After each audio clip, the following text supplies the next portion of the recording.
Are you ready to explore the principles of true economic freedom and take control of your financial education? Economics and Freedom brings you powerful resources that will transform the way you think about the economy. Check out our ebooks and courses, where complex ideas like Austrian economics are broken down into clear, actionable insights. Whether you're a beginner or looking to sharpen your knowledge, Economics and Freedom is your guide to understanding the economy in a whole new way. Learn how markets really work, why sound money is important, and how individual freedom shapes prosperity.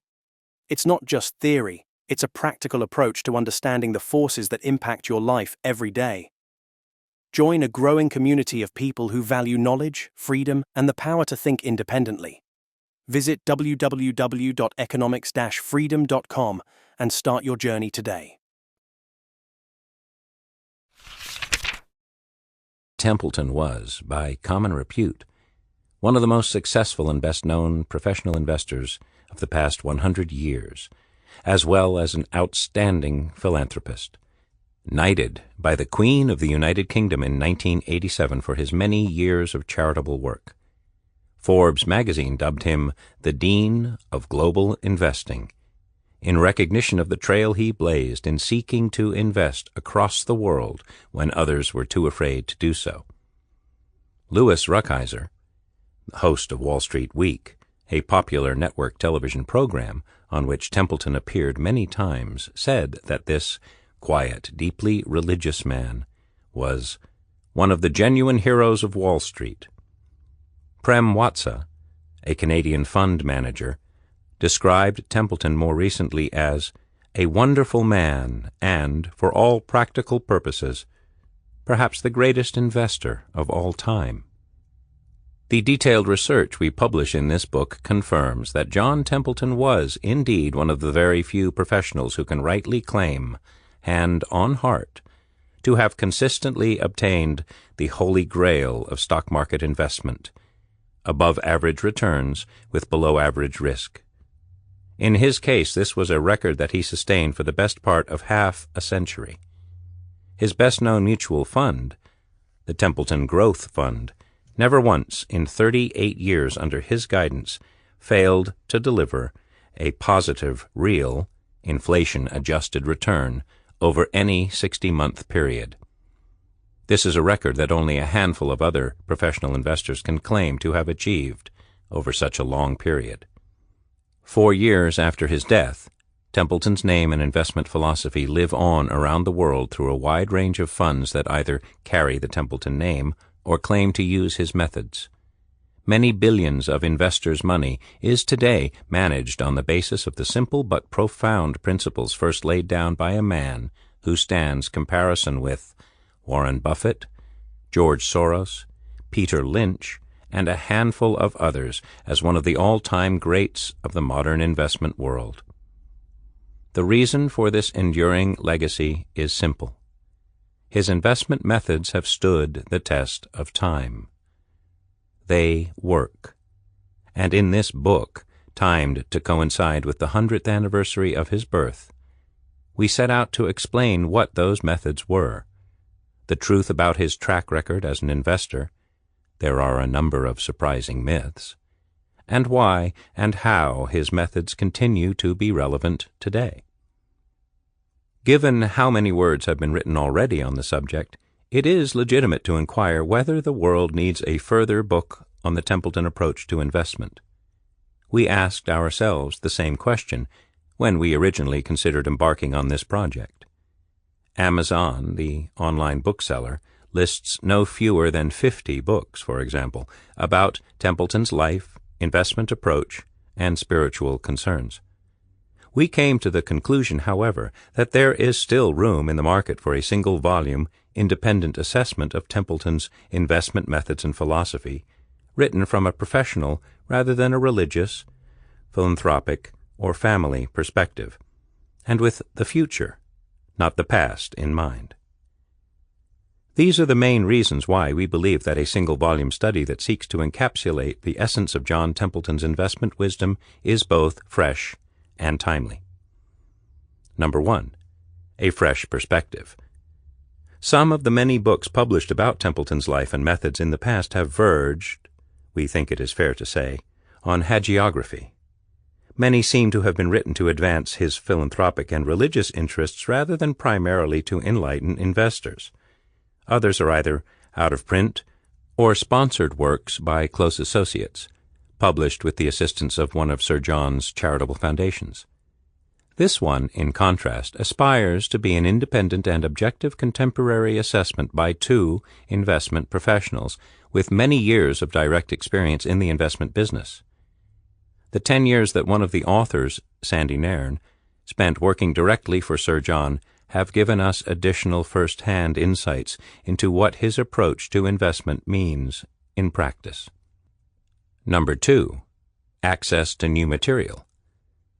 We are fortunate to have had access to a considerable amount of previously unpublished information. This includes copies of the letters that Sir John wrote to his investors and clients over the course of 50 years, as well as detailed data and analysis of his performance record that have not been professionally published before. In 1993, Mark Holowesko, then Chief Investment Officer of Templeton's fund management business, began the practice of circulating around the offices of the Franklin Templeton Group copies of internal memos and letters the firm's founder had written in the past. They proved popular with the firm's employees and remain an invaluable source of insight into his thinking. We reproduce some extracts in the body of this audiobook as well as in the appendix. As with the essays of Warren Buffett, the clarity and insights that characterize Templeton's writings instruct as well today as they did at the date of origin. Number 3. Timeless lessons. Sir John's philosophy of investing, which is built around the presumption that investors must have the courage and patience to ride out economic and market cycles and stick to a rigid investment discipline, remains highly relevant today. Twice already this century, from 2000 to 2003, and again from 2007 to 2009, investors have experienced savage bear markets in which stock markets around the world have fallen, peak to trough, by around 50%. Many investors remain shell-shocked and disillusioned by the losses they have incurred as a result. Had they followed a disciplined Templeton approach, we can show that they would not have fared nearly as badly as many did. Nor, we can say with confidence, would they have become so disheartened. John Templeton was an optimist by temperament, but like many great investors, saved his best investment performance for bear markets, underlining the fact that success in investment is just as much about avoiding losses and preserving what you have gained as it is about picking winners. Number 4. Methods that work. Sir John's track record as an investor, as we have noted, is remarkable not just for the consistent returns that he produced for his clients and fund investors, but also for their below-average risk. $10,000 invested in the Templeton Growth Fund, his first mutual fund, at its launch in 1954, would have grown to $1,736,100, 38 years later. The fund outperformed the equity market for 4 decades at a compounding rate of more than 3.7% per annum. In investment terms, where investment genius is typically measured in fractions of a percentage point of superiority against the market averages, this margin of outperformance constitutes a genuinely extraordinary track record. Standard financial theory holds that such a sustained period of outperformance can only have been achieved by luck or by the fund manager taking additional risk. Yet, as we will demonstrate, the fact is that the Templeton Growth Fund produced its exceptional performance with less, rather than more, risk than the average fund. As a value investor, John Templeton's approach to markets was rooted in the simple but powerful idea that buying assets for less than they are worth is the most certain and the least risky path to superior investment returns. We demonstrate with original research why these methods do indeed work, why they are so often misunderstood, and why so many investors in practice fail to take advantage of them. Number 5. Current opportunities. We believe it is important for investors today to appreciate that the events of the past 10 years that encompass the Internet bubble and its consequences, the tragic drama of 9/11 and the Iraq War, as well as the great global financial crisis of 2008 and its aftermath, reinforce the importance of some fundamental truths about investment. One is that there are always opportunities to make money, even when the outlook appears particularly gloomy. One of Sir John's favorite maxims was that the time to invest is at the point of maximum pessimism. Despite, or perhaps because of, having lived through the Great Depression during his formative years, he himself, by virtue of his temperament and personal faith, retained an unshakable faith in the capacity of mankind to rise above adversity, which he was confident would, in due course, be translated into attractive investment returns. In the final part of this audiobook, we look at where some of the best long-term opportunities now appear to lie. Number 6. Morally defensible investing. After the collapse of Enron, the uncovering of Bernie Madoff's vast Ponzi scheme, and the excesses of bankers during the recent credit crisis, investors' faith in the institutions that look after their money has been badly shaken. John Templeton's life and career is a timely reminder that success on Wall Street, in the City of London, and in other financial centers can be achieved without sacrificing the old-fashioned virtues of courage, honesty, and integrity that now appear to be so regularly and so blatantly disregarded in the financial industry. Throughout his professional career, initially as an investment counselor and later as a fund manager, Templeton demanded and set the highest professional standards. As a matter of personal habit, he was invariably punctual, courteous, and polite. And in a business career spanning more than 60 years, he took comfort in never having been sued and in never, knowingly at least, having made an enemy. Number 7.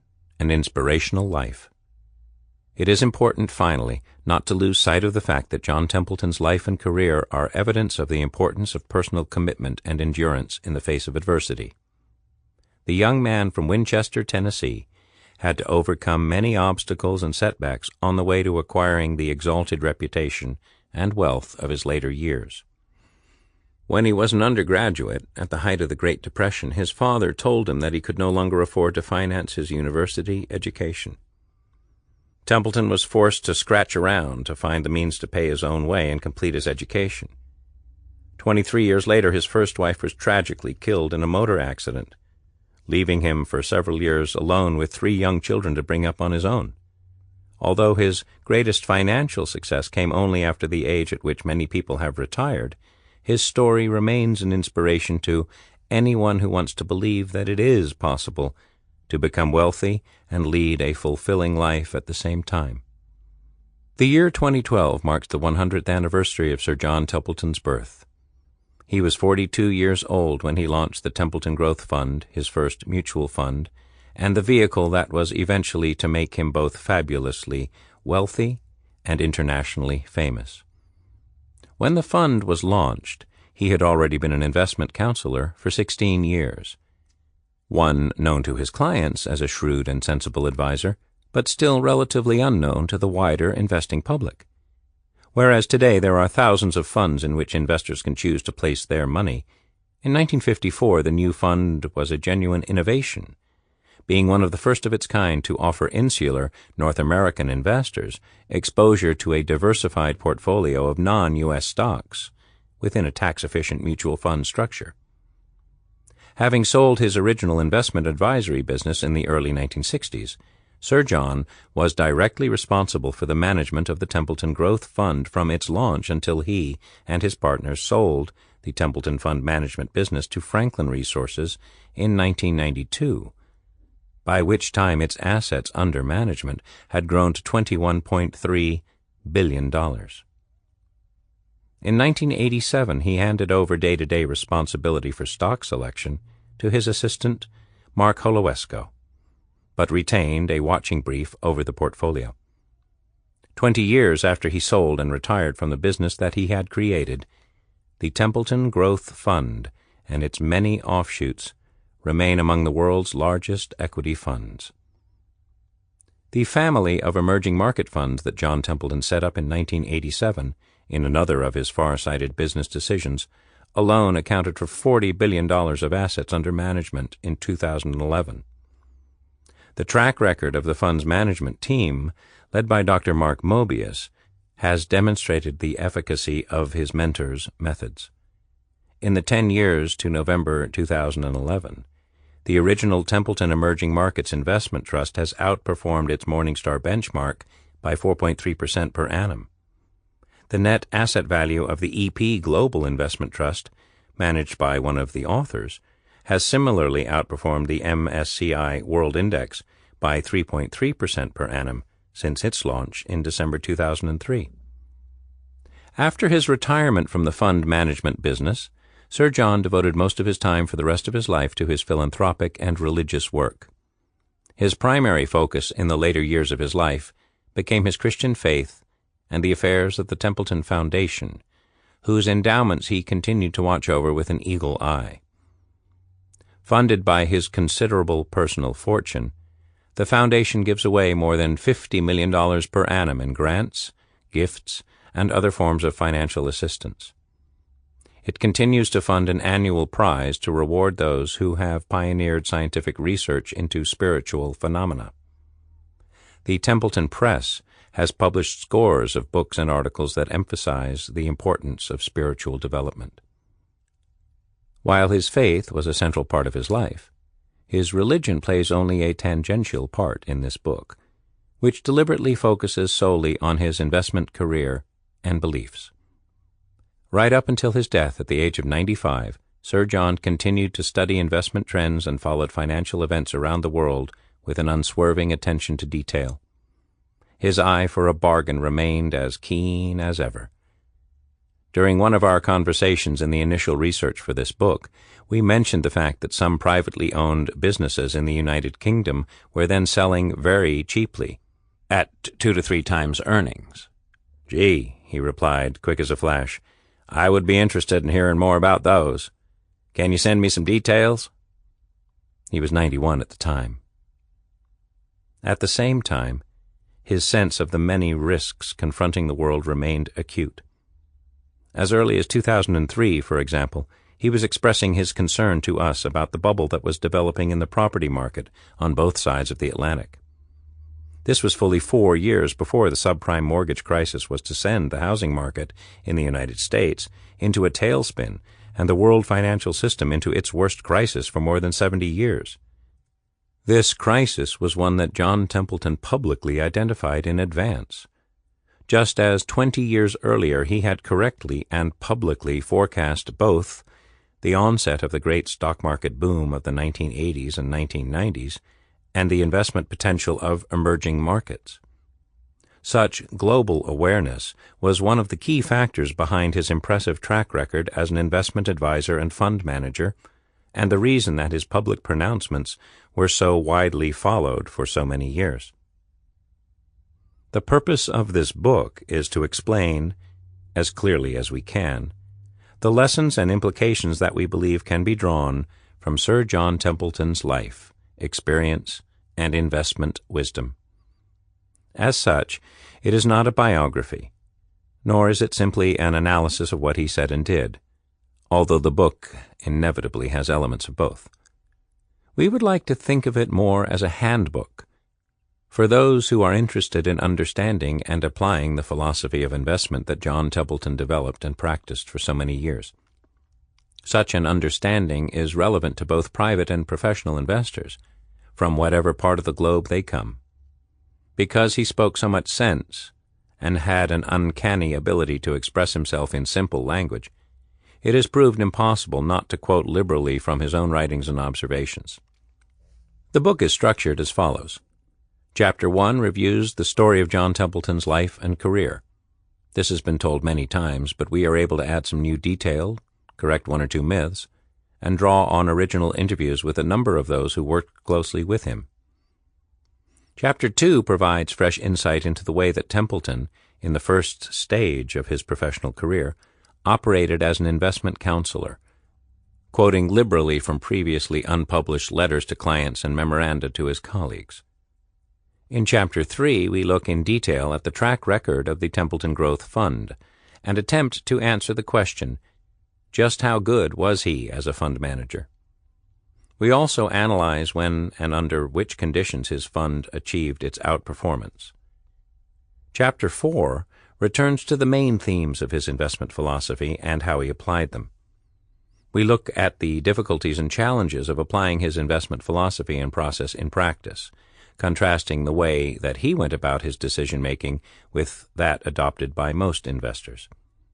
In Chapter 5, we demonstrate, with the help of an exhaustive proprietary study of market behavior in 35 countries, why his particular analytical methods were, and remain, conducive to producing superior long-term returns. In Chapter 6, we summarize our conclusions and look back at recent market experience, attempting to interpret what has happened from a Templeton-esque perspective. We conclude with an assessment of the investment opportunities and threats that face investors today. The appendix contains a selection of memos written by John Templeton that we think will be of interest to the student of his methods and beliefs. Other memos from the same source, which we do not include, can be found on the Independent Investor website, www.independent-investor.com/Templeton-memos.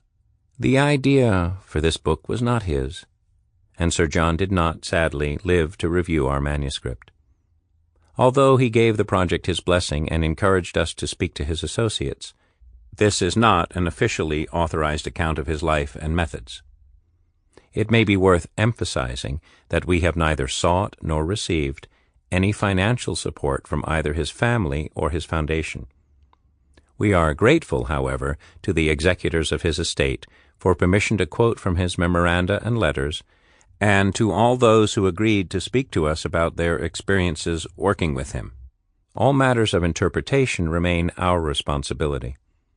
In particular, we would emphasize that in the final section of the book, where we examine the current outlook for investors from a Templeton perspective, the views are of necessity our own, rather than his or those of the Franklin Templeton Group.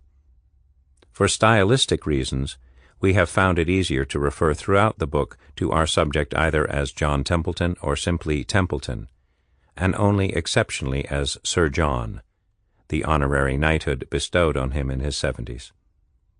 We are open to receiving comments and other source material from those who worked with this great investor during his life, and will endeavor to incorporate them in future editions. Jonathan Davis, Alistair Nairn, London and Edinburgh, December 2011. Chapter 1. The Man and His Life. The story of how a precocious young man from Winchester, Tennessee, grew up to become one of the most respected and wealthy professional investors of all time has been told many times, so much so that, as with many rich and successful men, discovering where the legend and the truth diverge is not always straightforward. John Templeton was a man of the highest personal integrity, but some of the stories about his rise to fame and fortune have, one suspects, lost something in the telling over the years. To judge by some of the conflicting details in different accounts of his life, certain facts have, with the passage of time, been either gilded for the benefit of effect, forgotten, or mixed up with one another. It is generally true that hindsight tends to make an individual's path to success appear smoother and more certain than, in reality, it was at the time.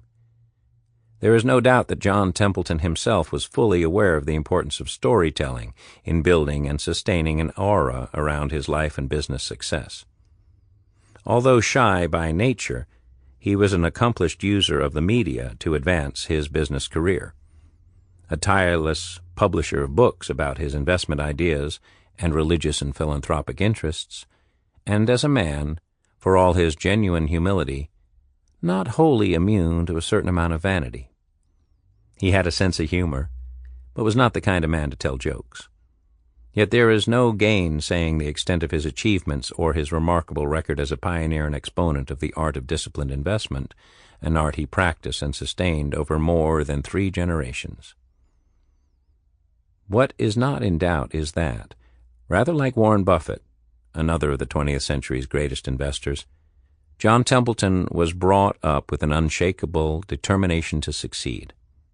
His self-assurance, allied to an unrelenting capacity for hard work and the ability to reduce complex analytical issues into a framework of simple but reliable heuristics, was instrumental in enabling his later triumphs as a professional investor. Determination and self-assurance were etched into his character from an early age. As a young boy, encouraged by his parents to be resilient and to show initiative, he showed a keen interest in enterprise. At the age of 8, according to one of his earliest biographers, he was ordering fireworks from a manufacturer and selling them to other boys at his school for profit. As a teenager, unable to afford a car, he cannibalized the parts of 2 wrecked Fords, bought for $10 each, to create one vehicle in which he was able to drive himself and his friends around for the next 4 years before selling it at a profit. When his school was unable to offer him the math instruction he needed to get into Yale, his chosen university, he persuaded the head teacher to allow him to teach an extra class in geometry and trigonometry himself, learning as he went along and ending, perhaps unsurprisingly, with the highest marks in the exam. His drive to succeed faced its most severe test in the grim Great Depression year of 1931, when his father had to tell him that he could no longer support him in his undergraduate studies at Yale.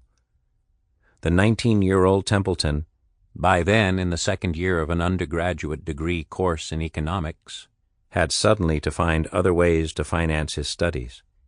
Recalling this early crisis many years later, he said, "At the beginning of sophomore year," which was 2 years after the great stock market crash in 1929, "my father told me with regret that he could not contribute even $1 more to my education.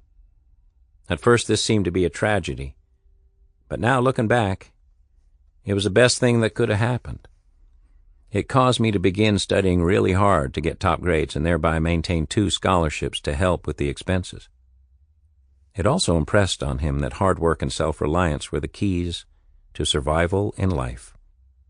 "Seeming tragedy can be God's way of educating His children," he observed later. Mother had saved a little cash from selling vegetables and eggs, and I borrowed $200 from my Uncle Watson, which Mother paid back years later. This enabled me to travel to New Haven and to apply to the very well-organized Yale Bureau of Student Employment, which was run by a capable man named Ogden Miller, who later became headmaster at the Gunnery School. He helped me to get scholarships and also to earn money at various jobs, such as being senior aide of Pearson College and chairman of the Yale Banner and Potpourri yearbook. In addition to these worthy endeavors, Templeton took to playing poker with his fellow students to make up the shortfall in his funding, this despite the fact that in his later professional life he was to bar his colleagues from investing in gaming stocks as well as tobacco and drinks companies on ethical grounds. Templeton estimated that he managed to earn enough from the poker table, using his knowledge of probability and his native quick wits, to pay for 25% of his fees.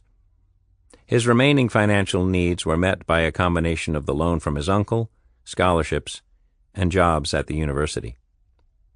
His time at Yale also saw him make his first stock market investment. As a senior at Yale, he told his colleague and biographer Robert Herman, "I earned $1,000 as the first senior aide of Pearson College. That was a tremendous help because it covered 1/2 of all that year's expenses. When the 1934 accounting for the Yale yearbook was finished, about $800 in profit was distributed to me as chairman and was used to open an account with my roommate, Jack Green. He was then senior partner of a stock brokerage firm in Dayton, Ohio, called Green & Ladd because his father had died during Jack's junior year at Yale.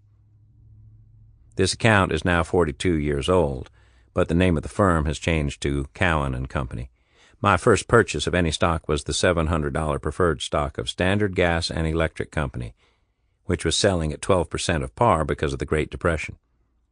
From that original $800 and later savings have grown all of the investments I now own. By this time, Templeton had already decided that he wanted to go into the investment business. After majoring in economics and collecting his degree from Yale in 1934, he won a Rhodes Scholarship to Oxford to study law for 2 years. At this most prestigious of English universities, he was taught by a law don at Balliol College, there being at that date no specialist tutors in business, let alone the lesser subject of finance. The idea that investment might become a distinct academic discipline was still many years in the future.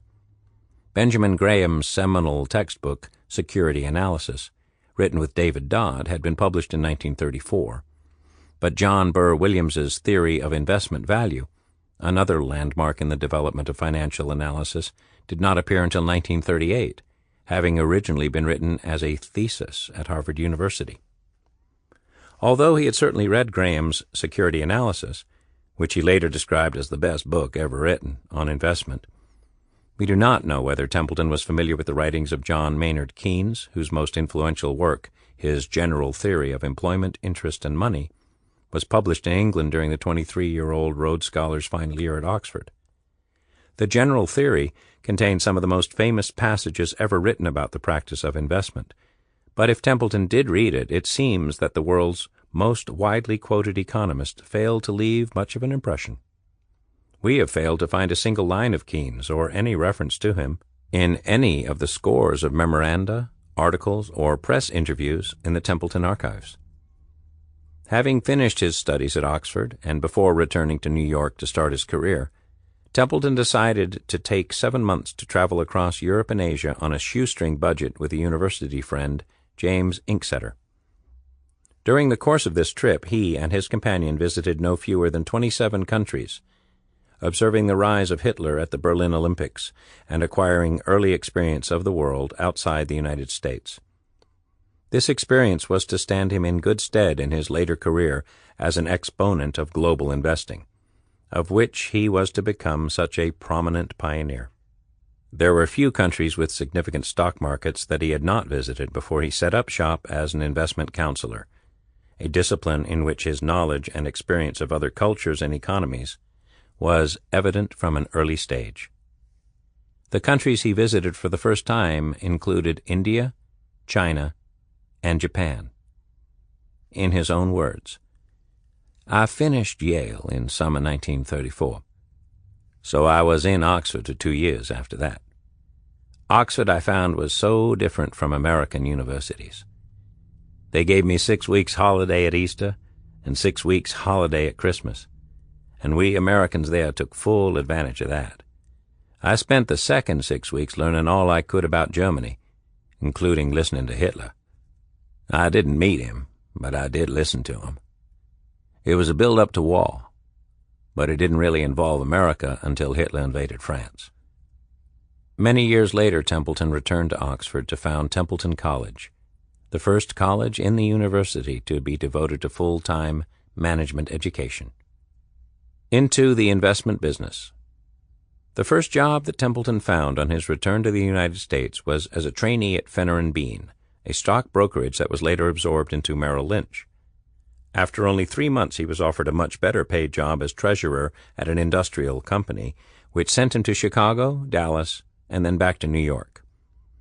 2 years later, age 26, and by now married, he was ready to take the plunge and leave his job to set up his own investment advisory firm, which had long been his ambition. He later acquired the business of an elderly investment advisor in New York for $5,000 and set up office in the newly completed Art Deco skyscraper Radio City, now better known as Rockefeller Center. The purchase of the business was funded in part by a $10,000 loan from his former boss at Fenner & Bean. The loan was repaid after a year. It was the only time in his life that Templeton, who abhorred debt and strongly advised against its use for stock market speculation, says he had been seriously in debt to anyone. The loan from his uncle that helped him to complete his studies at Yale was, as we have seen, later repaid by his mother. Templeton's own account of his earliest professional experience is as follows. 3 months after I went to Merrill Lynch, one of my first mates was a Rhodes Scholar at Oxford. who said that he was vice president of an oil exploration company, and they had an opening for a treasurer. They offered me more than double what Merrill Lynch was paying me, and I thought I needed practical experience in how corporations operate, so I resigned from Merrill Lynch and was shifted by this exploration company, first to Chicago and then to Dallas and then back to New York. That took a little over 3 years. At the end of 3 years, I owned some shares in my employer. I bought out the shares, which they helped me buy, and that gave me enough money to live for 5 years without income. The truth is that I started out my life with no money whatever. I made my own way through Yale and with scholarships through Oxford. This was true, although it would not be strictly correct to say that he came from a poor family. As he noted, once he had decided to set up his own firm, Templeton was not, in the early years, always able to draw a salary. 2 years after acquiring the first investment counseling business and getting his name above the door for the first time, he merged it with another larger firm to create a new firm, Templeton, Dobro & Vance, in which he retained a substantial majority shareholding. Given his other commitments, it was perhaps just as well that the frugality for which he was to become well known was already much in evidence. He and his first wife, Judith Dudley Folk, whom he had married in 1937 after a 3-year engagement, vigorously embraced thrift as a way of life, furnishing their house with second-hand furniture bought at auction. She found a job in advertising, and together they made a pledge to save, as a matter of policy, half of their joint incomes every month. There are once again parallels with Warren Buffett, one of many successful investors for whom thrift is, or has become, an ingrained habit. To make thrift a joy rather than a burden, we made a game of it by telling our plan to all friends and relatives, who then gave us ideas. We found a furnished Manhattan apartment with a view of the East River for $50 monthly. Our friends helped us find blue plate dinners in restaurants for 50 cents. In 1940, the only Manhattan apartment we could find for $50 was on the 6th floor of a no-elevator building on East 88th Street. To furnish 5 rooms, we could budget only $25. Our friends watched newspapers for furniture auctions when people were moving away. At such auctions, if anyone bid $1 for a chair, we said nothing, but if no one bid, we said 10 cents. Our costliest purchase was $5 for a $200 sofa bed, which was so good we used it for 25 years. With such joyous games, as Templeton described this self-imposed frugality, he and his wife furnished the apartment within the $25 budget. His tightness with money is a recurring theme in all his future professional colleagues' accounts of their time working with him. A stock market coup. A second important episode in the Templeton story is that his first serious step as an investor was to decide, in 1939, just as World War II was breaking out, to go out and buy, sight unseen, all the stocks on the big board of the New York Stock Exchange that were priced at $1 or less. There are different versions of this story in print, but in the one that reads best, he even declined his broker's offer to give him the names of the stocks he was buying.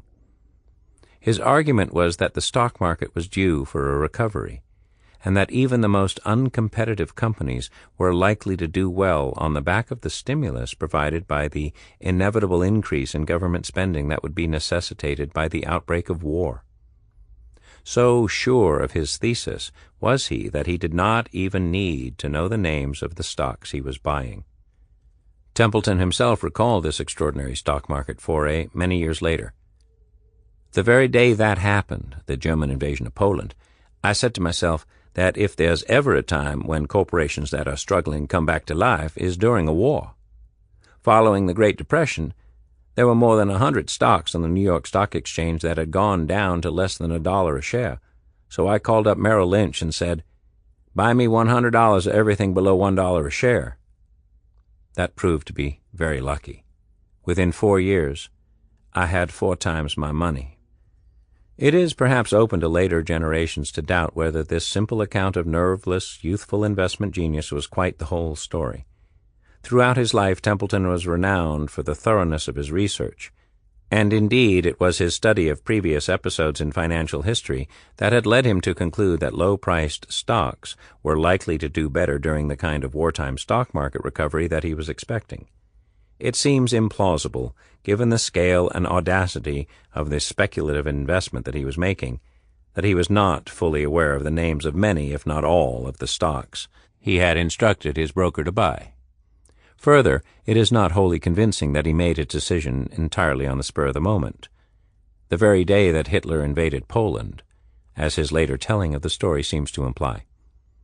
It is worth recalling, too, that in today's money, the $10,000 investment would be the equivalent of more than $150,000.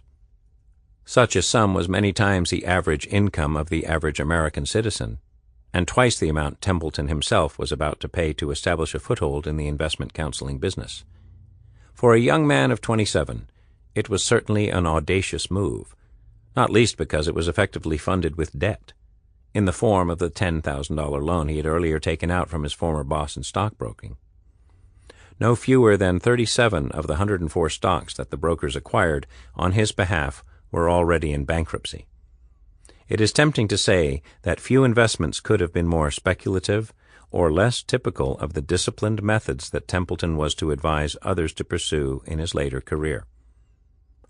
Although he was to become renowned in his later career as a long-term investor who never failed to extol the virtues of patience and an even temperament, it is fascinating to speculate how much equanimity in practice a young married man, even one as self-confident as Templeton, was able to muster as he waited for his massive, speculative gamble to play out. Did doubts enter his mind at any point during the 4 years he held onto his portfolio of third- and fourth-rate stocks? It is worth remembering that his investment decision was, not for the first time in his career, well ahead of events. His $10,000 purchase of stocks was made more than 2 years before the Japanese raid on Pearl Harbor, which was the trigger for President Roosevelt to take the Americans into the war, something many of the allies on the other side of the Atlantic, from Winston Churchill down, were far from convinced was going to happen. If, as he later recalled, the $10,000 loan was repaid within a year, it seems unlikely that this could have been solely the result of any rapid increase in the value of his stock portfolio. Although the price of stocks on Wall Street rose on the day that Germany invaded Poland, and again the day afterward, they did not break out decisively above their level on September 3, 1939, for more than 3 years. The Dow Jones Index fell by 12.7% in 1940, and by 15.4% in 1941. It was not until April 1942, 5 months after Pearl Harbor, that the stock market finally began the significant wartime rally that Templeton said that he was expecting to follow the outbreak of war. The index did not surpass its level on the day Britain declared war on Germany until after the invasion of Normandy in June 1944. 4 years on from his original purchase, on September 1, 1943, the Dow Jones Industrial Average was less than 2% higher than it had been on the day he made his first investment. Of course, many individual stocks fared much better than the average. There were good reasons for believing that near-bankrupt companies would fare better than the averages. For his portfolio to rise by 100% in 12 months in a flat market, and by 300% over 4 years, as his account suggests, was therefore a remarkable achievement. A more realistic assessment may be that his analysis, as was true so often in his career, was correct, but that his decision to invest was some years ahead of events. The outbreak of World War I had been followed by a surge in the American stock market, but after an initial 2-day rise, this was not what happened in 1939. The assumption was wrong. Many years later, in a letter to his clients, Templeton noted how many weak or failing companies had subsequently produced exceptional results. Wartime saved many companies that otherwise might not have survived. The worse their balance sheets were, the more leverage they enjoyed. More than 200 companies had risen by 20-fold or more in the previous 20 years. Yet it is notable that most of these companies had experienced their lows in 1941, not in 1938. In other words, while Templeton was vindicated by later events, the timing of his speculative foray, so different from his later investment style, was distinctly premature. Investment Counselor. Recalling his early days as an investment counselor in an interview 60 years later, he said, "When I opened my office in Radio City, I must say I made a lot of mistakes. Perhaps the biggest mistake of all is to start out like a law firm does or like a medical firm does, and hope that your reputation alone will attract customers. I tried that. In fact, that was the standard among investment counselors. When I started out, I would have been looked down on if I had done any advertising. The result was that it took a long time to accumulate clients. Now that it is acceptable to be a salesman, I would surely think you ought to spend 3/4 of your time selling." This was a theme, as we shall see, which was to recur when Templeton later moved into the mutual fund business. Sometime after opening his office in New York, in order to save money, he moved the bulk of his operations to the suburb of Englewood, New Jersey, 45 minutes away from the center of Manhattan. Throughout the 1940s and 1950s, Templeton and his partners continued to build up their investment advisory business. Wartime and the subsequent Cold War provided early lessons in the wisdom of controlling clients' exposure to the stock market.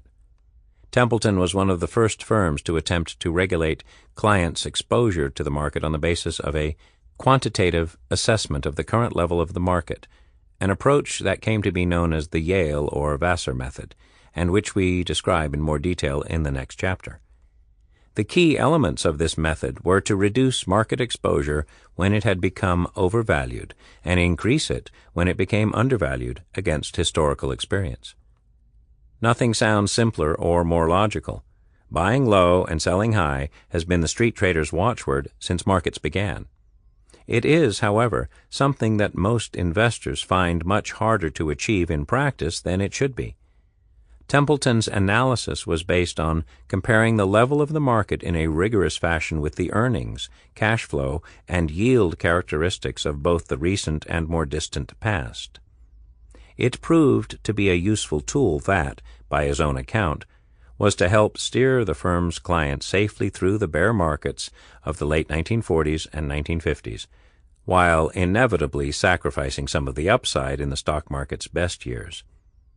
It was only later that he was to develop the practice of basing his individual stock selection on forward rather than historic earnings. The fund management business.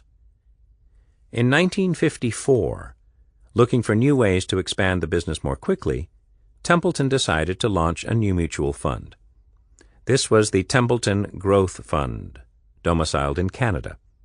It was unusual in being one of the very first mutual funds to offer North American investors the opportunity to invest in a managed fund that set out to invest across the globe. At the time, it was still a commonplace view among investment professionals that it was too risky to commit anything but a small proportion of their assets to investment opportunities outside the United States. In addition, legislation prevented many pension funds and charitable foundations from investing in securities outside the United States. The fund itself was the first of a number of new managed funds to be domiciled in Canada, where there was no capital gains tax. The tax advantages of the fund had obvious advantages to a U.S. investor, and they duly featured prominently in the way that the fund was marketed. Behind those immediate benefits, however, were the seeds of a distinctive new investment philosophy. Templeton's argument, still a minority view at the time but now mainstream thinking, was that widening the range of potential investment opportunities could only increase the universe of potential bargains to the benefit of investors. His view had always been that the risk of global investing is exaggerated and can, in any event, be offset by diversification. Research shows that a stock portfolio with investments around the world is likely to yield, in the long run, a higher return at a lower level of volatility than will a simple, diversified single-nation portfolio. Diversification should be the cornerstone of any investment program. It is a neat coincidence that the Templeton Growth Fund was launched just as the future Nobel Prize winner Harry Markowitz, was demonstrating that diversification across poorly correlated asset classes could reduce investors' exposure to risk without jeopardizing returns, an insight that underlies much of modern financial theory. For many years, investor interest in the Templeton Growth Fund was limited. Its performance was strong in absolute terms, capitalizing as it did on the 1950s post-war recovery in equities, but it remained little known and poorly followed. For the first 10 years, as we show in Chapter 3, it would have struggled to keep pace with the MSCI World Index, had such a thing existed at the time. Any investment consultant who monitored its performance at the time would have been forced to conclude that it was a slow developer. Later, however, the performance of the fund was to improve dramatically, and, as its track record became better known through the efforts of his new partner, Jack Galbraith, who came in to market it, more investors and intermediaries began to take notice. Other firms also began to offer similar global funds, and before too long the mutual fund industry was growing at a furious pace. How, we asked him, did the change to a marketing-backed business come about? Templeton replied, "I was sitting in my office one day and a man came in and said he had been an airplane pilot during the war, but now he wanted to be a salesman. He thought I had a good performance in investments and asked, could he sell my mutual fund? I said, I don't have any money to pay you. And he said, that's all right, I'll just take a commission. His name was John Galbraith. And he started out by taking performance charts of my fund in Canada, the Templeton Growth Fund in Canada.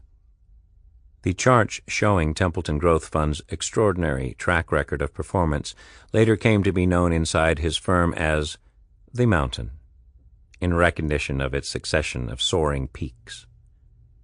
According to Templeton's biographer, Jack Galbraith was a trained accountant who had spent a number of years working in the fund industry before approaching Templeton with a proposal to help market his fund. In Templeton's account, his wife ran everything except the calling on brokers, which he did himself. He would walk into a broker's office and see somebody who wasn't busy and sit down beside them and say, tell me what mutual fund has the best results. They would name some firm, and he would say, look at this, and show them the chart of the Templeton Growth Fund. That caught their attention, and so a large number of them began to sell the fund to clients. He paid them a commission, and he kept a commission for himself. It worked like magic. According to Templeton's official biographer, Robert Herman, Galbraith had originally proposed a deal under which he could eventually acquire the fund's management company if he succeeded in increasing the assets of the fund tenfold over 10 years. Templeton declined this offer, but instead suggested that Galbraith acquire 20% of the fund's management company at the outset. This the latter did, although not before telling his wife that he had been disappointed to have ended up with only half a loaf, instead of the whole loaf he had wanted. The management company's stake was to become worth many millions of dollars and make Galbraith a very wealthy man. It was, ironically, only in the 1970s, however, as Galbraith and his wife began to build a larger marketing team, that the Templeton Growth Fund began consistently to outperform the market. Until that point, its track record had been impressive in absolute terms, but still had a tendency to underperform the markets it was investing in. It was during this period that Templeton began to invest heavily in the Japanese stock market, a contrarian move that was to play a large part in establishing his later reputation. At the height of this phase in its life, the Templeton Growth Fund had as much as 60% of its assets in Japanese stocks. Yet at the time, few professional investors would touch Japan, so little known or understood was the country. Having visited scores of countries on his regular travels abroad, and with an insatiable appetite for new information and experiences, John Templeton was ideally qualified to introduce thousands of American investors to the benefits of investing in international stocks. Templeton's partnership with Jack Galbraith proved a huge commercial success. Within 4 years, the Templeton Fund range, later expanded from the Growth Fund to incorporate a number of other funds managed on the same principles, had grown in size from $13 million to $100 million.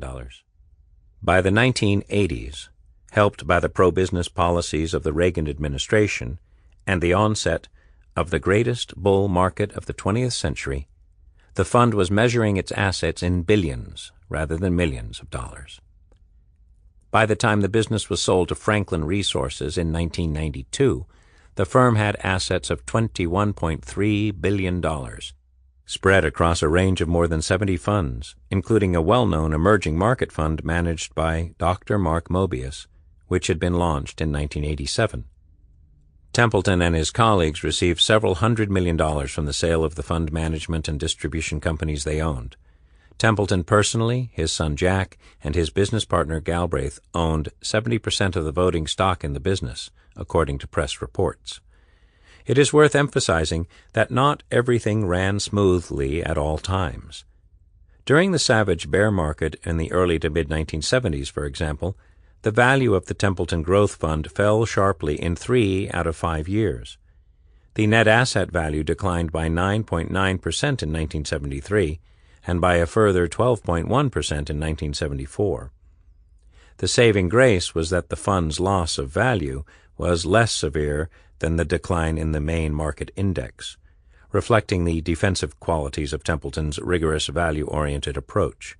It was a setback nonetheless.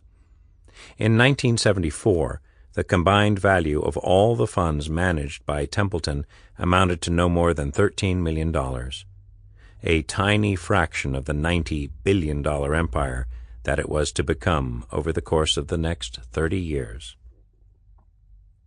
Moving to the Bahamas. Another irony is that it was partly an accident that Templeton was still engaged in active money management at all when the bear market of the mid-1970s hit. In the late 1960s, by then already wealthy from the sale of his advisory and other investment businesses, he had decided to move his base from the United States to the Bahamas, where he was building a house on an exclusive private estate known as Lyford Key. Templeton had sold all his other business interests in the hope of retiring to spend more time on his charitable interests. Despite its later spectacular success, the reality is that he had been unable to find a buyer for the Templeton Growth Fund at the time. The family who had bought his other interests decided that they did not wish to acquire the fund. As a result, he decided to continue to manage it himself. He set up a small office above the local police station near his new home in the Bahamas, where he continued to live from 1968 until his death 40 years later. Working with minimal resources and distractions, he said that he spent an hour a day on the beach scanning scores of research reports, looking for stocks that he considered to be bargains. Being so far from the noise and bustle of Wall Street was, he quickly became convinced, a powerful contributory factor to his continued ability to do better than most of the big professional firms at the heart of New York's financial district. With the advantage of hindsight now, I think there are 2 reasons for this success. One is that if you're going to produce a better record than other people, you must not buy the same things as the other people. If you're going to have a superior record, you have to do something different from what the other security analysts are doing. And when you're 1,000 miles away from Wall Street in a different nation, it's easier to be independent and buy the things that other people are selling, and sell the things that other people are buying. That independence has proved to be a valuable help in our long-range performance. Then, the other factor is that so much of my time in New York was taken up with administration and in serving hundreds of clients that I didn't have the time for the study and research that are essential for a chartered financial analyst. And that was the area in which God had given me some talents. So now, in the Bahamas, I had more time to search for the best bargains. He had earlier told another biographer, William Proctor, "When my wife and I were looking for the best place to live, one of the questions we asked was, where can we carry on our work in the most pleasant surroundings? All my life I've enjoyed the open air, and especially the flowers, ocean beaches, and clear water of the tropics. We were attracted very strongly to ocean beaches, and now that we live here we are surrounded by 3 ocean beaches. So I use every opportunity when I can get away from routine work and telephones to take a briefcase full of papers and sit in the shade on the beach. There I concentrate either on security analysis or on religious reading or study. I find it's an excellent place to work. You can work with greater concentration there than you can in an office or in a home." Templeton went on to say that while his family investments and charitable activities took up most of his time, the fund was not neglected. "I spend, at most, an hour a day at the beach thinking and doing my work. There are too many demands on my time to spend any longer. But I do it almost every day I'm not traveling, and that turns out to be about 150 days a year. It is a very pleasant time of withdrawal, and the interesting thing is that it seems to be productive, too, in terms of producing good overall results for our mutual funds. To be able to work with the sand and ocean surrounding me seems to help me to think in worldwide terms." Market Guru, Global Contrarian. Time and the market cycle also proved to be on his side.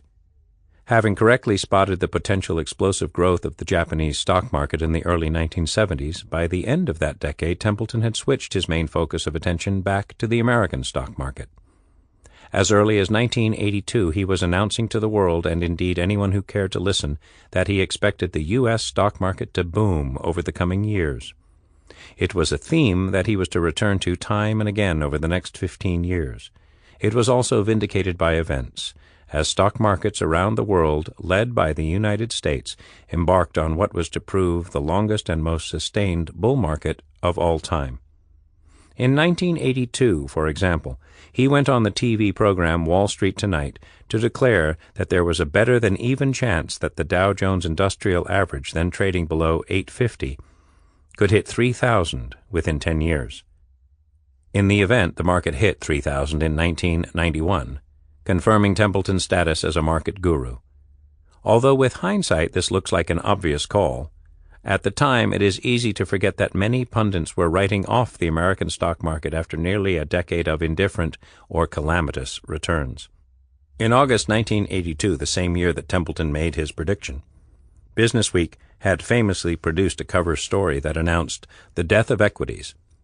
In 1993, he predicted that the Dow Jones Index would hit 6,000 before the end of the century, which it duly did in 1996, before going on to peak at a remarkable 11,723 in January 2000.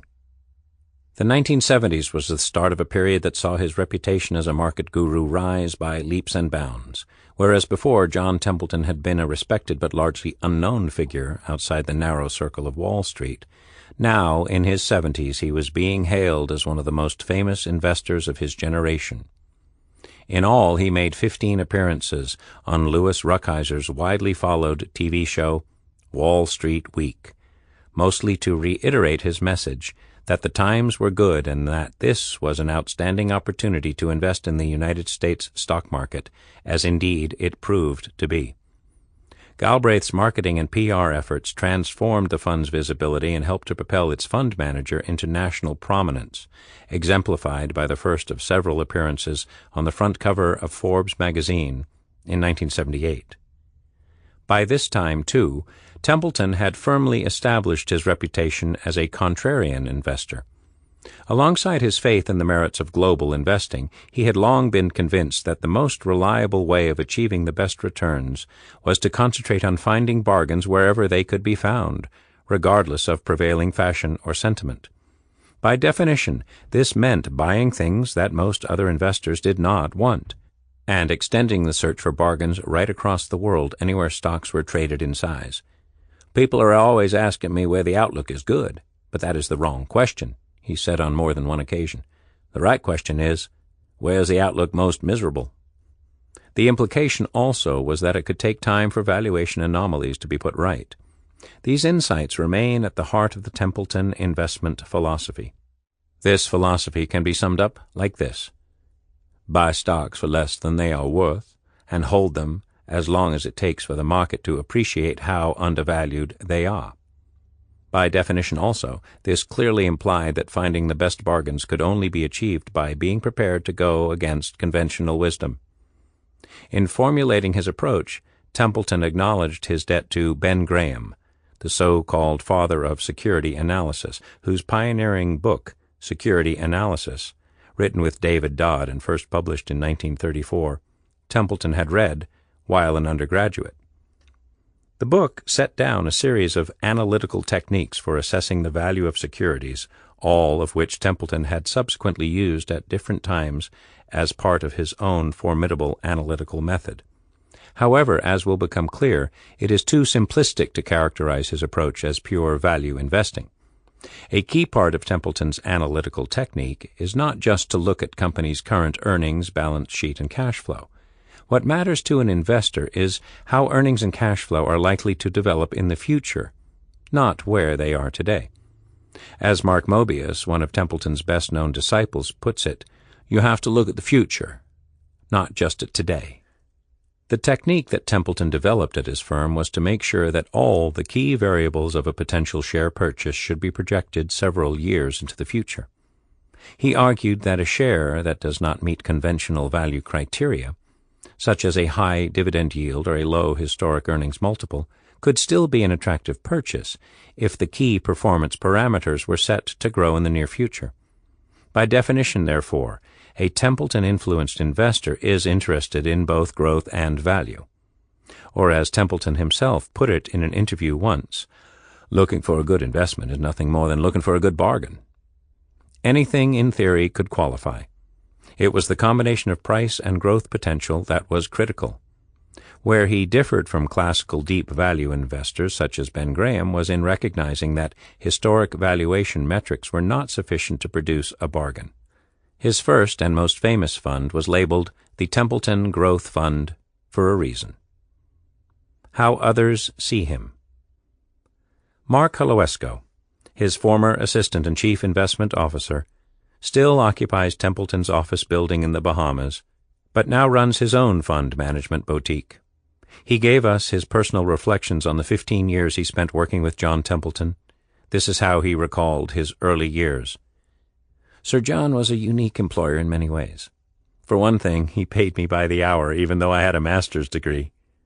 He didn't care if I took 3 days off in a row and then worked 20 days in a row, as long as I was only paid to work so many hours a year. At the end of every week, I'd write a little note to him saying I worked so many hours, and he'd get a pen, write a check for me, and leave it on my desk. We did that for much longer than you would believe. I still have my first rejection letter from Sir John, where I asked him for a job and he turned me down, but wished me good luck in the future. I also still have my first raise, which was in November 1985. After 6 months, he very kindly gave me an increase of $1.50 an hour. Now I could afford cheese on my hamburger. It gives you some of the character of the guy. When I first started working for him, he always worked on hotel stationery because it was cheaper. Because it was half a cent a page cheaper to buy loose leaf and staple it together, we had loose leaf instead of legal pads. You could go on for days with stories like that. Working for him was incredibly tough. Here was someone who used to come into work 7 days a week. He'd come into work after church on Sundays. You were always behind him. He always drove you to do more than you would have done, just to try and keep up with his pace. Even when he was 75, he never let up. He's obviously brilliant, but his genius, I think, lies in his ability to take complex things and break them down into issues that are simple. His rules on investing sound very simplistic, but aren't. He could run circles around the guy who has got a Harvard MBA, but who is looking at the world in too complex a way. I got a job with him in the end because I wanted to take the CFA exam. I wrote to him and explained that you need another CFA to sponsor you, and he was the only one on the island. Would he do it? He said sure. After I passed the first level, I wrote him again, and that was when he invited me in for an interview. My first job was basically legwork. He came in during the Bhopal disaster, for example, which was a big issue for Union Carbide, and said, "What sort of liabilities were involved in similar instances in the past? What would the potential liability be for Union Carbide?" His attitude was, "Okay, here's a problem. The stock price is down tremendously. Let's just put some numbers around the problem and see what the market discount is." That's the sort of thing that I would do on his instruction. Eventually, I started picking stocks on my own, recommending ideas. Then I took on research responsibilities, then research responsibilities for the group. After that, I took on account management responsibilities, managing separate accounts. Eventually, in May 1987, he came in and he put all of his mutual funds on my desk and said, From now on, why don't you write up the trade tickets? What you think should happen to these funds and leave them on my desk. People say Sir John's a stock picker, not a market timer. But as he handed over the management of his funds in May 1987, I think he was a pretty good market timer too. It was a baptism by fire. The U.S. stock market was to suffer its largest ever one-day fall in October 1987, when the Dow Jones Industrial Average fell by more than 500 points, a decline of 22%. In 1989, I became Director of Research and then eventually CIO. It's been a fun, exciting ride. One of the authors, Sandy Nairn, also recalls his early years working for Sir John as being unorthodox in their simplicity. I joined Templeton in 1990. Part of the process involved flying over to see Sir John and a couple of other people. My first big impression was the contrast with my experience when I joined my previous employer. The chief executive there didn't know my name. It was only a small company, but he had no involvement with the hiring process at all. It was all very hierarchical. Yet I went to Nassau, and here was one of the world's legendary investors sitting down and talking to you about your background and what interested you. It was clear that this wasn't a job for him, but a vocation. What really struck me was that he was the chairman of the company, owned the company, in fact, and yet he knew as much about any of the stocks in the funds as anyone else in the company.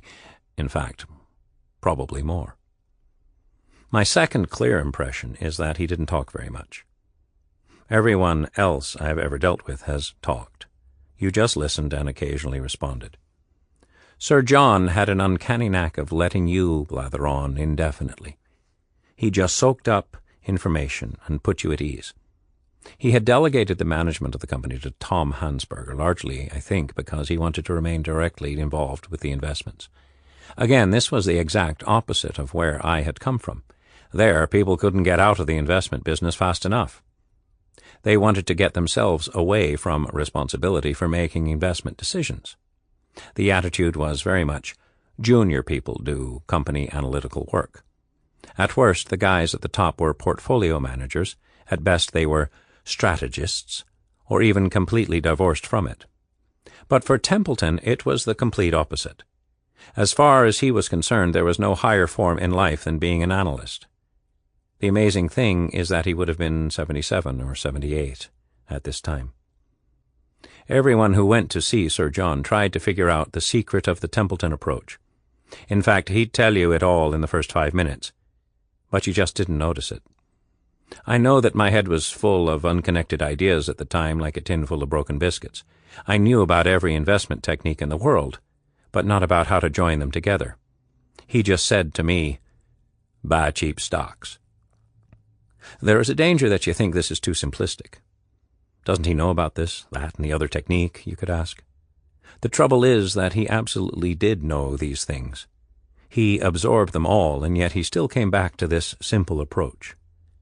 My view is that the level of clarity he had about the big issues is what defined his genius. I remember an example in the 1990s when the fund I was running had 18 to 20% in emerging markets, but I had reduced this to 3%, while everyone else in the industry still had a weighting of 20, 30, 40%. I asked him what I should do, and he just said, "In all my 45 years of investing, I have never thought it sensible to buy expensive stocks for my clients." And that was it. Next topic. His attitude was, "I don't care what everyone else says unless they can show me why I'm wrong in my judgment about the value of a company." The truth is that all he has ever cared about is what things are worth. If a share was worth too much, then he thought you should sell it. It was as simple as that. He was very careful with the selection of people he would employ, and that's why he spent time with them, because he was entrusting the future of the company to them. His CEO at the time was a wonderful character who hired people from very different backgrounds, anything from the straight-laced to the mad party animal. It made for a very different atmosphere. We all got on very well and had a lot of fun because we were all very different.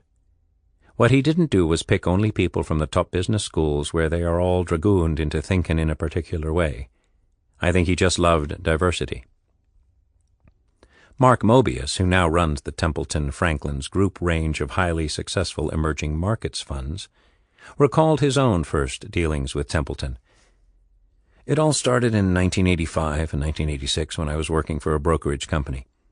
They sent me to Taiwan to take over the management of a joint venture, the first of its kind in Taiwan at that time.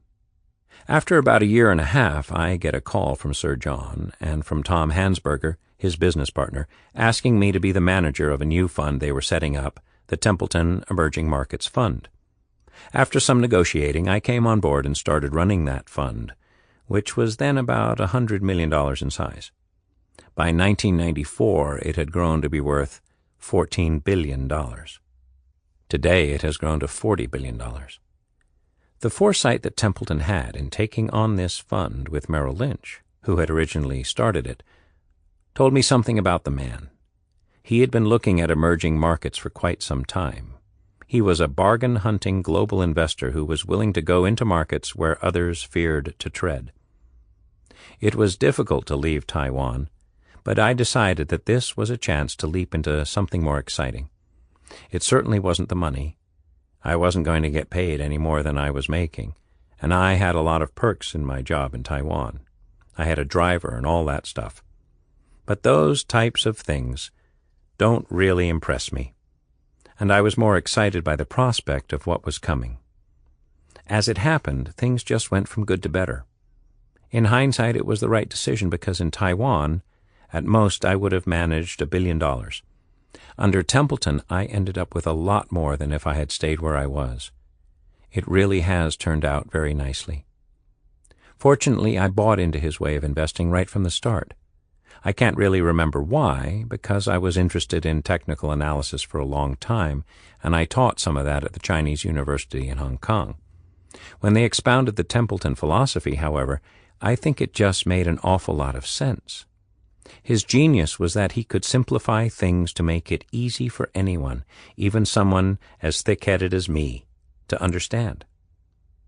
One of his key insights was to realize that valuing a stock by reference to the price-earnings ratio today is far too simplistic. He would say, "Oh no, we don't want to look at what the PE is today. We want to look at what the PE will be in 5 years. Let's look at the future, not at the past." His approach was really growth and value. I would say that that is one of the things he had added to Graham and Dodd. He also believed in flexibility. There is a tendency for people to become rigid, which is not a good idea. The other aspect of working for Sir John is that he pretty much left us alone to do our own thing. Of course, he gave us guidelines on how to work, but generally speaking, he was hands-off. Whenever we needed help, he would give it, but he mainly let us run our own show. We never had any formal contact on how to invest anything, except at board meetings.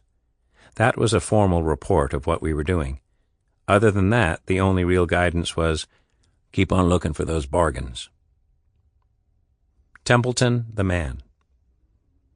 Anyone who has met John Templeton has been struck at once by his politeness, his extraordinary capacity for hard work, and his ability to focus single-mindedly on the task in hand.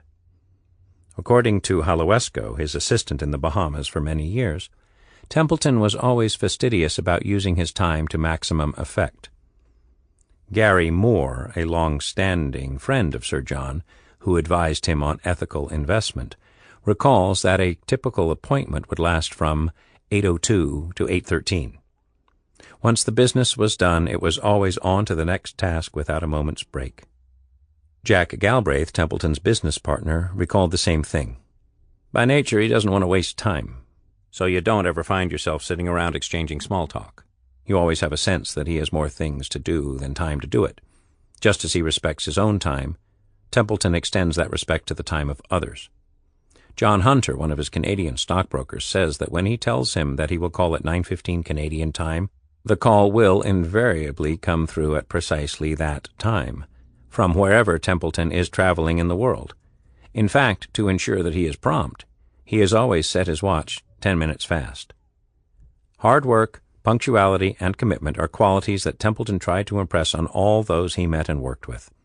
During his working life, he made a habit of carrying a book or a stack of research reports with him so as not to have to waste any time while traveling. His notorious thrift extended to all aspects of business life.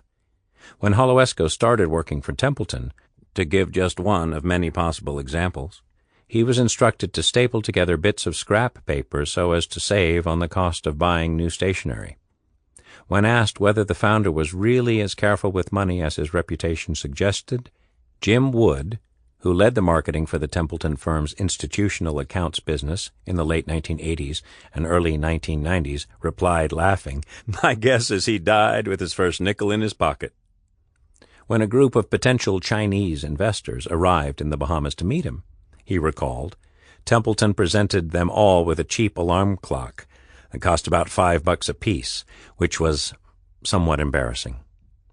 He could, however, be generous to his employees, Mr. Wood recalls, and although he was to become fabulously wealthy in his later years, he never lost touch with his origins. "I don't think that Sir John really cared how much money he was making. He never had any money growing up, and I don't think he cared a whole lot. He was doing what he wanted to do, and he just thought that if he kept working, the rest of it would take care of itself." During the first 15 to 20 years of the Templeton Growth Fund, when the fund barely grew in size, I guarantee he never got close to jumping out of the window. Throughout his life, Templeton relied on his Christian faith to sustain him through adversity. Never was this more needed than in 1951 when his first wife Judith died after a motor accident. Templeton was left with 3 young children to bring up, as well as the demands of running his own business. According to his friends, he coped with this appalling reverse with great resolve, convinced by his faith that it was futile to challenge God's design. 5 years later, he married his second wife Irene and lived contentedly with her until her death in 1993. His eldest son, John Templeton, Jr., has for many years taken a keen interest in the business that his father founded, but always insisted that he had no intention of competing in the same business while his father was alive. Instead, he pursued a highly successful career as a pediatric surgeon. After selling the business, John Templeton lived quietly but productively in the Bahamas, where he was well known as a generous local benefactor. He worked from a new office building just outside the gates to the Lyford Key estate, and a short walk from the first-floor room above the police station, which had served as his office when he first came to the Bahamas. The new office was built shortly before the sale of his fund management business in 1992.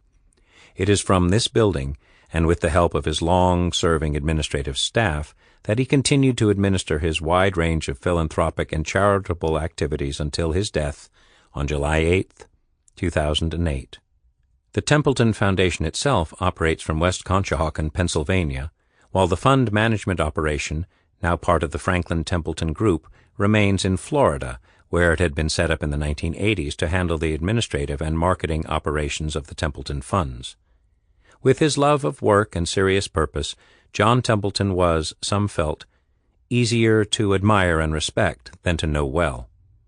The Canadian fund manager, Peter Cundill, an exponent of Grahamite value investing, met John Templeton on several occasions and described him as something of a mentor.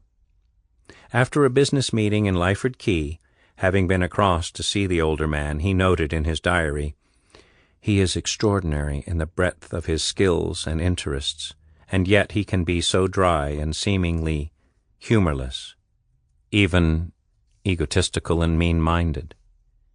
He is a highly complex personality, for all the beaming, patriarchal smile, and yet I always have to acknowledge that he has given me enormous help, not just in financial matters, but in spiritual ways, too. Somehow I still can't imagine having a warm dinner with him where the reserve is abandoned. Maybe it will happen one day." His colleague, Jim Wood, although he developed an excellent working relationship with his boss and had regular discussions with him, says, "I think he tried, but it just wasn't in him to be warm and fuzzy. He almost never watched television or movies, and hardly ever read a novel. In 1972, Templeton established the Templeton Prize, an annual award that was originally conceived to do for religious studies what the Nobel Foundation does for academic and intellectual work. By design, the prize is the most lavishly endowed of any in the world, but was not, he felt, as widely acknowledged as it deserved to be. In more recent years, the Foundation, founded in 1987, has quietly modified its objectives away from the ostensibly religious to encourage and support scientific analysis of big questions related to human purpose. At the end of 1989, it had assets of $1.7 billion, making it one of the 40 largest foundations in the United States. Templeton published a series of books offering practical advice to young people on how to advance their spiritual awareness. He also gave money to schools and other local communities to encourage them to instill in young people what he liked to call the laws of life. Chapter 2. Investment Counsel. As we have already seen, John Templeton's investment career falls into a number of distinct but overlapping phases.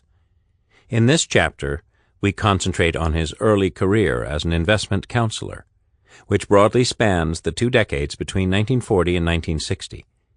Although this period of his life was to make him a wealthy and respected businessman in the United States, one who appeared more than once in the pages of the business press, it was not until the 1970s, when he was already in his 60s, that he was to become globally known and respected as a figure of substance in the international investment business.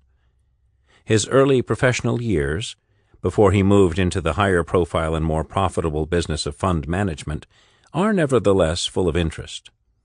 It was during this period that many of the ideas with which he is now widely associated were first formulated, as can be seen in the internal memos and letters that he sent to the firm's clients. A small selection of these is reproduced in full or in part in this chapter. More examples are reproduced in the appendix. Although written more than 50 years ago, the clarity of thought and expression that they display provide some fascinating clues to the character and intellect of their author. However rapidly the world may change, the fundamentals of sound investment remain the same from one generation to the next. As far as we know, John Templeton's decision to become an investment counselor had already been made by the time he completed his undergraduate studies at Yale University. It was not until 2 years after his return to the United States from Oxford that he was able to take the first steps toward achieving his professional ambition. An investment firm bearing his name was, it seems, first set up in 1938, while he was still employed elsewhere. By his own account, his first big break came when he bought a small investment advisory business in New York for $5,000, thereby getting his name on the door for the first time and moving into an office in Rockefeller Center. 2 years later, he merged this business with another investment counseling firm to create a new firm, Templeton, Dobro, and Vance. Soon afterward, although he maintained the Rockefeller Plaza address, in order to save money, he moved the bulk of the firm's employees and operations to the suburb of Englewood, New Jersey, about 9 miles north of Manhattan, and a 45-minute distance by train and subway. Englewood was also where he and his wife lived. For the next 20 years, he and his partners in this investment advisory partnership succeeded in building a growing and profitable business, looking after the money of a wide range of clients, principally wealthy families, estates, and trust funds. The firm, in due course, added a number of colleges, corporations, foundations, and institutions to the client list. It also was active in promoting the merits of profit-sharing plans to companies. Templeton's 80% shareholding in the partnership was funded initially by a combination of his savings and by the gains on his stock market portfolio, which, so he later recalled, enabled him to survive during the firm's first 5 years without the need to draw an income every month. In a memo about the firm that he circulated to clients and friends in 1957, he listed what he regarded as the firm's most important achievements. 1. Gross income has increased 25-fold in 16 years. 2. Net worth has increased more than 20-fold in 16 years. 3. Personnel has increased 6-fold in 16 years. 4.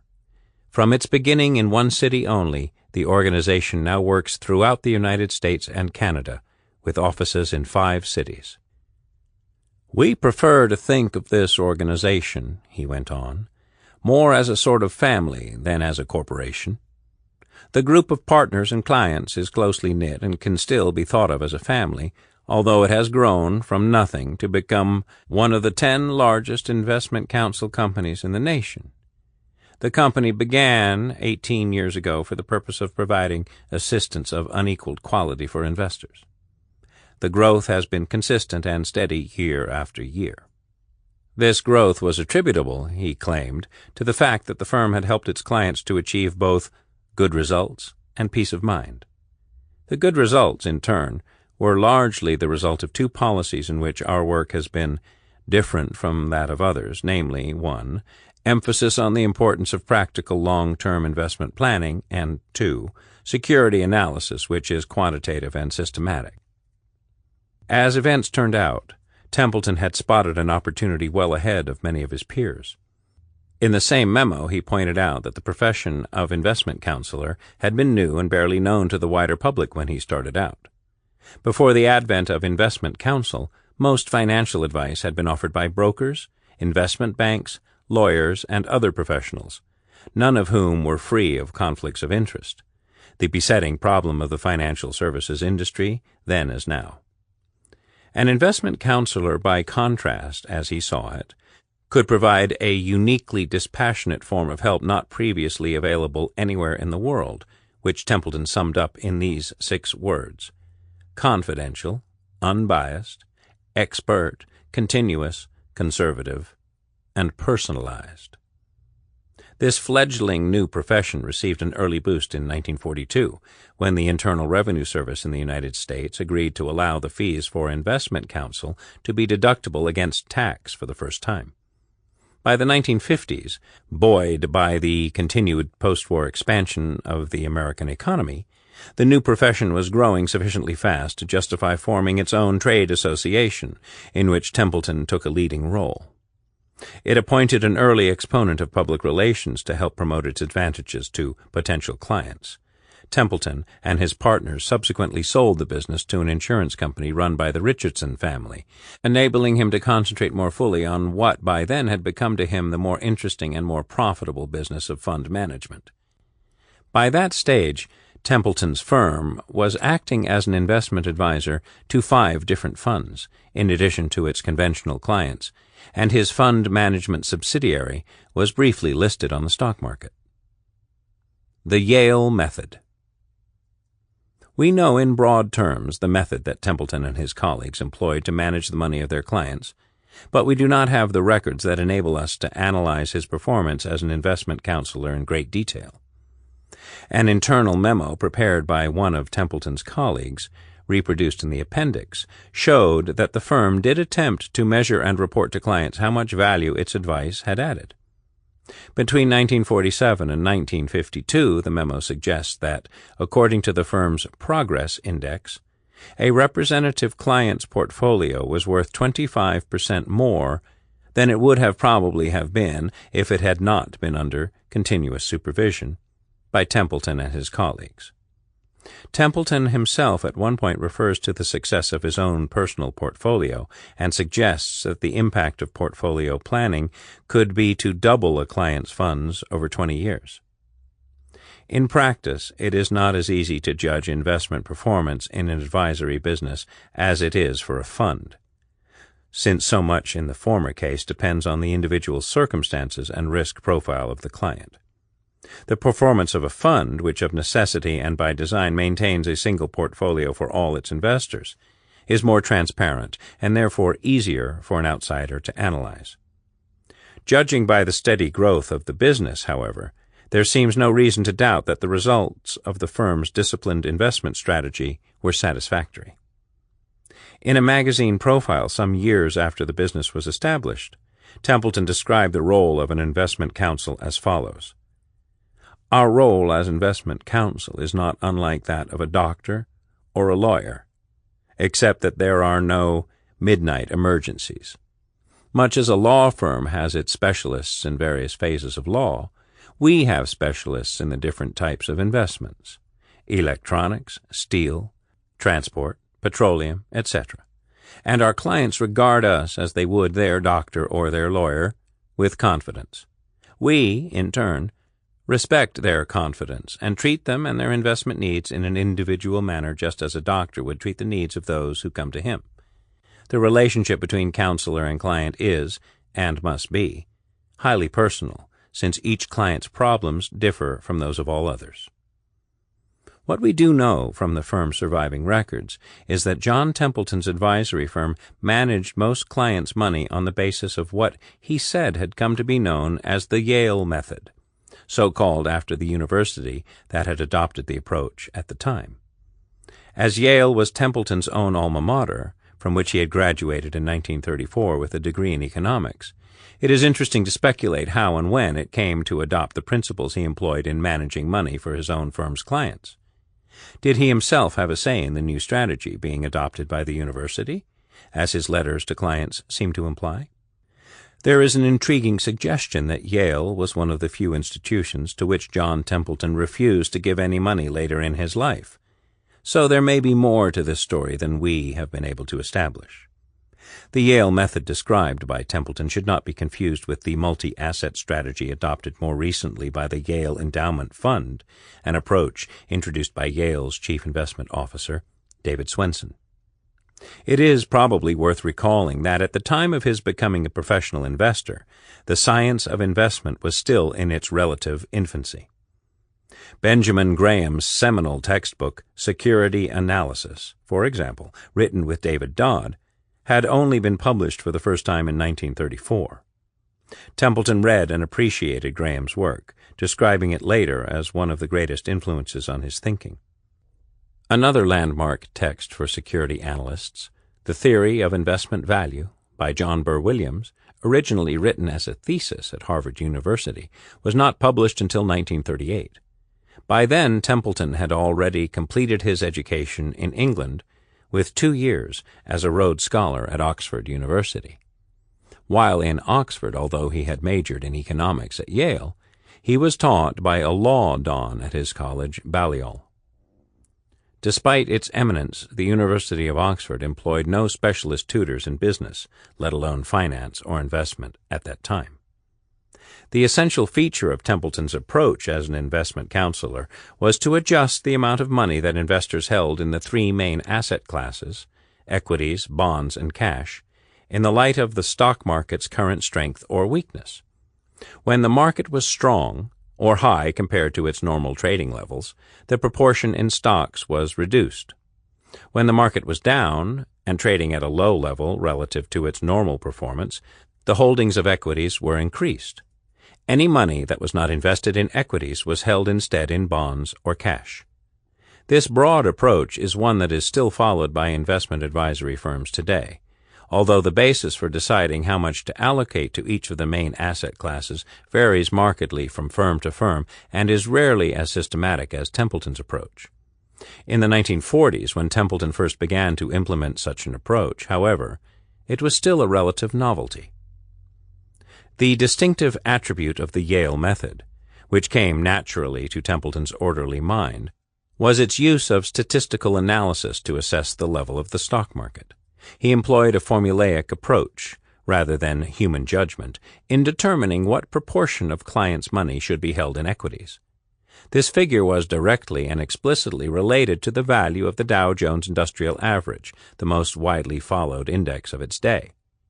The normal equity allocation for an average client of the firm was 60%, although this proportion could vary from as little as 25% to as much as 90%, depending on an individual's particular circumstances. This normal equity allocation was then adjusted up or down to reflect the extent to which, in the firm's judgment, the market had risen above its normal zone. So, for the average client, the equity proportion could in theory rise from its baseline of 60% to as much as 100% or fall to as little as 0% at times of market extremes. One of the first surviving memos that Templeton wrote to his clients dates from 1945, and makes the case for a disciplined, simple, and coherent approach to investment. Planned investment. Memorandum to Clients, 1945. It is a continual source of surprise to Mr. Vance, Mr. Dobro, and me, when speaking for the first time with investors with whom we have not spoken before, that so very many people seem never to have thought out comprehensively the nature and problems of investment management.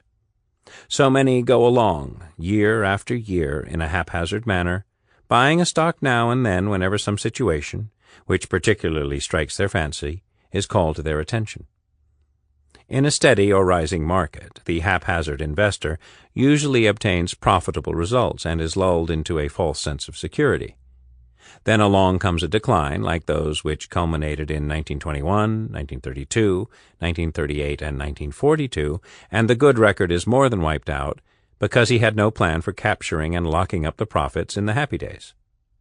In a rising market, inexperienced investors may obtain the best results far surpassing the averages, because they often select highly volatile stocks. As every analyst knows, the fastest rises are to be expected in low-priced stocks of marginal companies, and stocks of companies having large debt and preferred claims. It only takes a few minutes to select a list of stocks which is sure to surpass the market averages if the average rises. The catch is that, if the market declines, those same stocks are the ones which fall with disastrous acceleration. Many people act as if the selection of particular stocks and bonds is about all there is to the problem of conducting an investment program. Of course, the element of selection is important. A carefully thought-out method for weeding out overvalued stocks and replacing them with undervalued stocks does produce profits. But the backbone of an investment program is the question of when to buy and when to sell. The first step in planning is to divide the stocks and equities on the one hand from the cash and bonds on the other. The second step is to think out and adhere to a program for shifting out of stocks when they are high and back into stocks when they are again quoted at bargain prices. The stock market always has been and always will be subject to wide degrees of fluctuations. When prices decline farther and farther, it is only natural human emotion to become cautious. Investors who have no prearranged plan to guide them not only fail to add to their stock holdings at the lower levels, sometimes because they have nothing left to buy with, but too frequently they add to the downward pressure by selling out part or all the stocks they own. Conversely, at other times, stock prices are pushed up far above real values by the understandable human tendency to buy when businessmen and friends are preponderantly prosperous and optimistic. If an investor can sell out when the very top is reached and then buy back at the nadir of the subsequent stock market decline, he will indeed grow rich quickly. But this can be done only by extraordinary luck. We have never found anyone who could forecast the rises and declines of the stock market correctly and consistently. Mr. Alfred Coles recently completed a week-by-week study of the results which would have been obtained by following strictly the forecasting advice of 11 agencies which have published stock market trend forecasts throughout the 15 years from 1928 to 1943. He found that the forecasts were correct only 0.2% more than would be expected if the forecasts had been made just at random. If no one can forecast the stock market trend accurately and consistently, how then, it may be asked, can an investment plan include the important element of shifting the balance between stocks and bonds in the fund? In answer to that question, this company developed in 1938 and put into practice certain principles which make use of the major market fluctuations without attempting to forecast. Subsequently, such principles have become known as the Yale Plan or the Vassar Plan. The successful results of these principles in the management of those two college endowments are available in published sources. In simplest terms, the balance of the investment fund is shifted gradually step by step away from stocks and into bonds when the stock market rises, and then subsequently back from bonds into stocks when the market declines. The result is a moderate growth in the invested funds over each completed market cycle, without the need for any predictions of trends or turning points. An investment plan incorporating these principles assures you that you will be ready and able to buy stocks in periods of gloom when others are selling, and that you will be selling when prices are reaching new high levels and optimism abounds. Any sound long-range investment program requires patience and perseverance. Perhaps that is why so few investors follow any plan. Years may go by before the risks of haphazard stock purchasing are revealed by losses. And years may go by before experience proves the increased safety and enduring growth achieved by planning. Over a period of 20 years, however, it is not too much to expect that investment planning may cause the invested funds to double. This message was one that continued to form the basis of the firm's pitch to clients for many years. By 1957, according to an internal document, Templeton and his colleagues were using this method as the basis of their advice to 99% of their clients. He believed that as the manager of other people's money, it was my duty, an act of faith, to see that their money is handled wisely, a principle to which he held firm throughout his career. High professional standards were not to be compromised. That did not mean, however, that the business was not run in a commercial way. As a businessman, John Templeton was well aware of the commercial value to his firm of having his clients invested in what was, at heart, a standardized form of investment program, one that could be replicated across many portfolios with little increase in cost.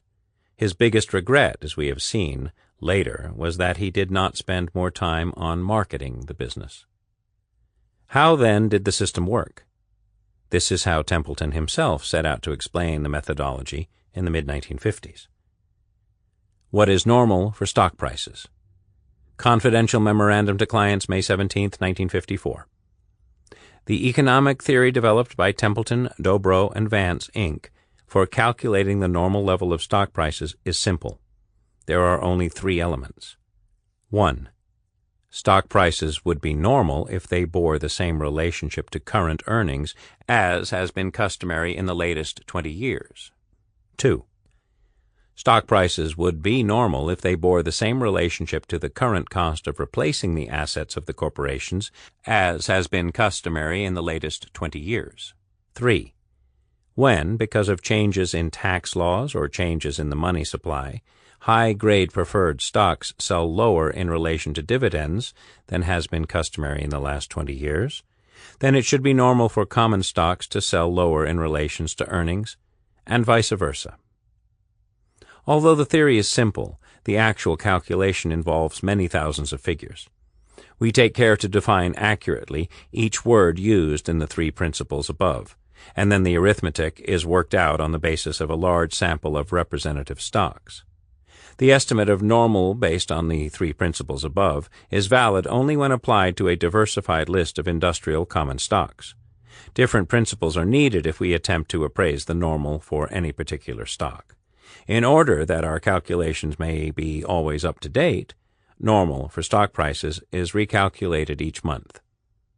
In the latest 20 years, normal has shown a strong upward tendency, partly because of the change in the purchasing power of the dollar, but more importantly because corporations have retained, after payment of dividends, a large part of their earnings each year. Normal for stock prices based on the principles expressed above has been computed consistently at a higher figure than the figure arrived at by any other agency attempting to calculate normal. This has meant that the clients of Templeton, Dobro, and Vance, Inc. have been more heavily invested in common stocks, and this has been a profitable situation so far. It is interesting to note how the 3 principles mentioned in this memo are all variants of market valuation methods that remain widely adopted today, although better known in some cases by other names.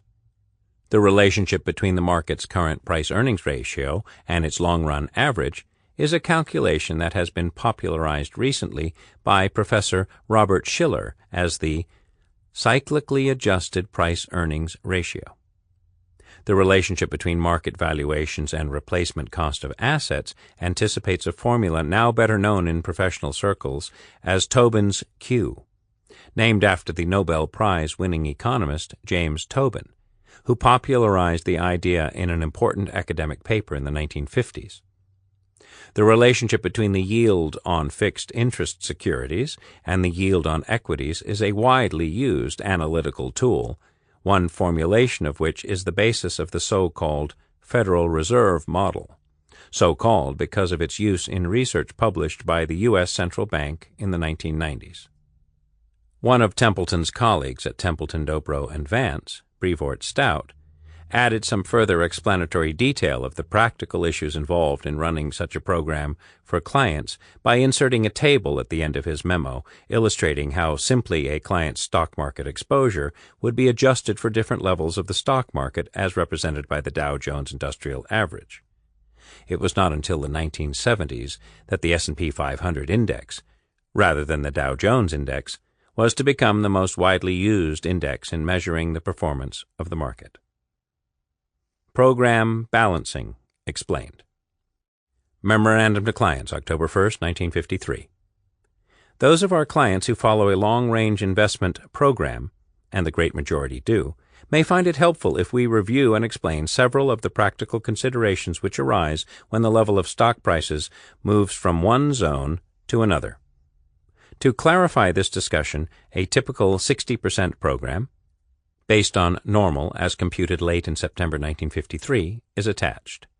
Recently, stock prices as a whole, usually referred to as the market, have been hovering around the boundary between the first zone below normal and the second zone below normal. Author's note: the Dow Jones Industrial Average closed at 265.7 on October 1, 1953. A dip into the second zone below normal calls for an increase in the proportion each such portfolio holds in stocks. For most clients, the increase is 10 percentage points. For example, if a portfolio is managed on the basis of a 60% program, a drop by the market into the second zone below normal would call for raising the percentage in stocks to 70% of the total fund. A drop into the third zone below normal would call for 80% in stocks. When, following such purchases, prices rise, no steps would be taken to reduce the percentage in stocks until the market reached the top of the normal zone, at which time profits would be taken to a sufficient extent to restore the normal percentage called for by the program.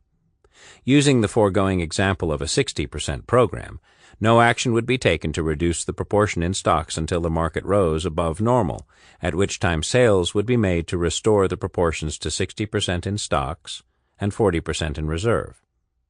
In the process of acting to keep our clients' portfolios in proper balance according to their respective individual programs, we are confronted with several practical problems. An explanation of these problems and how we solve them may prove timely and enlightening. Suppose that today the market dropped from the first zone below normal into the second zone below normal. Theoretically, this would call for stock purchases by hundreds of our clients. It would, however, be impractical and unwise to place buying orders or make buying recommendations for all of our clients on any one day. In the first place, we could not devote the care and attention to each individual client's requirements necessary to assure the proper selling and buying selections for his portfolio. In the second place, the sudden impact of heavy mass buying on the stocks selected for purchase would tend to drive up the quotations, and would thus defeat our purpose of buying at bargain prices. Our solution to this problem is to defer, until the date of the month which corresponds to the particular client's inventory date, our special balancing review. For example, portfolios of clients whose quarterly inventories are dated on, say, the 8th of the month, come up for special balancing review on or about the 8th day of each month. Each portfolio is, of course, reviewed for other purposes more frequently than once each month, but this special balancing review is a fixed monthly routine. If, on the balancing date for a particular client, balancing action is called for by the level of the stock market and by the client's program, we immediately undertake or recommend appropriate balancing transactions for that client.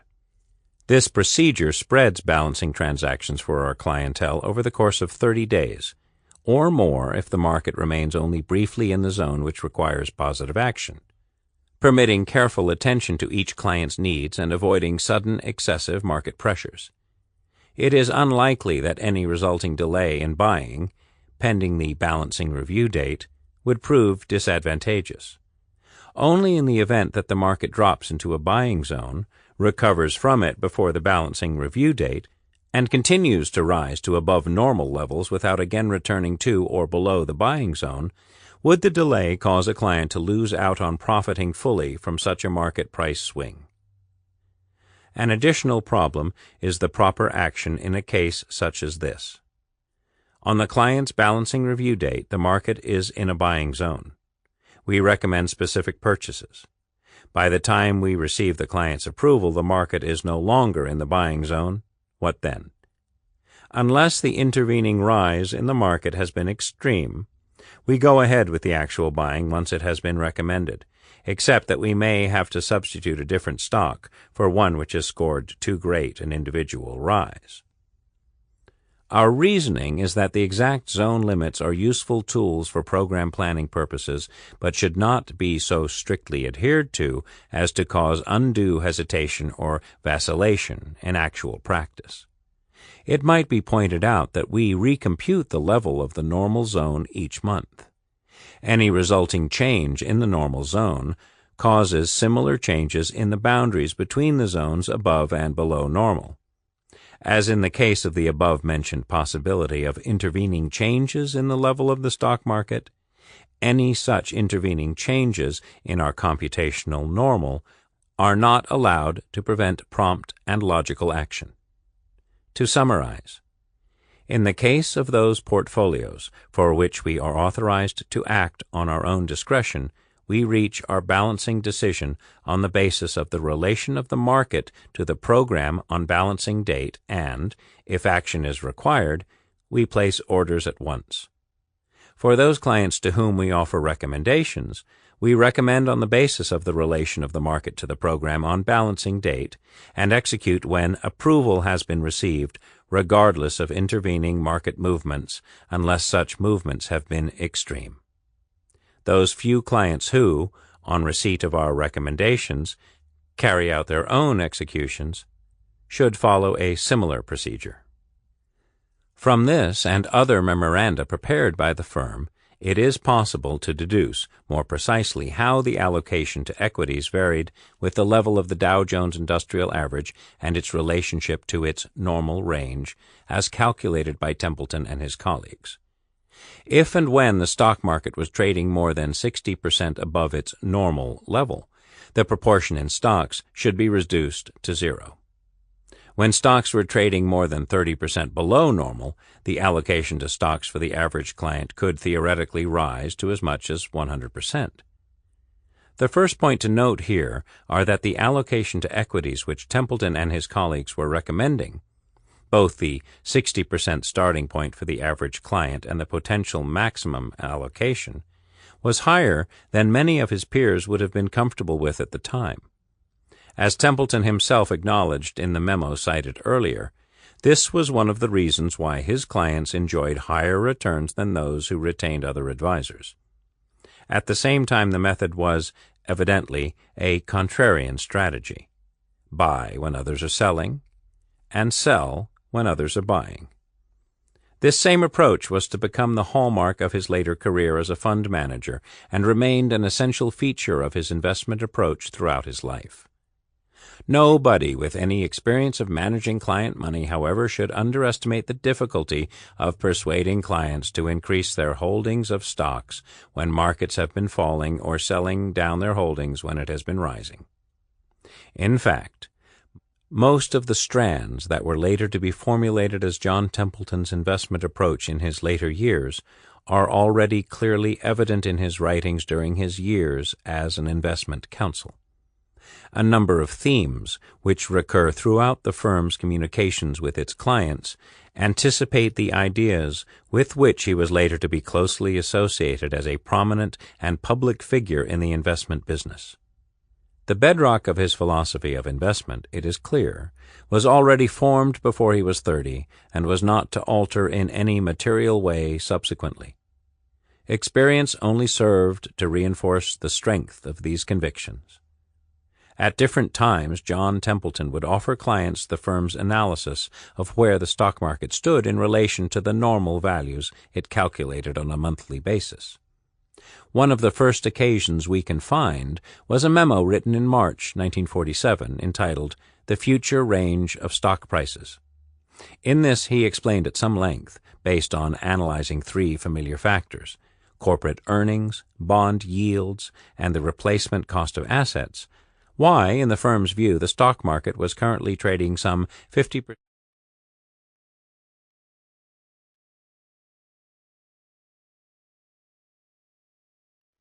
A simpler way to grasp how the system worked was seen in figures, graphs, as one of a number of attempts made by the firm to illustrate how the methodology worked.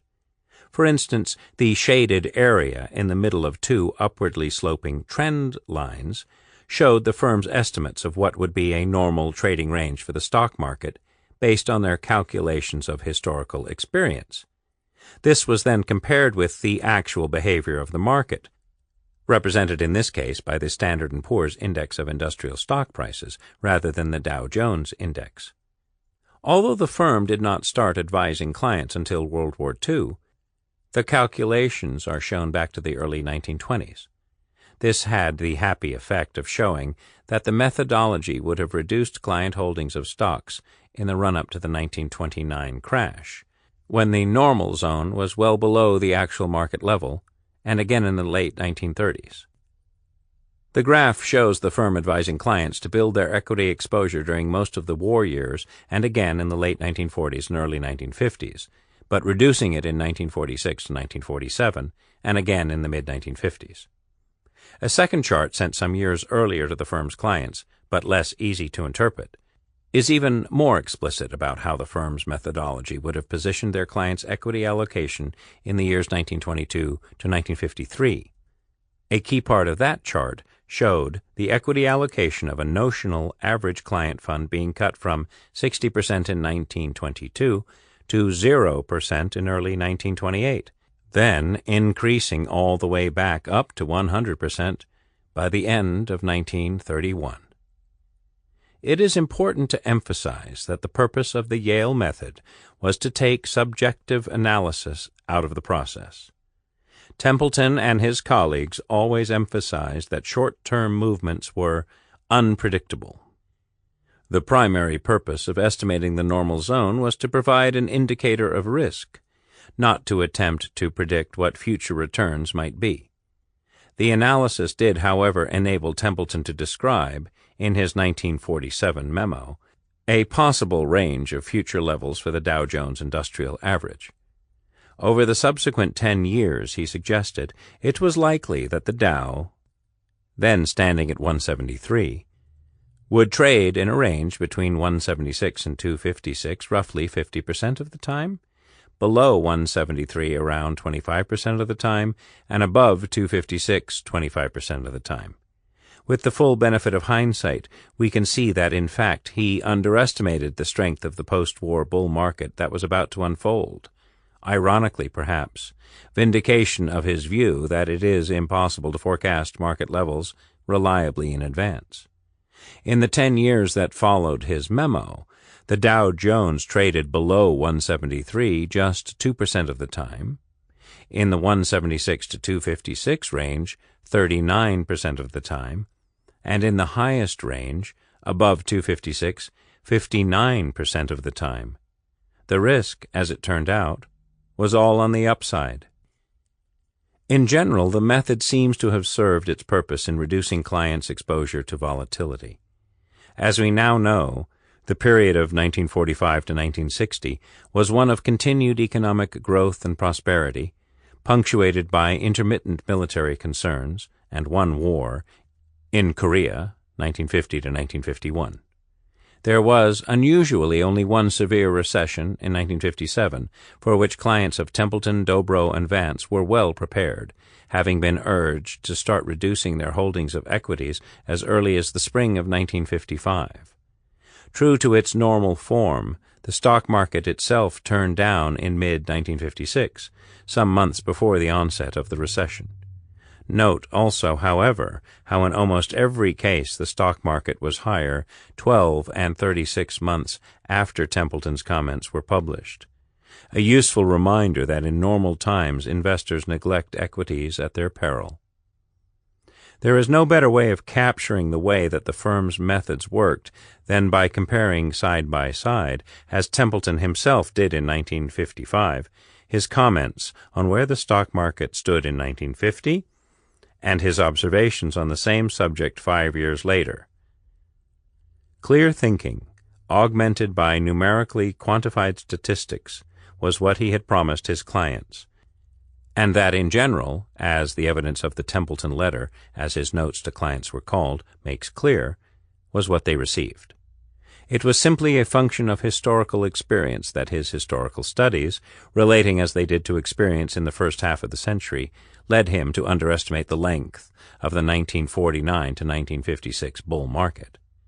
The second half of the 20th century turned out to be very different in character to the first.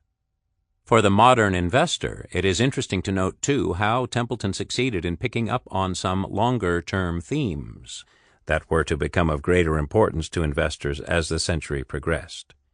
In 1945, for example, he wrote a long article for Barron's explaining why he was expecting a higher price for oil and greatly increased earnings for oil-producing companies. His clients, he noted in an update 11 years later, had been more invested in oil stocks than any other single industry. The 6 stocks he named in the original Barron's article had risen 620% over the 11-year period. By the end of the 1950s, in his view, the risks in owning oil stocks had increased dramatically, however. Around the same time, he tackled the fashionable argument on Wall Street, widely used to justify the new highs that the stock market was making, that the onset of inflation in the post-war period, which he had long forecast, justified the high level of stock prices prevailing at that time. It did not, in his view, but events were to demonstrate that the stock market continued to power ahead well into the 1960s. At periodic intervals, Templeton wrote letters to his clients explaining why a sudden fall in the stock market was actually good, not bad, news for investors with a medium to long-term horizon.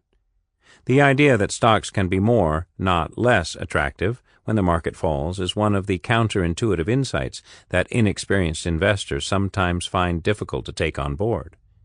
Graham and Buffett are among those who have tried to explain this apparent paradox. It is hard, though, to match the clarity and lucidity of Templeton's explanation, written at a time shortly after World War II, when the markets were becoming preoccupied by the developing Cold War, and many stocks were selling on single-figure P/E ratios. By this point in 1948, it is worth noting, clients of the firm had been allocated above normal weightings in equities for nearly 3 years, and as the market had traded sideways for almost the entire period, it is possible to speculate that some were anxiously demanding reassurance that their portfolios were still in capable hands. The best thing that could happen. Memorandum to clients, September 21, 1948. The stock market went down yesterday. My friends in Wall Street are sad. I can understand their emotions, but it only illustrates again the fact that more and more investors should adopt and adhere to the long-range, non-forecasting programs used by the clients of Templeton, Dobro, and Vance, Inc. These programs are designed to profit from stock market cycles without the need for predicting such cycles. For an investor following a program of this nature, as we have said before, the best thing which could happen is to have the stock market go down from today's level of 177 to 128 before the next long bull market begins. An investor following an average program has 70% in common stocks today, which will participate in the capital gains during the next bull market. However, if the market declines to 128 before the bull market begins, such an investor will have 100% in stocks with which to participate in future capital gains. In other words, if a bull market begins now, the investor will make a large profit. But if the market first declines to 128 before the bull market begins, he will make an extra $19,000 approximately on each $100,000 involved in the program. If the market continues to decline, the long-range programs will call for purchasing more stocks at successively low levels.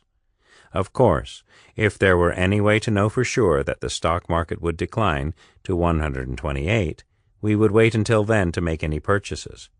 In fact, we would go further than that and sell out the stocks now held in order to repurchase at the bottom. But the fact is that no one can possibly know for sure what the stock market will do. It is also possible that a long bull market may start immediately. If there were any way to know this for certain, we should immediately buy common stocks on margin at once. Here again, no one can possibly be sure what the stock market will do. The prudent and conservative policy is to follow a long-range program designed to profit from stock market cycles without the need for predicting either the timing or extent of such cycles. Because the stock market declined yesterday and is now 9% below its level 3 months ago, investors generally are unhappy. Even for those investors who have not yet adopted a long-range program, this emotion is illogical, if such investors are still in the stage of accumulating their wealth. Low market prices work to the advantage of an investor who makes it a practice to reinvest dividends or an investor who makes annual savings from his business or salary. For more than 2 years, stock prices have been remarkably low in relation to earnings. In fact, today stock prices are lower in relation to earnings than in any peacetime year as far back as records are available. This means simply that a person with new money to invest can obtain unusual bargains. Author's note: the Dow Jones Industrial Average in September 1948 traded in a narrow range between 178 and 185, and was not to start rising until June 1949, after which it rose by around 40% in the next 2 years. He can buy shares in some of America's largest and soundest enterprises for less than 5 times current rate of earnings. If the current rate of earnings is maintained, the net worth of his shares plus the dividends received will cause the value of his investment to double in less than 5 years. Even if future earnings were only 1/2 of current earnings, his purchases would still represent attractive bargains. This memorandum is not written merely to point out the silver lining of a cloud. It is intended as a part of the long educational program to persuade more and more investors to adopt sound and long-range investment programs. In December 1950, Templeton addressed the question of how to pick the best stocks within a portfolio. This is a simple and cogent outline of the methods that he was to refine and develop over the rest of his career as a professional investor. As it grew, his investment counseling firm was to devote increasing amounts of time and effort to analyzing and selecting individual stocks. Noted in particular was the emphasis on looking at both value and growth criteria, and the idea that the most successful investments are likely to be those that are unpopular at the time they are purchased. Yet even at this early stage in his career, it was evident that his investment style could not be classified as either a simplistic value or growth approach. He was clear, for example, that stocks with very high dividend yields, one measure favored by value investors, were less likely to produce good results than lower-yielding stocks with superior growth prospects. It is probably worth remembering that at the time the terms value and growth did not carry the same connotations as they do now. For Templeton, it was quite likely that he'd describe a stock as value because he was underpaying for its growth. In recent years, there has been an obsession with style, which seeks to categorize investors according to the types of stocks in which they seem to invest. This is the antithesis of the approach suggested by Templeton. Which are the best stocks? Letter to Clients, December 1950. After an investor has decided the percentage of total funds which he should keep in common stocks, then he faces the problem of selecting the best stocks. The investor does not wish to purchase a list of stocks selected at random, but rather he wishes to purchase only those stocks which are the best. Some people, especially institutional investors and trustees, use the words best stocks to mean stocks of high investment quality. Stocks of high investment quality are those having a tendency to rise very little in favorable markets and to decline very little in unfavorable markets. These are usually stocks of large and famous corporations, having a long record of steady dividends. It is a simple matter for an experienced investor to make a list of those stocks having high investment quality. There is little disagreement among security analysts in determining which stocks deserve this rating. Other people use the words best stocks to mean stocks having a good short-term outlook. In fact, this is the viewpoint most frequently used in selecting stocks. A stock may be selected because the company is expected to pay an extra dividend, because the company is expected to have an increase in sales volume next year, or because of a rumor that the stock may be split. This tendency to emphasize the temporary outlook is the cause for the wide fluctuation in price which most stocks undergo every year. Now, when we use the words best stocks, we mean simply the best values. That is to say, those stocks whose market prices are lowest in relation to their intrinsic value. The question of investment quality and the question of short-term outlook are only two among the multitude of factors which must be computed and combined in the complex task of estimating the intrinsic value. For each stock we arrive at a specific estimate of intrinsic value. These estimates are kept up to date by frequent review. Each month the market price for each stock is compared with the estimated intrinsic value of that stock. When the market price for a particular stock rises above intrinsic value to an unreasonable extent, we notify clients holding that stock and suggest that the stock should be sold. Conversely, when the market price falls below the intrinsic value for a particular stock to an unreasonable extent, we put that stock on a list of stocks which can be recommended to clients for purchase. To appraise the value of a stock, the analyst must consider not just one or two, but all factors.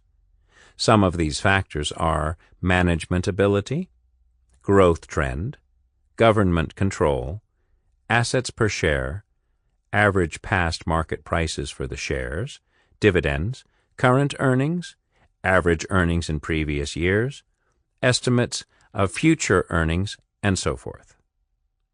The appraisal of value is complex and subject to numerous uncertainties. It should not be expected that all selections made on this basis or any other basis can prove successful. But although the intrinsic value is only an estimate, the person or company whose studies are crystallized logically, systematically, and consistently into a specific estimate has an advantage over other stock purchasers and sellers whose ideas are often nebulous and incomplete. A comprehensive and systematic analysis reduces the human tendency to overemphasize one or two dramatic factors and overlook others. The investor who purchases a stock because of basic value can enjoy a certain peace of mind. If after purchasing a stock at a low price in relation to value, the price continues to decline, then it is simply a better bargain than it was before. On the other hand, the speculator who purchases in the hope of a quick profit places himself at the mercy of market fluctuations because he can succeed only by selling his shares to other speculators at higher prices. The investor who selects stocks on the basis of long-term intrinsic value must expect certain problems. In the first place, he should expect usually to purchase stocks which are thoroughly unpopular. Only when a stock is unpopular is the price likely to be depressed greatly below intrinsic value. It is not easy to act contrary to popular opinion. When the price of a stock is very low, there are usually obvious reasons which have caused others to sell the shares and thereby depress the price. For example, after the Japanese attack at Pearl Harbor, the outlook for the automobile industry was recognized as unfavorable. It was widely predicted that the manufacture of automobiles might be stopped completely. Shares of General Motors sold as low as 28 5/8. The manufacture of automobiles was in fact stopped completely a few months later and not resumed for several years. However, the bargain hunters who were willing to act against public opinion and purchase General Motors below 30 after Pearl Harbor were well rewarded because the shares were later split 2-for-1 and are now selling at 47. In the second place, the investor who selects stocks on the basis of long-term intrinsic value should not expect that the stocks selected will immediately begin to show a profit. If the intrinsic value of a stock is estimated at $40, and then over a period of years unfavorable news depresses the price to $20, the investor may begin to buy this stock because it appears to be one of the best bargains in the market. However, it would be an unusual coincidence if he should happen to make the purchase just at the time when the downward trend is reversed. Ordinarily, the downward trend persists for at least a few weeks and sometimes much longer. The investor may hold the shares for a long time before others begin to recognize the intrinsic value. Usually a stock selected for purchase because its market price is very low in relation to intrinsic value sooner or later attracts public favor so that the market price rises above intrinsic value. Even if the stock does not become popular, however, the investment may prove lucrative in the long run. For example, if you can purchase at $20 a stock having $20 a share in assets, earning 20% annually on assets and paying out half of earnings, then simply by holding this stock for 5 years, you will receive more than $10 in dividends and more than $10 in the form of increased assets per share. In other words, you may obtain even 100% profit on the investment even though the stock continues to be unpopular and sells equally low in relation to earnings, dividends, and asset values. Whenever you can buy a large amount of future earning power for a low price, you have made a good investment. In 1954, Templeton wrote a letter to his clients expanding on his view that the worst way for any medium to long-term investor to generate income from his investments was to buy the highest-yielding shares in the market. He made the case for buying growth stocks instead, underlining the handsome results that could be obtained by buying and holding stocks with the greatest potential for dividend growth.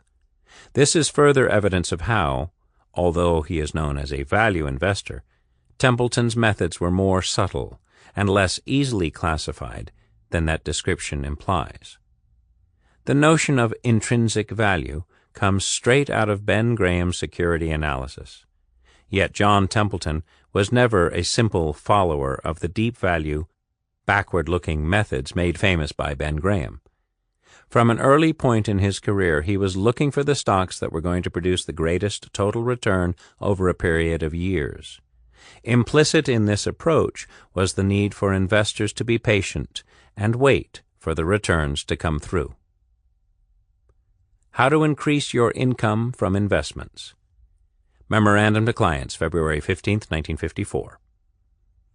Any good investment research man can prepare for you within a few minutes a well-diversified list of stocks yielding over 10%. On the basis of market prices on February 10th and the dividends paid in the last 12 months, Van Norman Company yields 10.5%, Moore McCormick Lines 11%, Barker Brothers 11.7%, Pond Creek Pocahontas 11.9%, Butte Copper 12.3%, Nash Kelvinator 12.8%, Pacific Tin 13.0%, Great Northern Iron Ore 13.0%, Inspiration Consolidated Copper 13.1%, and Roan Antelope Mines 15.6%. These are all well-established corporations with shares listed on the New York Stock Exchange. This is an easy method for increasing your income from investments, but it is the worst of all methods. Stocks sell at low prices in relation to current dividends, usually because there are good reasons for expecting that the dividend may be reduced. Investors selecting stocks with high current yield face not only the risk of reduced dividends, but also the greater risk of capital losses. A far wiser method for increasing your income is to select stocks with the highest earnings in relation to market price. This will usually mean that your stocks have good prospects for paying increased dividends rather than prospects for paying reduced dividends. Many good stocks can now be found whose annual earnings are more than 15% of the market price. Such earnings are partly reinvested by the company for the benefit of stockholders, which, in turn, leads to still higher earnings per share in future years. Of course, in seeking such stocks, you should skip those whose earnings are high for 1 or 2 years for abnormal reasons, and search rather for those likely to have a high level of earnings for many years in the future. In the endeavor to increase your income, it is wise also to select growth stocks. Growth stocks are most likely to earn more and pay increased dividends in future years. Usually, growth companies have a high rate of earnings in relation to net worth. By retaining a large share of its earnings each year, a growth company may be able to double its net assets per share within a relatively few years, and this in turn may lead to increased earnings and dividends. Another sound method, with which our clients are thoroughly familiar, is to reduce the percentage held in common stocks when the stock market rises far above normal, and then in turn to increase the percentage in common stocks when the stock market declines far below normal. At first thought, it may seem strange to speak of increasing your income by taking part of your money out of common stocks when stock prices are high, in order to create a reserve of top-grade bonds, which usually have low yields. However, the importance of having a reserve and the use of such reserve to achieve an increase in income will become apparent the next time common stock prices are really low. Then the reserve can be used to purchase more common stocks at prices that are really low in relation to probable earnings and dividends of future years. For example, let us assume that the stock of X company is paying, and will continue to pay, $1.50 annually in dividends. It may be possible at some time to sell such a stock at $30, hold the proceeds temporarily in 3% bonds, and then within a few years use this reserve to repurchase at $20, 3 shares of the same stock for each 2 shares previously held. This method accomplishes no temporary increase in income with accompanying risk, but rather a solid and permanent increase of income in the long run. For the purpose of increasing your income, constant watchfulness is also important. Prices of common stocks fluctuate very widely. It is often possible to sell a stock whose price is too high in relation to value, and use the proceeds for the purchase at the same time of another stock whose price is too low in relation to its value. Transactions which increase the intrinsic value of your list of investments usually lead to increases in income in the long run.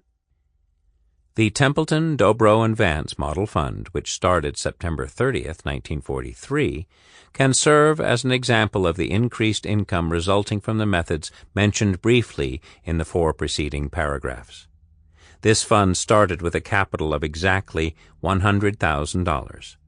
And although it is only 68% invested in common stocks, it is now earning income at the rate of $11,213 annually, or 11.2% of cost. As one more example, consider the case of Mr. M., whose fund of $276,000 was first placed under our investment council management exactly 15 years ago. Although this fund is now only 57% invested in common stocks, The income is $30,780 annually, which is 10.9% of cost. By using the methods mentioned above, you may increase your income on a sound and permanent basis. Also, these methods should increase both the safety and the capital growth of your investments.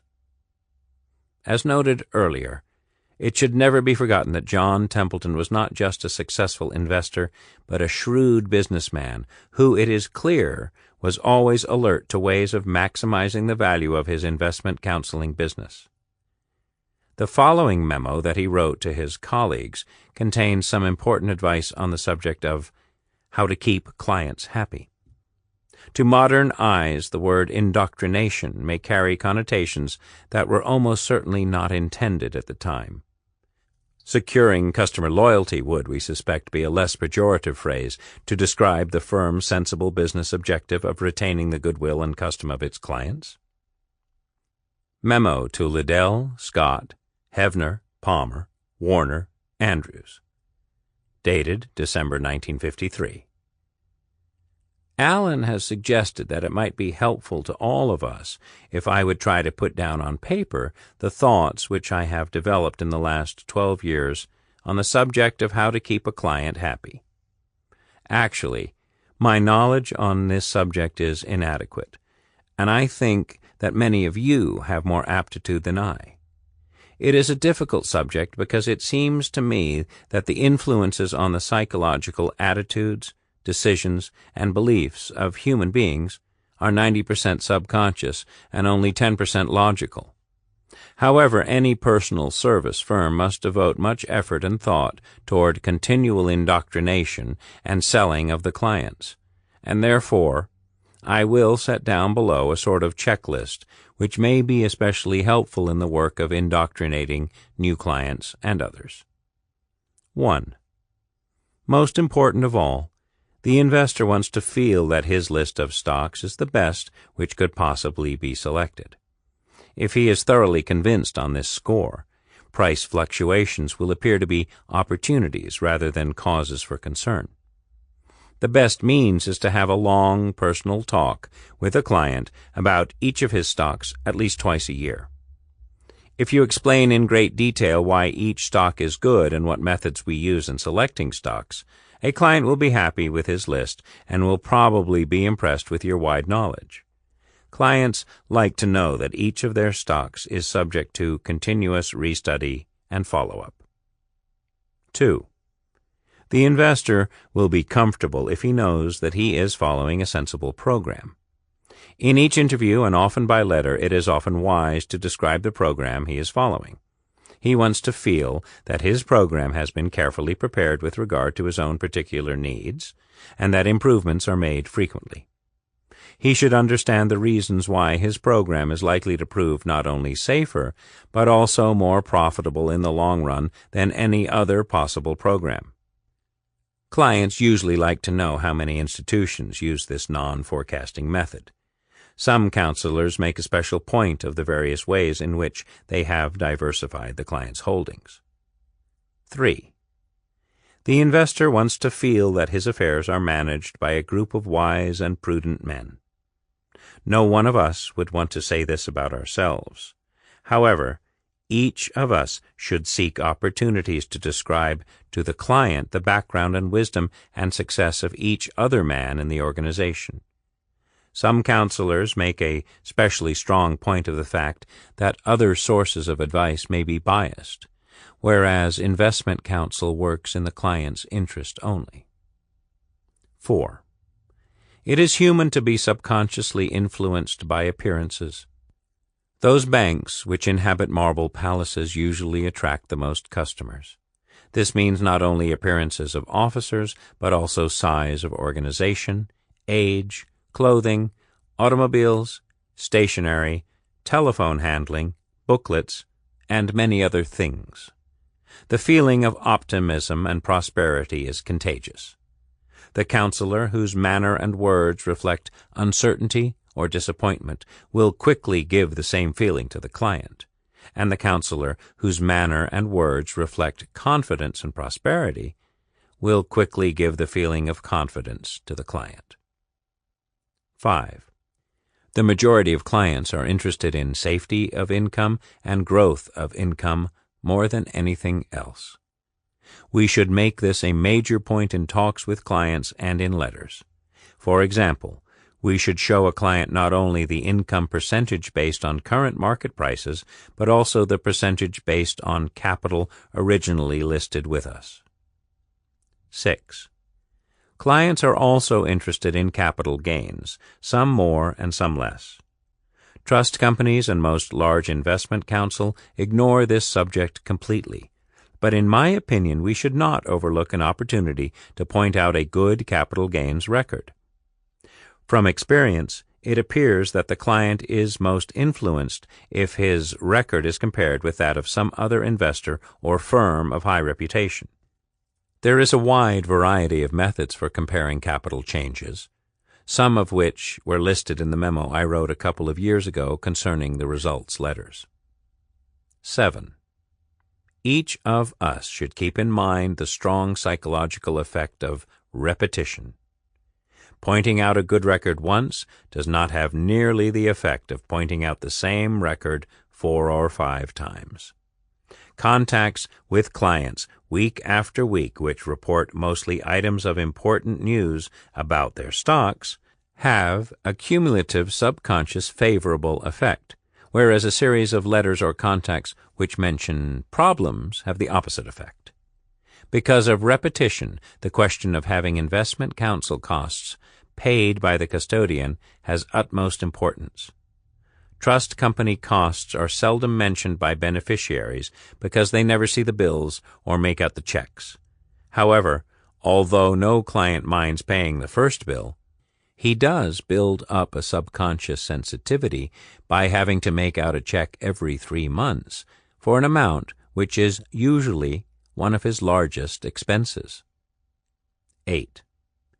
Intimate knowledge of every detail of family affairs is a proper expectation of the client, because investment counsel does fit selections to the needs and wishes of the particular client. If the counselor remembers most of the details about the family, taxes, and investment holdings of the client, this gives the client a feeling that he is getting close personal attention. Estate planning is a helpful thing in establishing this close relationship. Personal friendship should be cultivated in various ways because this subconsciously encourages a favorable attitude toward each question that may arise. 9. To some extent, clients are happy to learn how good our record has been for other clients. The model fund is a help in this respect and should often be shown to the clients and the method of comparison described in some detail. Testimonial letters are helpful also. 10. Frequent mailing of reports and studies gives the client a better understanding of our work. This helps the client to learn how much research and thoughtful work in many fields is devoted to his financial welfare. This sort of memo is especially helpful to keep in touch with prospective clients. 11.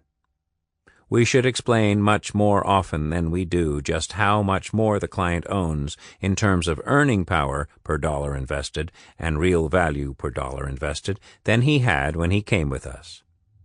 When recommending switching from one stock to another, we should often give a tabulation of 5 or 6 reasons with figures showing just how the stock purchased is better than the stock sold. Reading through the letters to clients shows, as you would expect, that the markets were not the only concern of the firm. The principals also tackled more mundane issues such as tax and legacies. They became early advocates of profit-sharing plans for employees. For all his success in building a profitable investment counsel firm, and taking a prominent role in the campaign to raise awareness of the new profession, it is clear that by the end of the 1950s, John Templeton was beginning to think of his next move. His experience in setting up and advising investment funds, which had begun some 8 years earlier, coupled with his awareness that the world was undergoing far-reaching changes, creating new opportunities for investors, was to persuade him that the time had come to sell his advisory business and concentrate his efforts on the attractive and fast-growing business of fund management. Looking back later, Templeton regrets that he took so long to realize the value of going into mutual funds. "I was much too late into it," he said in an interview with the authors in 2003. "If I had been wise, I would have started much sooner. But I noticed that the people who had started mutual funds were getting more clients and more money than I was. At that time, there were tax advantages in having a fund incorporated in Canada, so I formed the Templeton Growth Fund of Canada. It was available to Americans as well as Canadians. However, it was 1954 before I had any fun, and even then, I didn't have salesmen. That was my major mistake." Quite a costly mistake that proved to be, and it is addressed in the next chapter, which looks at his record as a fund manager. Chapter 3. Fund Manager. In this chapter, we look at John Templeton's long career as the manager of mutual funds and attempt to answer a fundamental question: how good was he as an investor? During his lifetime, he received numerous accolades. Forbes magazine, for example, described him as one of the handful of true investment greats in a field of crowded mediocrity and bloated reputations. Another financial magazine went further, describing him as the greatest stock picker of the century. In Money Masters, John Train's popular book about the giants of the late 20th century investment business, it is the track record of the Templeton Growth Fund which, he concludes, proved that John Templeton is one of the great investors. Ken Fisher, CEO of Fisher Investments, says, "To say Sir John is legendary is an injustice to the word legendary." Such accolades slip easily into print, but how well justified are they? To answer that question, we focus on the performance of the Templeton Growth Fund, which was launched in 1954 and still exists today. Although he had previously created other mutual funds and was later to launch others with similar objectives, the Templeton Growth Fund, TGF, is the one that was responsible, after flying under the radar for many years, both for establishing his reputation as an outstanding investor and for laying the foundations of his substantial personal wealth. This in turn made possible the great majority of his many charitable and philanthropic activities. The critical importance of this one fund in shaping his life was something of which Templeton himself was acutely aware, and to which he frequently referred in later years. As we noted in the previous chapter, Templeton was happy to admit in later life that his biggest regret was not getting into the fund management business earlier. When a young English fund manager traveled to the Bahamas in the early 1990s to ask Templeton for advice on how to succeed as a professional investor, he put a simple question: "Sir John, what is the most important single lesson you have learnt in your long career?" To his surprise, the answer that came straight back had nothing to do with the finer points of stock picking or any other aspect of security analysis. Instead, said Sir John, his answer would be the importance of distribution, by which he meant the ability to put his funds into the hands of as many investors as possible. The reason for his regret, in other words, was that the economics of the fund business were so clearly superior to that of his earlier profession of investment counseling. Looking at the data for the performance and size of his flagship fund over the course of his 38 years as a fund manager makes clear the truth of this comment. His involvement in mutual funds had begun, as we have seen, in the early 1950s. The Templeton Growth Fund, launched in 1954, was one of 5 mutual funds, according to a 1959 press article, in which he was involved in one capacity or another by the end of the decade. The 5 included the enticingly named Nucleonics, Chemistry, and Electronics Shares Fund, set up, one assumes, to try to cash in on investors' enthusiasm for the new technologies and industries that were emerging after the war. Even in its infancy, The mutual fund business was never slow to spot commercial opportunities for selling shares in funds that invest in new growth industries. In 1958, Templeton joined forces with William G. Damroth, a sales and marketing professional and author of a self-improvement title, How to Win Success Before 40, to issue shares in a joint venture management company, the Templeton-Damroth Corporation. Asked to justify the hefty front-end sales charges, loads, Templeton commented that in his experience, no-load funds, although cheaper, simply do not grow because few investors take the time to find out about them. It is clear that Templeton was aware of the importance of marketing his funds, but success seems to have been elusive. While in his public speeches and in the media he invariably described himself in this period as an investment counselor rather than as a fund manager, it is evident that he was well aware of the potential rewards of expansion into mutual funds. Few businesses, he was quoted in an article as saying, had better growth prospects. The Templeton Growth Fund was a conscious effort to broaden the base of investors who wished to tap into his firm's investment expertise. It was also, just as importantly, one of the very first mutual funds to offer investors in North America the opportunity to invest in a diversified portfolio of non-U.S. stocks, something which, for both cultural and legal reasons, investors at the time rarely chose or were able to do. For tax reasons, the fund was initially domiciled in Canada, and for its first few years the portfolio consisted mainly of Canadian stocks and bonds, although the fund from the outset had a mandate to invest up to one-third of its capital outside Canada and the United States. The launch followed hard on the heels of a ruling by the Securities and Exchange Commission in April 1954, which for the first time permitted the sale of shares in Canadian-domiciled investment trusts to U.S. investors. Because the fund paid no capital gains tax, and the fund's initial policy was not to pay dividends, thereby avoiding income tax, a key selling point of this and other funds like it was that they offered U.S. investors the opportunity to roll up gains from Canadian and other global equities free of tax. Gains were only taxed, at the rate of 25%, when an investor sold shares in the fund. The SEC ruling was one of the seeds from which the multi-billion-dollar global fund management industry we know today was eventually to grow. Market beginnings.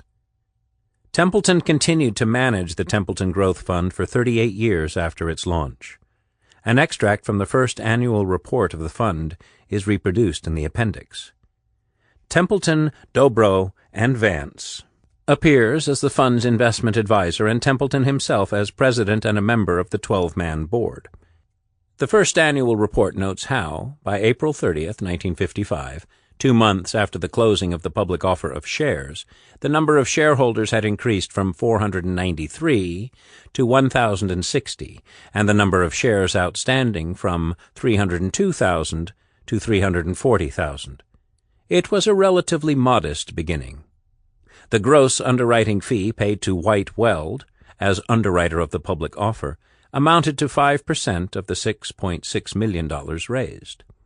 As the investment advisor, Templeton's investment counsel firm was paid an annual management fee equivalent to 0.5% per annum for the first $10 million of assets, reducing to 0.375% for the next $10 million and 0.25% when and if the fund reached $20 million in assets.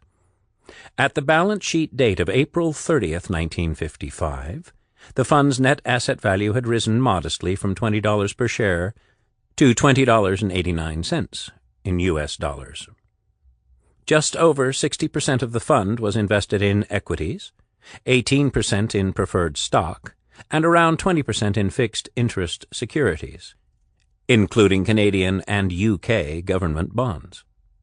The report listed holdings in 27 Canadian equities, of which around a third by value were in forestry and mining. Overall, Canadian assets accounted for 90% of the fund's net worth.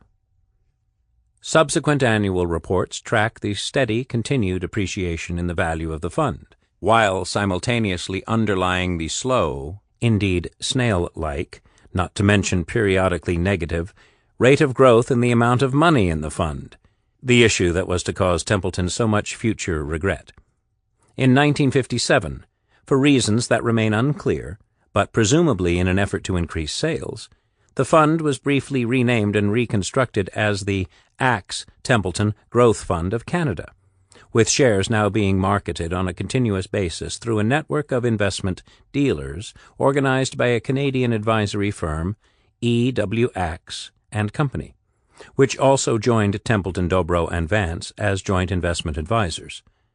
As a result of the reconstruction, more than half the shares in the fund were redeemed, and the net assets of the firm fell to Canadian $2.9 million, of which more than a third was owned by the directors and others associated with the fund. The net asset value per share also fell. A contemporary book about the investment industry in Canada in 1958 lists more than 30 funds primarily owned by investors from the United States. Only one has fewer assets than the $4 million in the Templeton Growth Fund, while several are 5 or 10 times as large.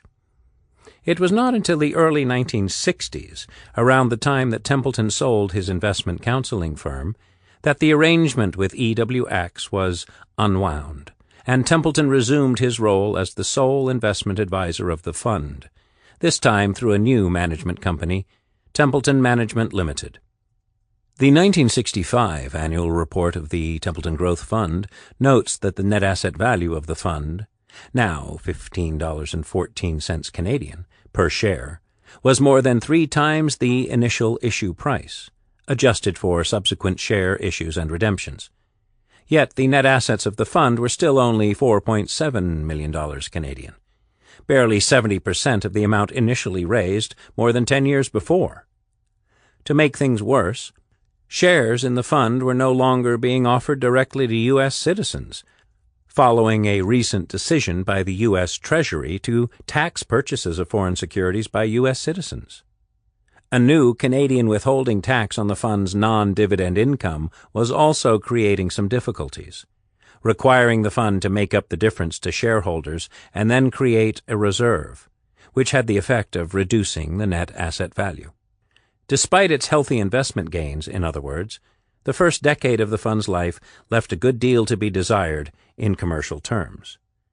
The only consolation by the mid-1960s was that Templeton's investment advisory fee from the fund had risen to $21,000 a year. By the end of the decade, this had risen further to $30,000 a year Canadian. Yet the same pattern of continued investment advance, coupled with modest asset growth, remained.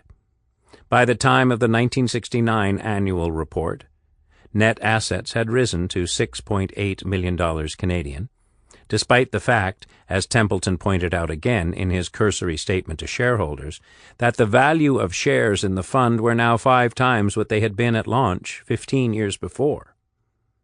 Out of 1.79 million shares issued, more than 1.5 million had been redeemed, meaning that the number of shares in issue was also lower than at the outset of the fund 15 years before. As a result of the redemptions, Templeton disclosed, he himself now owned more than 10% of the shares in the fund. If nothing else, Templeton Management Limited was being paid well for looking after his own money. Yet if Templeton was ready to sell the fund at the time of his move to the Bahamas, as we now know he was, it would hardly have been a surprise. The sparseness of his letter to shareholders, 8 short sentences, amounting to barely 100 words in total, a fraction the length of his first annual report statement in 1955, could be interpreted as suggesting he may well have been losing interest in the fund business. Changes in the portfolio. What had clearly changed by the 1960s, however, was the composition of the portfolio, reflecting Templeton's growing interest in international diversification. In his 1967 letter to shareholders, he noted that the 12 largest common stock investments in the fund now included 2 companies from Holland, Phillips and Royal Dutch Petroleum, and 1 each from Japan, Germany, Sweden, and Great Britain. Other than Canadian government bonds, the largest single holding in the fund was Shiseido, a Japanese cosmetic company. It was the only Japanese stock in the portfolio, but it amounted to 13% of the total value of the fund. The fund in 1967 also owned a series of German and Japanese bonds. Overall, however, the fund had fewer than 30 investments. Pointers to Templeton's maturing style as a fund manager, the global focus, the concentration on high-conviction ideas, and the willingness at times to hold high levels of liquidity in the shape of government bonds were nevertheless beginning to become apparent. 2 years later, in the 1969 report, around the time that Templeton and his wife were packing their bags to live full-time in the Bahamas, the pattern remained broadly similar. Shiseido, the Japanese cosmetic company, was still the largest single holding, now up to 14.5% of the fund by value, followed by Ericsson, the Swedish telecom manufacturer. The holdings of foreign and government bonds accounted for more than a third of the value of the fund, reflecting Templeton's concern at the heightened valuations in equity markets prevailing at the time. Given the size of the fund, he could not, it seems, find more than 20 individual stocks anywhere in the world that met his demanding valuation criteria. Much has been made in profiles and biographies of Templeton's brilliant and contrarian move to take big bets on unfashionable Japanese stocks from the 1960s onward. His coup in finding fast-growing Japanese stocks that were trading at ridiculously low P/E ratios features prominently in published accounts of his life and career. In fact, Templeton himself had already started to buy Japanese shares for his own account through a broker in the mid-1950s. His clients were also being alerted to the potential in Japan as early as the late 1950s, well before the strength of the post-war Japanese miracle had come to be appreciated by investors in the West. In May 1959, for example, Templeton wrote a long memo to clients pointing out the success that Japanese companies were having in winning export business in the United States and Europe. He pointed out that bonds of good Japanese companies could be bought for twice the yield on similar U.S. issues, 8% against 4.2%, while stocks yielded 1% more than the Dow Jones Industrial Average. Further, he noted that although there were still at that time restrictions on repatriation of capital, the Japanese did not impose a withholding tax on dividends remitted by Japanese companies to U.S. shareholders, meaning they were taxed less heavily than dividends from American corporations. In addition, he pointed out, just 1.59% of Japanese shares were owned by foreigners. The 5 stocks he recommended to his clients in 1959 were not, however, at least ostensibly, the dirt-cheap growth stocks in which his fund was to invest in years later. All 5, Toyota, Matsushita, Sanyo, Ankyo, and Riken Optical, were trading, according to his memo, on multiples of between 15 and 20 times earnings. Although they had useful dividends, they would not have been obvious bargains to a traditional value investor, at least until it was possible to dig deeper, as Templeton was able to do, into the question of how Japanese accounting rules affected the reported figures, which in many cases had the effect of disguising the true level of profitability. If he had already identified the way that accounting treatment was disguising the true rate of profitability of these companies, it seems logical to expect that he would have mentioned it in his memo. But he did not, implying that this realization was only to come later. Yet, as we have seen, if Japanese stocks were attractive, they did not, apart from Shiseido, figure prominently in the Templeton Growth Fund portfolio until the early 1970s. The important point was that he was more than willing to extend his search for bargains to countries that many other investors at the time were either unwilling or unable to consider. As early as 1955, Templeton had sent a series of letters to clients describing his impressions after a trip to Europe, and in 1959 he repeated the exercise after a 17-day visit that took in 6 different countries in Europe. Travel and study of stocks and bonds in other nations, he observed in one letter, serves two purposes. Firstly, it leads to discovery of attractive opportunities in the securities of those nations. More importantly, a study of the exotic conditions and investment trends in other lands helps us to understand more clearly what can happen in our own nation. It teaches us to question the economic theories and fads popular here. It gives us deeper respect for the fact that the most unexpected things can happen and often do. It was from this and his earlier experience that he began to list the distinctive qualities that made one country rather than another suitable for outside investors. In Japan, he saw a politically stable society that was making a determined effort to recover from World War II and recognized in the country's people many of the characteristics, hard work, respect for business, thrift, that he most admired and looked for when considering new countries in which to invest. Although he invested personally in Japanese stocks, the main obstacle to the fund investing in Japan was its restrictions on capital repatriation, which were not fully lifted until the second half of the 1960s, following Japan's admission as a member of the OECD. Capital controls were one of several barriers that tended to make a country unattractive as a place to invest in. Others included lack of respect for property rights, populist governments, and socialistic tendencies. Great prosperity only occurs when people are free. If we regulate people excessively, we slow down and perhaps prevent, even reverse, the trend towards prosperity. With the exception of Shiseido, it was not until 1971 that Japanese stocks began to appear prominently in the Templeton Growth Fund. It did not take long for the boldness and wisdom of his move to become apparent.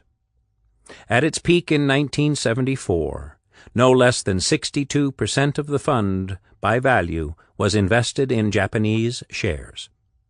Contrary to mythology, many of the most famous Japanese exporters of the time, such as Canon, Toyota, and Sony, never featured in the portfolio. In absolute terms, the fund's largest single gains came from Sumitomo Trust, a bank, and Bridgestone, the tire company, and from the bonds, not the shares, of Nissan. Drug companies were a particularly strong favorite. Most of the purchases were made in 1972 and 1973, and by 1975, having made significant gains on many of them, Templeton was already turning his attention back to the U.S. stock market, where the market crash was beginning to offer superior bargains. By the time of the 1978 annual report of the fund, the proportion of the fund in Japanese stocks had fallen to less than 10% of the portfolio against 42% in U.S. stocks. This was a trend that was to continue well into the 1980s.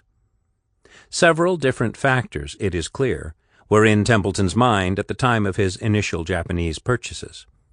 It was not just that the stocks themselves were very attractively priced and potential bargains in his way of thinking. Because the fund was so small and effectively operated without any investment constraints, he was free to make what conventionally would be regarded as an extraordinarily risky concentrated bet on stocks of just one country.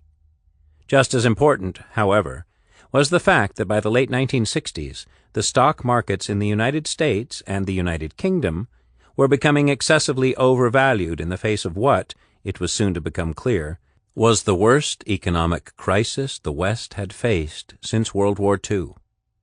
Share prices hit a peak in 1972, but were soon to experience heavy falls as the full impact of the OPEC oil embargo and the inflationary pressures which had been building for many years finally took their toll on economic growth and corporate profitability around the world. The Dow Jones Index, already seriously overvalued, fell 45% between January 1973 and its nadir in December 1974, and the London market by an even greater amount. If Templeton had not felt that most U.S. and European stocks were seriously overvalued, it is unlikely that he would have allowed his Japanese holdings to become such a dominant component of his fund's portfolio. Japan was to suffer more than most countries from the impact of soaring oil prices, yet the growth fund's Japanese stocks were protected from the worst of the decline by virtue of being so cheap at the point at which they were bought. What he liked about the shares, it seems clear from studying the pattern of his holdings over these years, was not their growth rates, but simply the fact that they were selling on such low multiples of earnings. If ever there was an illustration of one of his core ideas as a fund manager, that the shape of a portfolio should be driven by where cheap stocks were to be found, not by preset limits on how much could or should be held in this or that country, or this or that industry, the experience of the early 1970s provided it. The big weighting in Japanese stocks helped the fund to an exceptional 68% gain in the calendar year 1972, the final peak in the global stock market cycle, although it could not prevent the fund losing money in both 1973 and 1974, albeit at a slower rate than the world index.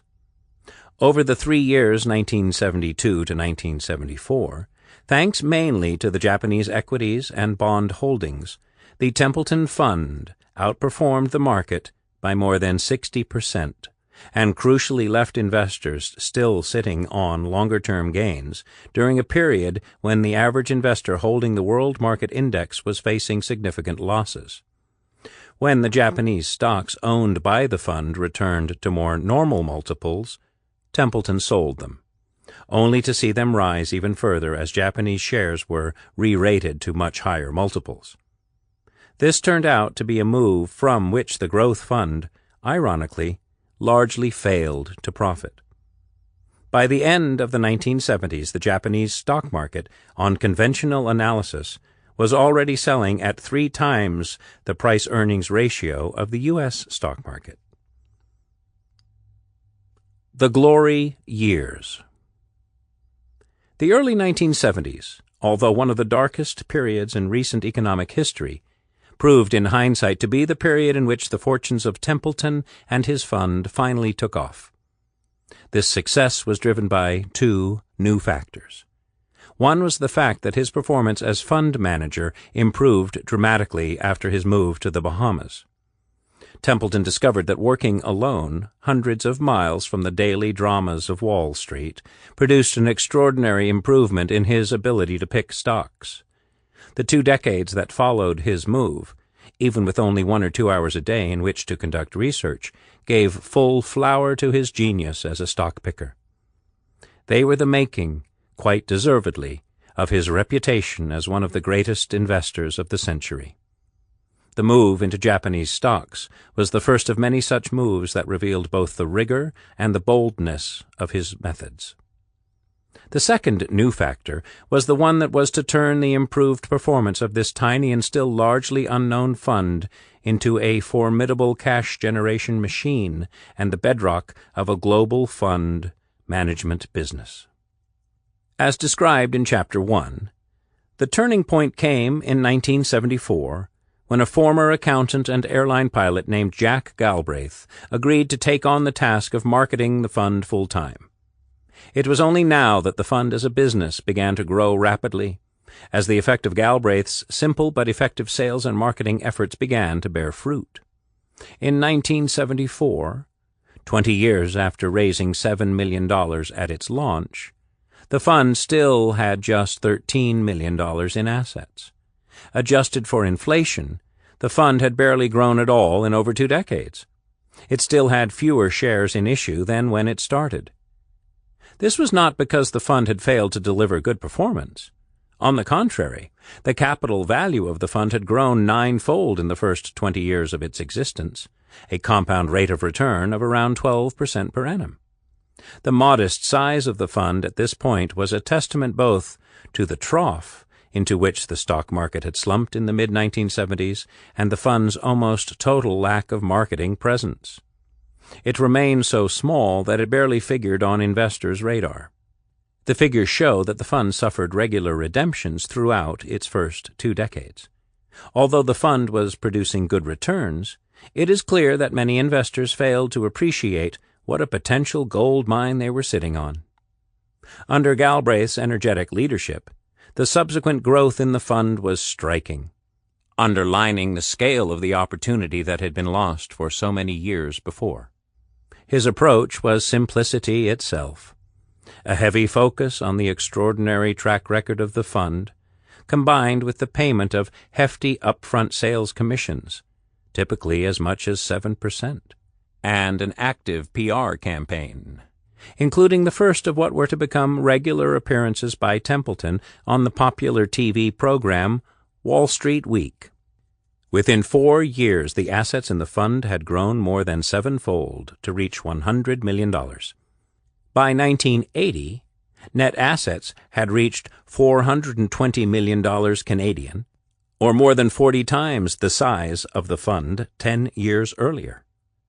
With the onset of the great global bull market that developed during the 1980s, it was not long before the size of the fund was being measured in billions rather than millions of dollars.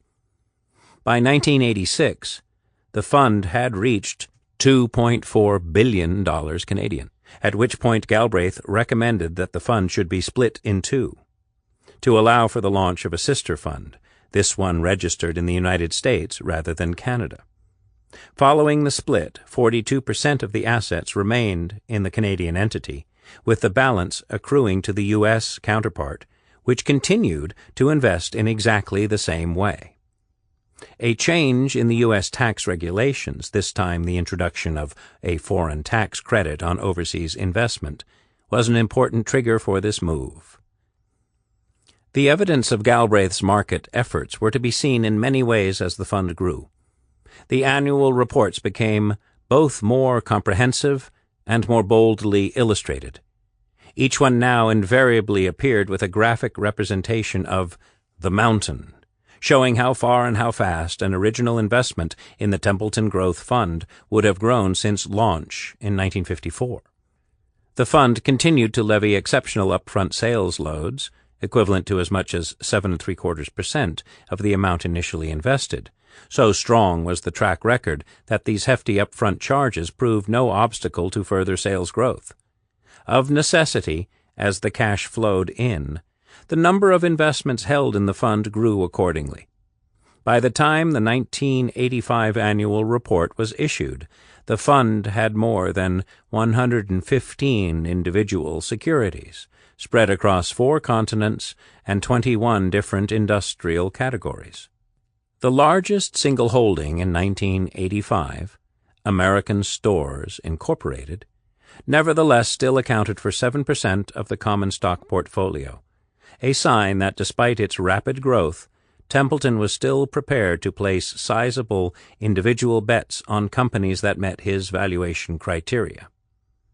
A year later, in April 1986, the annual report indicated that Templeton was becoming concerned about the extent to which the bull market had run ahead of itself, driving valuations to excessive levels. His strategy as a fund manager from the outset had been to build up holdings of bonds and cash whenever his analysis suggested that equity markets were rising above their normal levels. The same discipline that had underpinned his approach to managing clients' money in the 1950s persisted into his career as a fund manager. While the 1986 annual report makes no mention of the newfound caution, it is evident in the balance sheet of the fund, with bonds, preference shares, and treasury bills amounting to no less than 28% of the total portfolio. Some of this can doubtlessly be attributed to the sheer scale of money flowing into the fund. The following year, with the reporting date now the end of August, the U.S. fund was still reporting 16% of its holdings in bonds, cash, and preferred securities. Less than 2 months later, the October 1987 crash produced the most traumatic 2-day decline in stock market history.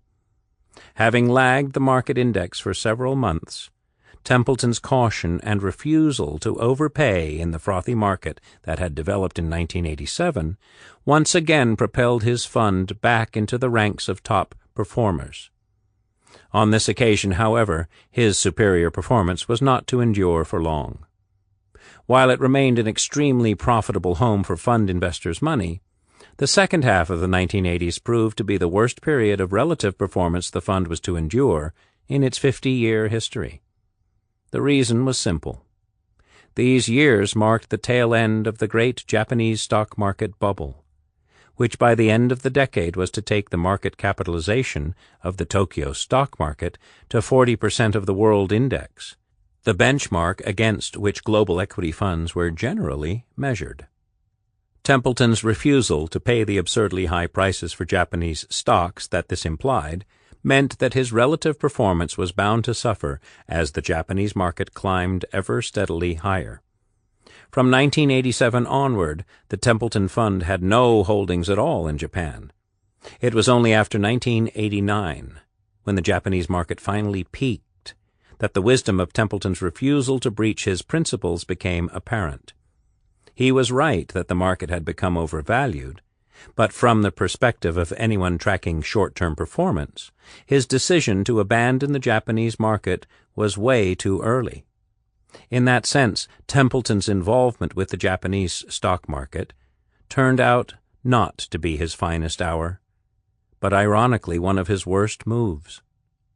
The changes in the makeup of the portfolio that characterized John Templeton's time in charge of the fund are as follows.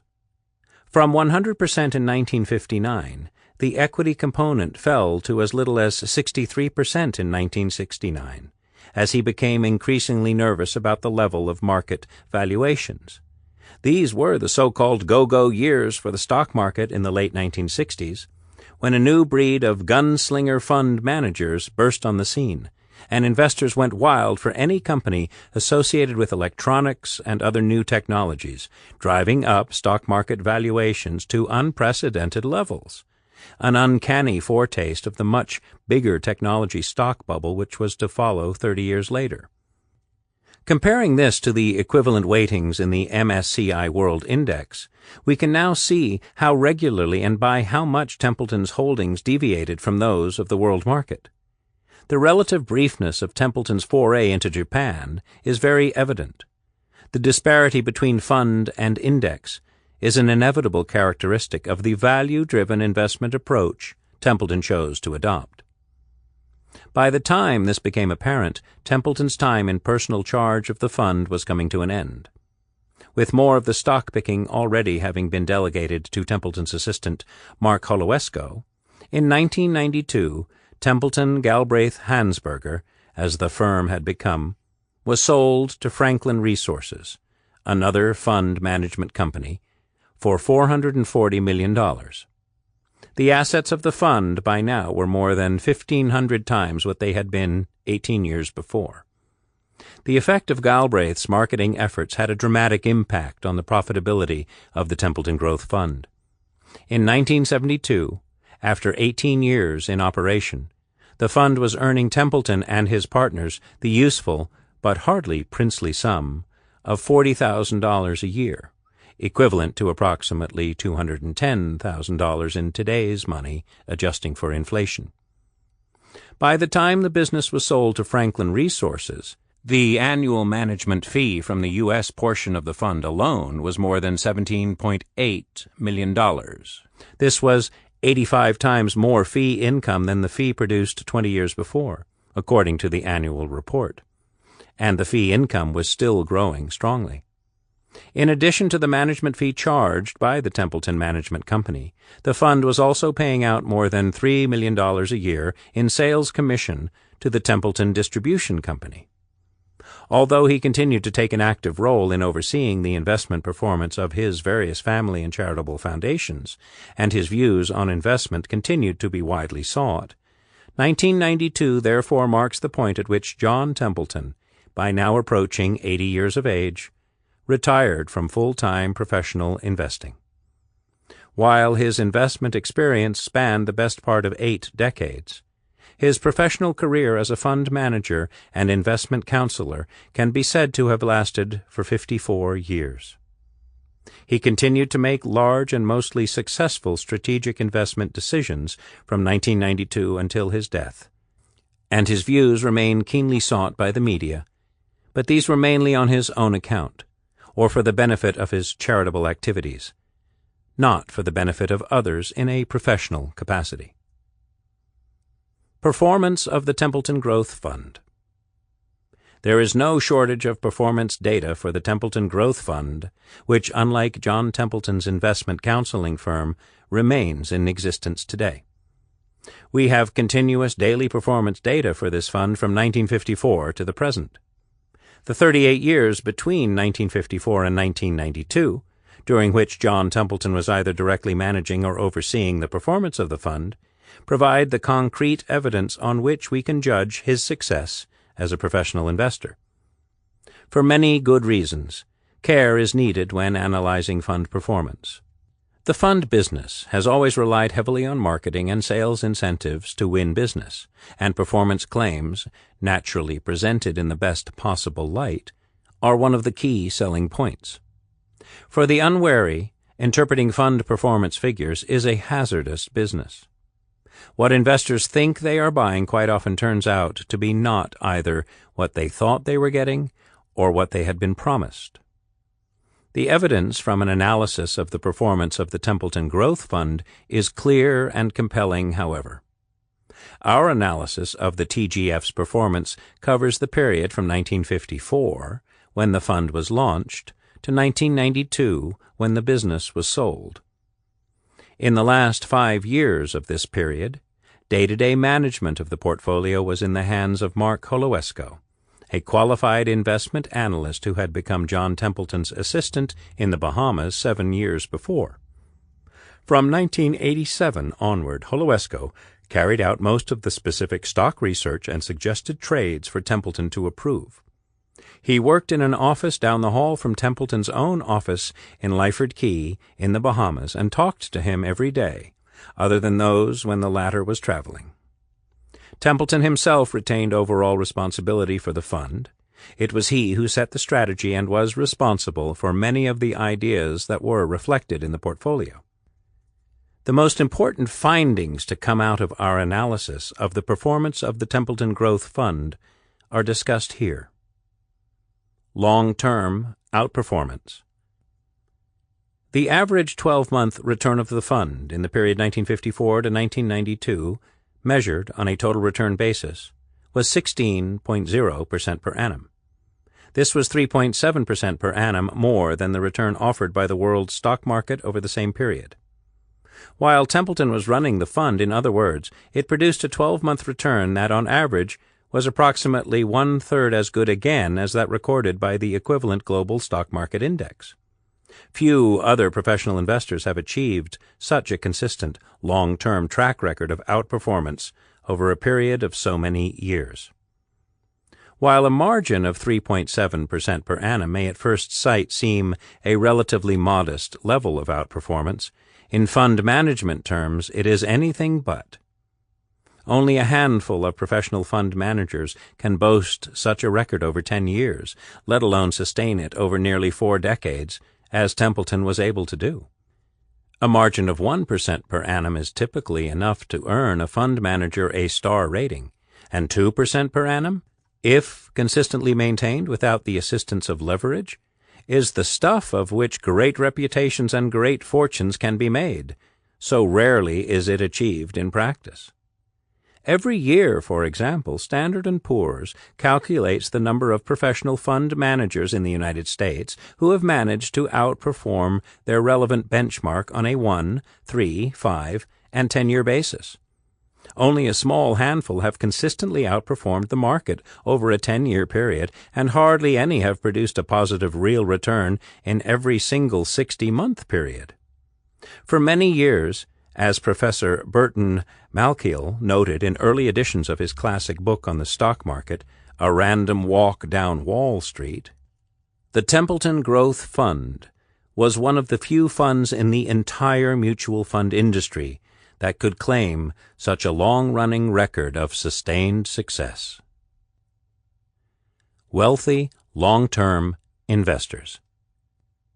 One of the most important benefits that flows from consistently superior fund performance, where it can be found, is that it provides disproportionate rewards to long-term investors, those who have the patience to wait for returns to flow through to their accounts. Many years ago, Albert Einstein described compound interest as the eighth wonder of the world. In investment, the ability to compound positive returns can indeed produce wondrous results, something that the history of the Templeton Growth Fund faithfully illustrates. An investor who committed $10,000 to the fund at its launch in 1954 and held on to that investment for the entire 38 years, during which John Templeton remained in charge of the portfolio, would have had by the end a holding worth $1,736,108, a 170-fold increase in value. A similar holding in the MSCI World Index, had such a thing been possible through all those years, would have been worth $534,907, less than a third as much.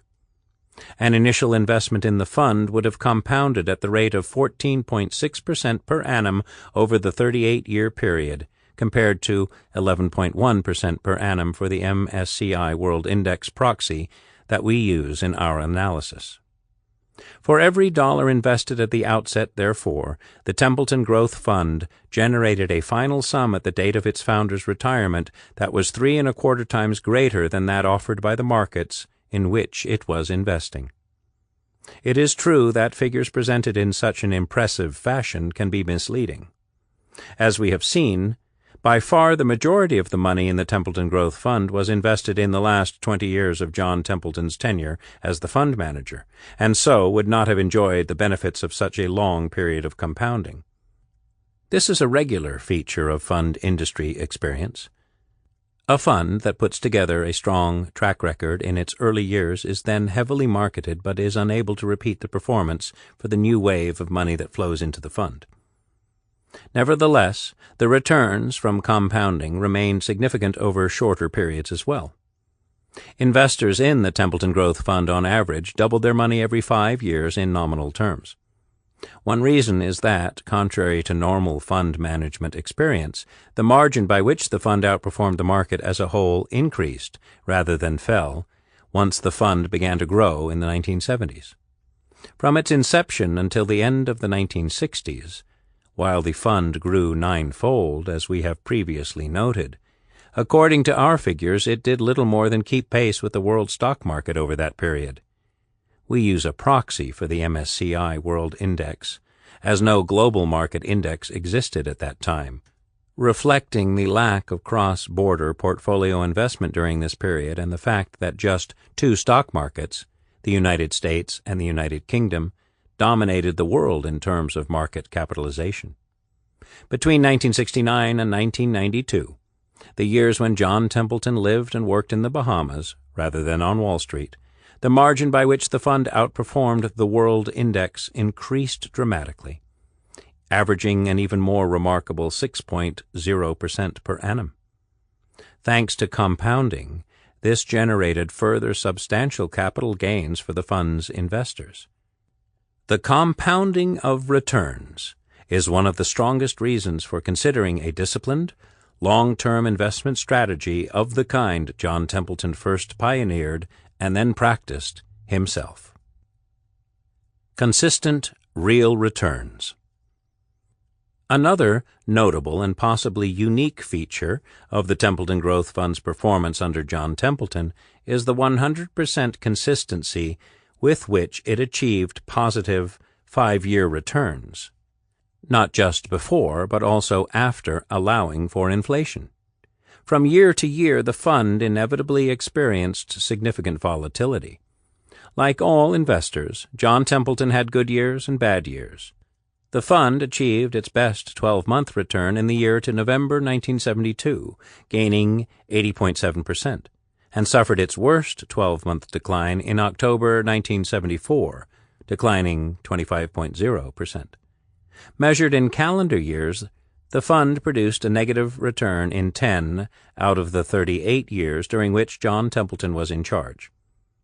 However, Templeton himself never claimed to be able to beat the market in every single year, and always emphasized the importance of investors investing for the longer term. His own holding period for an investment was typically 4 to 5 years. 5 years was also the period over which he urged investors to judge the performance of his fund.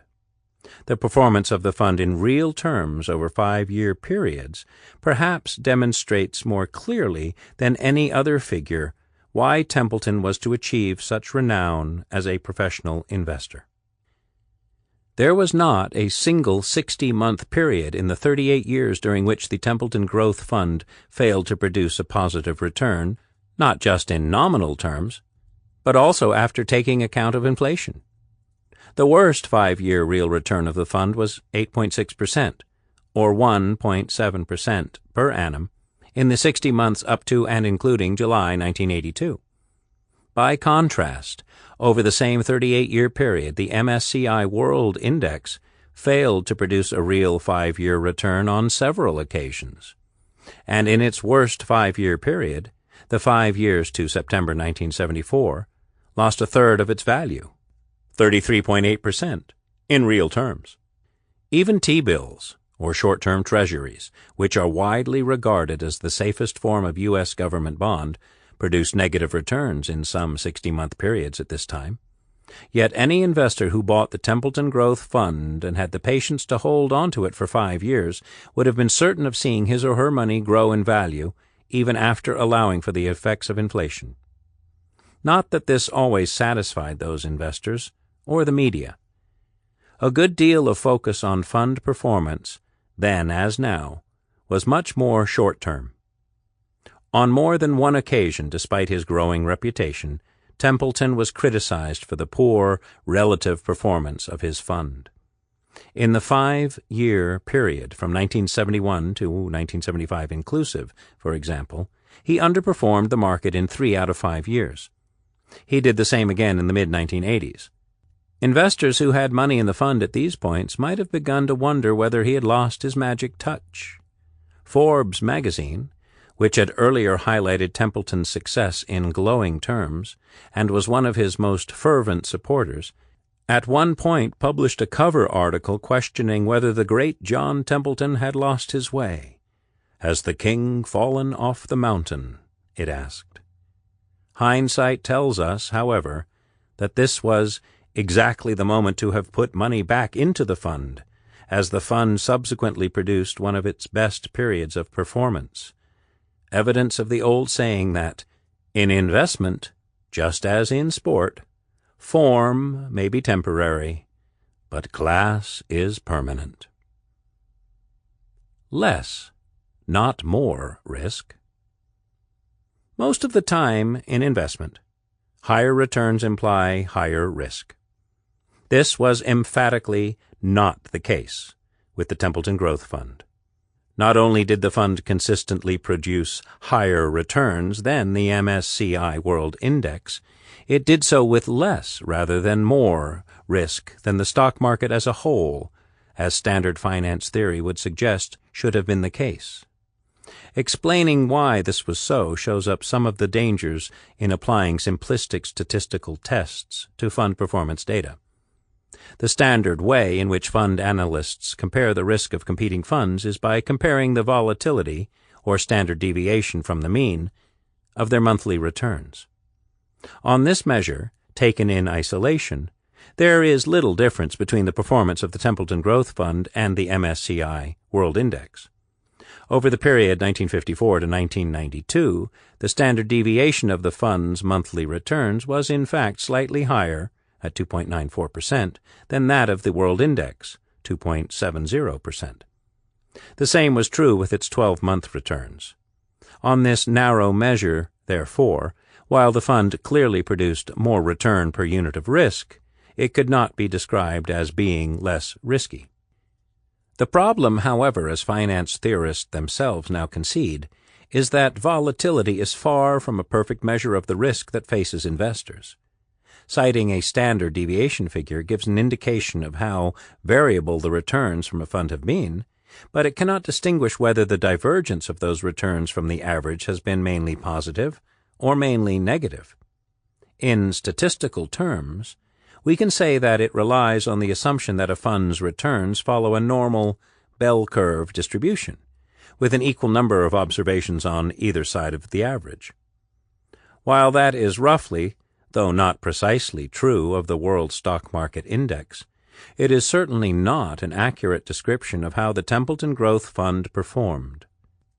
John Templeton's genius as a professional investor was to discover and then put into practice an investment approach which ensured that his fund produced significantly more above-average returns than it did below-average returns. This had the important consequence of reducing the likelihood that the fund's investors would experience losses. The simplest way to see this is to compare the distribution of average monthly returns from the fund with that of the world index over the 38-year period. Plotted as a histogram, it would clearly show 1. How the fund's returns were more narrowly bunched around their long-term average than those of the world index, and 2. How the number of above-average returns was disproportionately greater than the number of below-average returns. The corollary to this is that there were also periods when the Templeton Growth Fund failed to keep pace with the rising world market. So, for example, the best 5-year real return that the fund achieved was a gain of 205% in the 60 months ending in August 1986. During this period, one of the strongest 5-year periods of all time in stock market history, the MSCI World Index rose by an even more remarkable 286%. As we have seen, there are good reasons why the fund tended to outperform during the strongest bull markets, just as there are good reasons for its consistently above-average performance during bear markets. As already noted, the Templeton Growth Fund was prevented by the terms of its mandate from using debt to leverage its returns. While the use of debt increases the potential scope of returns, it also significantly increases the risk of significant loss for investors. John Templeton himself retained a lifelong aversion to the use of debt for investment purposes and counseled most investors against borrowing for the purposes of stock market speculation. If he had been able to use leverage, the fund's returns would have been even higher over time, but so too would have been its losses in the down periods that it did experience from time to time. The most important point to emphasize, though, is that the periods when the TGF underperformed the market were generally those when the fund was already itself making very good positive returns.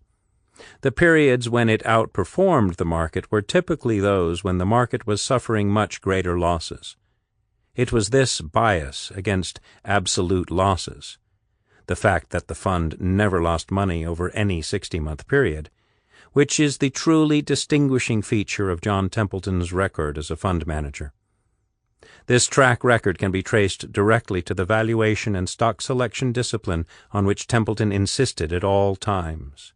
His mantra, "Only buy cheap stocks," may have cost his fund some performance in bull markets, but it more than earned its keep during bear markets. Bull and bear markets.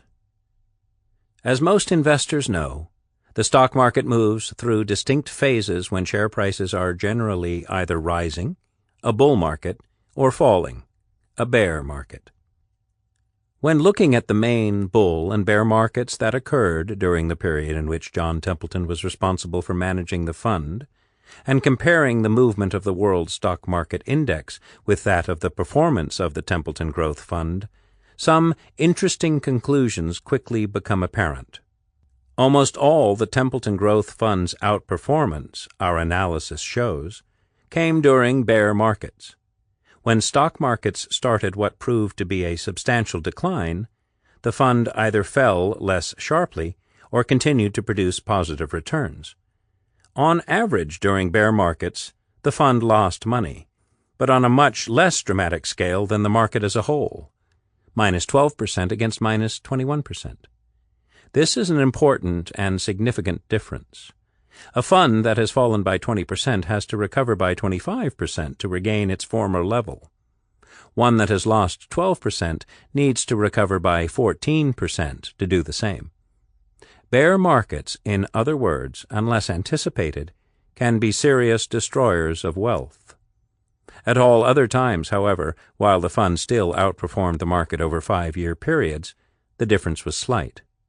In fact, we can establish no statistically significant degree of under- or overperformance relative to the world stock market index during bull markets. What is clear, however, is that during the strongest bull markets, and especially during periods of market euphoria, there was an observable tendency for the Templeton Growth Fund to underperform. This feature is characteristic of investors who follow a value approach, as is discussed further in Chapter 5. The Templeton Fund's record supports his contention that the biggest risk investors face is overpaying for what they own. Performance trends over time. For the first 10 years of its life, while its performance was good, the fund, in fact, failed to outperform the MSCI World Index or its equivalent. Templeton himself noted that his performance improved substantially when he left New York in the late 1960s in order to set up home at Lyford Key in the Bahamas, then a British colony. The data confirms that this was indeed the case. The years between 1969 and 1992 produced better returns for the fund than before or afterward. An analysis of the data will show that it is evident how badly the fund underperformed in the world market index in the second half of the 1980s. This was the period during which Templeton reduced his significant holdings in Japanese stocks and increased his holdings in the United States, which he believed, and said publicly, was poised for a multi-year bull market. He was right, but his timing for this move proved to be way too early, as the Japanese market continued to rise strongly until it peaked at the end of 1989, several years after Templeton had reduced his holdings in Japan to a minimal level. One consequence of this was that the Japanese stock market's share by value of the world index remained at more than 40% throughout this period, making it virtually impossible for any professional investor without a large holding in Japanese equities to beat the index. The stocks that Templeton was buying in the United States were materially cheaper than their equivalents in the Japanese market and indeed performed very strongly. Japanese shares continued to power ahead even faster, however, taking the Tokyo market to an all-time peak in 1989. An absurdly inflated level from which it has still, more than 20 years later, to recover. During the second half of the 1980s, the Japanese stock market was trading on a P/E ratio of more than 60, which was at least 4 times the equivalent rating for the U.S. stock market. At the worst point, the Templeton Growth Fund was lagging the world index by more than 100% over 5 years. Investors in the fund were, however, still receiving good portfolio returns. It was just that the world index, inflated by the Japanese bubble, was doing even better. When the bubble burst, Templeton's investors had good reason to be grateful for their manager's conservatism. At the time, though, many were not slow to complain. To sum up, therefore, we can clearly see that the performance of the fund was indeed exceptional.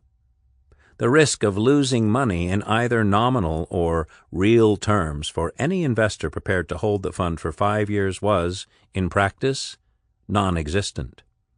More notable still was that it improved rather than deteriorated over time, and for many years under Templeton's personal stewardship, proved immune to the normal phenomenon in the fund world that popularity is inimical to continued good performance. Closer analysis shows that almost all its outperformance came during bear markets, when its losses were smaller than those of the market as a whole.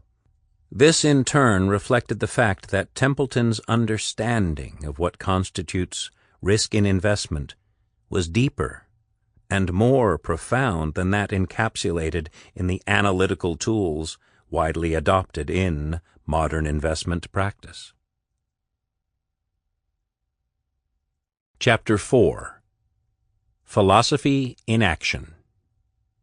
The philosophy that Sir John Templeton developed and refined over the course of his long investment career was faithfully reflected in the way that he managed money, both his own and that of others, whether they were clients of his investment counsel firm or investors in his funds. The essence of that approach was to act on logic rather than emotion, to rely on quantitative rather than subjective analysis, to think for himself and ignore what other investors were saying and doing, and to approach the business of investment in a systematic way that reflected his own deep understanding of how the financial markets actually work. His greatest advantage as a professional investor was that his investment philosophy was both thorough and consistent, and entirely attuned to his own knowledge, personality, and temperament. The qualities that any investor with an investment philosophy such as Templeton's requires, the ability to be patient, calm, dispassionate, bold, were all ones that he possessed to a marked degree. Sir John, says fund manager Ken Fisher, had ice in his veins, and really lived the idea, don't follow the herd. To help popularize his approach, throughout his life John Templeton sought to capture the essence of his approach in a series of maxims about the requirements for investment success. Phrases such as, "The best time to invest is at the point of maximum pessimism," and "This time it's different," the four most dangerous words in investment, have passed into common usage in the profession. In this chapter, we use these maxims as a framework for discussing how his philosophy can be implemented in practice, recognizing at the outset that this is no easy task and that there are important differences in their relevance to private and institutional investors, just as the way in which Templeton advised clients to invest was different in some ways than the way he managed a fund. The version of the maxims we have chosen to use is the one that was published in World Monitor, the Christian Science Monitor Monthly, in February 1993, under the title 16 Rules for Investment Success. There are several other versions in existence, however, some with a different number of rules or differences in wording.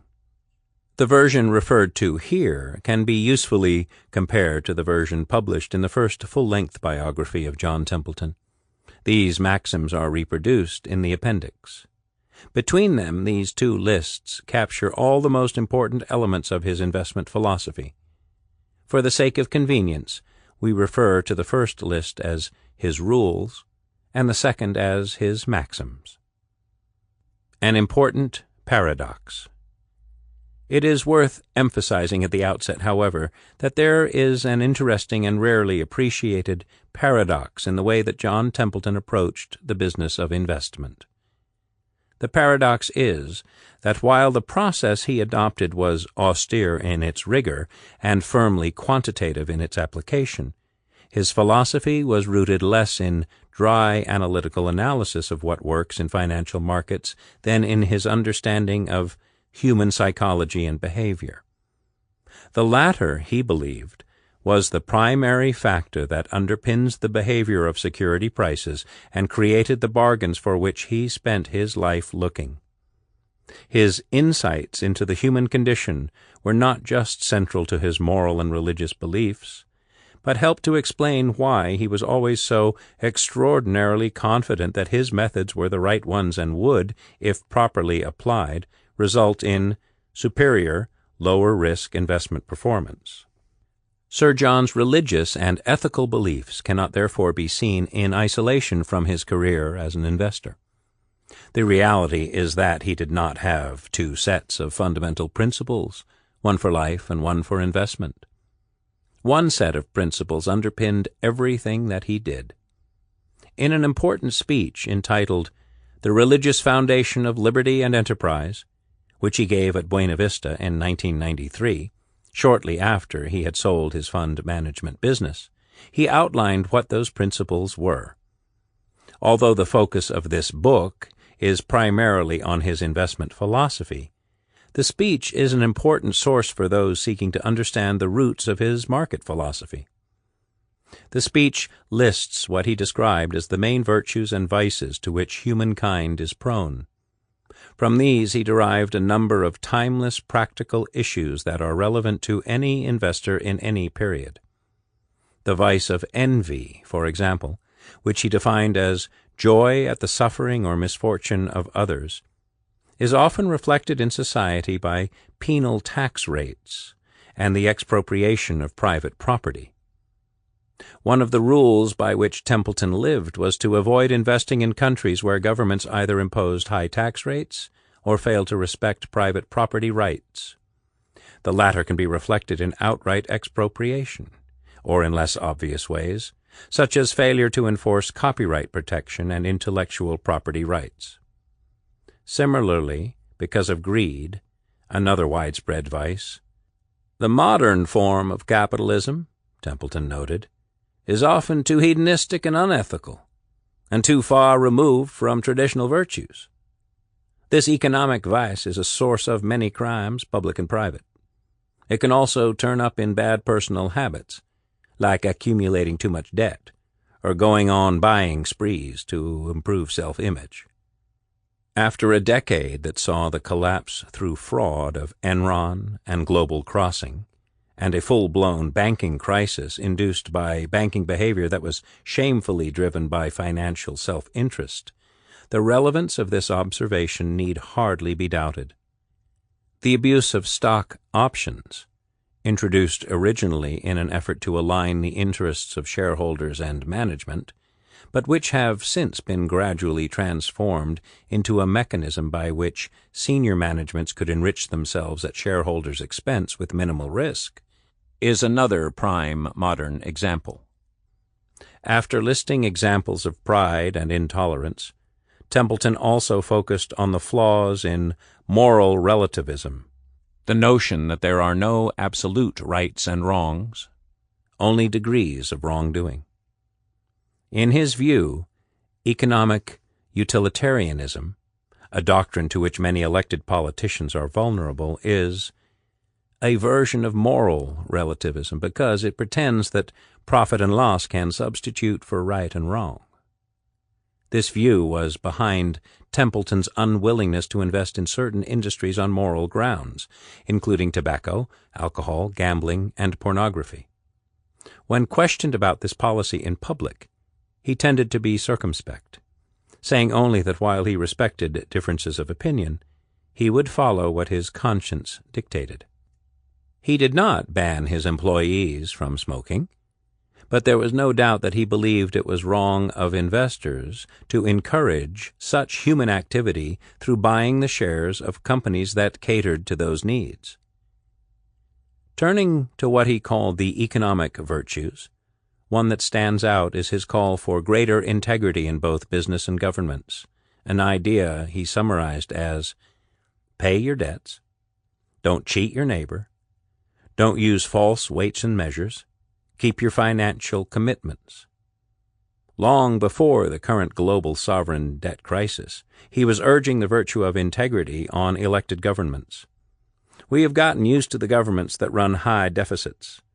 Every day we hear about politicians that do not tell the truth about the state of the nation's finances. Inflating the currency away through unsound political practices is a form of changing weights and measures. He went on, nothing can kill economic liberty like a widespread lack of personal integrity. Over time, people stop trusting others. When you cannot trust your neighbor, you cannot trade with him. Enterprise comes to a halt. There has been no better example than the global credit crisis of what can happen when lenders and investment banks, for example, put short-term profit above their duty to care for their clients. It is for this reason that Templeton always favored countries such as Japan and Korea, in which business success is admired and society favors hard work and personal responsibility. Financial markets, in turn, reflect the consequences of these shortcomings in personal behavior. Share prices, it is a simple matter to observe, are considerably more volatile than can be justified by changes in the economic fortunes of the companies that issue them. In an average year, the U.S. stock market historically has risen by around 10% per annum. Yet the average daily movement in the leading stock market indexes is around 0.8%. Given 240 trading days a year, that adds up to 192% a year of aggregate share price movements, or 19 times the average annual change in market values. The drivers of share prices in the short term, as is often said, are fear and greed. Those human faults, combined with institutional pressures, are ultimately what make the Templeton investment philosophy work. By driving share prices away from levels that are justified in economic terms, they create the opportunities from which dispassionate bargain-hunting investors can profit. Investing by the rules. The 16 rules laid down by Templeton are models of clarity and simplicity, and indeed, in many respects, simply statements of common sense. An interesting question to keep in mind, as already noted in the previous chapter, is why they appear to be so difficult in practice for many investors to implement. The most obvious explanations appear to lie, first, in the shortcomings of human nature, and second, in the extraordinary capacity of the modern institutional investment industry to encourage behavior that is antithetical to longer-term investment success. John Templeton's set of beliefs about investment rested on the presumption that it requires considerable courage, confidence, and commitment to avoid being dragged into following the herd or the crowd. Yet it is no exaggeration to say that all the pressures that now affect professional investment managers and advisors combine to push them toward just such an undesirable outcome. Invest for maximum real total return. Rule 1. In whatever form Sir John's investment rules or maxims were published, invest for maximum real total return was always the first and most important. It makes the simple point that the only true measure of an investment's performance is how much each dollar or pound invested produces by way of a return after taking account of all relevant deductions. The three most important deductions most investors face are 1. Taxation, 2. The change in the purchasing power of the currency they have used to make the initial investment, and 3.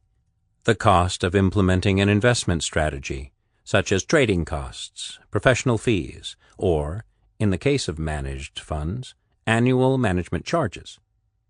A simple example can explain the force of this maxim. Imagine two investments, A and B. Investment A, which is held in a taxable account, pays an annual income equivalent to 6% of the purchase price and generates capital growth at the rate of 20% per annum. Investment B is held in a tax-free account, but only pays an annual income of 4% per annum and grows in capital value at only half the rate of investment A, 10% per annum. Inflation is running at a constant rate of 5% per annum, and both investments are held for a period of 5 years.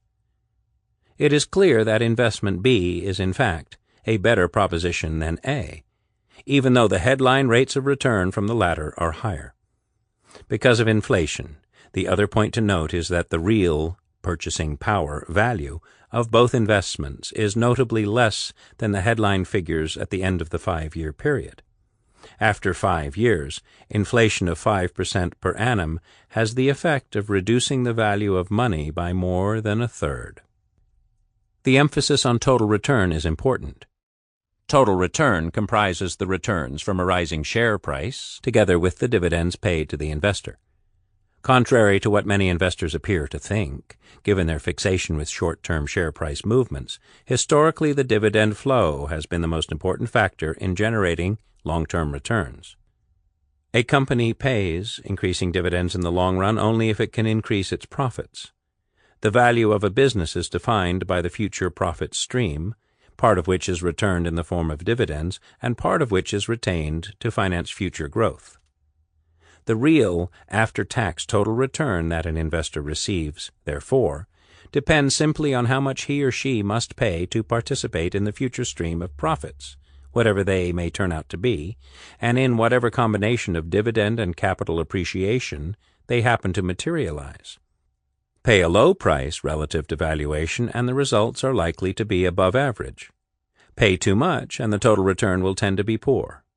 Investors can pay too much for a range of reasons, but the obvious ones are 1. Overestimating the future rate of growth, and 2. Correctly estimating the rate of future growth, but paying too much for it. It is worth emphasizing that the study of the relationship between earnings and share prices described in the next chapter, which we use to explain why the Templeton method works, takes account of both inflation and corporate taxes. Invest. Don't trade or speculate. Rule 2. Templeton's second rule, invest, don't trade or speculate, epitomized his approach. There are two types of investors who trade and or speculate. The first type are those who do so deliberately or for professional reasons. Day traders would be one example, proprietary traders at large investment banks and hedge funds another. The second type are those who do not realize that speculating is in fact what they are doing. In other words, they are investors who focus on picking stocks that they think are going to go up in price without having a sound analytical reason for expecting that result. Speculation has its place in the financial system as a source of liquidity and what economists like to call price discovery, but it is a hazardous and, in Templeton's view, foolish way to go about making money in the longer term. If, as the earnings study shows, short-term movements in share prices are effectively random, it follows that if you are investing on the basis of short-term financial results, then by definition you must be speculating in the formal sense of the word. Templeton's conviction, based on many years of experience, was that seeking to make money by predicting short-term price movements was unlikely to produce consistently good results. Speculation, in his view, was little better than gambling, pointless when there was a more scientific way to approach the business of investing, and foolish given that the evidence that it works is so thin. Many investors, it is fair to say, believe the exact opposite. They assume, whether implicitly or explicitly, that far from being random, short-term movements in stock prices are predictable, and that they can exploit that predictability. Many investors think that the stock market exhibits what statisticians term autocorrelation. This means the fact that a stock that has risen in price is more likely than not to continue to move in the same upward direction. The same is true for stocks whose prices have declined. Having started to fall, the presumption is that they are more likely to continue in that direction than move upward. A professional term for this phenomenon is investing in momentum. Recent studies have shown that there is some evidence that momentum strategies do produce consistent returns over some time periods. A number of hedge funds have sought to exploit this fact, some employing highly sophisticated mathematical formulas to try and capture profit from this effect. It is fair to say, however, that the results have been far from convincing. Using momentum, buying recent winners and selling recent losers, is far from being a surefire way to make money. On the contrary, the costs of implementing such a strategy can be high, particularly for private investors. And while the strategy can be profitable for some time, it has the nasty habit of producing out of the blue sudden sharp losses that are capable of wiping out most, if not all, of the previous gains for investors. Speculation is dangerous not just because the outcome is unpredictable, but because it does not rest on any logical fundamentals, and it ignores the most important fundamental of all, which is valuation. Any investor who has no concern for valuation is effectively subscribing to the greater fool theory, the idea that there will always be somebody more foolish to buy your expensive stocks at an even higher price at a later stage. This is pretty close to a definition of gambling. The banking crisis of 2007 and 2008 showed that this pattern of behavior can extend to supposedly professional stewards of money.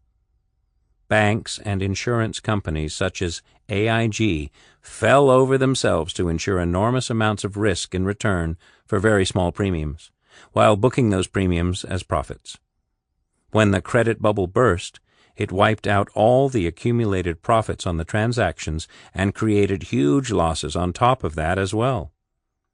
The Internet bubble of 1999 to 2000 was another classic example where investors became transfixed by the way stocks of Internet companies kept on rising, despite never having made a profit, or in most cases, having any appreciable prospect of doing so. The information technology revolution has encouraged the trend toward increased trading and speculation. The turnover of stocks on the main trading exchanges of the world has risen sharply over the last 2 decades. Computer-generated trading systems now account for nearly 3/4 of equity trading volume in the United States, according to an official UK government report. The number of instruments that can be traded, notably derivatives, has also grown exponentially. The average holding period of stocks on the New York Stock Exchange has fallen from 8 years in the 1950s to less than 6 months today. Advances in information technology mean that almost every day produces a new device or medium that allows yet more information to be delivered in real time.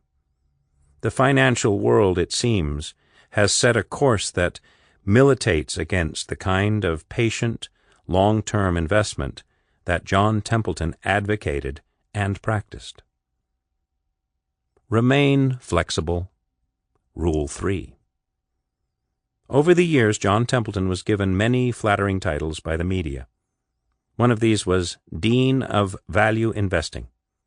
However, this kind of accolade is misleading, to the extent that it implied he was following a rigid set of specific investment criteria. Value investors, in the traditional sense, insist on limiting their stock purchases to stocks that meet certain specified criteria, such as a minimum return on assets, a maximum price-earnings ratio, or a minimum level of dividend yield. Templeton's approach could not have been more different.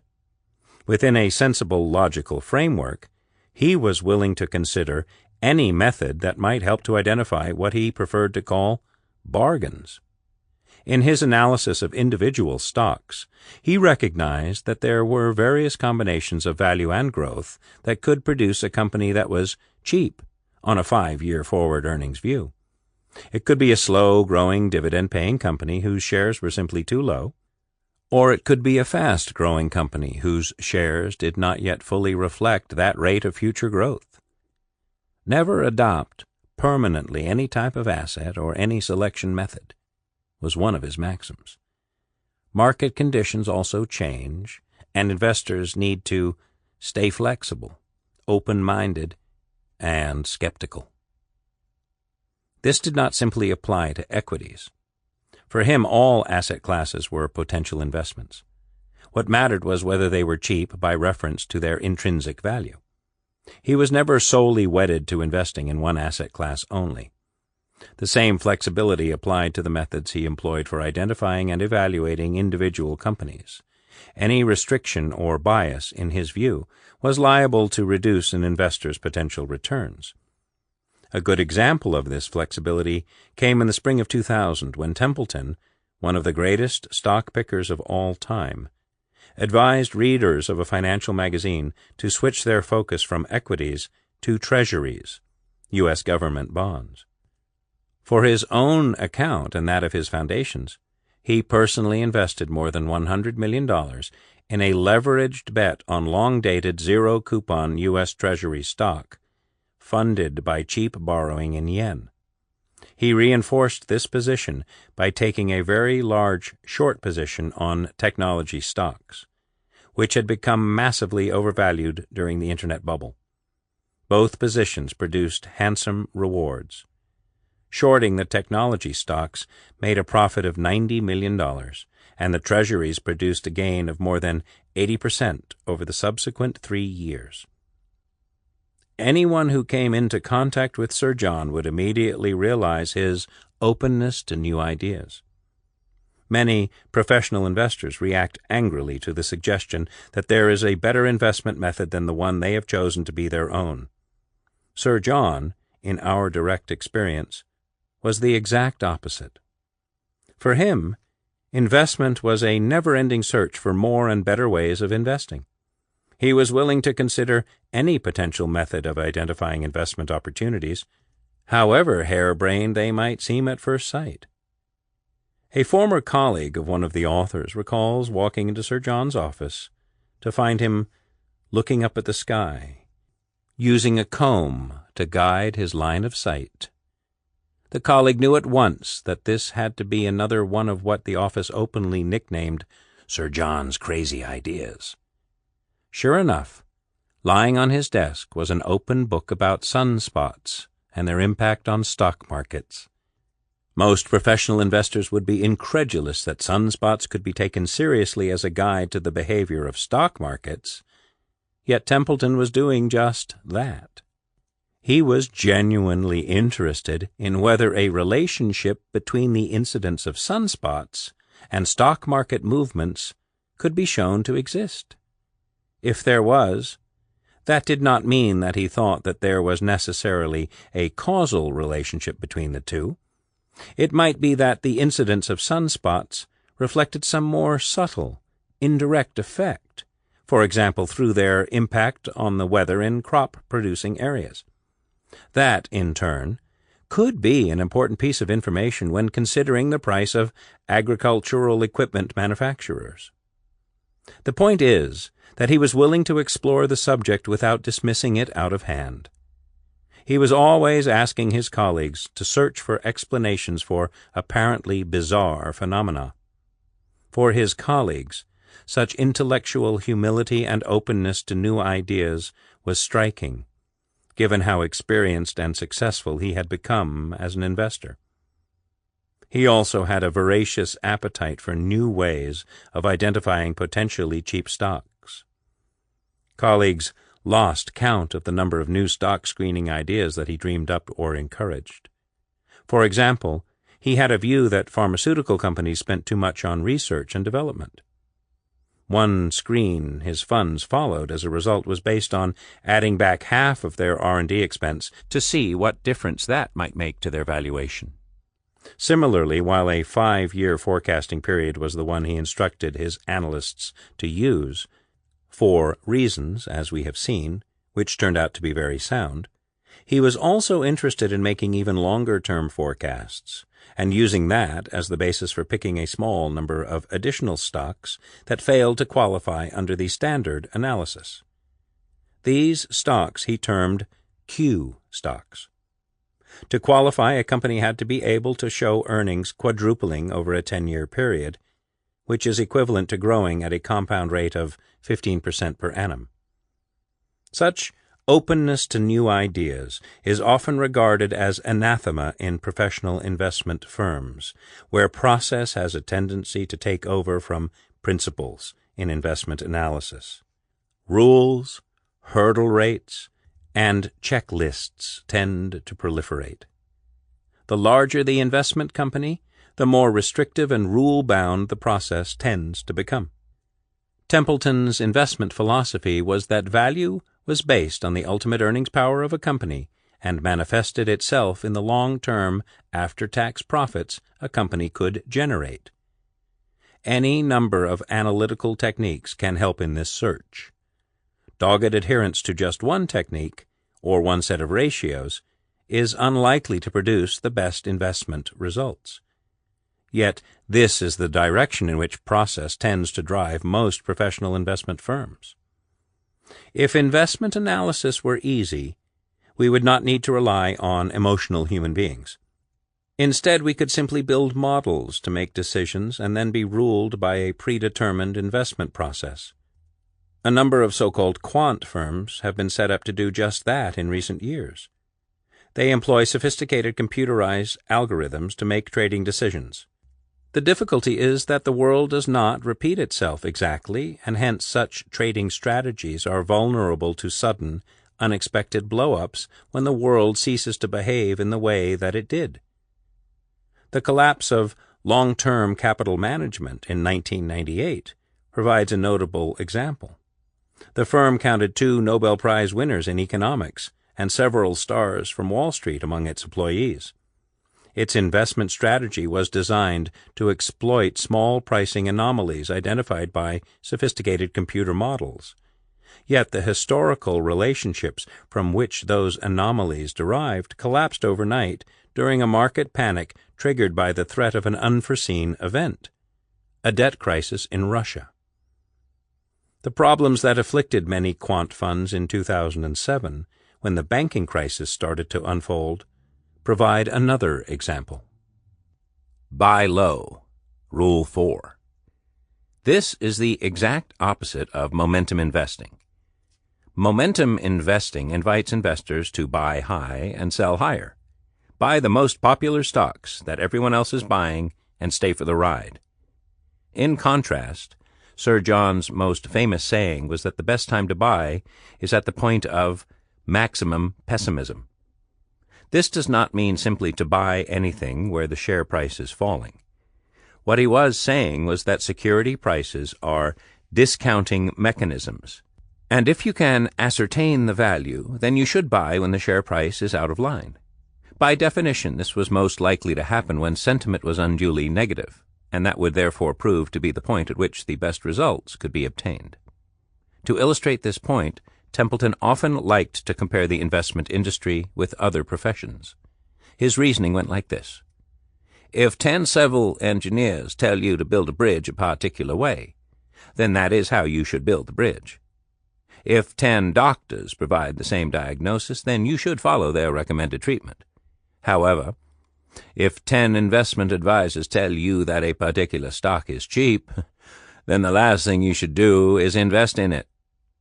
He did not mean to imply that any of the 10 investment advisors were lacking in intelligence or their dedication to ethics. It was simply an illustration that the market is a discounting tool, and if everyone thinks something has good prospects, then in all likelihood the share price will already have reacted and will no longer be cheap. It is impossible to produce a superior performance, runs the third of his maxims, unless you do something different from the majority. Out of this comes the idea of contrarian investing, or being different from the crowd.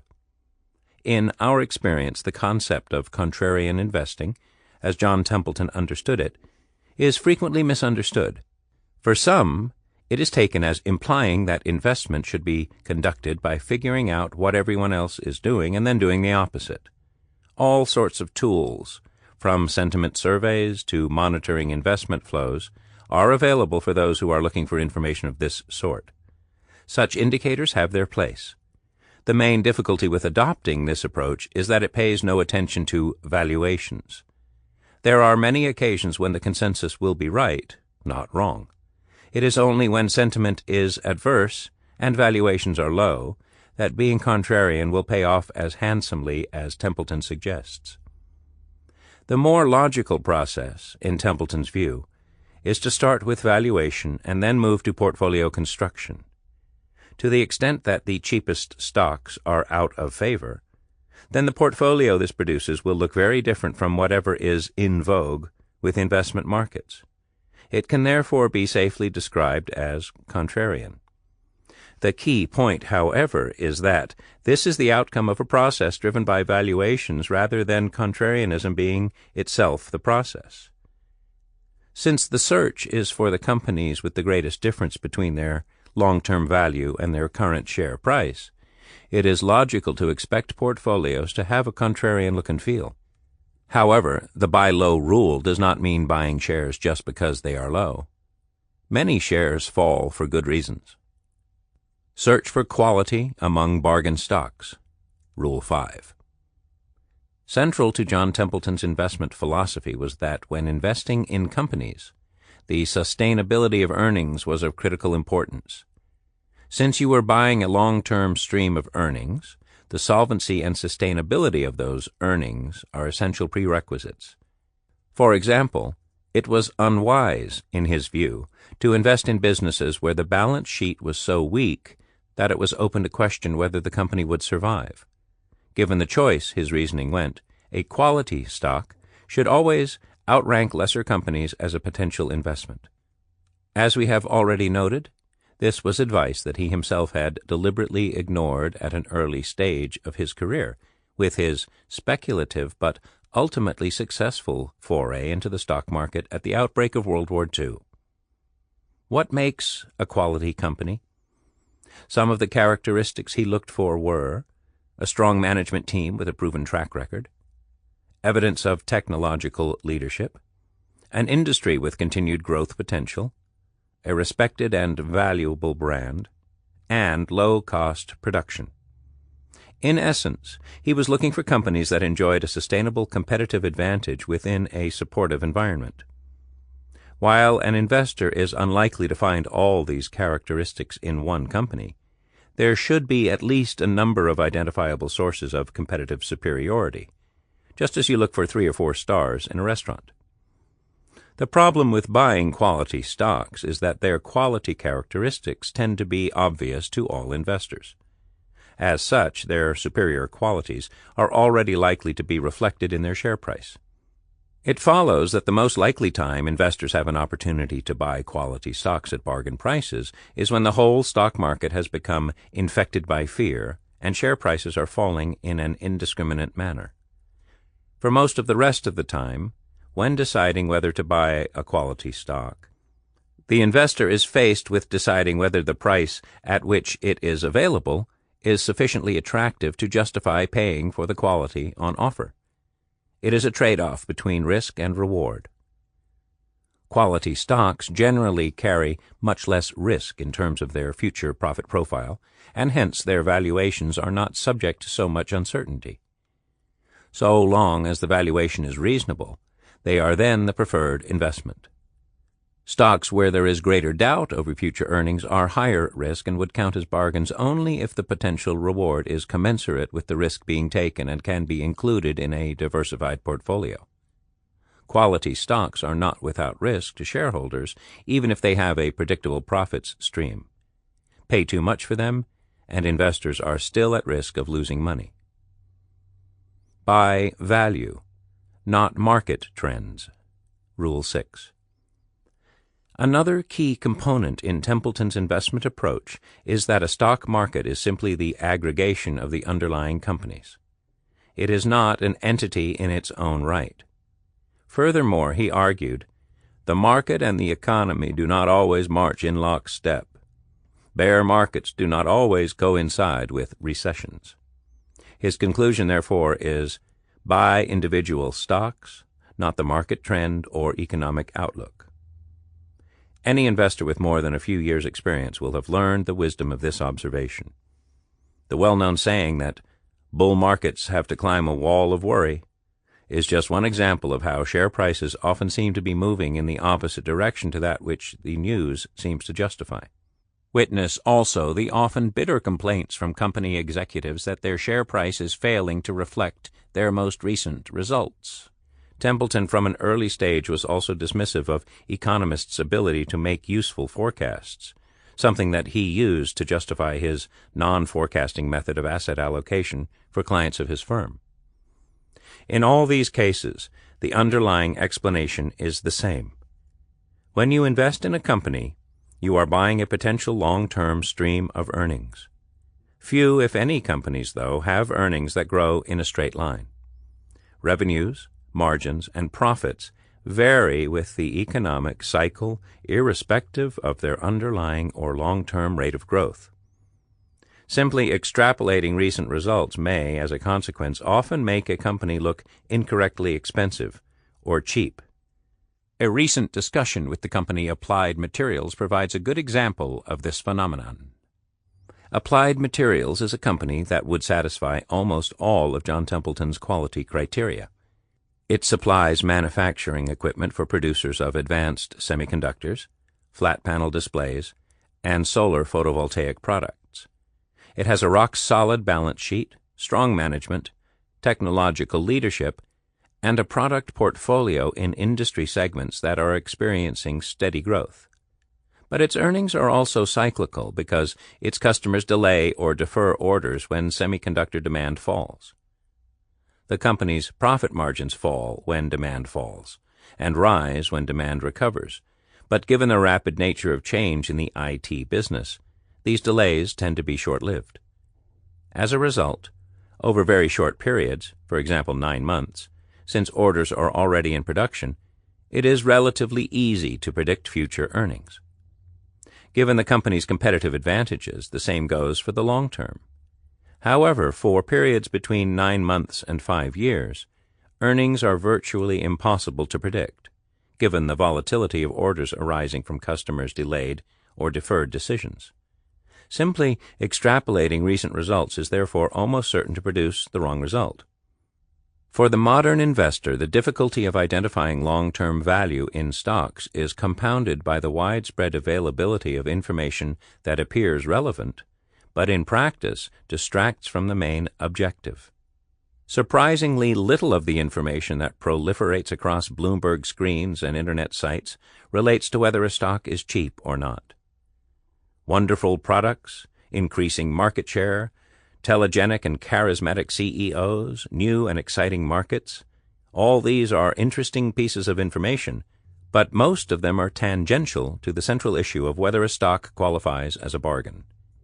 Even the most experienced professional investors struggle to say whether a stock is cheap. What you hear, as often as not, is not a statement about absolute or intrinsic value. It is a statement about relative value.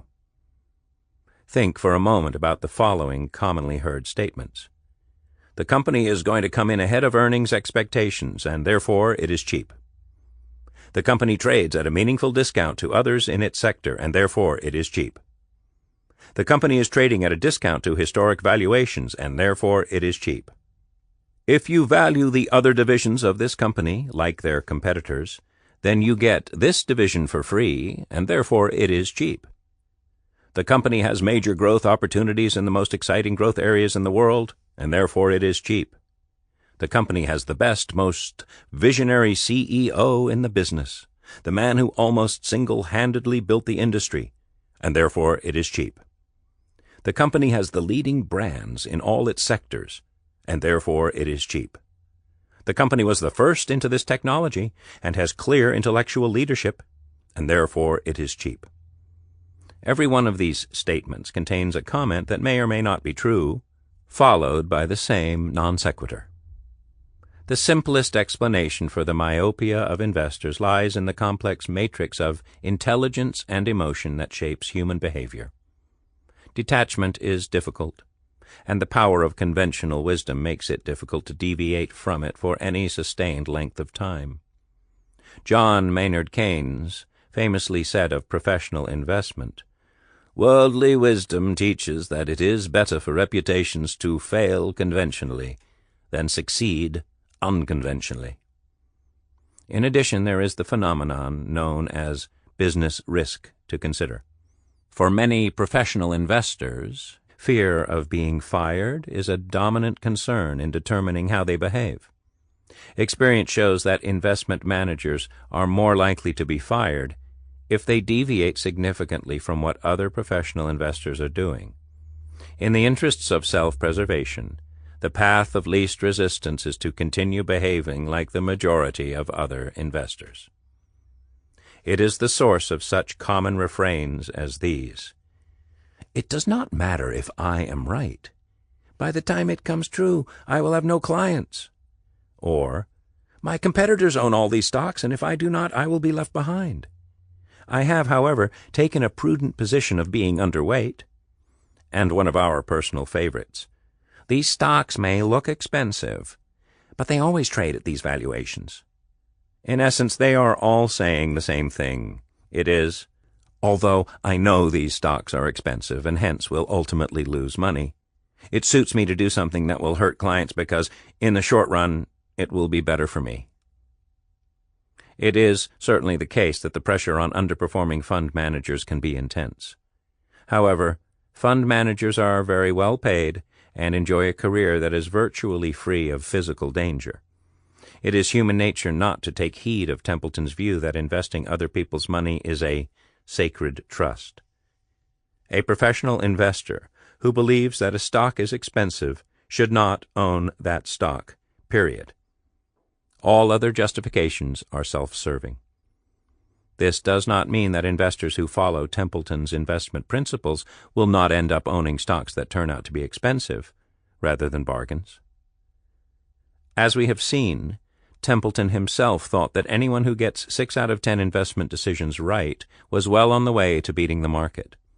In analyzing future earnings, mistakes are inevitable, however good the analyst. Forecasting the future is difficult, and you cannot get anything correct without accepting that you will also get some things wrong. Knowingly buying an expensive security in order to protect a personal career stands in quite a different light to making an honest mistake in analysis. Professional investing, to reiterate Templeton's view, is ultimately a matter of personal morality and integrity. Diversify your holdings. Rule 7. John Templeton had distinctive views on the importance of diversification. To any potential investor, he extolled the benefits of spreading portfolios across a range of different types of investments. The obvious common-sense reasons include the risk of unexpected external events and the fact that different types of investments react differently to changes in the economic and political environments. Investing across a number of different countries is clearly a defense against something bad happening in any one of those countries, and similarly for individual stocks. He had no specific rules about how many stocks were needed to achieve the necessary amount of diversification. We have seen how the Templeton Growth Fund's portfolio was much less diversified in its early days than later when it had become so much bigger in size. However, for him, the greatest risk against which diversification guarded was that the analysis preceding an investment might simply be wrong. In his words, "The only investors who shouldn't diversify are those who are right 100% of the time." In practice, no such paragons exist. By the same token, the less confident an investor is in his or her methods, the more diversification is justified. There could never be a justification, however, in his view, in buying overvalued stocks purely because they had different characteristics or were components in an index. That kind of diversification for its own sake, or index hugging, made no sense to him. Do your homework. Rule 8. Sadly, investment is hard work. It is not based on gut feel or intuition. John Templeton subscribed to the golfer Gary Player's maxim, "The harder you work, the luckier you get." One of his own maxims was, "Achieving a good record takes much study and work, and is a lot harder than most people think." In investing in a company, you are buying a future profits stream or the assets to produce one. There are no shortcuts to obtaining this information. Company analysis is relatively straightforward in a technical sense. Almost anyone can learn to read a set of financial statements and interpret what is contained within them. It is much harder to try to figure out how an industry may evolve in the future and how a particular company will adapt to that changing environment. However, when you invest in an equity, that is what you need to do. That takes long and serious study. John Templeton set his own standards exceptionally high in this regard. For most of his life, he worked 12 hours a day for at least 6 days a week. All his employees knew that he would pack as much as possible into every working day. Jim Wood, who helped set up an investment counseling business for the Franklin Templeton Group following the sale of Templeton's fund business in 1992, recalls how serious, short, and intense meetings with the head of the organization invariably were. Templeton's diary was always filled with meetings, each one scheduled to the nearest minute. In his days as a fund manager, he invariably carried a set of research reports in his briefcase to fill in any time caused by delays while traveling. It was known that he kept a pair of pajamas behind the sofa in his office, just in case work kept him late there, as it often did. Well into his 80s, despite his many other commitments, he continued to review and challenge the work of his research team, noticing much and missing little. Because he always worked so hard himself, it made you feel that you would somehow be letting him down if you did not do so too, Wood recalls. His focus on research stands in contrast to the way that some other investment firms are managed. Far from employees being desperate to be analysts, in many firms the analyst position is typically viewed as an entry-level position with limited status. It is a role which, if you are to advance a career, you will soon want to leave behind for others. Few CEOs of the largest investment firms have recent experience of analyzing a stock, and some have never even attempted it. Yet for Templeton, to be doing analysis was the highest calling, and as such something that called for long hours and a relentless search for new and better information. The reason why hard work matters so much in investment is that the task is essentially unlimited. There will always be more companies to analyze, more details to assimilate, and more news and fundamental changes to a company's operating environment to understand. The investor does not have enough time in the day to do it all. At the same time, waiting for perfect information before making a buy or sell decision risks being left behind, as by then the market is more than likely to have incorporated the thrust of the analysis into the price of the shares. The role of the analyst is to put together enough pieces to perceive the overall picture and then to judge how much impact the missing pieces could have. It is a question of balancing risk and reward. If the picture is very clear and unlikely to change much, then the risk is low and a slightly higher price can be paid. If the picture is still hazy and the range of outcome is wide, then this is a higher risk proposition where investment may be inappropriate. Aggressively monitor your investments. Rule 9. If investing is about a long-term approach, does this mean that we buy and hold and then leave our investment in a dark room to grow? As Sir John frequently noted, the world is constantly changing. As a result, it is vital to monitor investments closely once they have been made. His view early in his career was simply that investments should be sold when they become expensive. His typical holding period, as we have seen, was 4 to 5 years. He recognized that it takes time for the value in a cheap stock to be reflected in a rising share price. He rarely caught cheap stocks exactly at the bottom of their pricing cycle. Quite often a company's shares might fall 25 to 30% after he first acquired a holding. That did not bother him.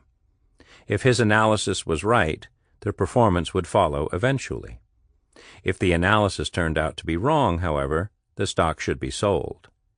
Some investors proudly declare that they never sell investments in good companies. This was not Templeton's opinion.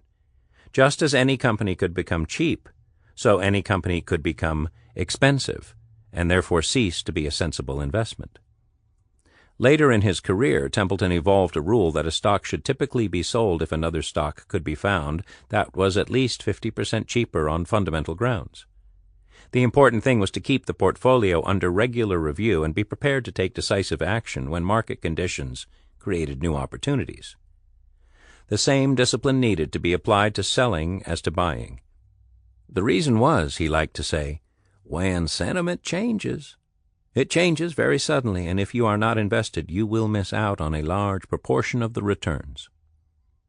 Although the focus on finding bargains remains constant, having a long-term investment horizon also requires the investor to watch out for broader changes in the world. The technology sector provides the most obvious examples of rapid evolution. In the 1970s, there was much talk about centralized computing, with huge mainframes being used to distribute computing power to dumb terminals. By the 1990s, all the companies whose share prices had soared on this expectation were dropping like stones, as the rise of the personal computer now had the opposite effect of decentralizing computing power. Today, the centralized model has again gained traction, with cloud computing becoming a hot area for investors. Big changes have also been taking place in the global balance of power. In less than 40 years, for example, the United States has moved from being the world's largest creditor nation to becoming its largest debtor. The biggest incremental purchasers of luxury goods are now in the East rather than the West. Commodities have gone from being scarce to being abundant and are now scarce once more. Such changes are not themes that the investor should be trading, but they will inevitably have a bearing on the earnings potential of individual companies, and as such, they need to be monitored. Don't panic. Rule 10. The corollary to selling stocks when they are expensive is to buy them when they are cheap. Rule 4. In John Templeton's words, the time to sell is before a crash, not afterwards. If you have been caught by a sharp market decline, then if there were good reasons to have held the stocks before the crash, there should be even better ones afterward. That means, he continues, the only reason to sell them now is to buy other more attractive stocks. If you can't find more attractive stocks, hold on to what you have. This rule is a perfect example of Templeton's simple but remorseless logic. One of his favorite techniques was to determine a price at which he would be willing to buy a range of stocks and leave those orders with a broker to execute should the prices of those stocks fall to the level at which he regarded them as cheap on a 5-year view. That way he could be sure that his decisions would not be influenced by an emotional response to sudden sharp movements in the market, and he would be buying when others were gripped by panic. While it may appear trite to say that the time to sell stocks is before a crash, doing so is psychologically difficult. The time to sell a stock is when it is expensive. The problem is that there is a reasonable chance that it will become more expensive. Indeed, this is the whole principle of momentum investing. The Templeton investor has to be prepared to watch a stock that has been sold continue to go up, often for some considerable time, and possibly alongside another recently purchased stock that is going down. One of Templeton's most frequent experiences was to see his bargains become cheaper after he had first bought them. Since his methodology was rooted in valuation rather than sentiment, he rarely caught the precise lows of any stock he bought and frequently sold too soon. By the same token, he often sold out of positions on the grounds that they were overvalued long before the market itself corrected to a more sensible level. His decision to sell out of the Japanese market in the early 1980s, at least 10 years before the Japanese market finally peaked, was by no means the only example of this phenomenon. The payoff to this rigorous valuation discipline comes, however, when markets experience one of their periodic blow-offs. It is no accident, as we have seen, that the key to Templeton's long-term outperformance of the market was his superior performance during bear markets. Not only is a portfolio of cheap stocks almost bound to fare better than one built around momentum in such periods, but the discipline of selling when stocks become expensive results in the investor having cash to invest when prices in an overvalued market fall sharply and indiscriminately, creating new opportunities. Sir John's investment discipline in this respect was critical in helping to create his track record. It was a lesson that, as we have seen, he regularly imparted to his clients as an investment counselor, and one that time and again he put into practice during his career as a fund manager. As a fund manager, there were several occasions on which he moved a significant proportion of his portfolio into cash and bonds because stock values had risen too far and he was no longer able to find sufficient bargains. To be in that position requires not just analytical skills, to know when a market has become expensive, but great strength of character to ensure that the discipline is not abandoned when the market does subsequently fall sharply. The same thinking lay behind the use of the Yale formula in his days as an investment counselor. Buying when others are despondently selling, and selling when others are greedily buying, to quote one of his favorite maxims, requires the greatest fortitude, even while offering the greatest reward. One of the central exhibits in any Templeton investor's armory is the evidence of how the stock market reacts to traumatic events, such as the 1929 and 1987 market crashes, or external shocks such as the 9/11 terrorist attacks on New York and Washington. What is striking from this analysis is how an immediate, panicky reaction to the event is often taken to unwarranted extremes as investors race for cover. The market often recovers well within a number of weeks, typically regaining a good deal of the previous loss. As selling in crisis periods can be indiscriminate, stocks often get beaten down across the board. For a disciplined investor, with rigorous valuation criteria, this creates the opportunity for profitable participation in the subsequent recovery. Learn from your mistakes. Rule 11.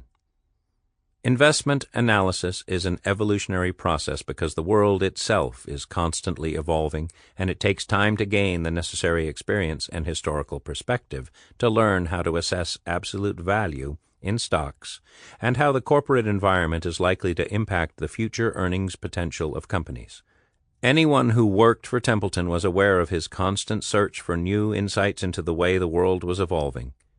Nothing was more important in his view than to study and to understand why reality so often turns out to be different from what faulty analysis expects.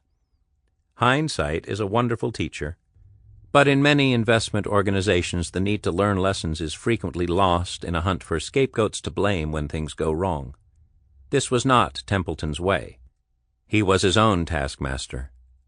While working for the company in the 1990s, for example, one of the authors observed firsthand how much effort Templeton put into trying to work out whether he was wrong to have dumped his Japanese stocks as early as he did, a decision which, as we have seen, led to one of his longest periods of relative underperformance. This was only one of many examples of how Templeton sought to learn from his own mistakes. It is also another way of saying that having the right investment philosophy is not itself sufficient to guarantee success, as many how-to investment books effortlessly imply. Implementation is the key, and while setting out to buy low and sell high is simple, it is not easy to do. Begin with a prayer. Rule 12. Sir John used to start meetings with a prayer. Even for those who are not of a religious disposition, there was nothing to object to in the words he spoke. All that he asked for was to be able to work to the best of his ability to help his clients. We don't pray that a particular stock we bought yesterday will go up in price today, because that just doesn't work, he told his biographer, William Proctor. But we do pray that the decisions we make today will be wise decisions, and that our talks about different stocks will be wise talks. If nothing else, opening with a prayer helped him to create an atmosphere that was conducive to the kind of calm and deliberate analysis that he held to be essential to good investment decision-making. Many of his colleagues recall finding themselves motivated to work harder for fear of failing to live up to their employer's own, much higher personal standards. Outperforming the market is difficult. Rule 13. Although his own track record as an advisor and fund manager was proof that it could be done, by the time of the sale of his fund management business to Franklin, John Templeton was well aware of the difficulties both individual investors and fund managers face in seeking to outperform the market on a sustained basis. As an investment counselor in the 1950s, it was natural, and indeed orthodox, to claim that his firm's use of the Yale method, allied to successful stock picking, was capable of producing better-than-average results for his clients. The marketing materials of the Templeton Growth Fund from the 1970s onward made extensive use of his track record to promote sales of his fund. It was not until this period that the first academic studies of mutual fund performance began to expose how hard in practice it had become for professional fund managers and advisors to outperform broad market indexes over anything but relatively short periods. This discovery led in turn to the launch of the first index funds and the appearance of a new industry of consultants and other intermediaries whose sole job was to analyze and rank professional investment performance, not just in absolute, but also relative terms. In the 30 years between 1960 and 1990, the stock market moved from being a market dominated by individual investors to one dominated by large investment institutions, such as pension funds, insurance companies, and mutual funds. The abolition of expensive fixed commissions in 1973 in the United States and 1986 in the United Kingdom, coupled with rapid improvements in information technology, globalization, and the arrival of derivatives, was meanwhile prompting a quite remarkable increase in both the volume of trading and the degree of competition in international securities markets. When Templeton first outlined his investment maxims in the early 1980s, there was little mention of the difficulty of beating the market. By the 1990s, however, it was no longer possible to dispute the fact, which had become extensively chronicled in academic and professional research. To admit as much was therefore doing no more than accepting a basic fact of life that now confronts all investors, both professional and private. Toward the end of his life, John Templeton himself said that he doubted whether he would now be able to produce the results he did in his heyday as a fund manager, given the greater degree of competition across the industry and the increasing pressures faced by fund managers to produce short-term results and conform to consensus thinking. As a businessman, while he remained confident that his investment philosophy remained as valid as ever, he was very conscious that the investing environment had also changed, making it harder for professionally managed funds to outperform the market as dramatically over the long run as he had been able to do. While he was clear that index funds could never produce as good results as the best active investors, he was equally careful not to say that they did not have their uses. In an interesting memo to his colleague Mark Holowesko, written in 1993, soon after the sale of his business to the Franklin Group, he underlined some of the implications that the new environment had for a fund management business. He argued that it made sense for the firm to offer a range of funds that each had different allocations to equities. Why? Firstly, it enables the dealers to offer to the public at all times some kind of fund which fits the wishes of the public. Secondly, it multiplies the chances that one or two or more of the Templeton funds will be at the top of the performance table at different times and thereby attract vast, free, favorable publicity. A similar argument applied to the question of whether funds or portfolios should be split between different managers. Templeton's clear view was that there should always be one lead manager for every fund, as this would increase the diversity of the firm's offerings and thereby multiply the chances that one or two or more of the Templeton funds can be at the top of the performance list in all varieties of market conditions and fashions. For all his high principles, he was nothing if not pragmatic as well. Success is a process of continually seeking answers to new questions. Rule 14.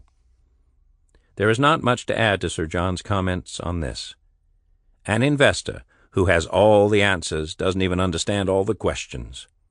A cocksure approach to investing will lead, probably sooner rather than later, to disappointment, if not outright disaster. Even if we can identify an unchanging handful of principles, we cannot apply these rules to an unchanging universe of investments or an unchanging economic or political environment. Everything is in a constant state of change, and the wise investor recognizes that success is a process of continually seeking answers to new questions. As we have seen, this is an axiom that he himself continued to observe right up to the end of his life. The conditions that prevailed in the first decade of the 21st century were very different than those of the 1940s or 1950s. New industries, such as computing, inevitably required new methods of analysis. At the same time, styles of investment also come and go. There are periods when large stocks do better than small stocks, and vice versa. The same goes for value and growth. It was central to Templeton's view of the world that the investor had to adapt accordingly. The relevant maxim here is, if a particular industry or type of security becomes popular with investors, that popularity will always prove temporary and once lost, won't return for many years. It is the nature of the investment business that it has a constant need for new ideas or instruments that it can market, and investors need to be vigilant in order not to fall into the easy trap of following fads. There is no free lunch. Rule 15. This has become a common saying in financial markets, and is a principle that underpins a good deal of modern regulation of financial markets. Investors rarely get something for nothing, even if they are unsure or unaware of what the cost is at the time. The saying is allied to the notion, well documented in research, that in general there is an inverse correlation between risk and return. The higher the risk of an investment, the greater the return that investors will require by way of compensation for owning it. A central tenet of modern portfolio theory is that diversification is one of the few free lunches in investment, as a portfolio of negatively correlated investments will reduce the volatility of the portfolio without necessarily reducing the return.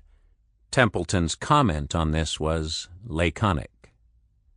Everyone should read about modern portfolio theory, but honestly they are not going to make much money with it.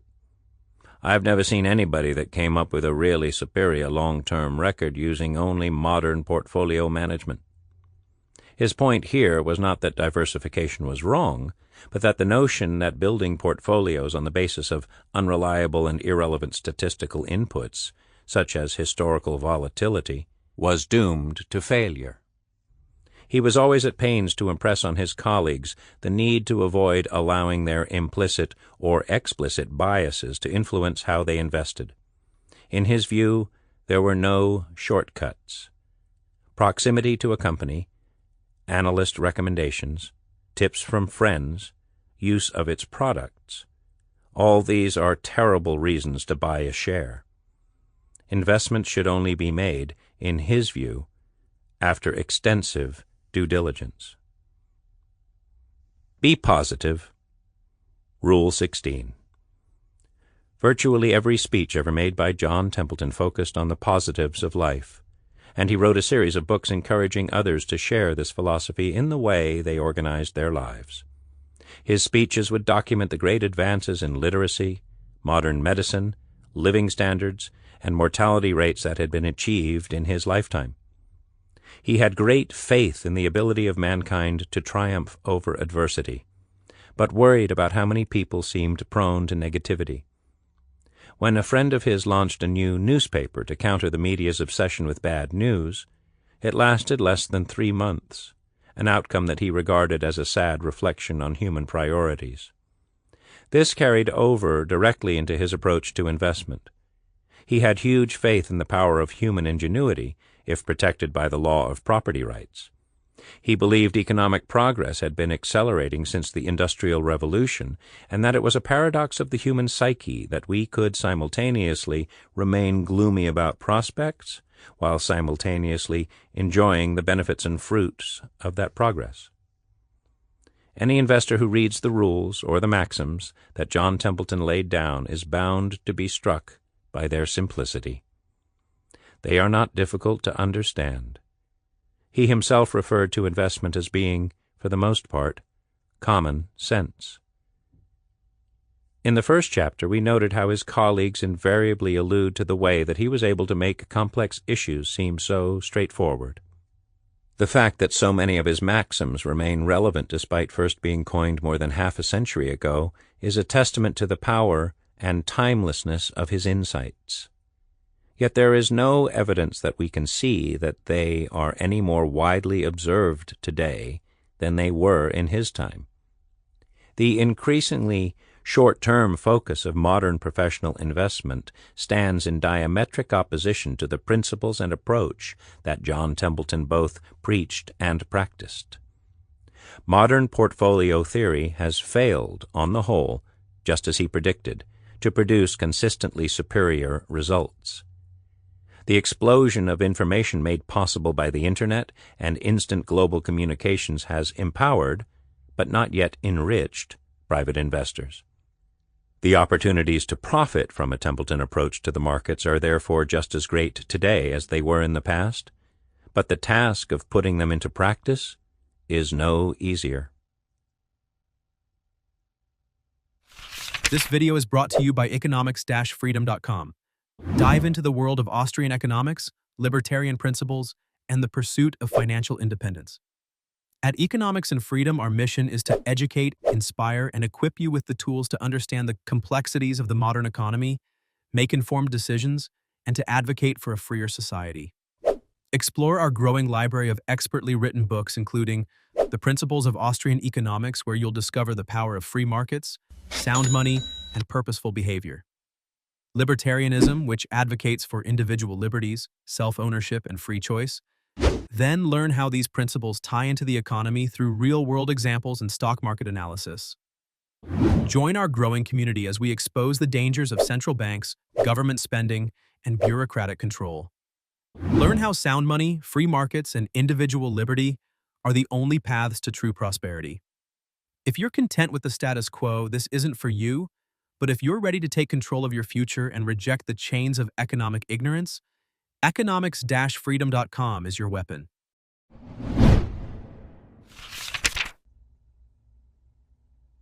Chapter 5. Why the Templeton Method Works. John Templeton was always at pains to emphasize that no one single metric would enable investors to pick winning stocks. His team of analysts, he once told two biographers researching a book on his methods, looked at more than 100 different yardsticks of value when his team was hunting for bargains around the world. Earnings, balance sheets, and cash flow were all among the many indicators that his analysts studied. "We think it would be a mistake to adopt any one method," he went on. "We want our analysts to adopt whatever approaches are appropriate to a particular situation. I cannot be really specific about this. Besides, any method that is particularly successful only works if we keep it to ourselves. So we wouldn't tell people about methods that worked particularly well." At the same time, he was adamant that the successful investor should not be tied to one single approach. "The key to long-term success is to keep an open mind," he told the same authors. "And by that I mean the willingness to adapt any approach, any technique suitable for the investment, and to explore any type of investment in any place in the world." This was not just a matter of words. He himself gave money from time to time to a number of professional investment managers who followed a range of quite different approaches than his own, merely to test how well they might do.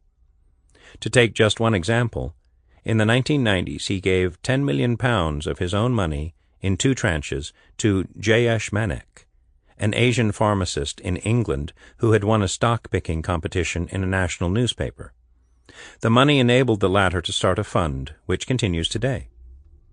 Templeton admired his enterprise and wanted to see if he did, in fact, have genuine stock-picking skill. His argument that the most relevant yardsticks of value would vary from one kind of stock or investment to another was one that he was diligent in enforcing on those who worked for him. Yet there was one central idea behind his concept of bargain hunting to which he continually returned, and which lies at the very heart of his investment methodology. The yardstick of value for stocks on which he placed most reliance was earnings, and critically not just a company's historic earnings, which are known, but their future earnings, which by definition are not. The critical task for any analyst setting out to pick stocks, he believed, is to attempt to forecast future earnings more than 1 year ahead, and then to determine whether stocks are cheap in reference to their intrinsic value based on those future earnings estimates. The focus on future earnings, it is worth recalling, was already a central part of the methodology that he put forward in memos to his investment advisory clients as early as the 1940s. It was the same idea that he pitched to Dr. Mark Mobius when persuading him to launch an emerging markets fund in the 1980s. Over time, he came to refine this approach more precisely to the point where, by the time one of the current authors was working directly for him in the 1990s as Director of Global Equity Research, the focus of the analytical effort had zeroed in specifically on 5-year forward earnings forecasts as being the most important input in the stock-picking process. It remains to this day the central metric around which Templeton disciples continue to craft their regular analytical work. Clearly, forecasting earnings 5 years ahead is, however, a complex and demanding task. Most broker forecasts of earnings even 1 year ahead, for example, have been shown to have significant biases. They are so prone to systematic error that they are an unreliable basis on which to make stock-picking decisions. This is one reason why, although Templeton used broker research for background information and ideas, he insisted on using his own trained in-house analysts to carry out this important and challenging research. Although it was impossible to achieve anything like 100% accuracy in forecasting earnings, they would at least be attempting to look at what he was confident was the right variable over the right time horizon. Before looking at how this can in fact be done, it is worth returning to an important fundamental question, which is, why was Templeton so sure that 5-year forward earnings forecasts should be at the heart of his stock-picking methods? Why 5 years rather than some other period? Why earnings rather than some other commonly used metric, such as cash flow or balance sheet analysis? In the next section, we attempt to address this fundamental issue, which remains largely unanswered in other books or studies of Templeton's methods. To do so, we draw on the findings of the detailed research that one of the current authors has been undertaking in even greater depth since he first worked for the Templeton organization more than 15 years ago. As Director of Global Equity Research at Templeton Investment Management in the mid-1990s, he took it upon himself to start testing empirically some of the many investment ideas and hypotheses that John Templeton had come to believe in through his own studies and experience. One of the first of these that he set out to study was the relationship between long-term earnings, share price performance, and investor returns. This produced a set of results that, though based on just a single 5-year period, so clearly and so emphatically reinforced the wisdom of John Templeton's intuition that no further analysis seemed necessary at the time. Subsequently, however, and in order to test the validity of this initial finding more thoroughly, the study has been expanded across a wide range of other markets and periods to establish exhaustive and statistically robust conclusions. Study conclusions. The findings of these exhaustive studies can be summarized as follows. The most important imperfection in the way that the stock market prices stocks is to be found in the short-term horizons of the majority of investors. There is no statistically significant relationship between 1-year forward earnings and future share price performance. It follows that there should be no surprise that stockbroking analysts have such an indifferent record in forecasting share price performance over such short periods. The same is true for earnings 2 years ahead. There is no statistically reliable correlation between the earnings a company will make 2 years ahead and its share price performance. It is only when comparing 3-year forward earnings with share prices that the first signs of a significant causal relationship begins to appear. Further analysis shows that the closest and strongest correlation between current share prices and forward earnings comes over 5 years, which was precisely the time horizon on which Templeton expected his analysts to concentrate when preparing their analysis of quoted companies. This relationship appears to hold for most markets around the world and is consistent over any period that is chosen for study. Our analysis dates back to the mid-1970s, when the comprehensive data that allows such analysis first became available. It follows that investors who can forecast within reasonable margins of error the 5-year forward earnings for most of the stocks they own are likely to be rewarded with above-average performance over that time period. It is no coincidence that 5 years happen to be Templeton's own average holding period for the stocks in his portfolios. and also the period over which his funds most reliably outperformed the market. His intuition about 5 years being the critical forecasting period ultimately derived from his own experience as an investor. The study provides strong empirical evidence, therefore, not just that Templeton was right to focus on 5-year future earnings as a key variable in stock selection, but that those who can forecast them with any degree of effectiveness can expect to be handsomely rewarded by the market. When the majority of investors are asking the wrong question, anyone who can ask the right one starts out with a huge advantage. Although he continued to study alternative methods until the end of his life, it was an article of faith with John Templeton that there was no more reliable way to produce exceptional long-term results. Having said that, however, by its nature, forecasting future earnings remains a hazardous business in which certainty can never be attained.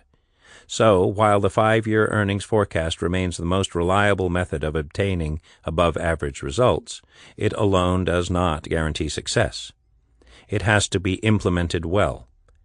The risk of analytical error is what makes it essential, in Templeton's view, to diversify portfolios. The Canadian fund manager Peter Cundill recalled being given some sound advice after both men once lost a lot of money in the shares of cable and wireless. I talked to John Templeton about it afterwards, and he took a worse hit than us. He said, "That is why we diversify. If you are right 60% of the time and wrong 40%, you're always going to be a hero. If you are right 40% of the time and wrong 60%, you will be a bum," adding, "I think he probably put it more elegantly than that." Findings in more detail. The initial study looked at the relationship between earnings and share prices in the U.S. market between 1990 and 1995. The coverage has subsequently been expanded to incorporate 30 years of data, every year back to 1970, companies from every sector, all investable markets, both developed and emerging, and a full range of market capitalizations from large cap to small cap. As distortions caused by survivorship bias are an important risk to any study of historical relationships, significant efforts have been made to recreate the investable universe as it would have looked in the past. Today, a team of 3 at Edinburgh Partners continues the analysis using more than 40 years of data from over 25,000 companies. The methodology used is based on the assumption of perfect forecasting ability. In other words, for any given period of historical data, the earnings actually achieved by the universe of companies being studied are compared to the price at which their shares traded at specific earlier periods, 1, 2, 3, 4, and 5 years before. The implicit price-earnings ratio at the original date can then be plotted against and compared with the eventual return that was subsequently achieved. Returns are calculated in both local and common currency, U.S. dollars, and in both nominal and real, inflation-adjusted, terms. The study demonstrates conclusively that there is a clear and unambiguous relationship between 5-year forward P/E ratios and the subsequent total return to investors. This strong and positive relationship holds over different economic and stock market cycles and across all sectors and geographies. Just as clear, and equally robust in a statistical sense, is the lack of any relationship over much shorter time periods. Caution always needs to be exercised when analyzing results for a single 5-year period. The results may simply illustrate a cyclical phenomenon, reflecting the particular circumstances of that period. Hence, the study also looks at the relationship for all 5-year periods since 1970. This, we believe, is a sufficient period of time to capture examples of most economic or stock market cycles. Events that are covered in this period include the hyperinflation of the 1970s, the deflation experienced in Japan since 1990, periods of both strong growth and recession, and both bull and bear markets for stocks. When recreating history in this way, it is important to analyze the universe of stocks that would have been available to investors at the specific starting point chosen, and not just those stocks that happen to survive throughout the period being studied. The risk otherwise is that a significant survivorship bias is introduced. which can have a material impact on the returns in particular. Shorter time periods from 1 to 4 years have also been systematically examined to investigate whether the relationship between real returns and real P/E ratios holds over different investment cycles. The findings are instructive since they make clear that there is no formal or identifiable relationship between earnings multiples and returns over these shorter time periods. The results clearly illustrated the dangers of extrapolating what appeared to be a short-term relationship into a universal truth that holds in different economic and market cycles. The results of the 2-year period from 2006 to 2008, for example, would initially suggest a reasonable relationship over this time period. Comparing this to another 2-year period, such as 1985 to 1987, however, and the relationship is almost completely reversed. In this period, the highest average returns were achieved by stocks trading on 2-year forward P/E ratios above 30. This has some important implications. Over 1- and 2-year periods, the study demonstrates that there is no certain relationship between the starting P/E, even assuming perfect foresight, and the total returns subsequently achieved. Those who attempt to pick stocks solely on this kind of methodology are therefore fated to do well in some periods and badly in others. While their methods may produce good or even spectacular results from time to time, they cannot be said to be either reliable or consistently well-founded. The only systematically consistent and reliable basis for picking stocks on the basis of forward P/E ratios is if you choose a 5-year time horizon and have the discipline and expertise to apply it. This is exactly what John Templeton set out to do and exactly what he succeeded in doing. Some listeners may perhaps be wondering at this point why so much time and effort has been devoted to what might simply be described as common sense. It is surely no surprise that investors who buy the cheapest stocks, those with the lowest price-earnings ratios based on future earnings, should subsequently achieve the best results. It is a valid question, and one to which John Templeton himself gave some thought. He was always clear that his methods were in fact no more than common sense. He conceded that calculating forward earnings estimates was difficult and required exceptional amounts of hard work, but was adamant that there was no better path to investment success than following the simple admonition, buy cheap stocks. Implications for portfolio construction. The findings of the equity study have powerful implications for the creation of investment portfolios. The study shows that there is a clear relationship between long-term P/Es and real total investment returns. It also demonstrates that there is no relationship over periods of less than 3 years. The closest correlation appears to be with the real after-tax profits that a company makes over a 5-year time horizon. It follows that anyone who has a better-than-random success in forecasting 5-year earnings has the capacity to produce above-average returns. If in the long run share prices are determined by profits, it follows that the central task of the investor is to seek to forecast these profits, which is far from easy. Most of the forward-looking information available to investors, including analyst earnings forecasts, typically relates to periods that are in practice much shorter than 2 years. That the task is difficult does not remove the need to attempt it. Since the market will eventually value all stocks on this basis, any investment decision is implicitly making a judgment about a stock's long-term earnings potential. The question for anyone constructing a portfolio is how to make this judgment explicit and central to the process.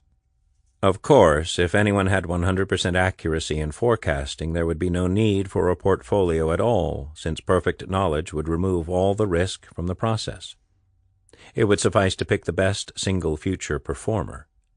But as nobody has perfect foresight, it makes sense to measure the risk in each potential stock by, for example, estimating a range of future profit outcomes with a probability attached to each one. From this, the investor can then build a diversified portfolio that takes account of and reflects these uncertainties. The only investors who shouldn't diversify, to repeat a Templeton maxim, are those who are right 100% of the time. The distinction between investment philosophy and investment process is critical to understanding the way that John Templeton invested. His philosophy is the belief that securities are valued relative to their long-term earnings. The investment process, however, involves assembling a range of tools that help determine what these earnings are likely to be and the margin of error that surrounds those estimates. The analytical tools, the 100 yardsticks of value mentioned earlier, are used by investors of all types, but only rarely are they directed at answering the question that Templeton understood was the one that most needed answering. Books that claim to have discovered a magic formula for generating investment returns often fall foul of the important distinction between philosophy and process. All too often they are not about how to implement an investment philosophy, but about how to apply a specific investment process. Conduct this analysis or apply this technique so the message to the reader runs, and you too can outperform the market. The reality is that in helping to predict future earnings, no one set of analytical ratios works all the time. Different approaches work at different points in time. The formulas that grab the headlines are almost invariably based on historic data that has been back-tested to show how they would have produced outstanding results over a certain period in the recent past. The implicit assumption is that what worked before will work again in the future. Yet we know that this is not the case, which is why in many cases the recipes for success cease to produce good results almost as soon as they have been publicized. A more sensible view, implicit in John Templeton's own philosophy, is that any investment process must combine a wide range of techniques and allow for the fact that the future will not invariably repeat the past. That in turn implies understanding how and why it is that human nature drives markets to extremes of under and over valuation. In his experience, it was just as important to avoid costly mistakes as it was to pick winners. Some of the smartest and best educated people in the world work in financial markets, yet the history of investment is full of manias during which even the smartest participants find themselves owning stocks whose valuations are so high that they defy rational explanation. Simple extrapolation of past experience is often to blame. One of the most costly mistakes stock pickers make, for example, is to assume that a successful company in a competitive marketplace can go on making supernormal profits for an extended period, in direct contravention of all the principles of economics.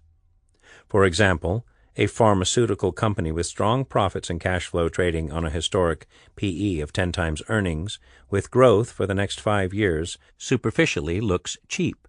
However, if it has no drugs pipeline, and all its drugs go off patent in year 5, then it may well be expensive.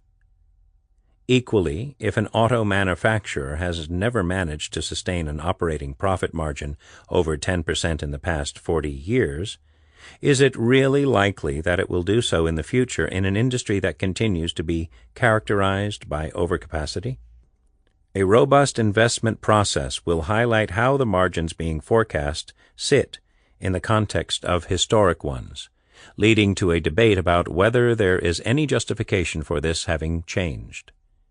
The process involves a combination of rates of growth and valuation. While the study showed that companies are unlikely to produce good returns unless they are trading at less than 11 times 5-year forecast earnings, the route by which different companies might reach that endpoint can be very different.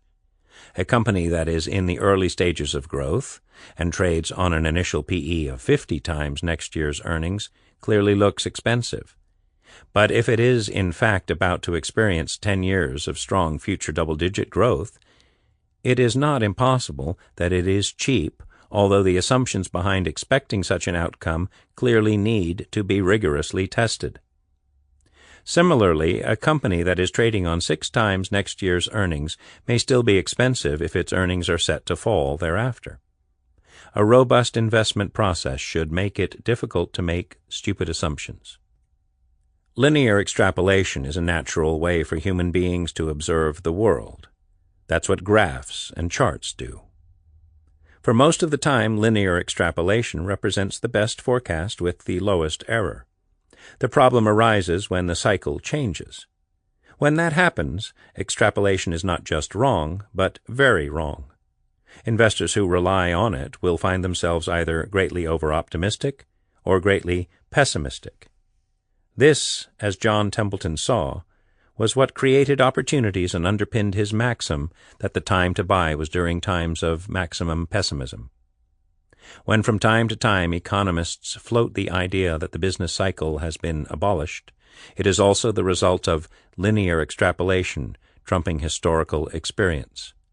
It is a good example of his famous phrase that, "This time it's different," are the 4 most expensive words in the investing language. Understanding how and why investors make mistakes is, therefore, an essential part of the analytical process and every bit as important as a mastery of financial ratios. John Templeton was once asked what had made the greatest difference to the quality of his investment decision-making. He replied, "Every mile I moved away from New York." As we have seen, this is borne out by the evidence. The margin by which his fund beat the market went from 0 to 6% per annum when he moved to the Bahamas and started to work on his own. Investment analysis is, or should be, a contemplative and peaceful task. It is unlikely to be successful in an environment where the telephone never stops ringing and the analyst is distracted by multiple screens of data, all changing in real time, on the desk in front of him. To beat the market, Templeton pointed out, it is necessary to do something different from the market. The ability to make independent judgments is unlikely, therefore, to be helped by looking for guidance from the opinions of other participants in the market. Yet this is how many investors in practice choose, or are required, to operate. Information overload is an operational hazard for all modern investors. Ironically, many asset management companies go out of their way to differentiate themselves by reference to the number of analysts they employ or the number of offices they have around the globe. Access to instant information, web-based systems, and technology are deployed as reasons why they have an information edge. Yet, as we have seen, initially working alone in the Bahamas, Sir John was able to produce a track record that is unlikely ever to be bettered. He had no internet and no fax machine. His information was out of date by the time it arrived. All he had was access to historic financial statements, the contacts he had built up over many years, and the scope for extensive travel. It was the depth and clarity of his thought that determined his results, not the volume of information or the speed with which it was delivered. The way in which professional investors are organized and incentivized also often creates a bias against independent thinking. Most fund managers, for example, are judged and rewarded on the basis of the returns their funds make over relatively short-term periods. If, as the study suggests, there is no discernible relationship between share prices and valuations over periods of 3 years or less, then effective analysis of results over that time horizon has little meaning. It is impossible to determine whether the results of fund managers are the results of luck or skill. Yet this does not prevent investors from moving money in large quantities away from fund managers who have performed poorly over a 2 or 3 year period and placing it with others who have better short-term results. At the same time, the primary focus in measuring fund performance remains relative rather than absolute. It is little surprise in the circumstances that few fund managers are prepared to take the risk of deviating far from their benchmarks. The important point in this context is that business risk, or fear of losing funds or clients, militates strongly against effective decision-making in the investment business. Any investor who spends much time thinking about tracking error or the relative performance of his portfolio against a benchmark has already moved away from the fundamental truth that is captured in John Templeton's approach. Relative performance is a useful way of measuring the outcome of an investment process, but as soon as it becomes an input in the investment process, it is doomed to be counterproductive. Ever-improving technology is one of the spurs that challenges the modern professional investor to greater levels of activity than is either necessary or desirable, and distracts attention from what is genuinely important to the main task of forecasting future earnings. Much of the information that arrives in real time on a Bloomberg or a Reuters screen is noise, irrelevant to the investment analyst's objectives. Thanks to the Internet, graphs and prices of relevant securities can be updated on a minute-by-minute basis. Brokers are another source of pressure to trade, since trading activity drives their revenues. The role of the broker is to stimulate activity. Broker revenue is paid for by clients, and if it leads to excessive turnover, can become a meaningful cost that detracts from eventual returns. Investment firms themselves create incentives that perversely detract from the atmosphere of quiet, detached contemplation that is required to implement a Templeton philosophy successfully. It is not news that the return you can expect from owning a security is determined by its future growth in earnings. That assumption features in every modern investment and accounting textbook. The key variables are the sustainable future rate of growth and the price that an investor is willing to pay for that growth. Neither on its own, in Templeton's method, says whether a stock is a bargain or not. It is the two in combination that matter. That does not, however, stop a huge amount of time and effort in the investment world being devoted to analyzing an investor's style, and in particular to seeking to classify that style as either value or growth. While value investors focus on historic measures such as price to book, price to sales, or price to earnings, growth investors concentrate instead on future profits or cash flow growth. John Templeton is often described as a value investor, but this is an oversimplification. After all, his most famous fund was called the Templeton Growth Fund. The name gives an important clue to how important future profits growth was in his approach. His genius was to combine both styles in a simple, coherent approach that determined how much he was willing to pay for future growth and yet displayed an equal willingness to step back from ownership if the price was too high. Practical conclusions. Applying Templeton principles is conceptually very simple. It is an approach that relies on a common-sense search for value. Common sense requires that the majority of time is spent analyzing companies in a rigorous and disciplined manner to try and identify their underlying intrinsic value. Once this value has been established, it is compared to the prevailing share price. If there is a sufficient discount, it qualifies as a potential investment. The empirical evidence of the earnings study confirms that if the analysis is correct, it has every chance of producing above-average returns. The discount to intrinsic value that creates a potential bargain is a product of the sentiment that prevails in the market at any particular point in time. The analysis can be applied to a wide range of different industries and stocks, and in many different investing environments. There are always shares that, for reasons of sentiment or faulty analysis, are trading above or below their long-term intrinsic value. John Templeton's greatest insight was to see that most investors are not even looking in the right place, which makes it unsurprising that, if their analysis is good enough, those who do can expect to outperform. The proper question that any student of Templeton's approach has to ask is, therefore, why do so many investors, professional and amateur alike, continue to pick stocks on metrics for which there is no discernible or reliable relationship over their chosen time horizon? The results from such an exercise, so the study implies, can never be other than random, even with perfect foresight. The answer to this conundrum is almost certainly to be found in the institutionally short-term nature of the investment business and the fundamental irrationality of much human behavior. A mystery is, however, what it remains. Examples from the 1990s. In this section, we seek to throw some further light on how the Templeton investment philosophy can be applied in practice by drawing on some real historical examples of investment decisions that were made in the 1990s.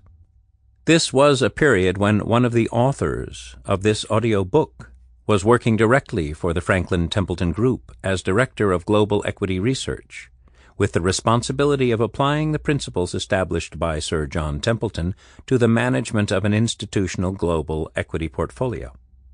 The purpose is to show how an understanding of the philosophy could in practice be translated into effective action. Although Templeton himself was no longer applying his personal genius to the task of managing portfolios, he continued to meet the managers of the funds bearing his name on a regular basis to offer guidance and support. The Templeton approach has important implications for how portfolios are constructed. Many professional funds are required, for example, not to hold more than certain pre-fixed proportions in different industries and countries. However, such an approach is logically incompatible with the Templeton philosophy. A portfolio constructed on Templeton lines will be shaped by where the cheapest stocks are to be found at any point in time. At a minimum, a stock needs to offer a meaningful excess return over inflation for it to be worth including in a portfolio. If there are no stocks in a particular country or sector trading below their intrinsic value, choosing to own stocks in that category merely to conform with an arbitrary rule is, he believed, logically inimical to the investor's best interests. If, for example, 40% of the cheapest securities the investor can find are in the United States, the presumption should be that the portfolio should have 40% of its holdings in U.S. securities. This, as we have seen, is how John Templeton himself managed his own mutual fund portfolios and the discipline he imposed on those who managed funds for him.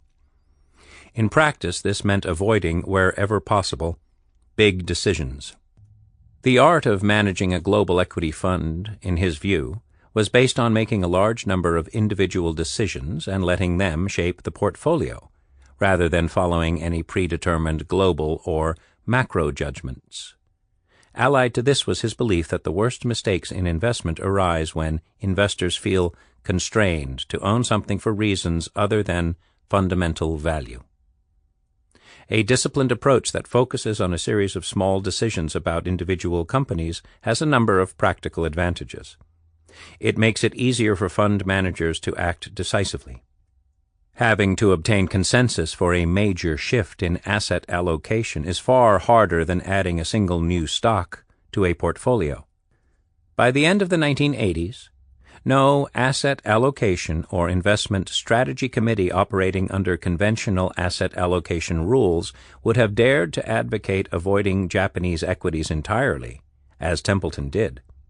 It would have been far too high risk.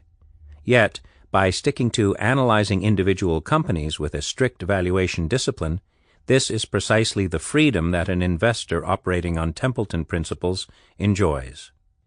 If, as Templeton believed, the greatest risk in investment is paying too much for what you choose to own, it follows that, provided that the analysis of individual companies is thoughtful and diligent, the risk associated with owning something different from a market capitalization rated index is immaterial.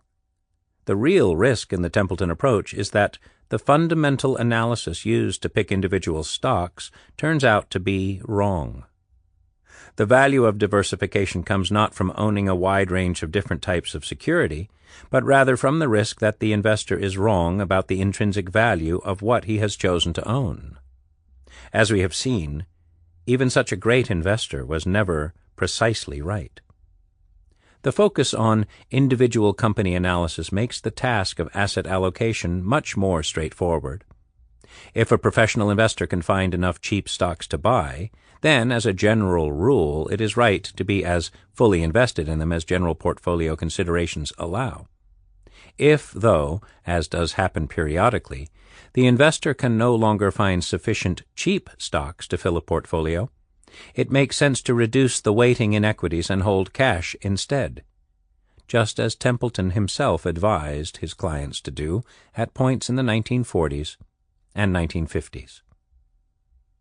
Example 1. The Savings and Loan Crisis. By the early 1990s, when the Japanese stock market was finally beginning a sharp descent from its earlier highs, Templeton was no longer being criticized in the financial press for having reduced the exposure of its portfolios of Japanese securities to zero. With the Japanese market now plunging, another big theme was now on everyone's lips. It was, "Why are you investing in U.S. financial stocks? Don't you know there is a savings and loan crisis?" This was a reference to the failure of many savings and loan institutions in the United States that had lent heavily and unwisely following the deregulation of interest rates under the Reagan administration, culminating in an expensive government-backed rescue. Yet the Templeton funds at the time, in typical contrarian fashion, had started to invest heavily in financial stocks, leading to a barrage of critical questions from investors and the media. Anyone pursuing the Templeton investment philosophy for a living discovers quickly how psychologically demanding it is to have to spend so much time defending buying what other investors are discarding, which by definition is where a Templeton-inspired investment philosophy leads you. Bargain hunters, in his words, have to get used to the idea of people not confirming or agreeing with their actions. In the case of the savings and loans, the background can be illustrated by some representative headlines at the time. A short summary could be, "It is a disaster. It is terrible. It is never going to recover." These are powerful words if you begin to believe them. Although the headlines were right to highlight the troubles facing the industry at the time, the challenge for investors was to examine how far the prospects facing the industry were already discounted in the share price. An example of headlines at the time, under the heading, "What the Herd Thinks," is as follows. S&L crisis makes federal government the hottest employer in real estate. Wall Street Journal, December 1989. S&L rescue hits more cost trouble. Financial Times, May 1990. Brady says cost of S&L bailout could double. Wall Street Journal, May 1990. 1 year after signing of S&L bailout bill, industry faces same problems plus new ones. Wall Street Journal, August 1990. S&L crisis. Federal bailout agency digs the hole deeper. Information Week, March 1992. Moral: buy during times of pessimism. The share prices of U.S. financial companies, as a group, had been falling for almost 3 years. It is a good example of the general rule that negative sentiment about well-publicized disasters tends to become so extreme that it results in potential problems being over-discounted. The savings and loan companies in the early 1990s were prime examples of the best time to buy, being times of maximum pessimism. The negative headlines were already more than reflected in share prices. Many stocks had halved. During times of pessimism, it is difficult to stand apart from conventional wisdom. "Never follow the crowd," another of Sir John's sayings, is precisely what has to be done at such moments. How to distance oneself from the crowd? Ignoring the headlines and concentrating solely on the operating characteristics and prospects of individual companies is an essential part of the discipline required. Buy low and hunt for bargains among quality stocks may sound like nothing more than common-sense advice, but the advice would not be needed were it not so frequently ignored in real life when troubles hit. In the case of the savings and loan crisis, the decision to invest followed a detailed examination of the provisions for real estate losses, bad debts, credit and banking ratios, and so forth on a case-by-case basis. The fact that the Federal Reserve was supplying liquidity to the market and Federal Deposit Insurance Corporation was actively providing support were important background factors, as an example of how understanding the macro background can be relevant when assessing the value of a particular company or set of companies. The weak share price performance of 3 of the companies in which the Templeton Fund invested persisted for some time after the investment was made. As noted earlier, the Templeton investment approach rarely succeeds in identifying the precise moment at which the share prices of companies deemed to be cheap hit bottom. In the case of the financial stocks, the initial average loss before the shares started their recovery was in the region of 10 to 15%. The rationale for investing in the Templeton process is that over a 5-year time horizon, the share prices of undervalued companies will come to reflect the underlying intrinsic value of the company, not that they will go up immediately. It is directed at identifying intrinsic value, not when sentiment is about to turn. Patience is definitely required.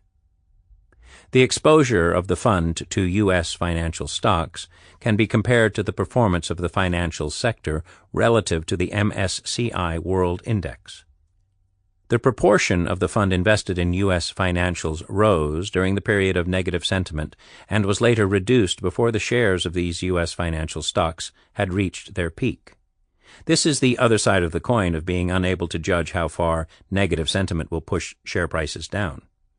No investor can ever judge for certain how far beyond intrinsic value positive sentiment will push share prices on the upside. Chasing a share higher when its intrinsic value falls below the current share price, in the Templeton way of thinking, takes the investor beyond the realms of investment, as correctly defined, and into the realm of price speculation. Example 2. Chemical stocks and the industrial cycle. The second example concerns the global chemical industry at the time of the first Gulf War in 1991. This was a period of great political uncertainty, triggered by the Iraqi invasion of Kuwait, one of the leading Arab oil-producing states, and the coincidence of a sharp and painful economic recession. Anyone reading the financial press and analyst comments at the time would have formed the impression that the chemical industry was unlikely ever to recover from its latest setbacks. As well as being heavily exposed to the ups and downs of the economic cycle, it was widely known that the chemical industry was suffering from chronic overcapacity. Most industry analysts worked on the assumption that this overcapacity was going to take 10 to 15 years to eliminate. Experience told us, however, that this scenario was far from being unusual. It has been repeated to varying degrees during every recession of the past 70 years. In reality, the chemical industry invariably recovers, and more quickly than expected. In the late 1980s, boosted by falling feedstock prices, the chemical division of Shell Royal Dutch was returning profits of $1 to $2 billion U.S. a year, making it the group's most profitable division. That changed dramatically in the early 1990s. Shell's chemical division was to lose nearly $1 billion U.S. during 1992 to 1993. Such a turnaround in fortunes can have a significant psychological impact on companies, investors, and the financial press, particularly when it occurs at one of the world's most highly respected companies. What the herd thinks? Chemicals. Chemical industry warned of need for restructuring. Financial Times, December 1992. Chemical industry faces overcapacity challenge. Financial Times, December 1992. EC chemical industry sees poor prospects for 1993. Reuters, December 1992. Russian chemical industry shrinks by 22% in 1992. International Petrochemical Report, December 1992. Chemical industry output to slip by $1 billion this year. The Straits Times, December 1992. Moral? Buy during times of pessimism. This feeling of despair was encapsulated in the financial headlines of the time and manifested in the share price performance of chemical companies generally. The herd was negativity personified. The share prices of chemical companies fell in a straight line for 3 years. Share prices of chemical companies were down everywhere: Germany, Holland, the United States, and the Far East. This was a global industry where the recession looked as if it might never end. For anyone working on Templeton principles, Not following the crowd and buying during times of maximum pessimism, it soon became an obvious industry to spend time looking at. The fund manager spent a great deal of time going through their balance sheets and the cash flow prospects of all the individual chemical companies, since capital stability, were they able to survive at all, was one of the key issues. Detailed study of the competitive conditions in different product groups was carried out to try to discover what, if any, sustainable return on assets the companies might be able to achieve. The conclusion was that, contrary to the popular impression at the time, a substantial number of chemical companies were trading well below their intrinsic value. It had become a classic case of the market overreacting to bad news and extrapolating current weakness indefinitely into the future. Not all the investments the fund made, it is fair to say, proved to be successful. This is not an unusual outcome for an investor pursuing the Templeton philosophy. However diligently and rigorously research is conducted, not every judgment about individual securities proves to be correct. The track record of the Templeton Growth Fund, when John Templeton was running it, as has been noted, was based on a success rate of 2 out of 3 stocks working well. Other funds have been able to beat the market with a much lower success rate. The important practical lesson is that mistakes in analysis are inevitable, and that is why running diversified portfolios makes sense. As with the financial stocks, the fund once again failed to pick the absolute lows in the share prices of chemical companies as a buying point. On average, the stocks acquired fell by 20% after the fund's initial investment. The invasion of Kuwait was one external factor that skewed the timing. The important thing was that the share prices of the fund's target companies remained well below their estimated intrinsic value.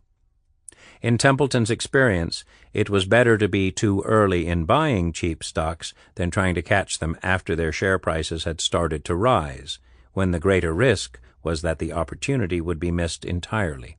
In this instance as well, the share prices continued to rise for a while after the fund began to reduce its holdings. By the end of the decade, the consensus had swung right around from despair to the belief that a shortage of capacity would continue to keep profit margins high even through the next economic downturn. This felt like the inverse of maximum pessimism, excessive optimism, and proved to be equally misguided when the post-2000 recession arrived. Example 3. Metals and the commodity cycle. A third example can be seen in the behavior of the share prices of the metals industry.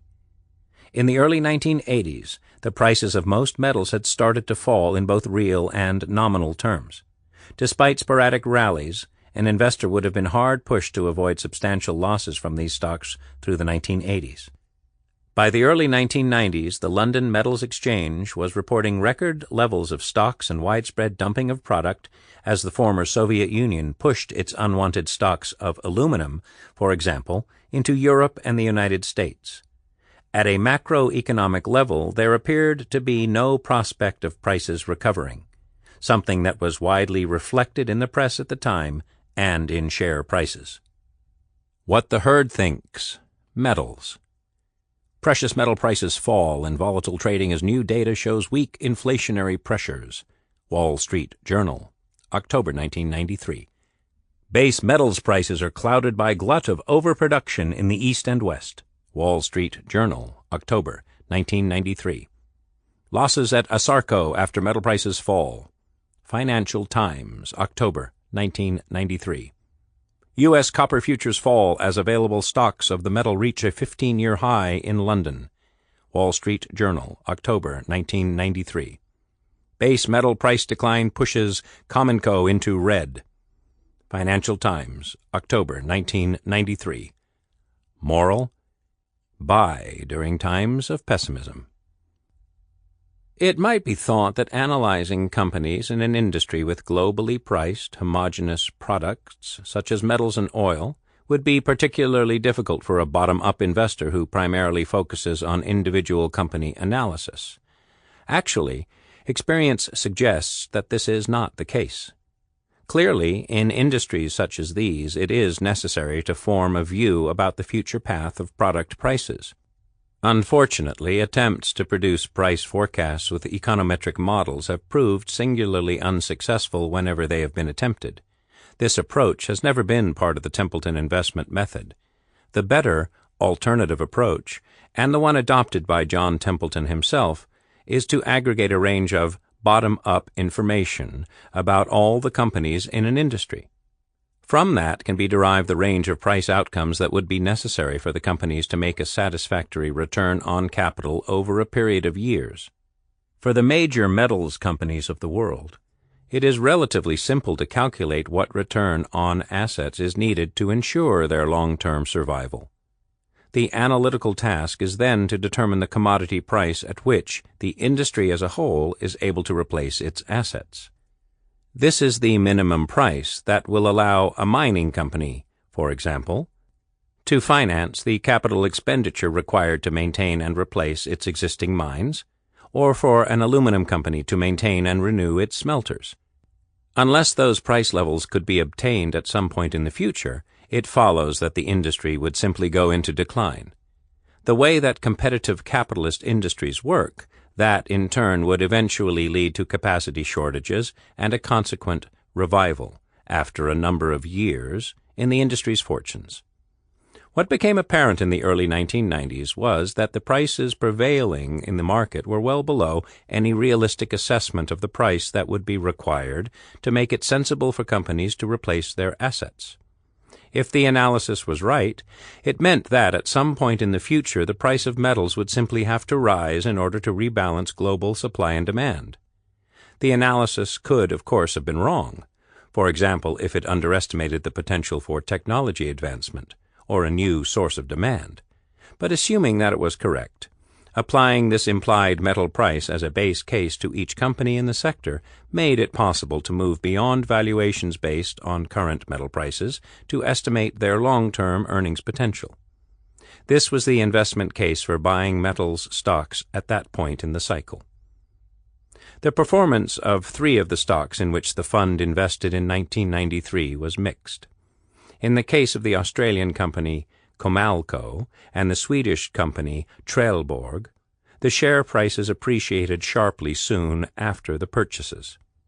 In the case of Union Minière, the result was less successful, although the shares did eventually rise strongly 2 years later. Note that the analysis in 1993 that suggested that metals prices needed to rise did not justify investing in all the metal companies. The focus was on those companies that careful analysis showed to be particularly cheap. In the case of some companies in the sector, there were genuine concerns about their solvency. The example once again underlined the need for diversification as a risk control measure. In the space of 18 months, the exposure of the fund to metals shares rose from under 2% to 10%. In this case, unlike the financials and chemicals examples, the share prices did fall soon after the exposure was reduced. Example 4. Pharmaceuticals and political risk. This example from the 1990s concerns pharmaceuticals, an industry with very different characteristics than the previous ones. By the early 1990s, the pharmaceutical industry had been a favorite of investors for nearly a decade. Most pharmaceutical companies had been experiencing earnings per share, EPS, growth of 15 to 20% per annum. They typically combined high turnover growth with robust margins and very strong cash generation. They were widely seen as classic defensive stocks, impervious to recession. Although this was conventional wisdom, it was not without merit. By the early 1990s, however, the strengths of the big pharmaceutical companies were not only well understood, but fully discounted in their share prices. More importantly, the returns that the pharmaceutical companies were making were simply too high to be sustainable. Even in a business where patent protection can shield companies from competition for a number of years, the return on assets was well above what would normally be thought of as sustainable in an industry. The headlines were again supportive, but it was not long before governments, as the major purchasers of prescription drugs, began to wake up to what was happening. At a time when recession was making fiscal deficits worse, the pharmaceutical companies became an obvious target for governments looking for new sources of revenue. Pharmaceutical companies had high profit margins and an above-average return on assets.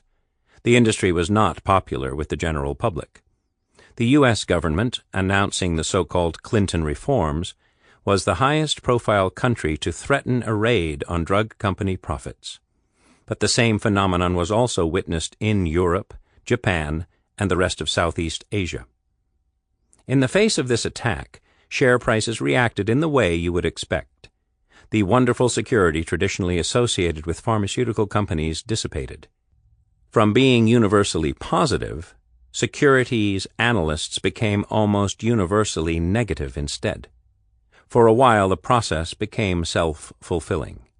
Each downward tick in share prices prompted more analysts to downgrade their future expectations.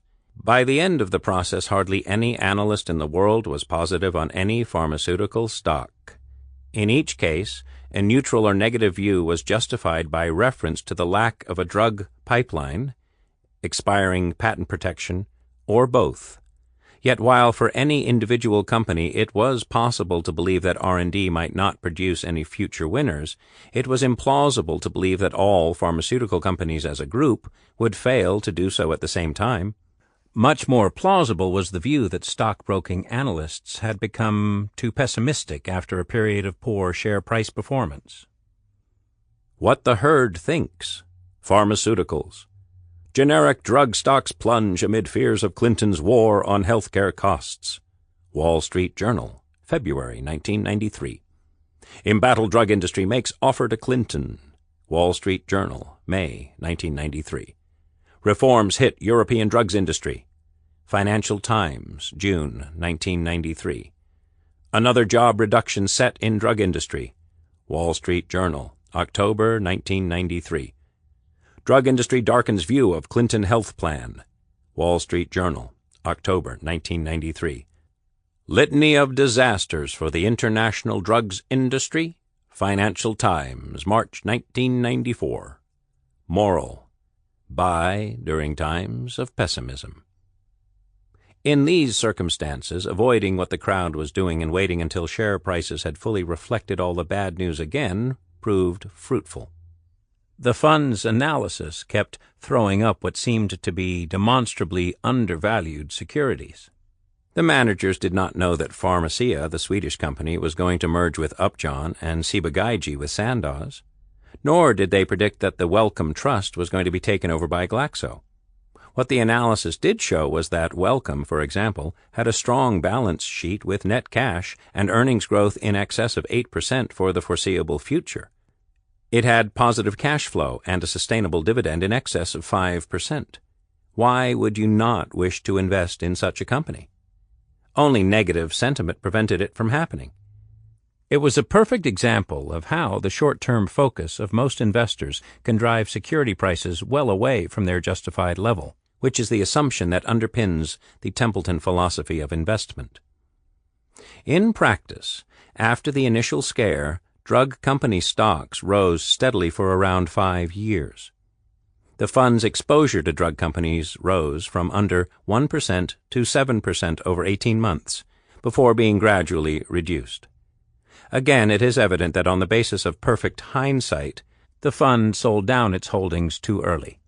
The important point is that the gains that were achieved stemmed directly from the quality of the analysis that went into the initial decision to buy, and a willingness not to be swayed by the prevailing opinion of both analysts and the media.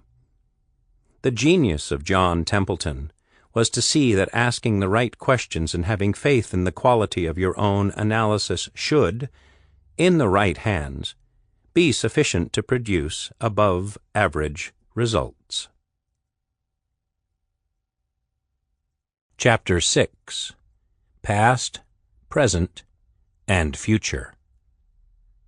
One reason for including so many examples of John Templeton's letters to his clients in this audiobook is to enable listeners to hear for themselves how he thought about the business of making investment decisions. Although market conditions are very different today than they were in the 1940s and 1950s, the process of thought required to make sense of today's world is, in essence, still much the same as it was then, just as the analytical process needed to pick individual stocks successfully remains similar to that which John Templeton first put into practice 60 years ago. His success was not so much a matter of analytical technique as a function of the simplicity, power, and consistency of his investment philosophy. This can best be appreciated by immersion in his way of thinking, for which the original source material of his own writing remains the best guide. The memos reproduced in this audiobook and in its appendix lay bare both the clarity of his thinking and the essence of his investment philosophy, which, as we have seen, while it was refined in detail, changed remarkably little throughout his long career as an investment professional. In a letter to clients dated August 12, 1958, for example, he pointed out that the firm had first printed a comment about the rewards of contrarian investing in its original brochure 20 years earlier. The same thought, to buy when others are despondently selling and to sell when others are avidly buying, requires the greatest fortitude and pays the greatest ultimate rewards, was one he was still using 4 decades later. While unfailingly on the lookout for new ideas and techniques, he was nothing if not fundamentally consistent and confident in his beliefs. While listeners can make up their own minds about the continued relevance of his thoughts and insights to the world today, in this final chapter we offer some personal conclusions about why John Templeton was as successful as he was, highlight the key lessons that we think can be drawn from his life and career, and speculate as to what, were he still alive, he might have to say about the state of the world as we enter the 100th anniversary of his birth, a year in which the world continues to confront the painful and enduring consequences of the global financial crisis of 2007 and 2008. Templeton's legacy. The evidence we present on the performance of the Templeton Growth Fund confirms that John Templeton was, by any standard, one of the most successful and influential investors of the modern era. His track record, particularly that which he put together in the 2 decades following his move to the Bahamas in the late 1960s, rightly stands comparison with that achieved by other great moneymakers such as George Soros, Warren Buffett, and Julian Robertson, outperforming the market by 6.0% per annum during these years, and by 3.7% per annum over his full tenure as manager of the fund, remains a remarkable achievement, not least because it was achieved without the use of debt to leverage returns. For much of the period, he operated largely on his own without the benefit of specialist research support. The fact that he achieved such consistent outperformance without exposing his investors to a loss in either nominal or real terms over any continuous 5-year period during his time at the helm of Templeton Growth Fund is the mark of someone who, we assert, can be said to have found the holy grail of professional investment, above-average returns with below-average risk. The track record is one that any investor today should be thrilled to emulate. It is a fair bet that among comparable professional investors, for whom the pressures to pursue short-term performance are now so great, his performance during the Bahamas years may never be beaten.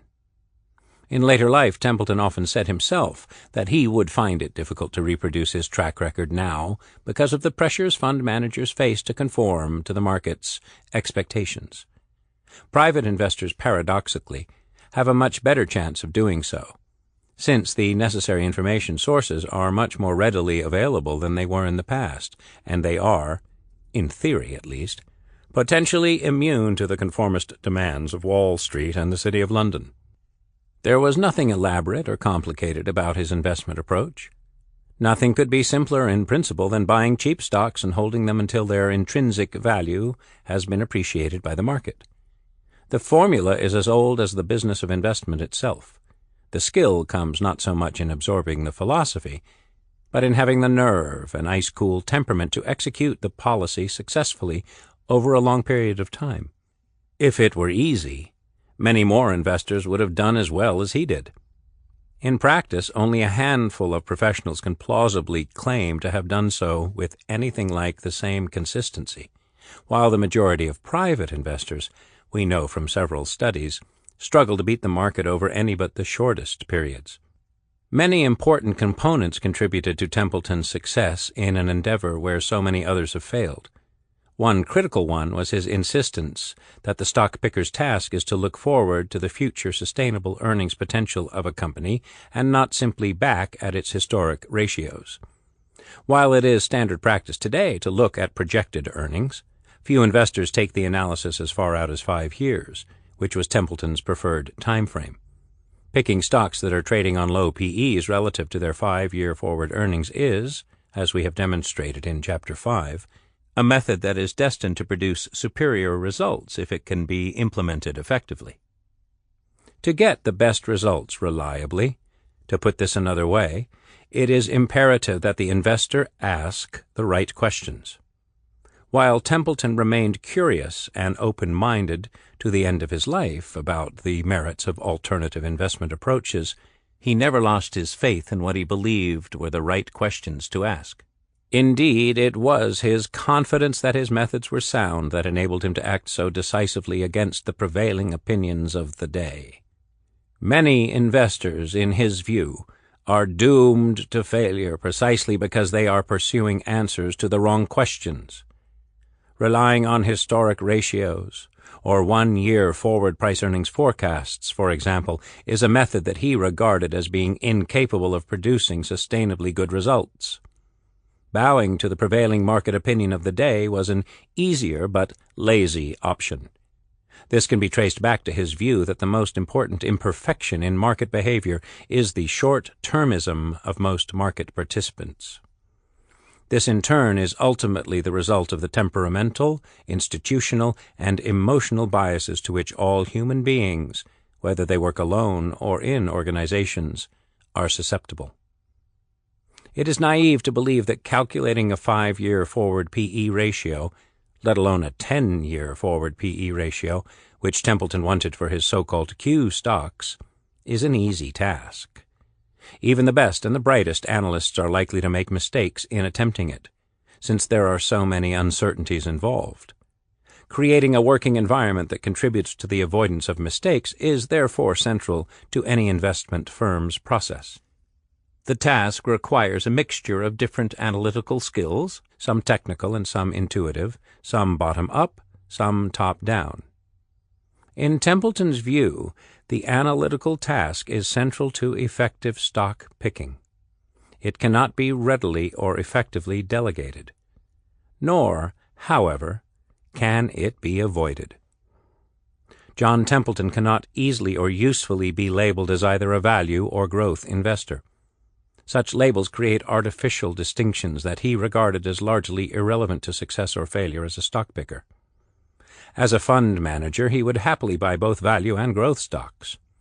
His only criterion was that a stock should be cheap at the point of purchase. In theory, cheap could be any combination of current growth and earnings multiples, provided that the multiple of 5-year forward earnings that it implies is a realistically low number. The biggest crime an investor can commit, in his view, is simply overpaying. He himself rarely used the term value investing. Indeed, his public profile was that of a growth investor, as the name of his fund suggested. In the 1950s, he was so impressed by the potential of fast-growing companies in certain sectors that he and his colleagues launched a major research project to identify the shares of the fastest-growing companies. But he was also content to buy slow-growing companies if their earnings were sustainable and the price on offer was sufficiently low to compensate. The issue with growth companies is always, 1, whether the growth can in fact be sustained into the future, and 2, whether those improved earnings have already been discounted at the time of purchase. All the evidence suggests that investors tend to overpay for growth. Our study suggests that paying more than 11 times 5-year forward earnings for any kind of stock will be an unrewarding exercise, and that to beat the market convincingly, lower ratings still are desirable. In the Templeton philosophy of investment, valuation is ultimately the constraint that limits any investor's capacity for making consistent and repeatable gains. Or, as Warren Buffett likes to say, price is what you pay, value is what you get. An equally important factor in determining the success or failure of a stock picker is whether he or she has the temperament and patience to wait for superior results to come through. By birth and upbringing, it is clear that John Templeton was blessed with a temperament in which patience, forbearance, and confidence in the face of adversity were constants. They contributed greatly to his success as a professional investor, and by the same token, the lack of these qualities is often the reason that investors fail to do as well as they should, let alone as well as they feel they are entitled to expect. It is tempting to draw a parallel with those who achieve the highest pinnacles of excellence in sport. Talent and technique can take you only so far. Experience, commitment, and emotional intelligence are also essential. Allied to Templeton's belief in the primacy of intelligent stock picking was a conviction that investors should adjust their exposure to the stock market in the light of its prevailing valuation. If there are not enough cheap stocks to buy, then the investor should simply park his or her money in cash and bonds, and wait for the next turn in the cycle to come around, when new opportunities to buy shares at attractive prices will inevitably arise. Holding cash has two distinct advantages in overvalued markets. 1, it avoids losses as and when valuations revert to their long-term average, and 2, those with cash on hand at that point alone are in a position to profit when the market finally turns. Templeton was an assiduous student of bull and bear markets, as well as of the business cycle. As we have seen, it was his willingness to steer clear of stocks at the onset of bear markets that was chiefly responsible for his long-term track record of outperforming the world market index. The discipline to sell shares when the market had become overvalued and to buy more when prices had fallen to a level where they were cheap was integral also to the way he approached his responsibilities as an investment counselor. It is notable, however, that his methodology was based on historic valuation ratios, not on the forward-looking measures he identified as being essential to success as a stock picker. This method of constructing portfolios, when allied to good stock picking, is by its nature contrarian. Investors tend to become more bullish as markets go up and more fearful when they fall. Yet the job of the investment counselor is to persuade them to behave in the opposite direction to the one toward which their instincts are pushing them. Although we do not have the detailed records to establish the point conclusively, there is some evidence that this approach generally served clients of Templeton's investment firm well. The price they had to pay was to lag behind the market during its stronger phases. Given that most investors put a higher value on avoiding losses than they do on making the gains, this is a price that most should be happy to pay. There are a number of myths and paradoxes about Templeton's experience as an investor. In his own portfolios, he did not always practice what he later preached. The years of his greatest success with the Templeton Growth Fund only came about because he was unable to sell the fund. His experience in Japanese stocks, although it served him well for a couple of years in the early 1970s, probably did more, ironically, to damage his performance figures than any other single investment decision. His decision to sell out too early was a logical consequence of his methodology, but proved to be disproportionately costly in the late 1980s. Characteristically, this lost opportunity was something that troubled him for several years afterward. His firm was to go through a similar experience in 1999 and 2000, when a 3-year period of agonizing underperformance, as the Internet bubble inflated, was only finally vindicated by the subsequent dramatic collapse in the value of those stocks in the TMT sector, telecoms, media, and technology, that had led the market up to its unsustainable highs. Although his reputation as one of the finest stock pickers of all time is well justified, it did not stop him from making mistakes in the course of his long career. In the 1980s, for example, the Templeton Growth Fund invested heavily in Polly Peck, a London-listed company that subsequently turned out to be worthless and to have overstated its revenues and profits, prompting its founder to flee the country. The way he commiserated with his friend and fellow investor Peter Cundill about their losses in the shares of Cable and Wireless makes it clear that there were many examples of companies that failed to perform as he expected, prompting him to observe that a 60% success rate was more than good enough to earn a fund manager the reputation of being a genius. Despite these disappointments, Templeton remained unwavering in his view that fund managers should not allow business pressures to dictate the way in which they pick their stocks.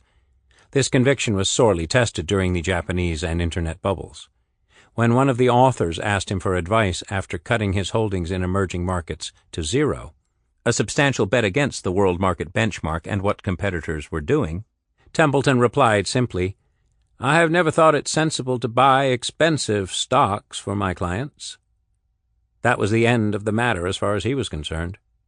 From direct experience, we can vouch for the fact that he never blamed his analysts for making errors, provided that they had made an honest analytical mistake. The biggest crime, in his view, was not to have the courage to try.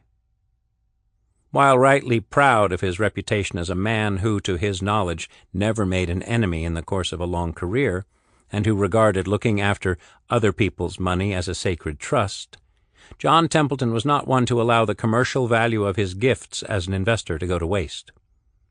As well as being personally careful with money, even excessively so in some colleagues' eyes, he showed himself on many occasions to be alive to opportunities to increase the value of his business.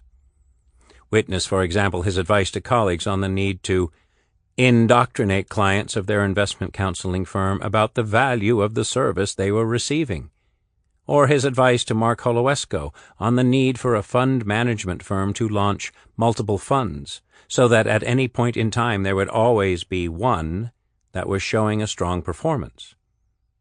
His greatest failing as a businessman was his inability over many years to maximize the commercial value of his skills as a fund manager. The first 20 years of the Templeton Growth Fund's history were, in retrospect, a long catalog of missed opportunities. Its later success, once the marketing of the business was placed in the hands of John Galbraith, was equally nothing less than extraordinary. Without it, the scale of Templeton's philanthropy would never have achieved anything like the levels it did. The fact that the fund was able to persist with exceptionally high front-end charges for so many years is a tribute not just to the fund's exceptional performance, but also to the dominance that marketing continues to play in the way that fund flows are directed. John Templeton's principal innovation as a stock picker was to insist on factoring forward earnings projections into the analytical task. This was something that he himself seemed able to do intuitively, working from published data and his own experience and observations of the world. His genius was to be able to reduce complex analytical issues to a set of simple heuristics that not only worked, but could be communicated effectively to others both inside and outside his own firm. This discipline was rooted in a deep understanding of financial history and human behavior. His ability to focus unwaveringly on the right questions that investors need to address remains a powerful example to investors everywhere. Future prospects. John Templeton was an optimist by nature and retained an inveterate faith in the capacity of humankind to confront and surmount its problems. This theme runs through all his public speeches and his many books. Not for nothing was Be Positive, the final of the 16 maxims discussed in Chapter 4. In the Templeton Plan, a primer on how human beings can find happiness, published in 1987, he declared, everything yields to diligence, and quoted with approval a saying of the evangelist Charles Fillmore, "There is no other spot in the universe where man has mastery. The dominion that is yours by divine right is over your own thoughts." It was a philosophy of life that was to guide his actions throughout his long career in investment.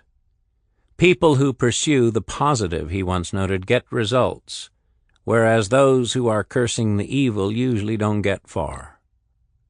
There is no doubt, however, that in the last 5 years of his life he had become concerned about the consequences of the massive buildup of debt in the developed world.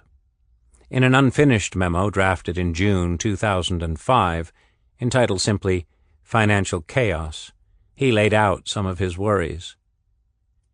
"Increasingly often, people ask my opinion on what is likely to happen financially," the memo begins. "I am now thinking that the dangers are more numerous and larger than ever before in my lifetime. Quite likely, in the early months of 2005, the peak of prosperity is behind us."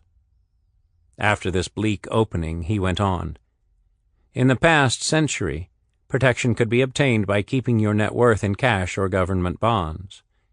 Now the surplus capacities are so great that most currencies and bonds are likely to continue losing their purchasing power. Mortgages and other forms of debt are over 10-fold greater now than ever before 1970, which can cause manifold increases in bankruptcy auctions."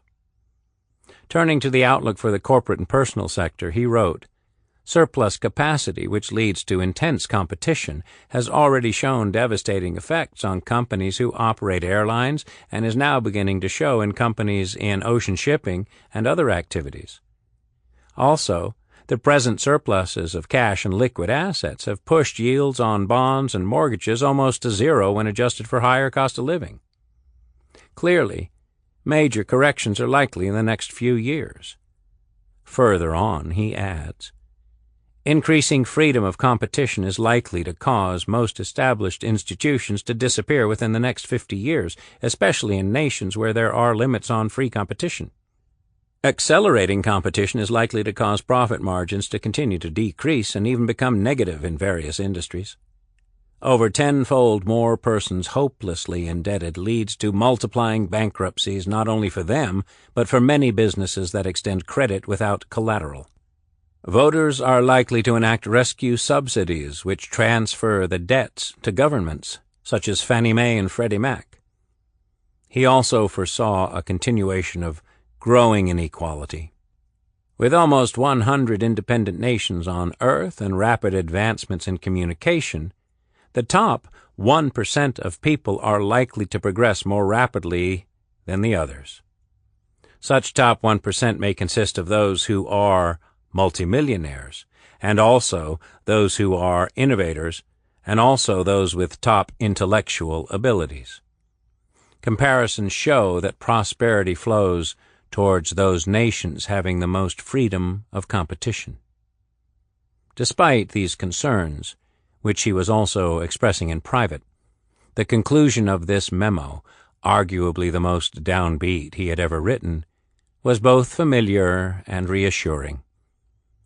"Not yet," he concluded in its final paragraph, "have I found any better method to prosper during the future financial chaos, which is likely to last many years, than to keep your net worth in shares of those corporations that have proven to have the widest profit margins and the most rapidly increasing profits.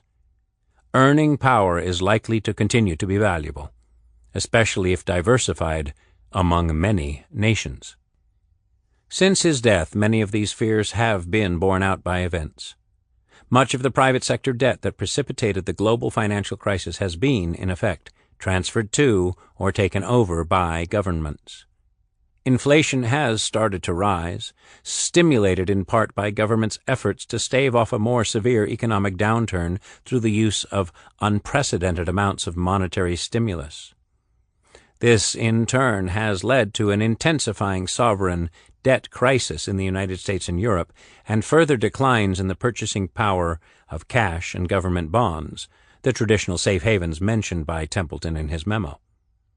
In many developed countries, as he correctly foresaw, real, after inflation, yields on bonds and cash had fallen so low by the summer of 2011 that they offered savers little or no protection against loss of purchasing power.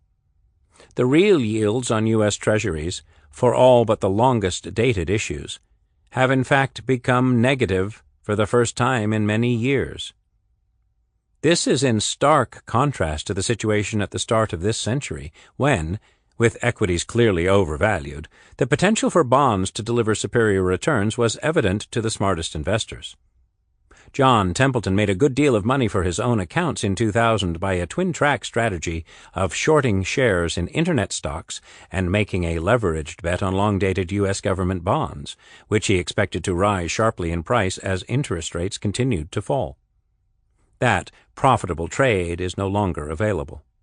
In fact, the decline in yields on government bonds has now run so far in the United States and many other developed countries that they offer a dangerous mix of poor value and high risk. The bonds of leading emerging market countries, most of which have avoided the trap of excessive debt, continue to look like a more attractive prospect.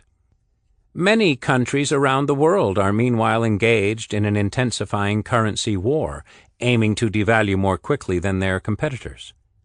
Slowing economic growth and sovereign debt worries, coupled with the continued imbalances between the developed and developing world, prompted the International Monetary Fund to warn in late 2011 that the risk of financial instability was greater than at any time since the onset of the global credit crisis, and by extension for many years before that.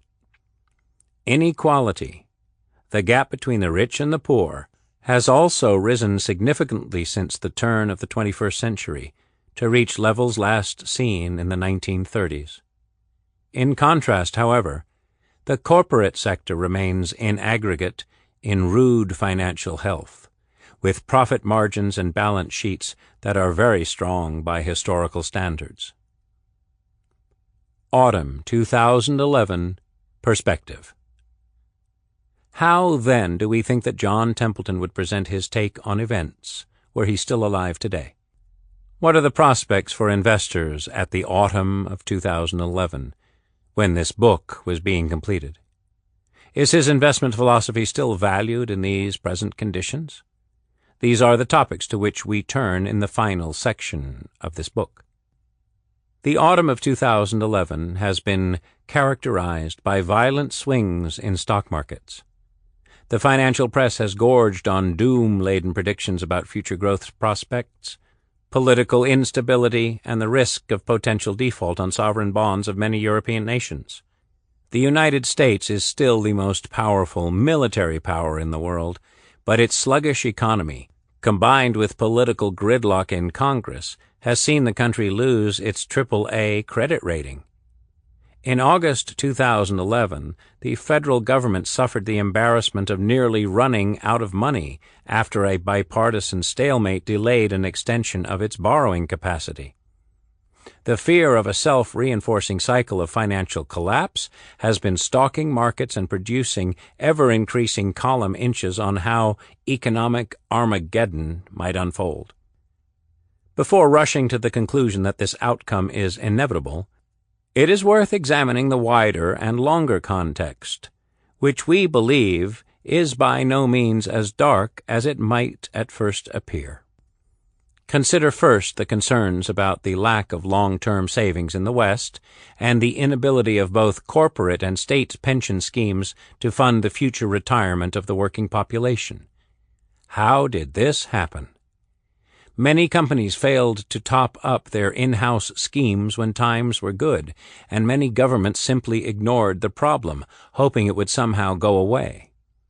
Perhaps the single most important factor, however, has been the improvement in mortality rates. People are living much longer than before, something that in other times would have been heralded as a sign of progress. We have, bizarrely, somehow turned the fact that we all tend to live longer into a negative. Another burden that exercises many observers is the rising cost of health care. How can we afford to fund the shortfall in future expected costs? It is a valid question, but a more positive interpretation would be that we now have the good fortune to be healthier than we were only a few years ago. That is not an unreasonable ambition for the human race, and one, you might think, that might be worthy of some celebration. As well as living longer, we also enjoy much greater access than ever to the store of human knowledge. The Internet, electronic books, and mobile broadband are not just toys to be played with. They are helping to transform the productive capability of the world. The cost of accessing information has become negligible. By eliminating the costs of print and distribution, electronic books now have the potential to make the world's store of information available to hundreds of millions more people, and at negligible cost. Over time, this has to be a powerful counterforce against rising inequality. The Internet and advances in mobile telephony hold out the prospect that in the world of the future, geography and the accident of where you are born will no longer be such a constraining factor as it has been in the past. The next generation of mobile telephony will be as important a communication breakthrough for some communities as the advent of the telegraph was for those growing up in the latter years of the 19th century. In developing nations, mobile broadband technology will allow instant access to the Internet and all that brings, without the need for heavy investment in underground cables. For the first time, rural communities in developed countries will be on an equal footing with big cities in terms of communication resources. The spread of education and literacy is continuing its rapid advance in the most populous nations of the world. In the last 25 years, China has conclusively re-emerged into the family of nations. While the pace of China's development over the quarter of a century has been breathtaking, it is still in its infancy. Until now, China has prospered because of the work ethic of its people, but its recent rapid catch-up in technological expertise will, in due course, engender a new wave of innovation. Far from being a threat to the world, this can only be a bonus. And while the United States will not easily be supplanted as the center for technological development, increasing contributions from China and India can only add to global prosperity. The strategic goals of the Chinese government now include cleaner energy, reduced pollution, and better health benefits and security of employment. With such formidable political resources officially targeting these objectives, it is likely that they will produce higher living standards and, in time, a necessary shift in the structure of the Chinese economy toward a more consumer-oriented society. Improved productivity is the key to greater global prosperity, and better health and education are important components in obtaining that objective. They are one of many grounds for cautious optimism that you won't read about in the media at this time. Readers who are interested in a corrective to the diet of gloom should turn for balance to well-argued books such as Matt Ridley's The Rational Optimist, HarperCollins, 2010. Pessimists, of course, will revert back to the problems of the financial sector and a steady succession of scandals and fraud. John Templeton rightly pointed out that abusing weights and measures is a breach of trust by government, and there is no doubt that many institutions have lost the trust of their constituents. The optimist will note, though, that the market is now clearly penalizing those for whom trust has become a scarce commodity. In many countries today, we can see signs of a reaction against those, such as bankers, legislators, and bureaucrats, who have abused their position. Financial institutions that trumpeted profits that they were later forced to concede were no more than accounting sleight of hand now sit under a cloud. They will continue to do so until investors have confidence that their trust is no longer being betrayed. Governments, meanwhile, are slowly but surely losing their gold-plated credit ratings as unfunded spending commitments come home to roost. Political developments globally, it is even possible to argue, are also starting to move in a more favorable direction. Politicians are losing the ability to buy off voters with promises that their countries cannot afford. Voters in the Western democracies are discovering that the days of living on credit are over. The political classes have been slow to recognize this, but the day when they have to acknowledge this new reality cannot be delayed indefinitely. No doubt there will be continued efforts to maintain the deception that debt can be accumulated without cost. However, many of the developed nations have exhausted the store of wealth built up over many decades and can no longer, in aggregate, spend more than they earn. The focus will therefore shift away from consumption to earning and saving. As a result, the coming decades are likely to witness a renaissance in the productive and manufacturing industries of the West. John Templeton would not have succumbed to the Western-centric bias of much comment about current developments in the world. The so-called BRIC countries, Brazil, Russia, India, and China, are experiencing a mirror image of the developments in the leaders of the developed world. In these countries, a strictly mercantilist view of the world, built around export-led growth and a culture of domestic savings, will gradually give way to more balanced economies.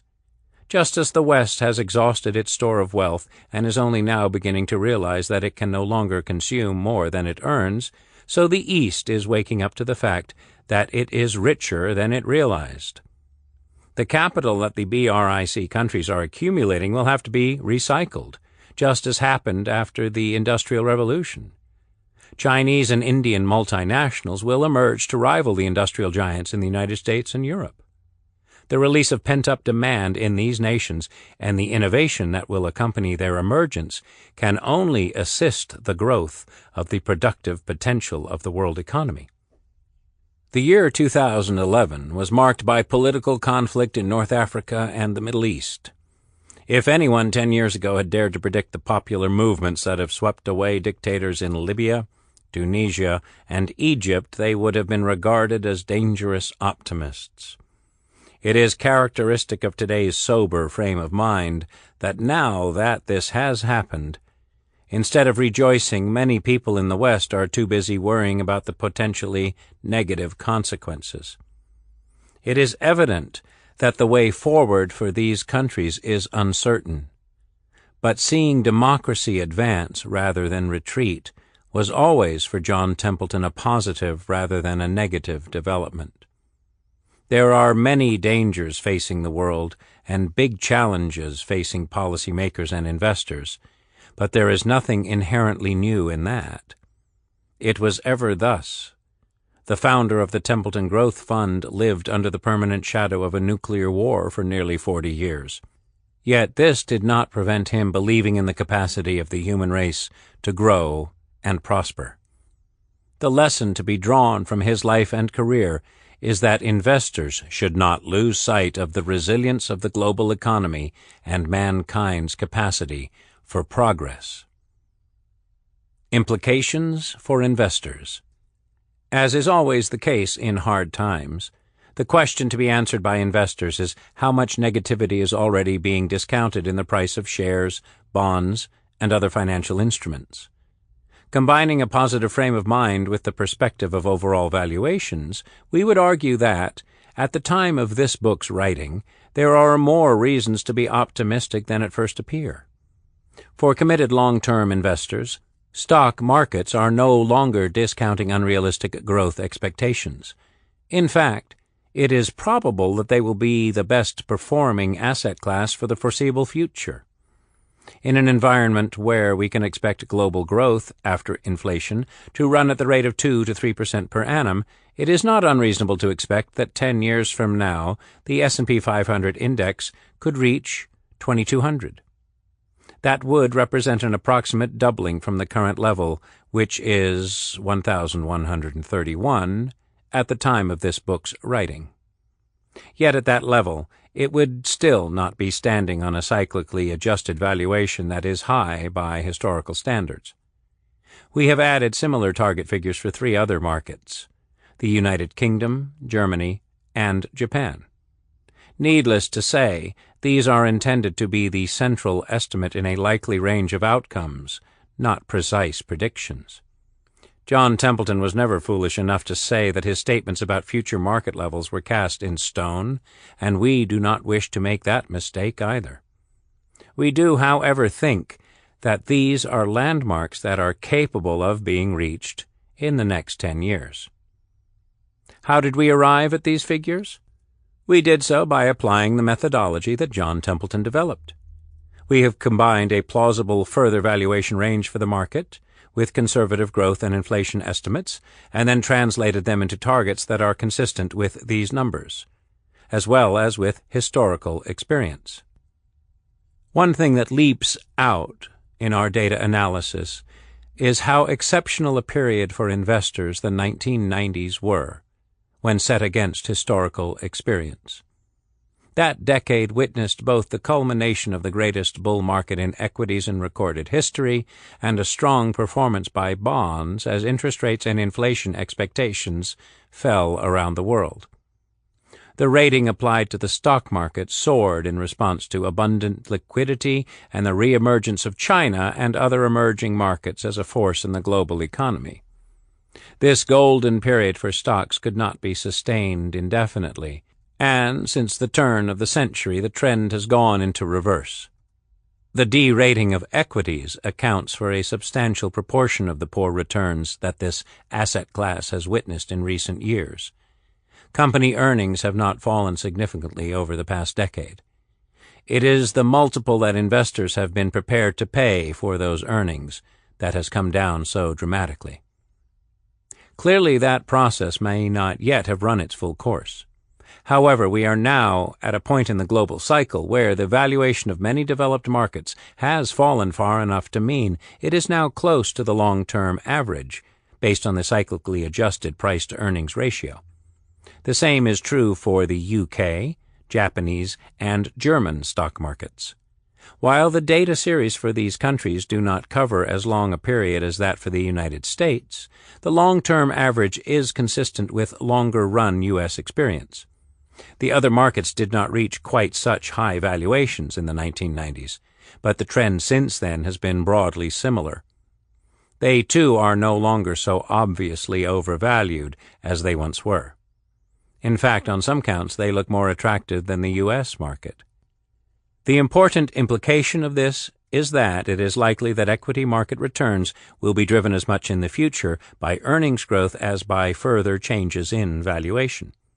That in turn implies that while future returns from equities will not match those on offer when markets were very low by historical standards, they should offer positive returns in both real and nominal terms. There is a well-established inverse correlation between the cyclically adjusted P/E ratio and subsequent real inflation-adjusted returns from equities. The higher the adjusted P/E ratio, the lower in general the subsequent return, and vice versa. Could they still get cheaper than they are now? Yes, certainly they can. Share prices can always fall further and faster than basic valuation measures suggest. The issue, however, as John Templeton always saw it, was how the rational investor should respond to the evidence of over- or undervaluation in the markets. His years of experience led him to argue for a simple, measured response. In his view, when shares were expensive, it was inherently dangerous to hold on to them all in the hope of finding a greater fool to buy them later on. Equally, when they did offer good value, it was foolish not to invest in companies on the grounds that they might conceivably be available to buy at lower prices at a later date. The risks of being wrong, in either case, were simply too great to justify such behavior. History, according to his research, provides no empirical support for failing to buy equities when they are cheap, however unappealing conditions at the time might appear to be. Adapting the Yale method, current valuations might suggest that it looks risky to make much beyond a normal allocation to equities. While not unreasonably valued, they are certainly far from being dirt cheap. There is another dimension to consider, though. Sir John invariably stressed the need to focus on real, not nominal returns, when considering alternatives in investment. The effect of inflation on wealth is pernicious, and inflation remains a potent longer-term threat in today's global environment. In their efforts to stave off the impact of the credit crisis, governments in developed countries have slashed interest rates and resorted to wholesale printing of money and other forms of loose monetary policy. This is not only inherently inflationary, but has also helped to distort investors' perception of risk. What this means is that cash and government bonds are no longer the safe alternatives they traditionally were. Interest rates on savings accounts and money market funds have dwindled to almost nothing, offering little, if any, protection against inflation. Government bonds in countries such as the United States and the United Kingdom, in many cases, also offer negative real rates of return because their yields are below the rate of inflation in the issuing country. Each and every year, in other words, investors who buy bonds at these prices can expect the purchasing power of their investment to diminish. If you share Templeton's view of the importance of governments maintaining the integrity of a country's weights and measures, the willingness of many countries to debase their currencies and the value of their bonds is a disturbing development. Only a dramatic fall in future inflation will justify investors buying U.S. or U.K. government bonds at 2011 yields and hoping to make a real return over anything but the shortest of time horizons. The best indicator of future bond returns is the real after-inflation yield. This is now negative, and that historically has not been consistent with anything other than losing money over time. Although some ultra-gloomy investors appear to think that an extended period of deflation now lies ahead, historical experience provides little comfort for this view. For the best part of 40 years, between 1940 and 1980, buying U.S. government bonds was an almost surefire way for savers to lose the purchasing power of their money. It was only after inflation peaked in the late 1970s that bonds once more began to offer positive real returns. This trend was supported by tight monetary conditions, deregulation, and government policies designed to encourage enterprise and growth. These policies are the exact opposite of those now being followed by Western governments in the aftermath of the global credit crisis. In the 1980s, those policies helped to usher in a golden era for bond investors. Inflation fell from 15% to less than 5%, and the resulting fall in bond yields sent bond prices soaring. With real yields on government bonds now in negative territory, the opportunity for a repeat of this experience no longer exists. The risk is all on the other inflationary side of the equation. Let's compare and contrast. Someone who invested in equities in the late 1990s would have obtained a negative real return 10 years later. In contrast, for someone who invested in U.S. 10-year bonds, the annualized real return over the next 10 years would have been somewhere above 4% per annum. The critical point, one that John Templeton emphasized at all times, but which many investors appear to forget, is that a realistic target return from either equities or bonds is heavily dependent on their respective valuations at the point of investment. We obviously do not know what the actual realized returns from an investment made in 2011 will turn out to be, but it is long odds on, given their respective valuations, that equities will produce a higher 10-year return than U.S. government bonds. The former are relatively cheap, and the latter both relatively and absolutely expensive. The historical experience with equities is not so discouraging. Certainly there have been many periods when returns from equities were poor. The last decade has been one of them. Since 2000, investors in bonds have continued to make positive real returns, while the real returns from developed market equities have slumped. Equities in many emerging markets have delivered much higher returns, however, underlining the way that economic power has shifted from west to east, a trend that John Templeton was one of the first to identify. This experience helps to explain why investors have such a negative view on equities as an asset class. It was also what John Templeton himself anticipated with the shifts in his own portfolios at the start of the decade, buying government bonds. Equities have been poor on both an absolute basis and relative to bonds. The explanation is readily apparent from the cyclically adjusted P/E ratios. Although the returns of the 1980s were repeated in the 1990s, they were not underpinned by sustainable growth in earnings as they had been in the previous decade. Instead, market valuations simply rose to a level from which they were bound to decline, and that decline outweighed any earnings growth. Today, however, the cyclically adjusted earnings ratio no longer sits at such elevated levels and has fallen back, closer to the long-term historic average. As such, it is reasonable to expect that returns from here on will also fall within their historical ranges. So, while equities, particularly in the United States, are not obviously cheap, they do have the advantage that they can offer what the traditional safe havens no longer can, which is protection against the loss of wealth. If we assume that global growth remains relatively anemic for a few years, but that inflation averages approximately 3% per annum, which may well prove to be an underestimate, then it is reasonable to expect that the major stock market indexes will double in nominal terms over the next 10 years. Adjusted for inflation, this would equate to a real return of approximately 4% per annum. While this is lower than the long-run historic return on equities, which is around 7% per annum, it nevertheless does hold out the prospect of an above-inflation increase in wealth.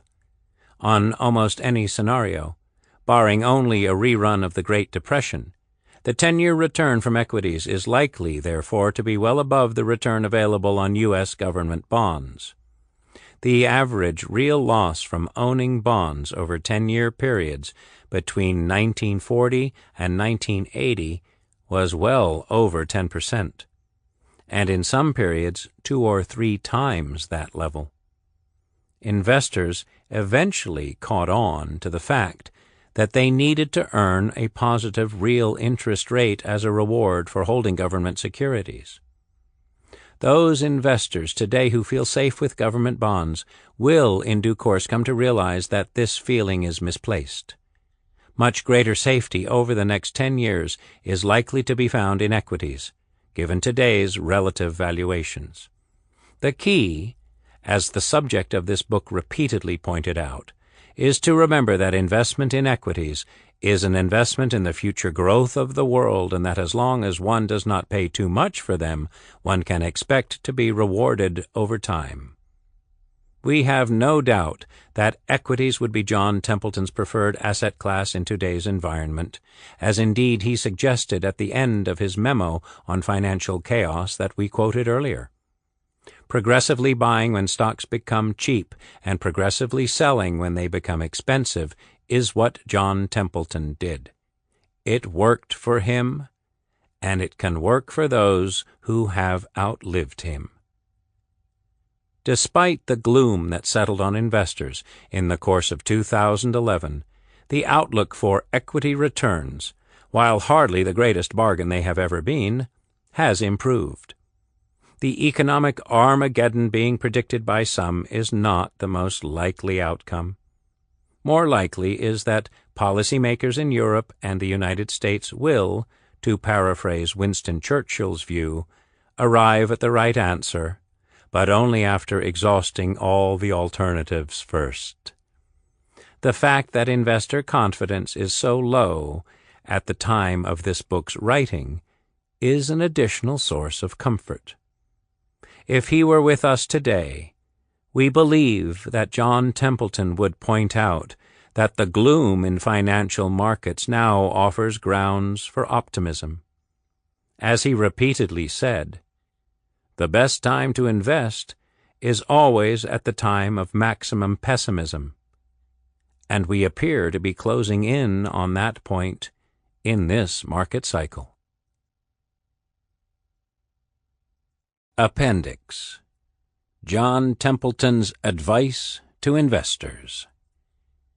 In addition to letters to clients of his investment firm, John Templeton wrote many words of advice to investors, as well as being quoted regularly in books and newspaper articles about his views on the art of successful investment. In this section, we reproduce his best-known and most pertinent observations. Perhaps his most famous piece of advice came in the form of a series of maxims or aphorisms, which he used in a number of different places, and which he added to on several occasions as his fame spread. This is the longest and most definitive list of these maxims that we have been able to find. It can be usefully compared to the shorter version, based on an article that appeared in a now-defunct publication, the Christian Science Monitor's World Monitor, which we used as the basis for our comments in Chapter 4. Number 1. For all long-term investors, there is only one objective: maximum total real return after taxes. Number 2. Achieving a good record takes much study and work, and is a lot harder than most people think. Number 3. It is impossible to produce a superior performance unless you do something different from the majority. Number 4. The time of maximum pessimism is the best time to buy, and the time of maximum optimism is the best time to sell. Number 5. To put maxim number 4 in somewhat different terms, in the stock market the only way to get a bargain is to buy what most investors are selling. Number 6. To buy when others are despondently selling and to sell when others are greedily buying requires the greatest fortitude, even while offering the greatest reward. Number 7. Bear markets have always been temporary. Share prices turn upward from 1 to 12 months before the bottom of the business cycle. Number 8. If a particular industry or type of security becomes popular with investors, that popularity will always prove temporary and, when lost, won't return for many years. Number 9. In the long run, the stock market indexes fluctuate around the long-term upward trend of earnings per share. Number 10. In free enterprise nations, the earnings on stock market indexes fluctuate around the replacement book value of the shares of the index. Number 11. If you buy the same securities as other people, you will have the same results as other people. Number 12. The time to buy a stock is when the short-term owners have finished their selling, and the time to sell a stock is often when short-term owners have finished their buying. Number 13. Share prices fluctuate much more widely than values. Therefore, index funds will never produce the best total return performance. Number 14. Too many investors focus on outlook and trend.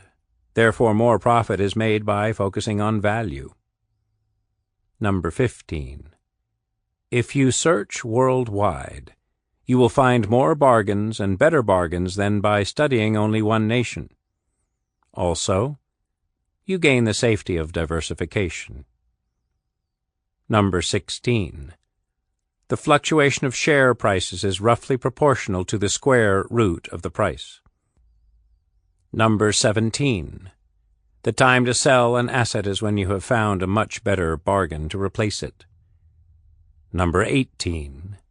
When any method for selecting stocks becomes popular, then switch to unpopular methods. As has been suggested in Maxim 3, too many investors can spoil any share selection method or any market timing formula. Number 19. Never adopt permanently any type of asset or any selection method. Try to stay flexible, open-minded, and skeptical. Long-term top results are achieved only by changing from popular to unpopular the types of securities you favor and your methods of selection.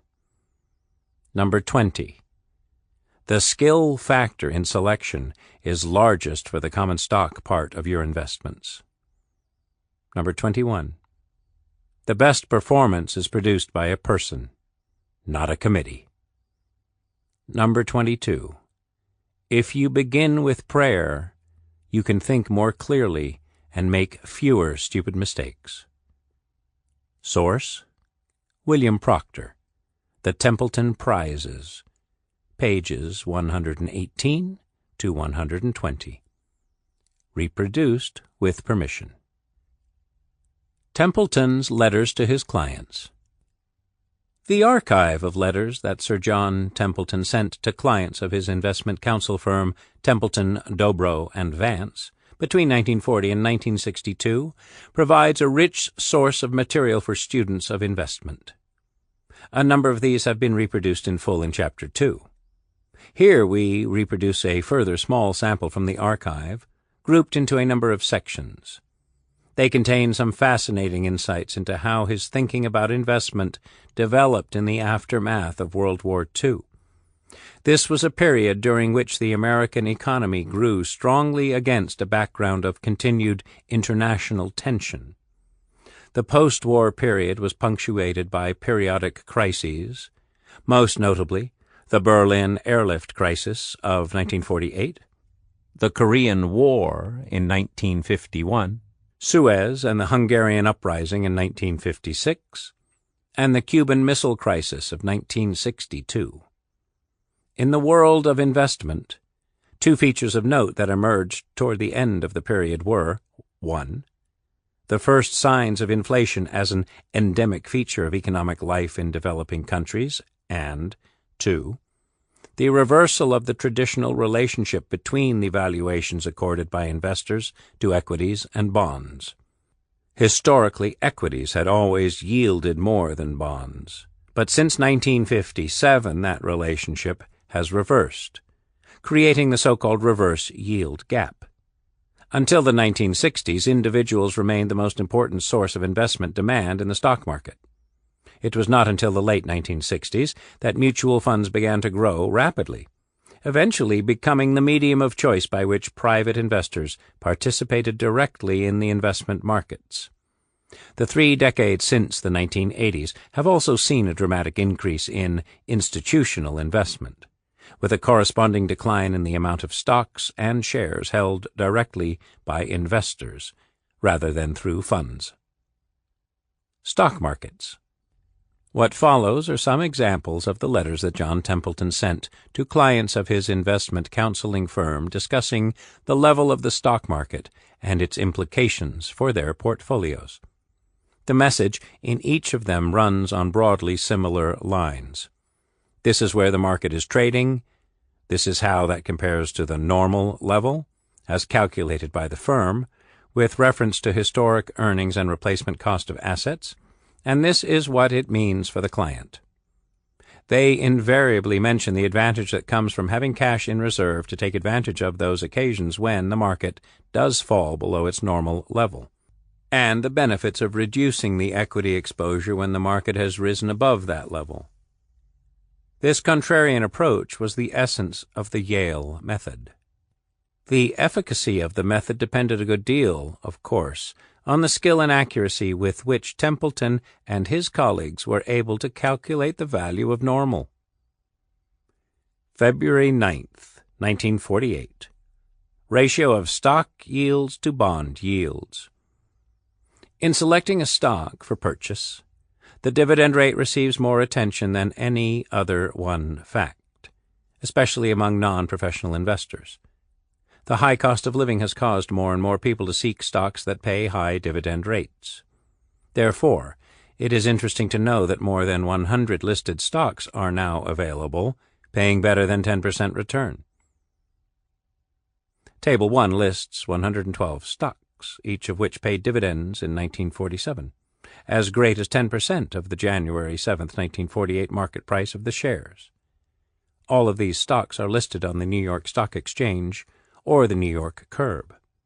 There are now, of course, many non-listed stocks with yields equally as high as those in this table, and also many listed stocks which would qualify for inclusion in the table if the market price declined only fractionally. Obviously, Templeton included tables in his letter to clients. The abundance of high-yielding stocks results in part from the decline in stock prices in the last 19 months, and in part from the increased dividends and extra dividends declared in the last few months. The average yield on the 65 stocks used in the Dow Jones averages is now 5.36%. By comparison, the yield on the 40 bonds used in the Dow Jones average is 3.79%. The stocks yield 41% more than the bonds. This is unusual. The past history on this subject can be studied in Table 2, which shows the ratio between stock yields and bond yields for each year from 1871 to 1946. For the years prior to 1939, the source of this data is Common Stock Indexes by Alfred Coles III and Associates. And for later years, the figures in the table are the yields at the end of the year from the Dow Jones Index of 40 bonds and the Index of 65 stocks. In only 2 of the 76 years covered by this table were stock yields so great in comparison to bond yields as they are now. To some extent, the stocks whose dividend payments are high in relation to market price are concentrated in 9 industries. 1. Amusements. 2. Automobiles, trucks, and parts. 3. Food and beverage. 4. Merchandising. 5. Mining and metals. 6. Railroad and railroad equipment. 7. Sugar. 8. Textiles and apparel. And 9. Utilities. However, the scattering is wide enough that it would be easy to make up a well-diversified portfolio consisting solely of stocks yielding over 10%. This list of stocks, yielding 10% or more, is presented as an interesting curiosity, a peculiar phenomenon of the times. It is not presented as a means for selecting stocks for purchase. Probably the long-range overall results would be better if stocks were selected at random rather than from this list. As a general rule, it can be taken for granted that a stock will net sell as low as 10 times dividends if security analysts and persons close to the company expect the dividend rate to be long maintained. The dividend rate is only one of a multitude of factors that should be studied when selecting a stock for purchase. All other factors being equal, for the investor with a low income tax bracket, it is better to buy the stock paying the higher dividend, but seldom ever can it be said that other factors are equal. Because stockholders are conscious of the dividend rate more than other facts, this element is often overemphasized. To be successful in the management of securities, it is necessary to buy the stocks that are oversold and to sell stocks that are overbought. Stocks with a high dividend rate are seldom oversold. Real bargains, from a long-term viewpoint, are found more often among stocks which have paid little or nothing in dividends for several years. September 21st, 1948. The best thing that could happen. The stock market went down yesterday. My friends in Wall Street are sad. I can understand their emotions, but it only illustrates again the fact that more and more investors should adopt and adhere to the long-range non-forecasting programs used by the clients of Templeton, Dobro, and Vance Incorporated. These programs are designed to profit from stock market cycles without the need for predicting such cycles. For an investor following a program of this nature, as we have said before, the best thing which could happen is to have the stock market go down from today's level of 177 to 128 before the next long bull market begins. An investor following an average program has 70% in common stocks today that will participate in the capital gains during the next bull market. However, If the market declines to 128 before the bull market begins, such an investor will have 100% in stocks with which to participate in future capital gains. In other words, if a bull market begins now, the investor will make a large profit. But if the market first declines to 128 before the bull market begins, he will make an extra $19,000 approximately on each $100,000 involved in the program. If the market continues to decline, the long-range programs will call for purchasing more stocks at successively low levels. Of course, if there were any way to know for sure that the stock market would decline to 128, we would wait until then to make any purchases. In fact, we would go further than that and sell out the stocks now held in order to repurchase at the bottom. But the fact is that no one can possibly know for sure what the stock market will do. It is also possible that a long bull market may start immediately. If there were any way to know this for certain, we should immediately buy common stocks on margin at once. Here again, no one can possibly be sure what the stock market will do. The prudent and conservative policy is to follow a long-range program designed to profit from stock market cycles without the need for predicting either the timing or extent of such cycles. Because the stock market declined yesterday and is now 9% below its level 3 months ago, investors generally are unhappy. Even for those investors who have not yet adopted a long-range program, this emotion is illogical, if such investors are still in the stage of accumulating their wealth. Low market prices work to the advantage of an investor who makes it a practice to reinvest dividends, or an investor who makes annual savings from his business or salary. For more than 2 years, stock prices have been remarkably low in relation to earnings. In fact, today, stock prices are lower in relation to earnings than in any peacetime year as far back as records are available. This means simply that a person with new money to invest can obtain unusual bargains. He can buy shares in some of America's largest and soundest enterprises for less than 5 times the current rate of earnings. If the current rate of earnings is maintained, the net worth of his shares, plus the dividends received, will cause the value of his investment to double in less than 5 years. Even if future earnings were only 1/2 of current earnings, his purchases would still represent attractive bargains. This memorandum is not written merely to point out the silver lining of a cloud. It is intended as a part of the long educational program to persuade more and more investors to adopt sound and long-range investment programs. August 1953. Lower prices expected. The Dow Jones average of industrial stock prices is now 271. We expect and hope that this average will decline below 190. Most of our investment counsel clients follow long-range programs of the non-forecasting type. The program of each client is designed to fit his own needs and wishes. A typical program would call for having 60% in common stocks when stock prices are normal and 100% in common stocks when stock prices are very low. The change from 60% stocks to 100% stocks is made progressively, step by step, each time the general level of prices declines another 10%. The increased proportion of common stocks purchased at these successively lower levels is then held until stock prices eventually return to normal. When that happens, the proportion of stocks is reduced back to 60%, which means automatically that profits are taken and the fund is larger at the end of the cycle than at the beginning. Our economic and financial studies now indicate that the normal level for industrial stock prices during the next 10 years may be between 289 and 303 on the Dow Jones average.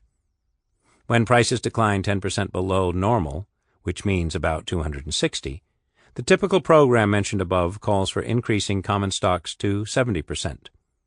It calls for increasing to 80% in stocks at 234, 90% at 211, and 100% at 190 on the Dow Jones Industrial Average. That is why we hope the market will decline to 190. Only in that way will this typical client have an opportunity to use all of the reserve funds he is holding for the purpose of purchasing common stocks at bargain prices. Of course, when preparing the program, it would be possible and reasonable to schedule the purchases more closely together and thereby use up the reserve fund before the market declined as low as 190. Every client has a different program, a program designed to fit his own needs and wishes. Some clients have more stocks than others. Some are never completely in stocks and never completely out of stocks. Without changing the basic method, the variations are infinite. The reason why the particular program mentioned is not designed to use all of the reserve fund until the market is below 190 is the fact that it seems reasonable to expect that prices might go that low during the next bear market. This would be only 34% below normal and only 30% below today's prices. The history of stock market cycles during the last 50 years teaches us that we ought to expect prices to decline more than 30% below normal once or twice in every decade. In the next memo, John Templeton expands on a theme that was to become a leitmotif of his approach to stock picking over the years. He notes that institutional investors are starting to buy blue-chip stocks, driving up their valuations to heady levels, with price-earnings ratios above 20 in many cases. These are price entry levels, he notes, at which investors are unlikely to be well rewarded over time. Bargain hunters will be better served looking at stocks selling for less than 10 times earnings. December 1953. Today's premium prices for those stocks favored by trustees. Some stocks are more stable in price than others. Stocks that have had a long record of stability in prices, earnings, and dividends are referred to as high-quality stocks. These are usually the shares of large and famous companies operating in industries of a non-cyclical nature. Between October 17, 1951, and December 2, 1953, there has been a remarkable divergence in the price trends of high-quality stocks compared with the general list of stocks. This is unusual and deserves careful study. In the long run, shares of small and young companies and shares of obscure companies have fared as well as, and perhaps better than, top-quality stocks. Accordingly, the rising prices for high-quality stocks, coincident with declining prices for other stocks, generally in the last 25 months, is noteworthy. To be specific, Standard & Poor's index of high-grade stocks increased 14.3%, whereas Standard & Poor's index of low-priced stocks decreased 33.1% during the period referred to above. The Dow Jones Index of 30 industrial stocks, which are mostly high-grade stocks of large corporations, increased 3.5%, whereas the general level of all stocks on the New York Stock Exchange decreased 11.4%. For the purpose of sampling how much the general list of stocks declined, we have studied the record of the first 100 common stocks chosen alphabetically which are listed on the exchange. This list, which naturally includes some high-quality, some medium-quality, and some low-quality stocks, is attached to this memorandum and is well worth reading. It shows that in this short space of time there have been wide variations with increases ranging as high as 52% and declines as great as 63%. 30 of these stocks increased, whereas 70 decreased in price. This period of about 25 months has been unusual, and perhaps unique in the history of American stock prices. The Dow Jones Industrial Stock Average has fared 14.9% better than a general list of 100 stocks chosen alphabetically. The index of high-grade stocks has fared better than the index of low-priced stocks by a full 48%. By examining the causes for this divergence, we may find clues as to how long the divergence might continue. One cause has been the institutionalization of investments, and another cause has been the widespread expectation of a recession in general business. By institutionalization, we mean that a larger than usual proportion of the total new money available for investment is coming in through insurance companies, trust funds, pension funds, profit-sharing funds, mutual investment funds, and various other institutions. One of the earliest influences of this nature was the large accumulation of investment funds in the hands of life insurance companies, banks, and similar institutions. Until recent years, such funds were invested only in mortgages, bonds, and preferred stocks. Therefore, the funds available for the purchase of bonds have been large, while at the same time the funds from other sources available for common stocks have been small. This situation has been one of the causes for the change in the ratio between bond yields and common stock yields. The excellent studies of the Coles Commission indicate that in the 68 years from 1870 to 1938, the yields of common stocks averaged 5.0%, whereas the average return was 4.2% on high-grade bonds and 4.6% on prime commercial paper for this same period.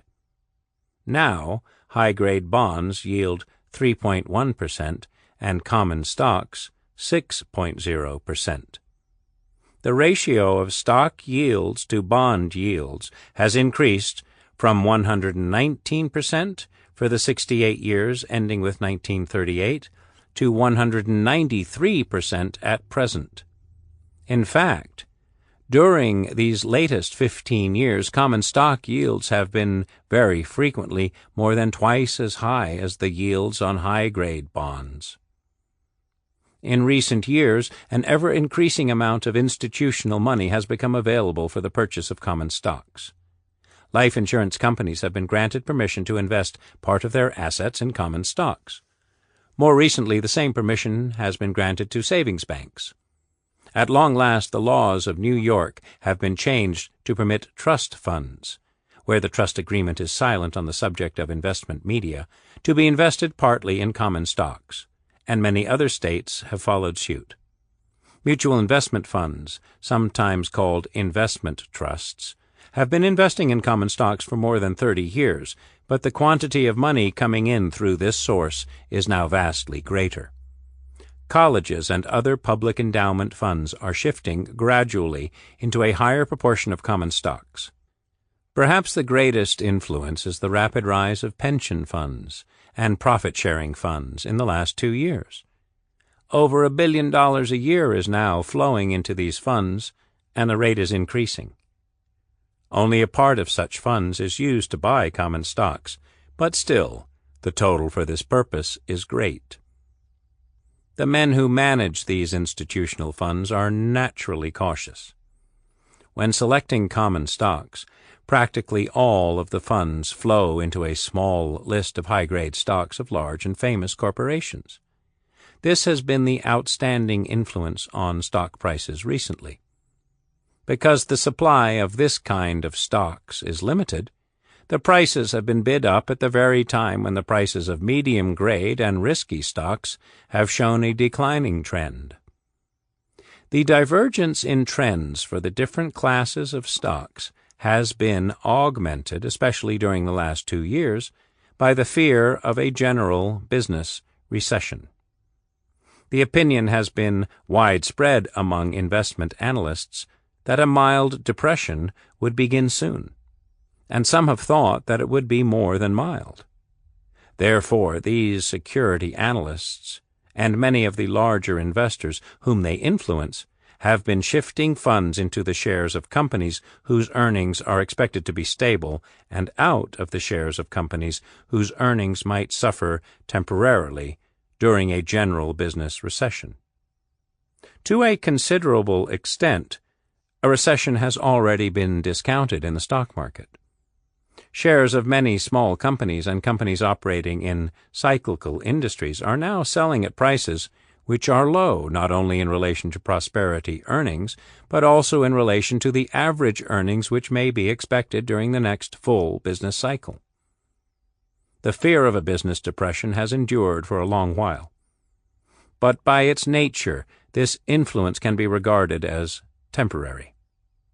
If the expected recession does not occur, the fear may decrease, and if it does occur, investors are likely then to look ahead in anticipation of recovery. It is the nature of humanity that general fears and anticipations are constantly changing.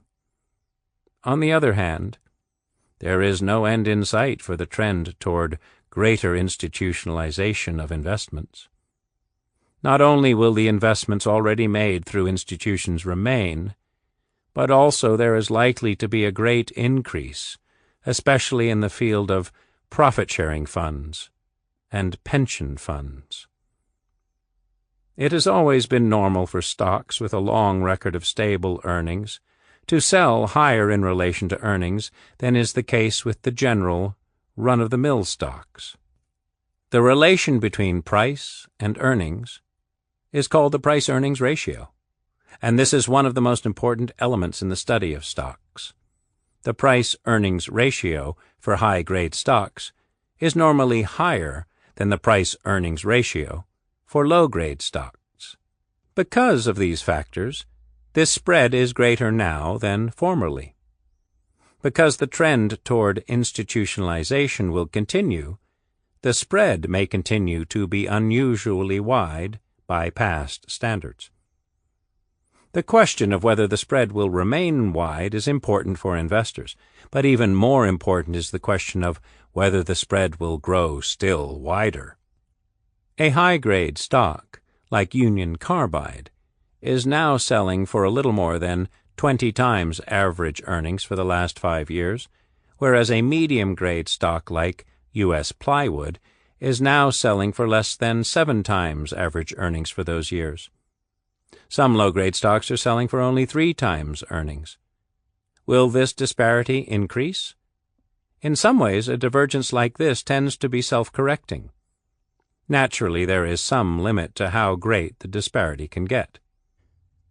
The limited quantity of top-grade stocks may encourage even trustees gradually to leak further afield.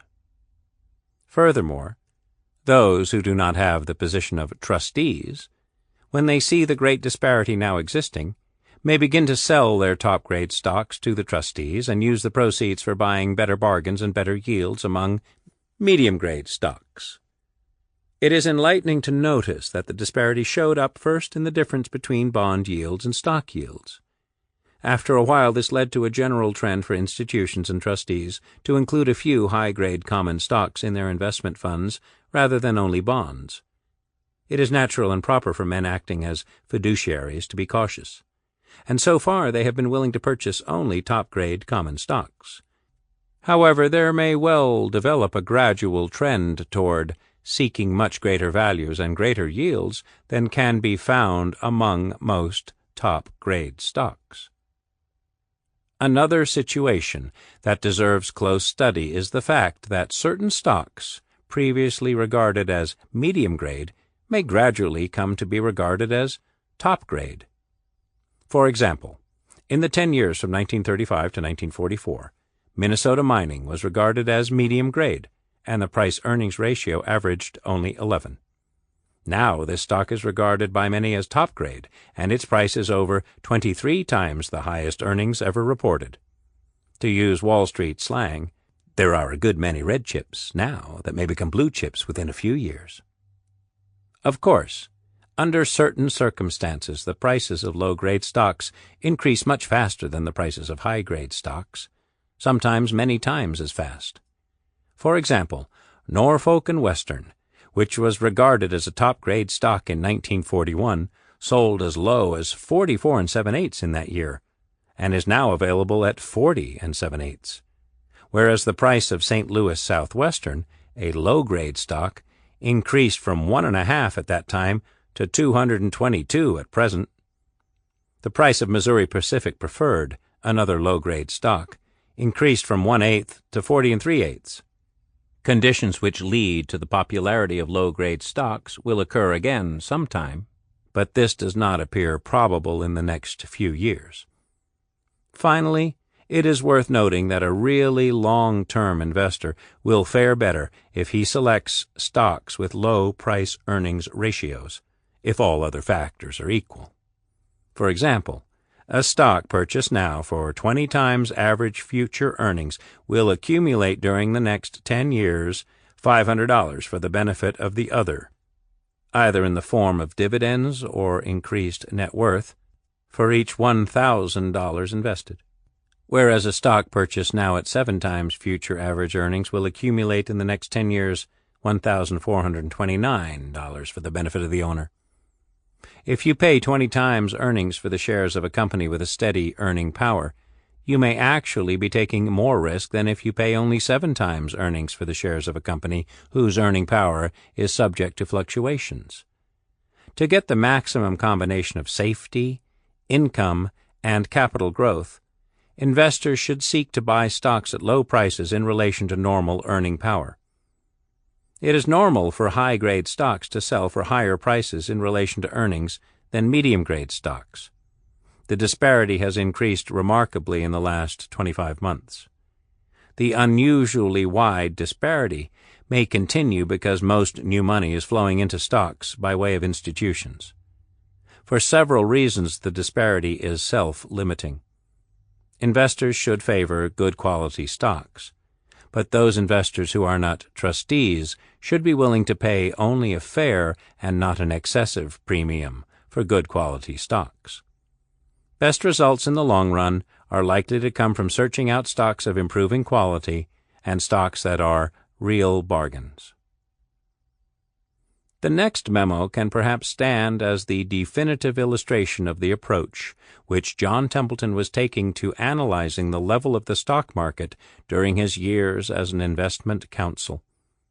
The contrast between his analysis at 2 different dates, 1950 and 1955, brings out clearly the different factors that contributed to his overall assessment. Note also the emphatic use of data to support and add weight to his arguments. August 1955. Templeton, Dobro & Vance, Incorporated. 5 years ago I wrote and published in the August 10, 1950 issue of the Commercial and Financial Chronicle an article stating 5 lines of thought leading to the conclusion that stock prices were then too low. Now it is interesting to bring up to date each of these 5 lines of thought, which may help us to understand just how high stock prices are now. In the left column below, you will find the 1950 article in its entirety, and in the right column, facts and comments about the situation today. The comparison may help toward clear thinking, despite the rosy glow which now pervades Wall Street and Main Street both. Left column.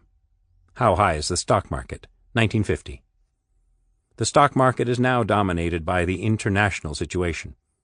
In the first 18 days after the invasion of South Korea, industrial stock prices declined 13.5%. Some people think that this was only the beginning of a greater downward trend caused by the prospect of excess profits, taxes, and price controls. Others think that this was only a temporary reaction in a long upward trend caused in part by inflation. Some light may be shed on this subject by studying the question of whether stock prices today are high in relation to intrinsic value or low. Historically, the market is in high ground. In May and June 1950, the Dow Jones Industrial Average was the highest in almost 20 years.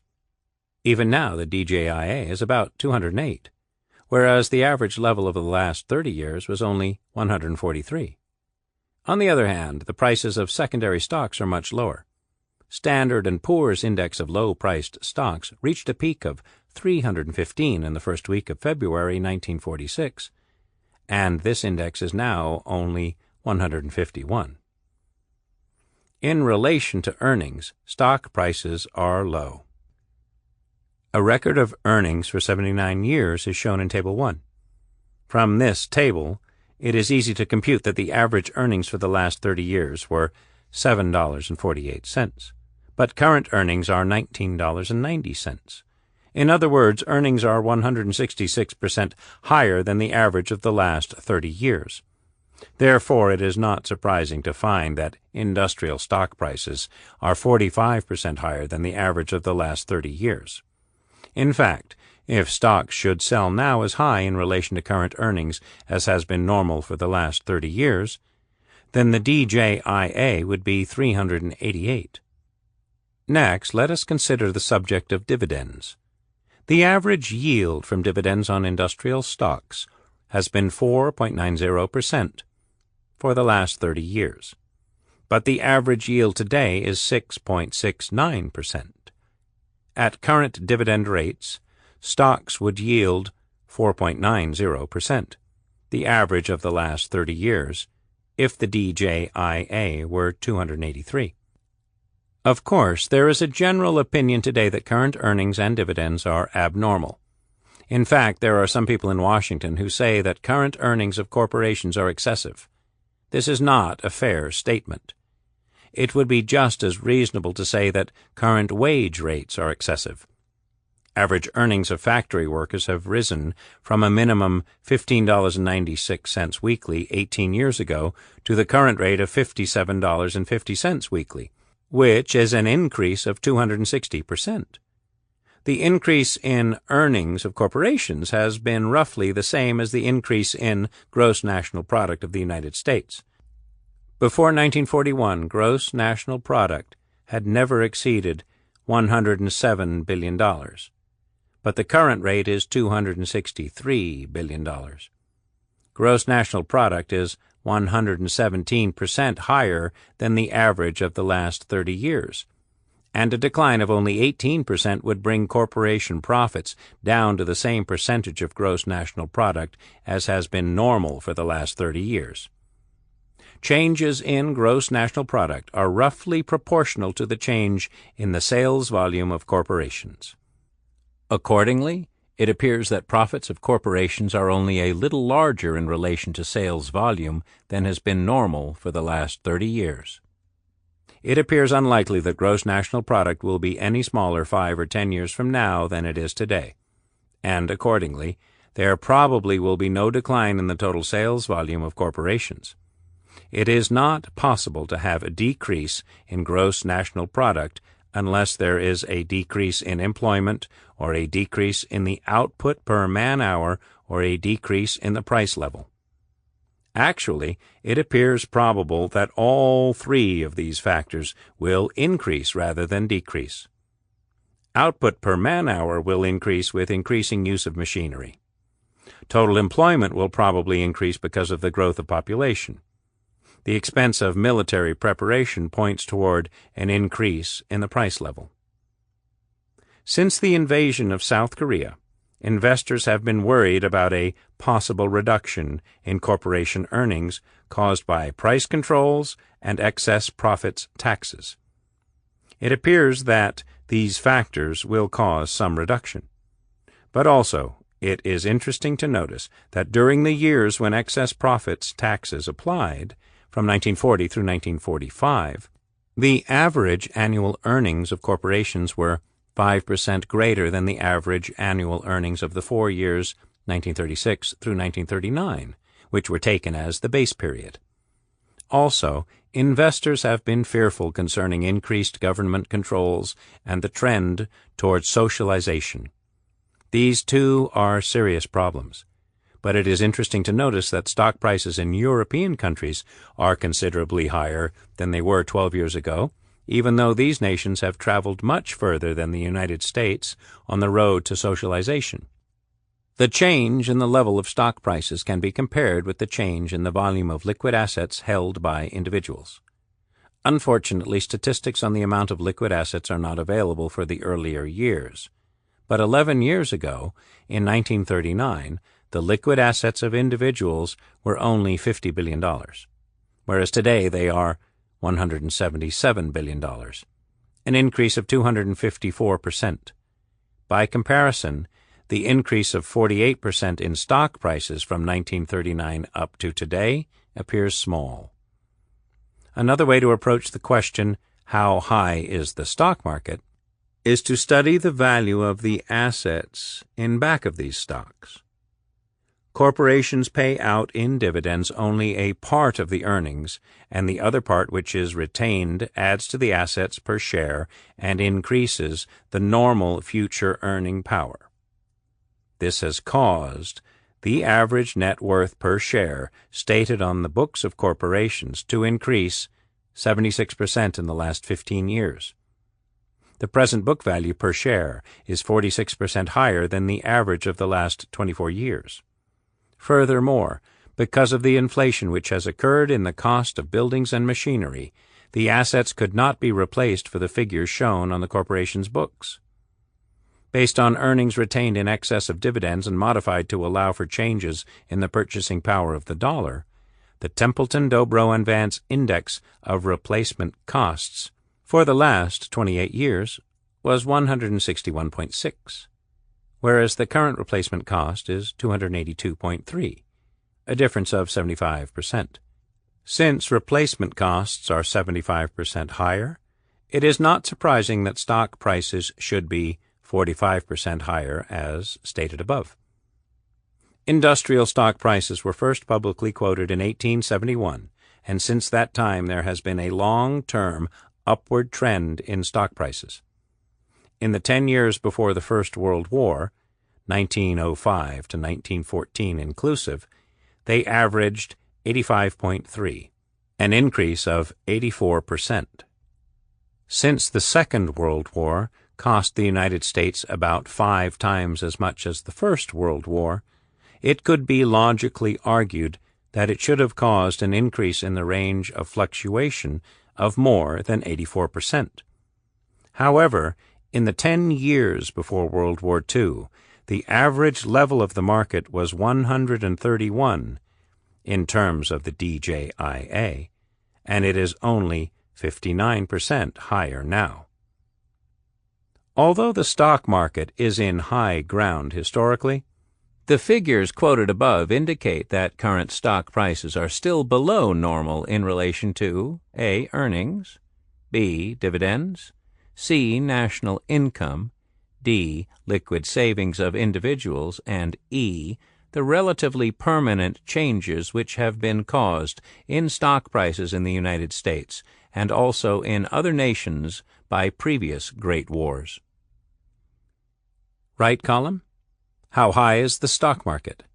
1955. The stock market is now dominated by talk of a new era. The pessimism and fear caused by the Great Depression and by the war, which had an almost continuous influence on the minds of investors and businessmen for 20 years, have evaporated at last. One of the Washington newsletters states, "The most surprising thing our survey turned up, however, was a great unanimity of opinion. Bears were very conspicuous by their absence. Even the doubters think 1956 will top or match 1955. This itself is a warning signal. Further good news could not cause many more people to become bullish, because so many people are bullish already. Conversely, however, any bad news causing a few of the many bulls to change their minds would increase considerably the number of bears. Stock prices are far higher now than ever before.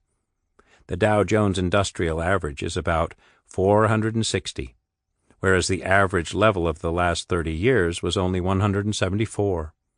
Standard & Poor's broad average of 420 industrial stocks is now 86% higher than the 1929 peak. In relation to earnings, stock prices are now very high. It now appears that earnings for this year will be just about 15% more than they were in the year 1950. Meanwhile, the Dow Jones Industrial Average has risen from 208 to 460, which is a rise of 121%. The figure of 388 for stock prices mentioned 5 years ago looked very high indeed at the time, but now stock prices have not only reached but exceeded this figure by 19%. In relation to dividends, also stock prices are now very high. The average yields from dividends on industrial stocks has been 5.00% for the last 30 years, but the average yield today is 3.63% on Standard & Poor's average. At current dividend rates, stocks would yield 5.00%, which is the average of the last 30 years, if the DJIA were 388. Gross national product is now estimated at an annual rate of $380 billion. This is 130% higher than the 30-year average. In other words, stock prices are now 164% above the 30-year average, whereas gross national product is only up 130%. This means that stock prices are abnormally high, because for several good reasons the long-term upward trend in stock prices has been normally less strong than the trend of gross national product. The prospect for further increases in gross national product discussed in this article 5 years ago was largely ignored by investors at that time. Now, the glorious and ever-expanding future for American corporations is a favorite subject for speakers and writers. This growth is not a new factor in the investment equation. It has been going on for more than a century. Because of this growth, it has been normal for industrial stock prices to increase at an average rate of 3.2% annually, compounded. If stock prices had risen only this much, we would not say that they were too high. But it is prudent to note that, taking the last 30 years as a base, this rate of growth would indicate that the Dow Jones Industrial Average should now be 280, rather than 465. Again, taking the last 30 years as a base, and a normal increase in stock prices of 3.20% per year, we compute that 465 on the DJIA might be considered normal in 1971, but not in 1955. In other words, present stock prices may be discounting the future a long way ahead. There is no longer a surplus of liquid assets in the hands of individuals. In the 5 years from 1950 to 1955, stock prices increased 121%, whereas liquid assets held by individuals increased only 18%. Share prices are much higher now than usual in relation to the average net worth per share stated on the books of corporations. The Templeton, Dobro, and Vance Index of Replacement Costs averaged 197 for the latest 30 years, whereas the current replacement cost is 365, a difference of 85%. This might justify a rise in stock prices of 85%, but stock prices have risen 164%. As stated 5 years ago, it seemed reasonable that the Second World War would cause an increase of at least 84% in the range of fluctuation for stock prices as compared with pre-war. 5 years ago, stock prices were only 59% above pre-war, whereas now stock prices are 251% above. The conclusion of this study is totally different now from what it was 5 years ago. Not only are stock prices far higher than ever before, but also stock prices are now A. Earnings, B. Dividends, C. National income, D. Liquid savings of individuals, and E. Previous changes in stock prices caused by wars. No one can say that the risk in buying or holding common stocks today is greater than at any time in the last 18 years. Global investing. If John Templeton is known for any one thing, it is as the man who persuaded the American public that it was both safe and profitable to invest outside their own borders. Today, when global stock markets have become a reality, it is easy to forget how difficult it was to change the parochial mindset of the ordinary investor. At the time, however, it must have seemed like an uphill challenge.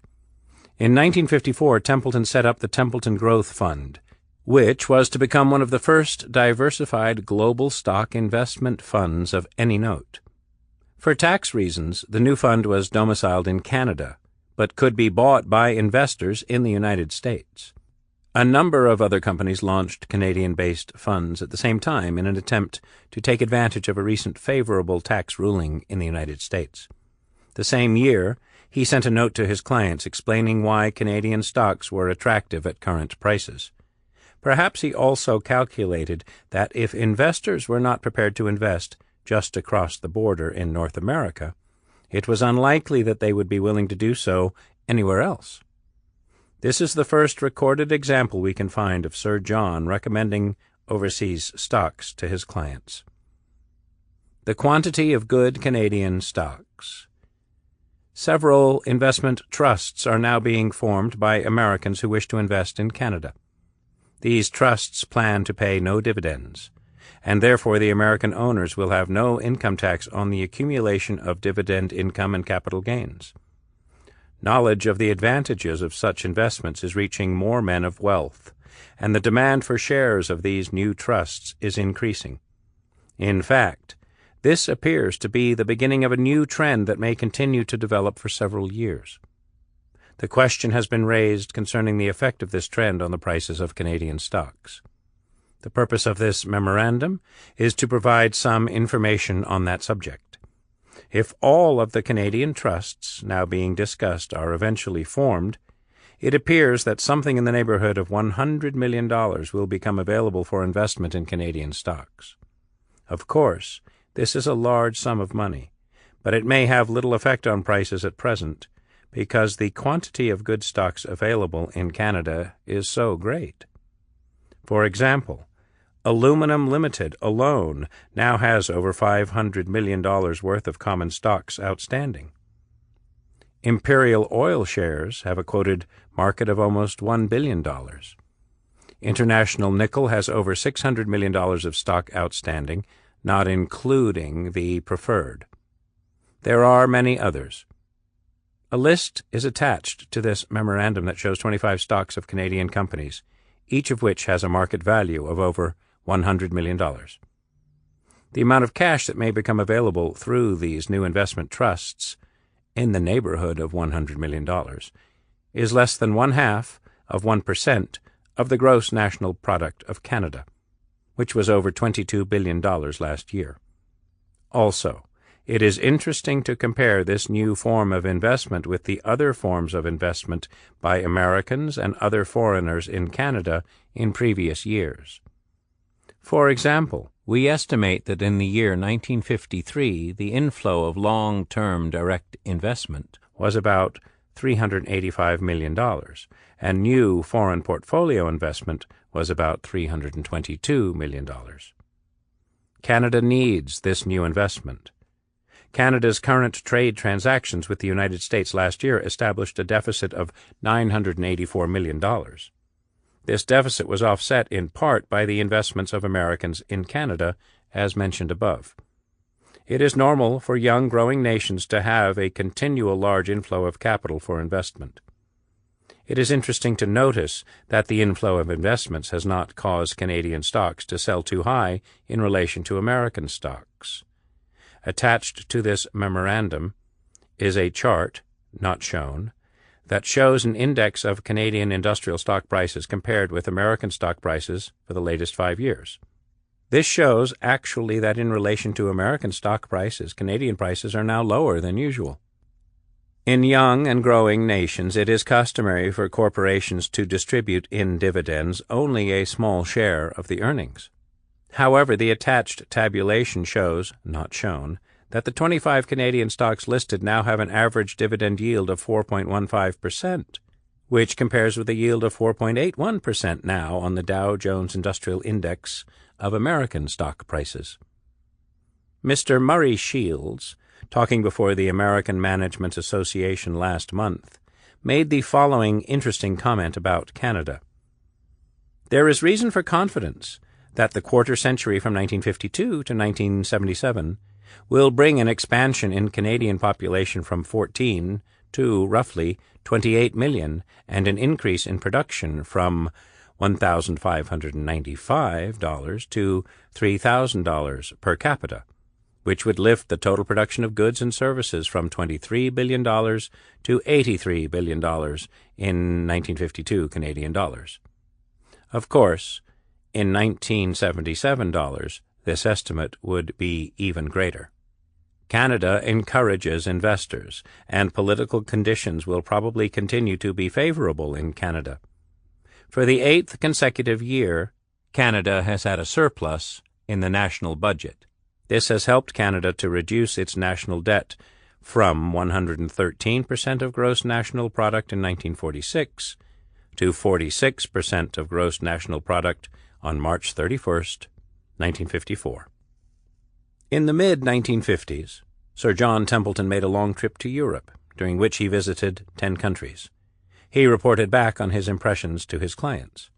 His letters make fascinating reading today, not least because one can measure the accuracy of his impressions with the benefit of hindsight.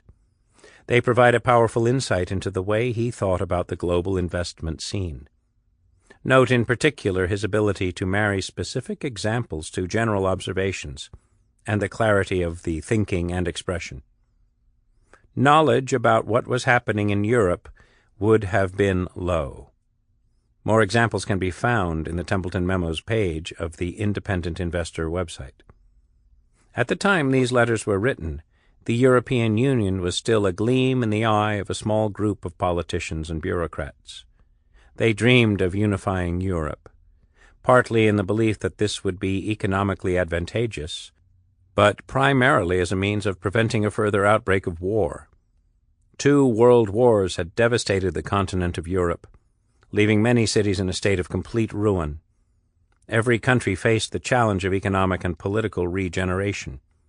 As an investor, comparing the valuations of European and U.S. stocks, and sensing the growth potential, Templeton could see that this was likely to create attractive investment opportunities. Observations from the viewpoint of an investor. Letter to clients, May 1955. Spain. The lion's share of the good investment opportunities are found in the United States. Therefore, American investors tend to be nearsighted and insular. Such narrowness of vision can be dangerous. I do not mean that Americans should put much money into foreign shares. There are many good reasons for preferring U.S. shares. I mean only that good judgment is the foundation of investment success, and the risk of error is reduced if the investor's judgment is not based narrowly on knowledge of investment comparisons, present and past, in the United States alone. The future for investors in the United States may be just a repetition of the past, but also it may not be. My visit to the tomb of Columbus in Seville reminds us that Spain once flourished as the economic and financial capital of the world. It is not so now. The national income of Spain is less than 1/40th the national income of the United States. It is thought-provoking to notice that, from the 1948 average, share prices in Spain are up only 5%, whereas in the United States they are up 138%. This is all the more curious in view of the fact that Spanish national income is up 136%, which compares with an increase of only 37% in the United States.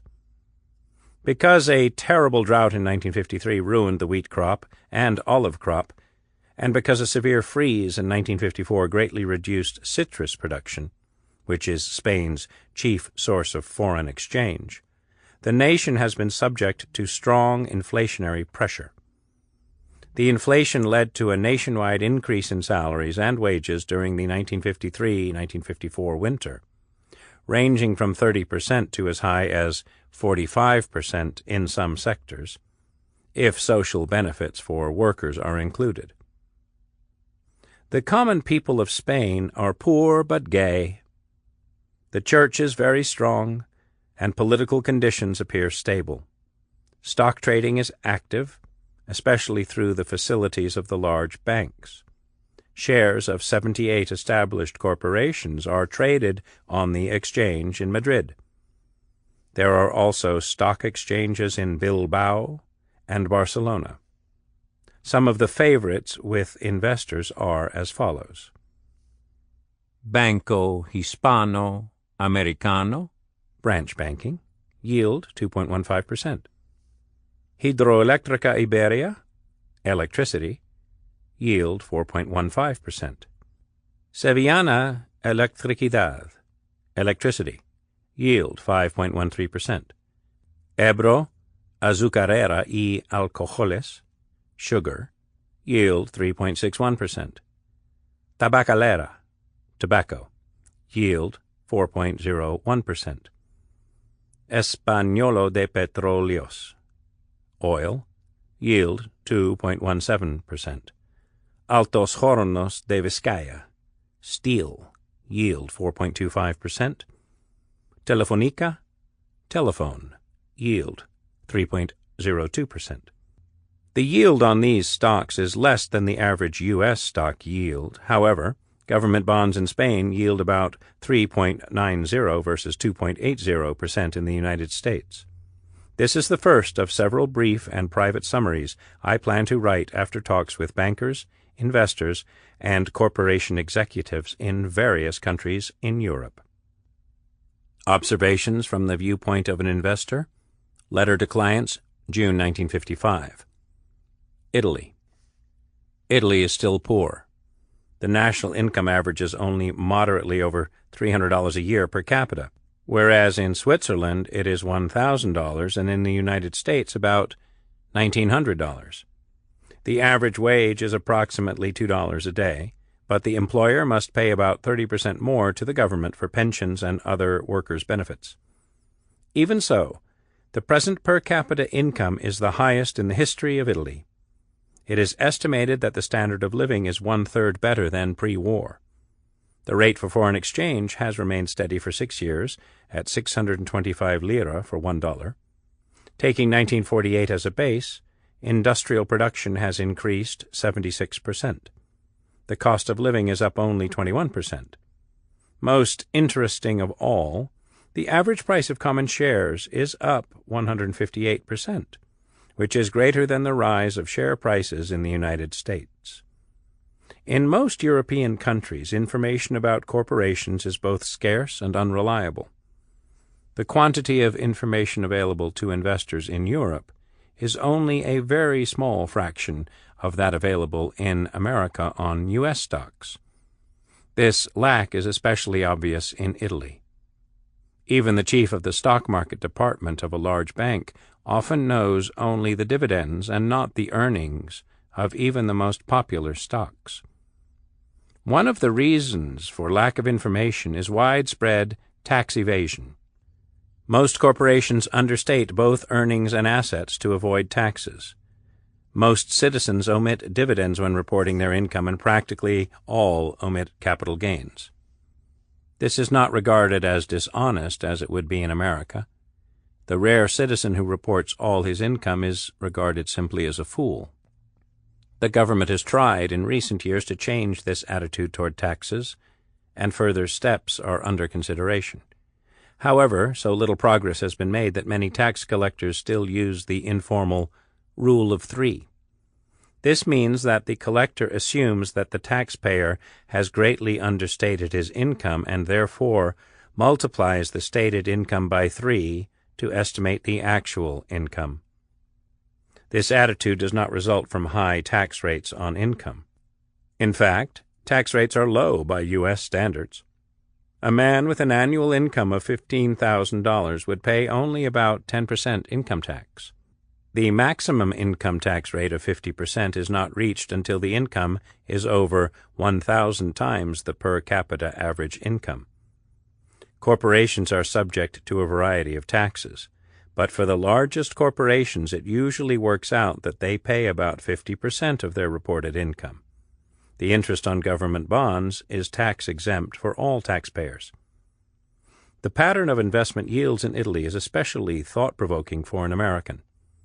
In the United States, yields on industrial stocks at 4% now are low by historical standards, but they are still one-third better than the yields on any Treasury bonds or high-grade industrial bonds, and they are not much different from the yields on first mortgages.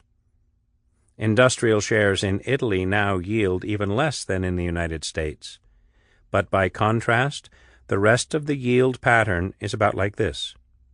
Treasury bonds, 6%. Corporation bonds, 6.5%. Public utility common shares, 7%. Bank loans, 7.5%. Mortgages bought by banks, 11%. And first mortgages bought by private citizens, 15% or even more. The mortgage yields are especially peculiar in view of the fact that the principal is payable in full in 2 years or less. Banks usually lend only 30% of the sale price of the mortgaged house or apartment, and private citizens only 50%. For the purpose of illustration only, I will mention some of the investment facts about Montecatini, which is aptly described as the DuPont of Italy. Montecatini sales last year were 126 billion lira, and the profit 10.3 billion after paying an almost equal amount in taxes. 9.7 billion was distributed as dividends. It is customary in Italy to distribute a greater part of reported earnings than in the United States. Montecatini shares now sell for 2,600 lira each, and the annual dividend is 115 lira. The 4.4% yield on Montecatini is above average for Italian industrials. There are now restrictions on the transfer of cash into or out of Italy for investment, but such restrictions are regarded as temporary. If Italian shares are bought with U.S. dollars and then sold, 1/2 of the original investment can be transferred back to the United States 2 years after purchase, and the other half 2 years later. The gain, if any, must remain in Italy. Dividends and interest can be transferred up to a maximum of 6% annually. Excess income and gains are put into a so-called foreign account at a bank and can be reinvested or spent in Italy. Alternatively, the funds in a foreign account can be sold by one foreigner to another. Yugoslavia. Turning now to Yugoslavia, this country is interesting to an investor, primarily to see what can happen when a nation is taken over by communists. Yugoslavia is a police state. Thousands still live in terror. Various local elections are held every few days, but of course elections are a mockery when no one dares speak a word against the ruling gang. Personal capital has survived in Yugoslavia in only 3 forms.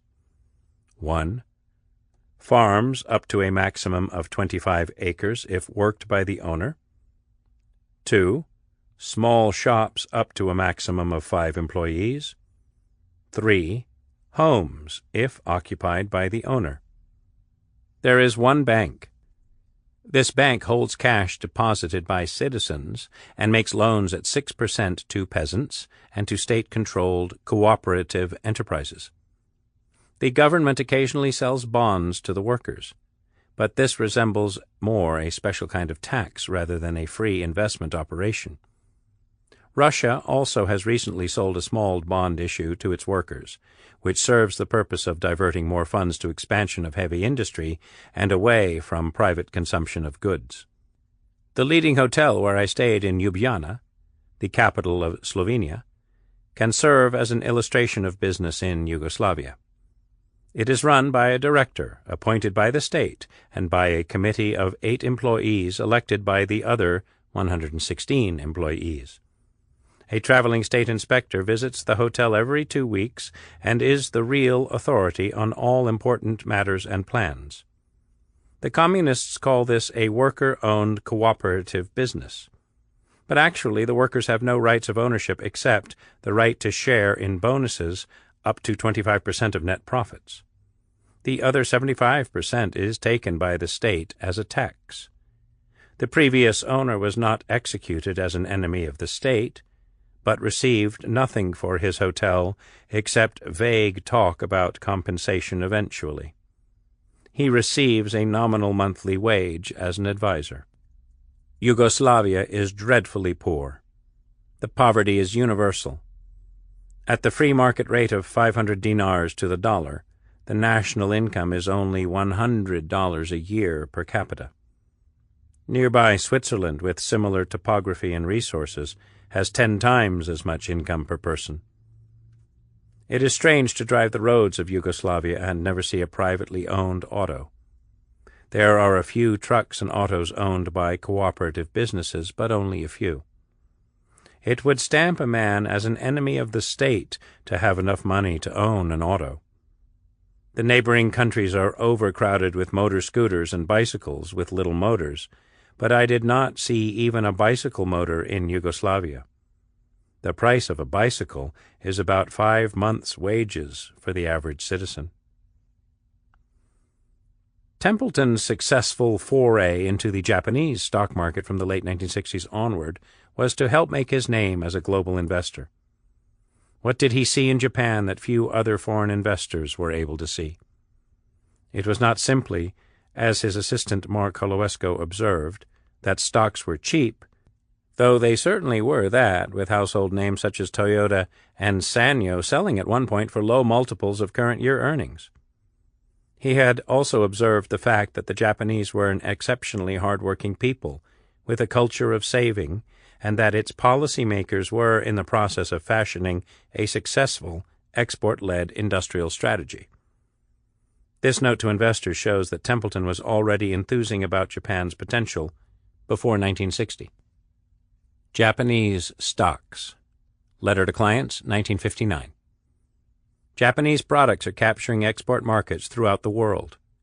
Many Japanese products are being imported into the United States in large volume. Japan is winning the competitive struggle in these cases partly because of low wages.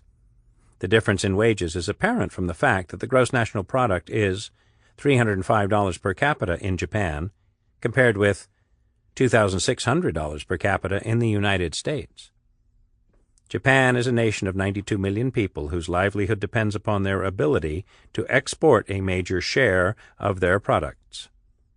In the last decade, these industrious people have developed great skill in making radios, ships, dinnerware, cameras, and numerous other products. By importing the newest types of machinery, their output per man-hour has increased. It is significant that Japanese cameras are now selling even in Germany, which was long the lowest cost producer of high-grade cameras. From 1951 until the end of 1958, industrial production in the United States increased 18%, whereas industrial production in Japan increased 173%. Both Japan and the United States have been troubled less by inflation in these years than many other nations.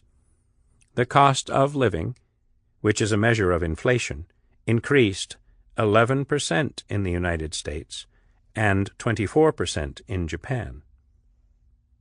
From 1954 until today, the cost of living in Japan rose only 1% a year.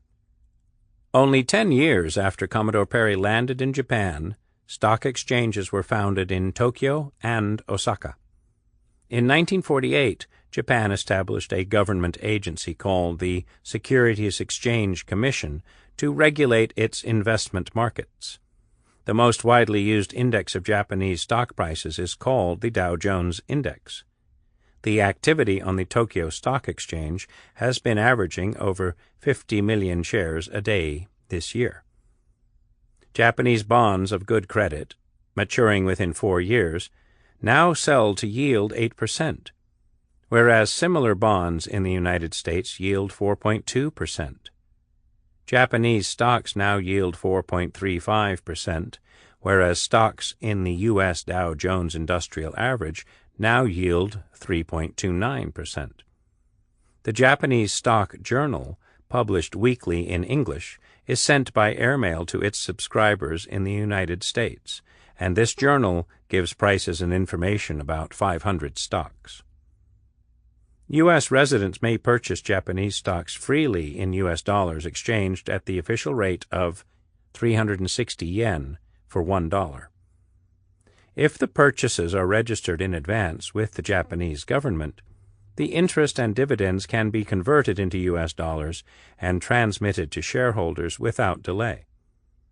Capital and capital gains cannot be converted back into dollars promptly. But 2 years after a U.S. resident purchases a Japanese stock, he may convert back into U.S. dollars at the official rate, 20% each year. If the world trade position of Japan continues to strengthen, this rule about delay in converting capital back into dollars may later be eliminated. The tax treaty between the U.S. and Japan provides an unusual and remarkable advantage for U.S. purchasers of Japanese stocks. The treaty provides that Japan will withhold no tax on dividends. Each $100 in dividends is converted and transmitted in full to the U.S. shareholder. The shareholder may report the dividend plus 25%, which is $125, on his federal income tax return. And then, after computing his U.S. income tax, he is allowed to deduct $25 from such tax. For example, let us assume that a U.S. shareholder in the 30% top tax bracket receives $100 in dividends from U.S. stocks and $100 from Japanese stocks. His net tax on the U.S. dividends would be $26 after the usual dividend received credit, while his net tax on the Japanese dividends would be only $12. Industrial output may continue to expand in Japan at a rate far greater than that in the United States. Companies that produce quality products for export at low prices can grow faster than the total industrial production of Japan. Our studies of the Japanese economy indicate that the best growth industries will include electronics, electrical apparatus, automobiles, drugs, dinnerware, and cameras. Within these industries, the companies with the best growth trends include the following 5: Toyota Motor, Matsushita Electric, Sanyo Electric, Sankyo Pharmaceutical, Riken Optical. Toyota Motor is Japan's leading automaker. The company is producing 6,500 vehicles a month, which is 43% of total Japanese production. Its capacity is 8,000 a month, and this will soon be increased to 20,000. Profit has tripled in the last 5 years. In the first 3 days after the Toyopet car was shown in New York, 100 were sold, and nearly 100 auto dealers from numerous states applied for the sales franchise. Japanese buyers of the Toyopet Crown must wait 3 months now for delivery. The Japanese government's 5-year plan, announced in 1957, provides for an increase of 180% in automobile production. Matsushita Electric Industry is a leading producer of radios, television sets, household appliances, and electronic tubes. It has recently developed facilities for producing 800,000 transistors a year. On May 31st, it will split its stock 3 for 2 and issue 1 million new shares for cash. The dividend on the new stock is expected to be 10 yen a year, which is equivalent to 15 yen on the present shares. Net profit has increased in every one of the last 10 semi-annual fiscal periods. During this 5-year period, profits more than tripled. Sanyo Electric has an equally strong growth trend. It produces a wide variety of electrical and electronic apparatus and household appliances. In the last 5 years, profits have averaged 6.7% of sales and 64% of capital. The capital has grown from 400,000 to 3 million yen. Sankyo Pharmaceutical is the most rapidly growing of the major drug firms and is now second largest in Japan. It exports drugs throughout the East and also in Europe. It has technical assistance contracts with leading drug makers in the United States, Denmark, Switzerland, and France. The share price is 6.4 times earnings, whereas the price of Merck shares now is 31 times earnings. Riken Optical has the strongest growth trend in the camera industry and has now become Japan's leading producer. In the semi-annual fiscal period ended March 1959, profits were twice as high as in the preceding period, and the stock will be split 3 for 2 in June. In conclusion, it is significant that only 1.59% of Japanese stocks are held by foreigners.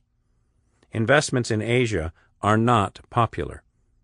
The Japanese rule, which prevents prompt repatriation of capital, causes U.S. investors to hesitate.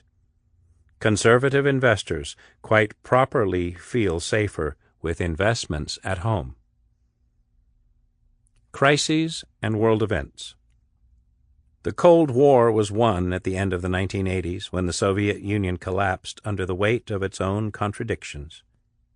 It is salutary to remember, however, that for most of the 40 years that John Templeton was actively managing money, the threat of a nuclear war between the Soviet Union and the United States and its European allies remained a real and ever-present concern.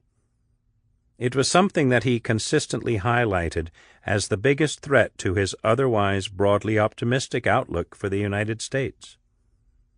The end of the Second World War was followed by a series of political and military crises that heightened investors' sense of insecurity.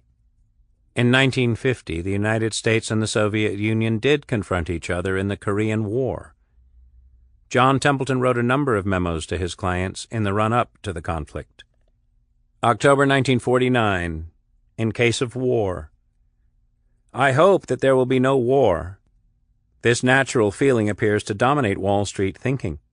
Perhaps that is why almost nothing has yet been written on the subject of how to protect wealth in case of war. But an investment counselor must avoid wishful thinking. It is his duty to plan ahead, to try to guard against each danger, however remote, whether the origin of the danger is economic, political, or military. In the military field, there now appear to be only 3 possibilities. 1. No war. 2. War, which the United States wins.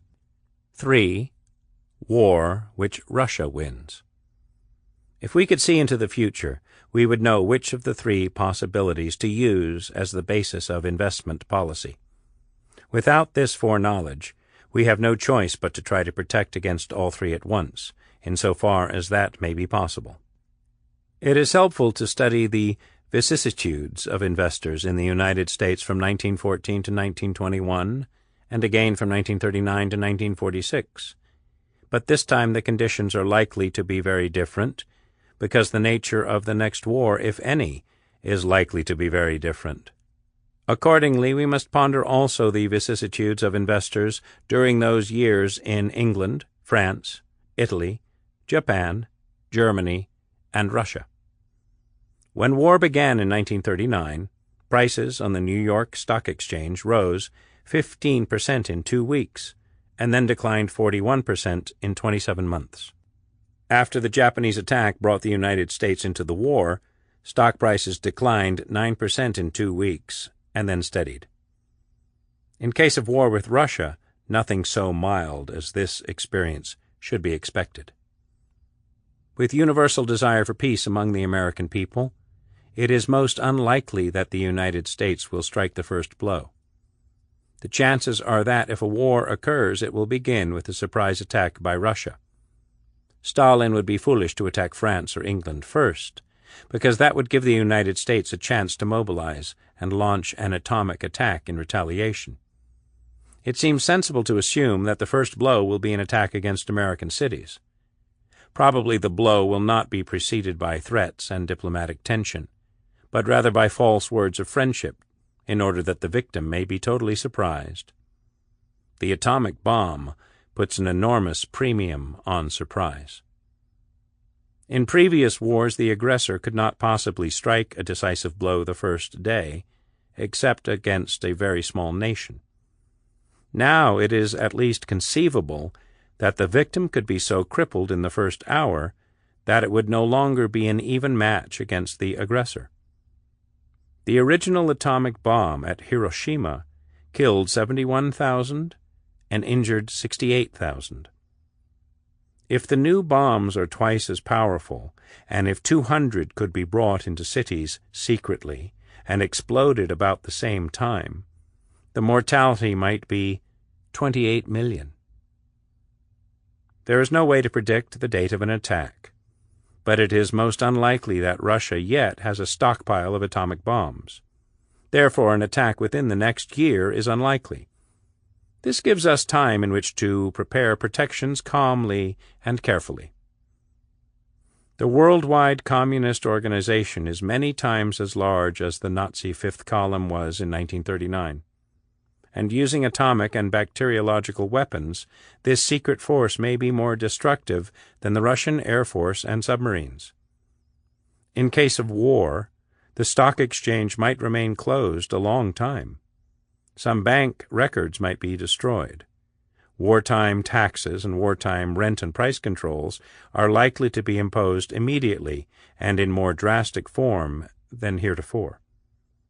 Non-essential businesses might be closed promptly for the duration.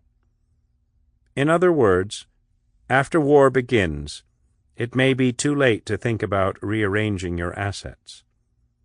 On the other hand, two facts greatly complicate the matter of trying to rearrange your assets properly in advance.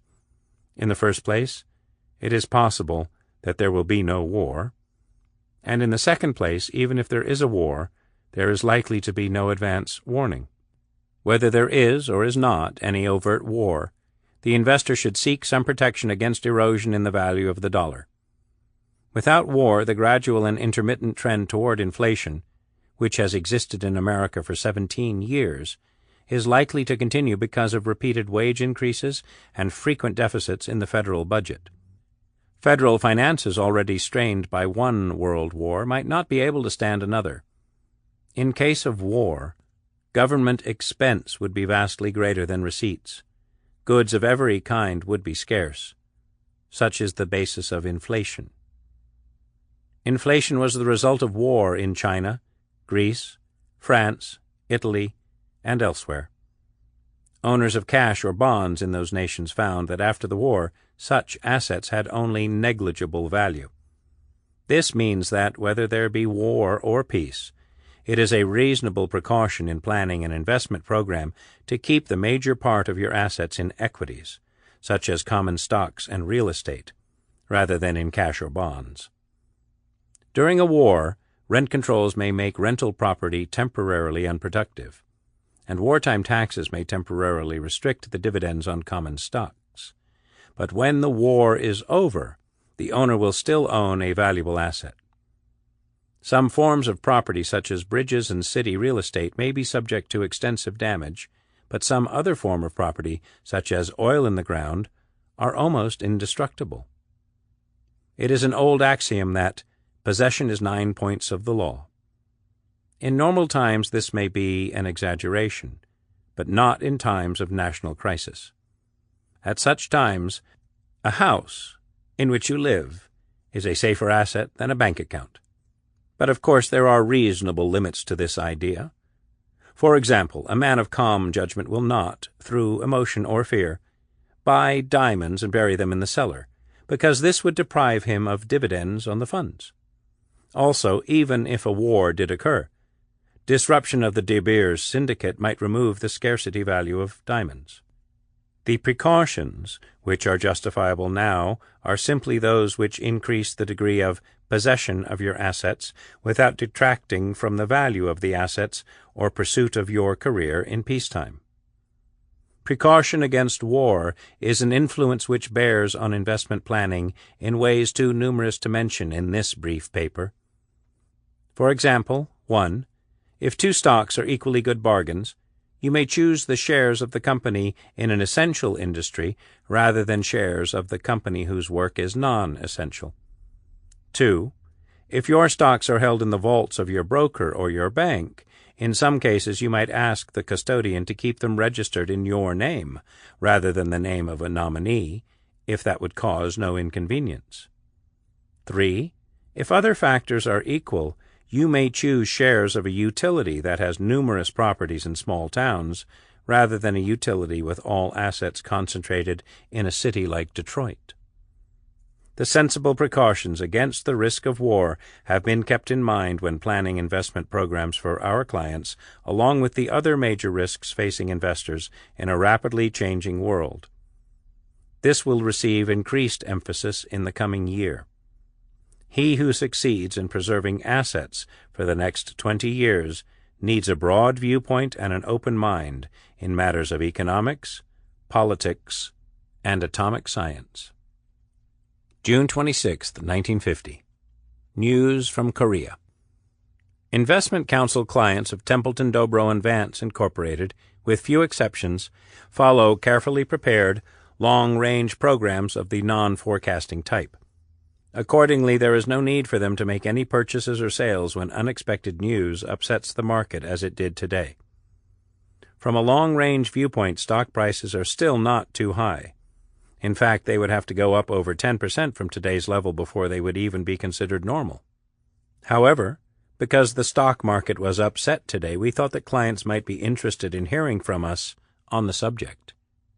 Usually, when unexpected news causes the stock market to decline sharply, the first day does not represent the full extent of the movement, and it would not be surprising if the market is unsettled until the situation in Korea is resolved one way or the other. If, however unlikely as it is, a major war should materialize, investors should remember that in all countries, at all times, war has been an inflationary rather than a deflationary influence on the long run. Of course, we will be watching this incident in Korea, along with the multitude of other factors which must be considered in the management of your investments. June 27, 1950. Another war scare. After the news last weekend from Korea, the Dow Jones Industrial Average declined 10.41 points on Monday. On Tuesday afternoon, it was announced that President Truman has dispatched units of the fleet to Korean waters, and on the stock exchange, the high-speed ticker was as much as 20 minutes late in reporting transactions. Now, at 2 o'clock, the DJIA has declined 5.56 points from yesterday's closing level. The stock market has behaved in somewhat the same manner on numerous occasions in the past. The day after President Truman was unexpectedly re-elected in November 1948, the DJIA declined from 189.76 to 182.46, and the decline continued until it reached 171.20 on November 30th and then rallied moderately for several months. When the Dow theory gave a bear market signal on the first day of September 1946, the DJIA declined from 189.19 to 178.68. 11 weeks later, the market established its lowest point at 163.55, which proved to be the lowest point for the next 2.5 years. On the day after the attack at Pearl Harbor, the DJIA declined from 116.60 to 112.52. The lowest point of that movement was reached 15 days later at 106.34, after which the market rallied for 3 weeks. On May 13, 1940, at the time of the fall of France, the DJIA declined from 144.85 to 137.63. The lowest point of this decline was established 4 weeks later at 111.84, which was lower than at any time in the following 18 months. On September 1, 1939, shortly before England declared war, the DJIA declined from 134.41 to 127.51 and then rallied the same day to show a net profit at the close of the market. Within 8 days thereafter, the market had risen from 135.25 to 155.92. which is 15%. When Hitler invaded Czechoslovakia in March 1939, the stock market declined gradually from 152.28 on March 10th to 121.44 on April 8th. But although a world war started 5 months later, the market remained above this war scare low point for the next 2 years. It is interesting to note that the wide decline in stock prices yesterday took almost $4 billion off the paper value of all stocks on the stock exchange. However, the total shares which changed hands yesterday represented only 7/40 of all the shares listed on the exchange. Also, it is interesting to reflect on the fact that, whereas 3,910,000 shares were sold yesterday, there were also 3,910,000 shares bought yesterday, and possibly the purchasers may be more intelligent than the sellers. Of course, it is unlikely that any major shooting war will result from the current situation in Korea, but it is interesting to remember that every major war has been an inflationary rather than a deflationary influence. In every nation where such information is available, stock prices have always fluctuated in a higher range after the war than they did before the war. At a time when the stock market is upset, as it was on Monday and then again today, those investors who follow carefully prepared long-range programs of the non-forecasting type have no cause for concern. Such programs are designed to profit from stock market cycles without the need for predicting such cycles. It is not necessary to be lucky in guessing unexpected events, and when such events occur, it is not necessary to make any guesses about the short-term effect on the stock market. Such contingencies are provided for in a carefully prepared program. Peace of mind is one of the byproducts of a good program. Under such programs, the investment in common stocks is reduced only when the market rises above normal. Therefore, no selling of stocks is called for at present. At the close yesterday, the market was about 11% below normal. This is not low enough to call for any purchasing of additional stocks. It does not appear likely that the market will decline enough to call for buying any more stocks than have already been purchased, which purchases were made in the bear market that terminated last year. But if it should, clients who have been following such long-range programs have funds in their conservation sections for use in making such purchases. Future prospects. John Templeton was always happy to talk, and usually enthused, about the future prospects for the United States and what they might mean for the benefit of his investors. It was his good fortune to be born and live his life during a period that saw the United States become the world's dominant economic and military power. He was at pains to convince his clients, and later investors in his funds, not to be deterred from their investment plans by bear markets, recessions, or other episodes of bad news. His technique was to use detailed statistics and examples from history to show that setbacks were invariably temporary. Another recurrent theme was the inability of economists or forecasters to predict economic or market setbacks before they happened. We reproduce some examples of his forward-looking pieces here. The first, a memo to clients, from March 1953, given more than 35 years before the last, a speech to clients of the Templeton business at the time of the severe 1990 to 1991 recession. References to charts that were excluded in the publishing of this book will continue in the same manner for the purposes of this audiobook. March 1953, 15 years of increasing prosperity. Business history. With regard to business and investments, the years from 1938 to 1952 were truly remarkable. The last real depression in the United States ended 15 years ago in March 1938. At that time, over 11 million people were unemployed.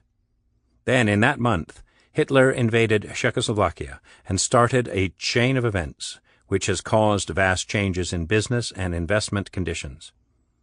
The extent of these changes is not generally understood.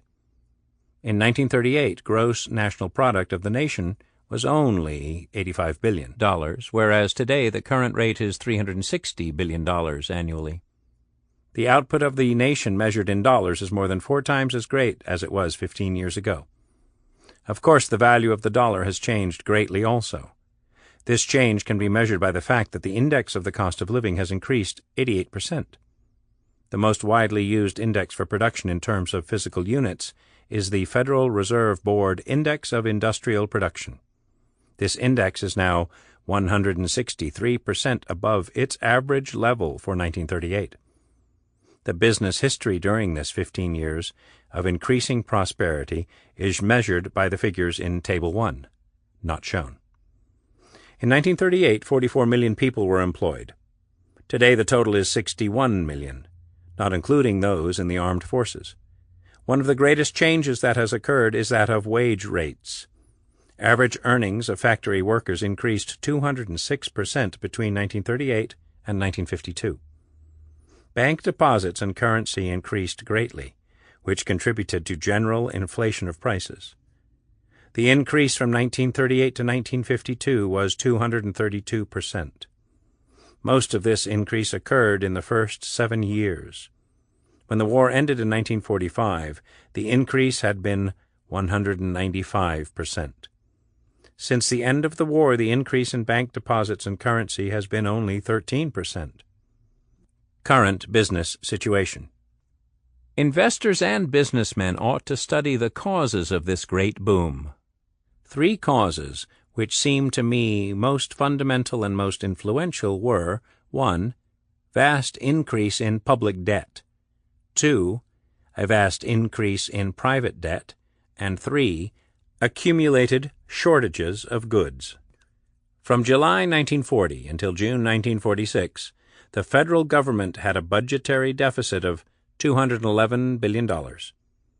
This deficit was met in part by the sale of government bonds to the banks and by an increase in the supply of currency. The results of this flood of money can hardly be overemphasized. It is significant to notice that this flood has stopped. Since June 1946, the federal government has actually taken in over $20 billion more in cash than it has disbursed. March 7, 1957, The Golden Century, an address by John M. Templeton at Palm Beach.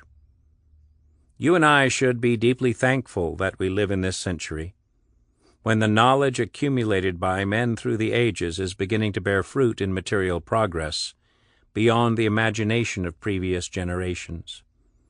In terms of material products, mankind will consume more in this century than in all previous centuries added together. You and I should be deeply thankful for the good fortune of having been born in the United States.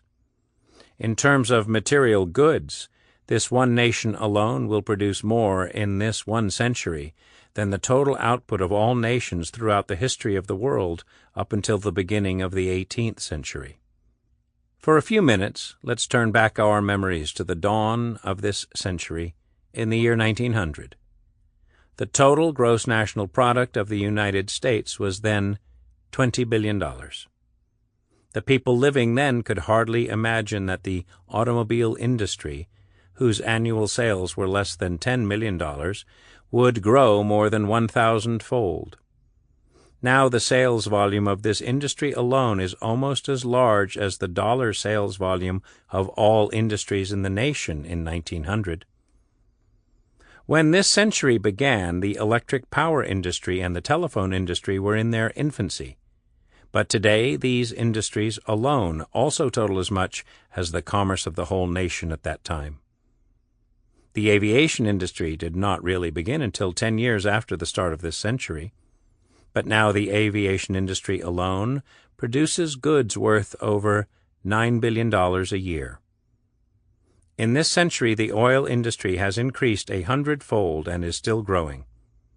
At the beginning of the century, chain stores were almost unknown, but now our people buy every year through chain stores much more than the total sales of the nation in 1900.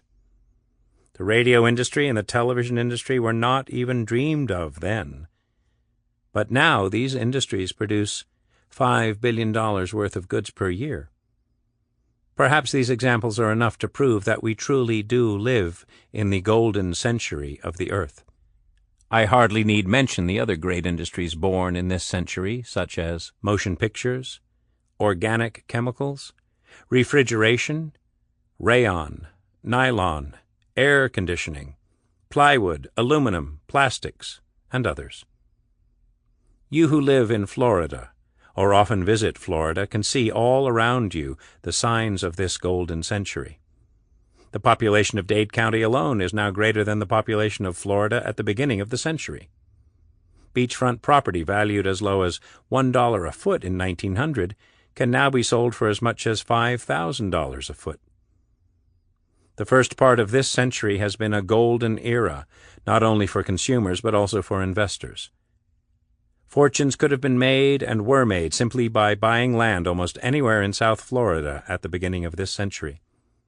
Those who were wise enough to invest $100,000 in General Electric in 1910 now have an asset worth $4 million. $100,000 invested in DuPont at the same time increased 160-fold and is now worth $16 million. $100,000 in International Business Machines as recently as 1922 is now worth $29 million. $100,000 in Lincoln National Life shares in 1934 increased 60-fold and is now worth $6 million. $1/10 of a million invested in American Airlines as recently as 19 years ago is now worth $2 million. The dividend paid annually now on a share of Douglas Aircraft is twice the price of the stock just 25 years ago. Those of you who studied economics are probably more interested in indexes that show the average growth of all industry than in these colorful examples. Therefore, on the attached chart, not shown, a line is plotted that shows the growth of gross national product year by year for 56 years. Gross national product means the output of all goods and services in the nation. As I have mentioned, gross national product at the beginning of the century was only $20 billion, whereas now it is 20 times that great. We as investment counselors and you as investors may be even more interested in the second line, which is the index of all industrial common stocks actively traded on the New York Stock Exchange. This shows that $1 million invested in a general cross-section of all industrial stocks at the beginning of the century would now be worth $12 million. Lastly, I have drawn a line that shows the accumulation which would have occurred if all dividends had been reinvested. Startling as it may seem, by reinvesting dividends, $1 million invested by a tax-exempt institution in a random selection of industrial stocks would have grown in 56 years to $250 million. It is certainly no exaggeration to say that this century has already proven to be a golden age for investors to an extent almost unbelievable at the beginning of the century. People who come to talk with investment counselors are usually anxious to hear more about the possibilities of the future than about the facts of the past. The only certainty about the future is the fact that it will be different from the past. Nevertheless, it is entertaining to project forward for the remaining 43 years of this century the trends that have existed thus far. On this same chart, 3 straight lines are drawn projecting the past trends onto 1999. If past trends did continue, then by 1999, gross national product of the United States would have grown from $412 billion now to $3 trillion a year. The index of industrial stock prices would have tripled, and a fund in which all dividends were reinvested would have increased 22-fold. These figures would be greater except for the fact that today, at the starting point, industrial stock prices are already considerably above the trend line. Now let us investigate briefly the question of whether future growth trends are likely to be more rapid or less rapid than heretofore. Those who study population trends tell us that the rate of growth in the future is more likely to be above rather than below the past rate, which averaged 1.4% annually. More important than population is the growth of the nation's industrial plant and equipment. In the first 25 years for which figures are available, this nation invested an average of $6 billion a year in new industrial plants and equipment. In the most recent 5 years, such expenditures have averaged $29 billion annually and reached a record $35 billion last year. This indicates that the rate of increase in the productive capacity of the nation has been even greater recently than it was in the first half of the century.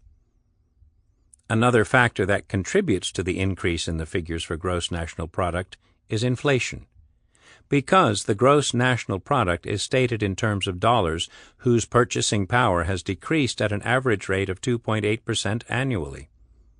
Because of the continually rising wage rates and the power of the labor unions, it is likely that inflation will continue a very long time, with only temporary interruptions.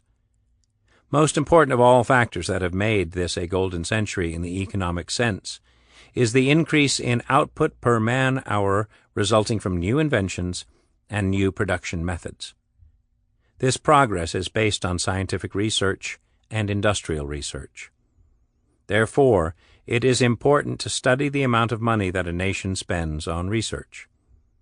These figures are most encouraging because they show that research expenses in the United States have increased from $250 billion annually 20 years ago to $4 billion annually at present.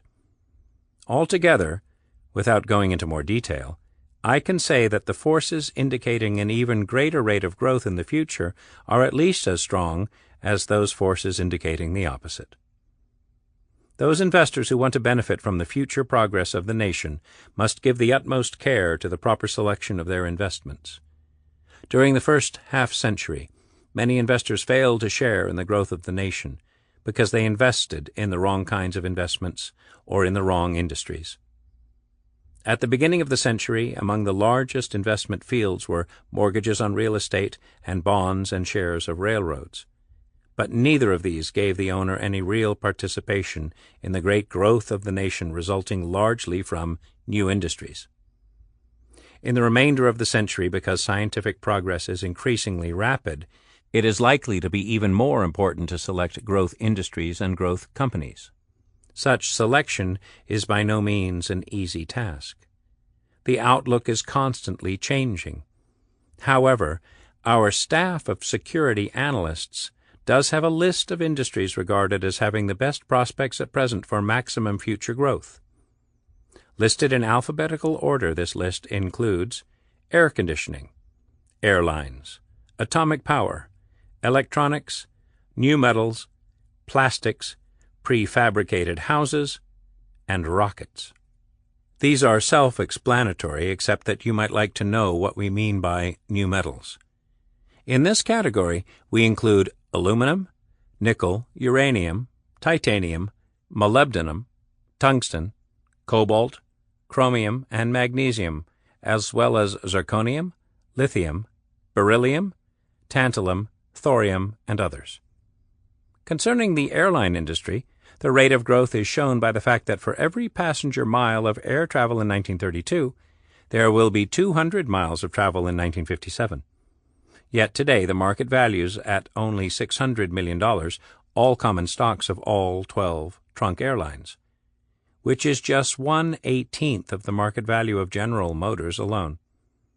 Now, in conclusion, I would like to emphasize two important warnings for investors. The first of these is the fact that the progress of the nation could be stopped by atomic war, by socialism, or by other great unpredictable forces. The second warning is that the free economy necessary for growth carries with it a strong probability that there will continue to be occasional business depressions and occasional drastic cycles in stock prices caused by great waves of optimism and pessimism. It will be possible in the future, as it has been in the past, to have a fortune wiped out by getting overloaded in common stocks at the wrong time. There will be great investment opportunities in the common stocks of the best-managed companies in new industries. But in years when stock prices are high, wise investors will keep large reserves of high-grade bonds in order that they may have the means with which to buy real growth stocks the next time a major bear market puts common stocks again on the bargain counter. A carefully prepared plan for each investor is the cornerstone of investment success. Sectors and themes. From time to time, Templeton used his letters to clients to address specific ideas and themes that had been identified in his firm's research. As an example, we reproduce here a piece he wrote about the outlook for oil stocks, a theme he returned to many years later, when his predictions had been fully borne out. 1945. Extra value in oil company shares. Oil is a cheap and convenient source of heat and energy. Eventually it will become scarce and the price probably will rise. Statistics on the demand for crude oil indicate a strong upward long-term trend. Demand in 1937 was 22% greater than in 1929. The pre-war peak in 1941 was 18% above 1937. Last year, demand was 20% above the pre-war peak. Estimates by economists in the industry indicate that in the fifth post-war year, demand may be 13% above the best wartime rate recorded so far. Domestic consumption of gasoline has shown an increase in every year except 1932 and 1942. The total amount of oil discovered in the United States since 1859 has been 50,230,000,000 barrels, according to the American Petroleum Institute. Production up until the end of last year amounted to 29,777,000,000 barrels. In other words, the remaining proven reserves in the United States are 20,453,000,000 barrels. This is now being exhausted at the rate of 1,743,000,000 barrels a year. The proven reserves outside the United States, which are estimated at 31,400,000,000 barrels, are being used up at a moderately slower rate. The underground storage of 20,453,000,000 barrels in the United States is not all immediately available. It can be recovered only over a period of many decades. If no further oil were discovered, the scarcity would probably become serious within 3 or 4 years. Even at the present production rate of 1,743,000,000 barrels annually, petroleum engineers estimate that a large proportion of the producing areas are forced to operate at a higher rate than should be permitted if the maximum oil is to be recovered from the structures in the long run. Additions to the underground reserves of the United States through discovery of new pools have been declining sharply in recent years. Thus, in 1944, only 511 million barrels were added to reserves, compared with some 929 million barrels in 1937. It is significant that new discoveries have added only about 385 million barrels annually to reserves in the 6 years ended December 31st, 1944. These figures do not include the increased reserves through revisions of estimates and extensions of the older fields, of course. Also significant is the fact that the number of dry holes drilled has been increasing. About 3,600 wildcat wells were drilled last year, of which 11.5% struck oil, 3.1% gas, and the remaining 85.4% were dry holes. Some of the most promising areas have already been covered by seismograph mapping parties 4 or 5 times. While the cost of locating new reserves has risen sharply, the price of crude oil, except in special areas, is no higher than it was 7 years ago in 1938. The industry has agitated for a general price increase, but such efforts have been repeatedly blocked by the CPA. In the last 30 years, the price of crude oil in the United States has been as low as 33 cents a barrel for a few weeks in 1931, and as high as $3.50 a barrel for several months in 1920. Crude oil prices are not revealed in foreign areas, but it is significant that retail prices of gasoline and fuel oil in almost all countries abroad before the war were substantially above United States prices. A price increase of as much as 50 cents or $1 a barrel at some time in the future would not appear unreasonable. Eventually, when oil becomes really scarce, a price increase up to $4 or $5 a barrel would probably result in the use of substitute fuels or in the extraction of oil from other materials. The known deposits of oil shales and tar sands are sufficient to postpone the exhaustion of oil resources for several generations, but extraction from those sources is quite expensive. Also, coal can be converted into gasoline, and much progress has been made toward reducing the cost of the process, especially in Germany. Until the price of crude oil is much higher than now, the conversion of coal or other organic materials into oil cannot be a source of competition. because the raw materials for such a process of chemical metamorphosis cost more than tile current price of crude oil. At present, because of the labor in mining, the cost of a ton of coal exceeds the cost of a ton of crude petroleum. An increase of as much as 50 cents or $1 a barrel in the price of crude oil would attract only minor use of substitute fuels and probably no oil production from substitute sources. Furthermore, a price increase of such proportions should encounter little consumer resistance. An increase of 50 cents a barrel in the price of crude oil would cause an increase of only 1 cent a gallon in the retail price of tile oil products. Whereas a price increase of 50 cents a barrel would have little effect on the demand for oil, it would have a large effect on the asset value and earning power of the companies which own the major proven reserves. In the attached tabulation, not shown, the added value caused by a price increase of 50 cents a barrel is computed for 20 oil companies. The approximate increase in earnings per share is also computed by use of 1944 production figures. The increase in asset value shown in column 3 is based on the assumption that producing properties would command a sale price of 30 cents a barrel more if the posted price of crude oil increased permanently by 50 cents a barrel. The increase in earnings per share shown in column 6 is based on the assumption that 30 cents a barrel extra would be carried through to net earnings after taxes if the posted price were 50 cents higher. The figures for added asset value are derived from the estimates of proven reserves shown in column 1. Such estimates are subject to a wide margin of error. The number of gallons to be produced from a particular field depends on production methods, prices, and other variables. The careful estimates of company geologists are made available to stockholders in only rare cases. Furthermore, the figures in column 1 contain no allowance for natural gas reserves, which are so important for Phillips and others.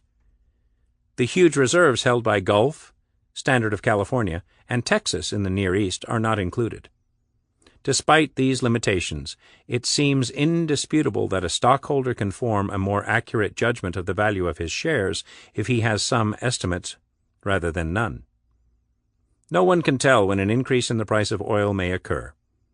From time to time in the future there may even be temporary downward adjustments, as there were in the past, when exploration methods were improved by new inventions and when huge new flush fields were found.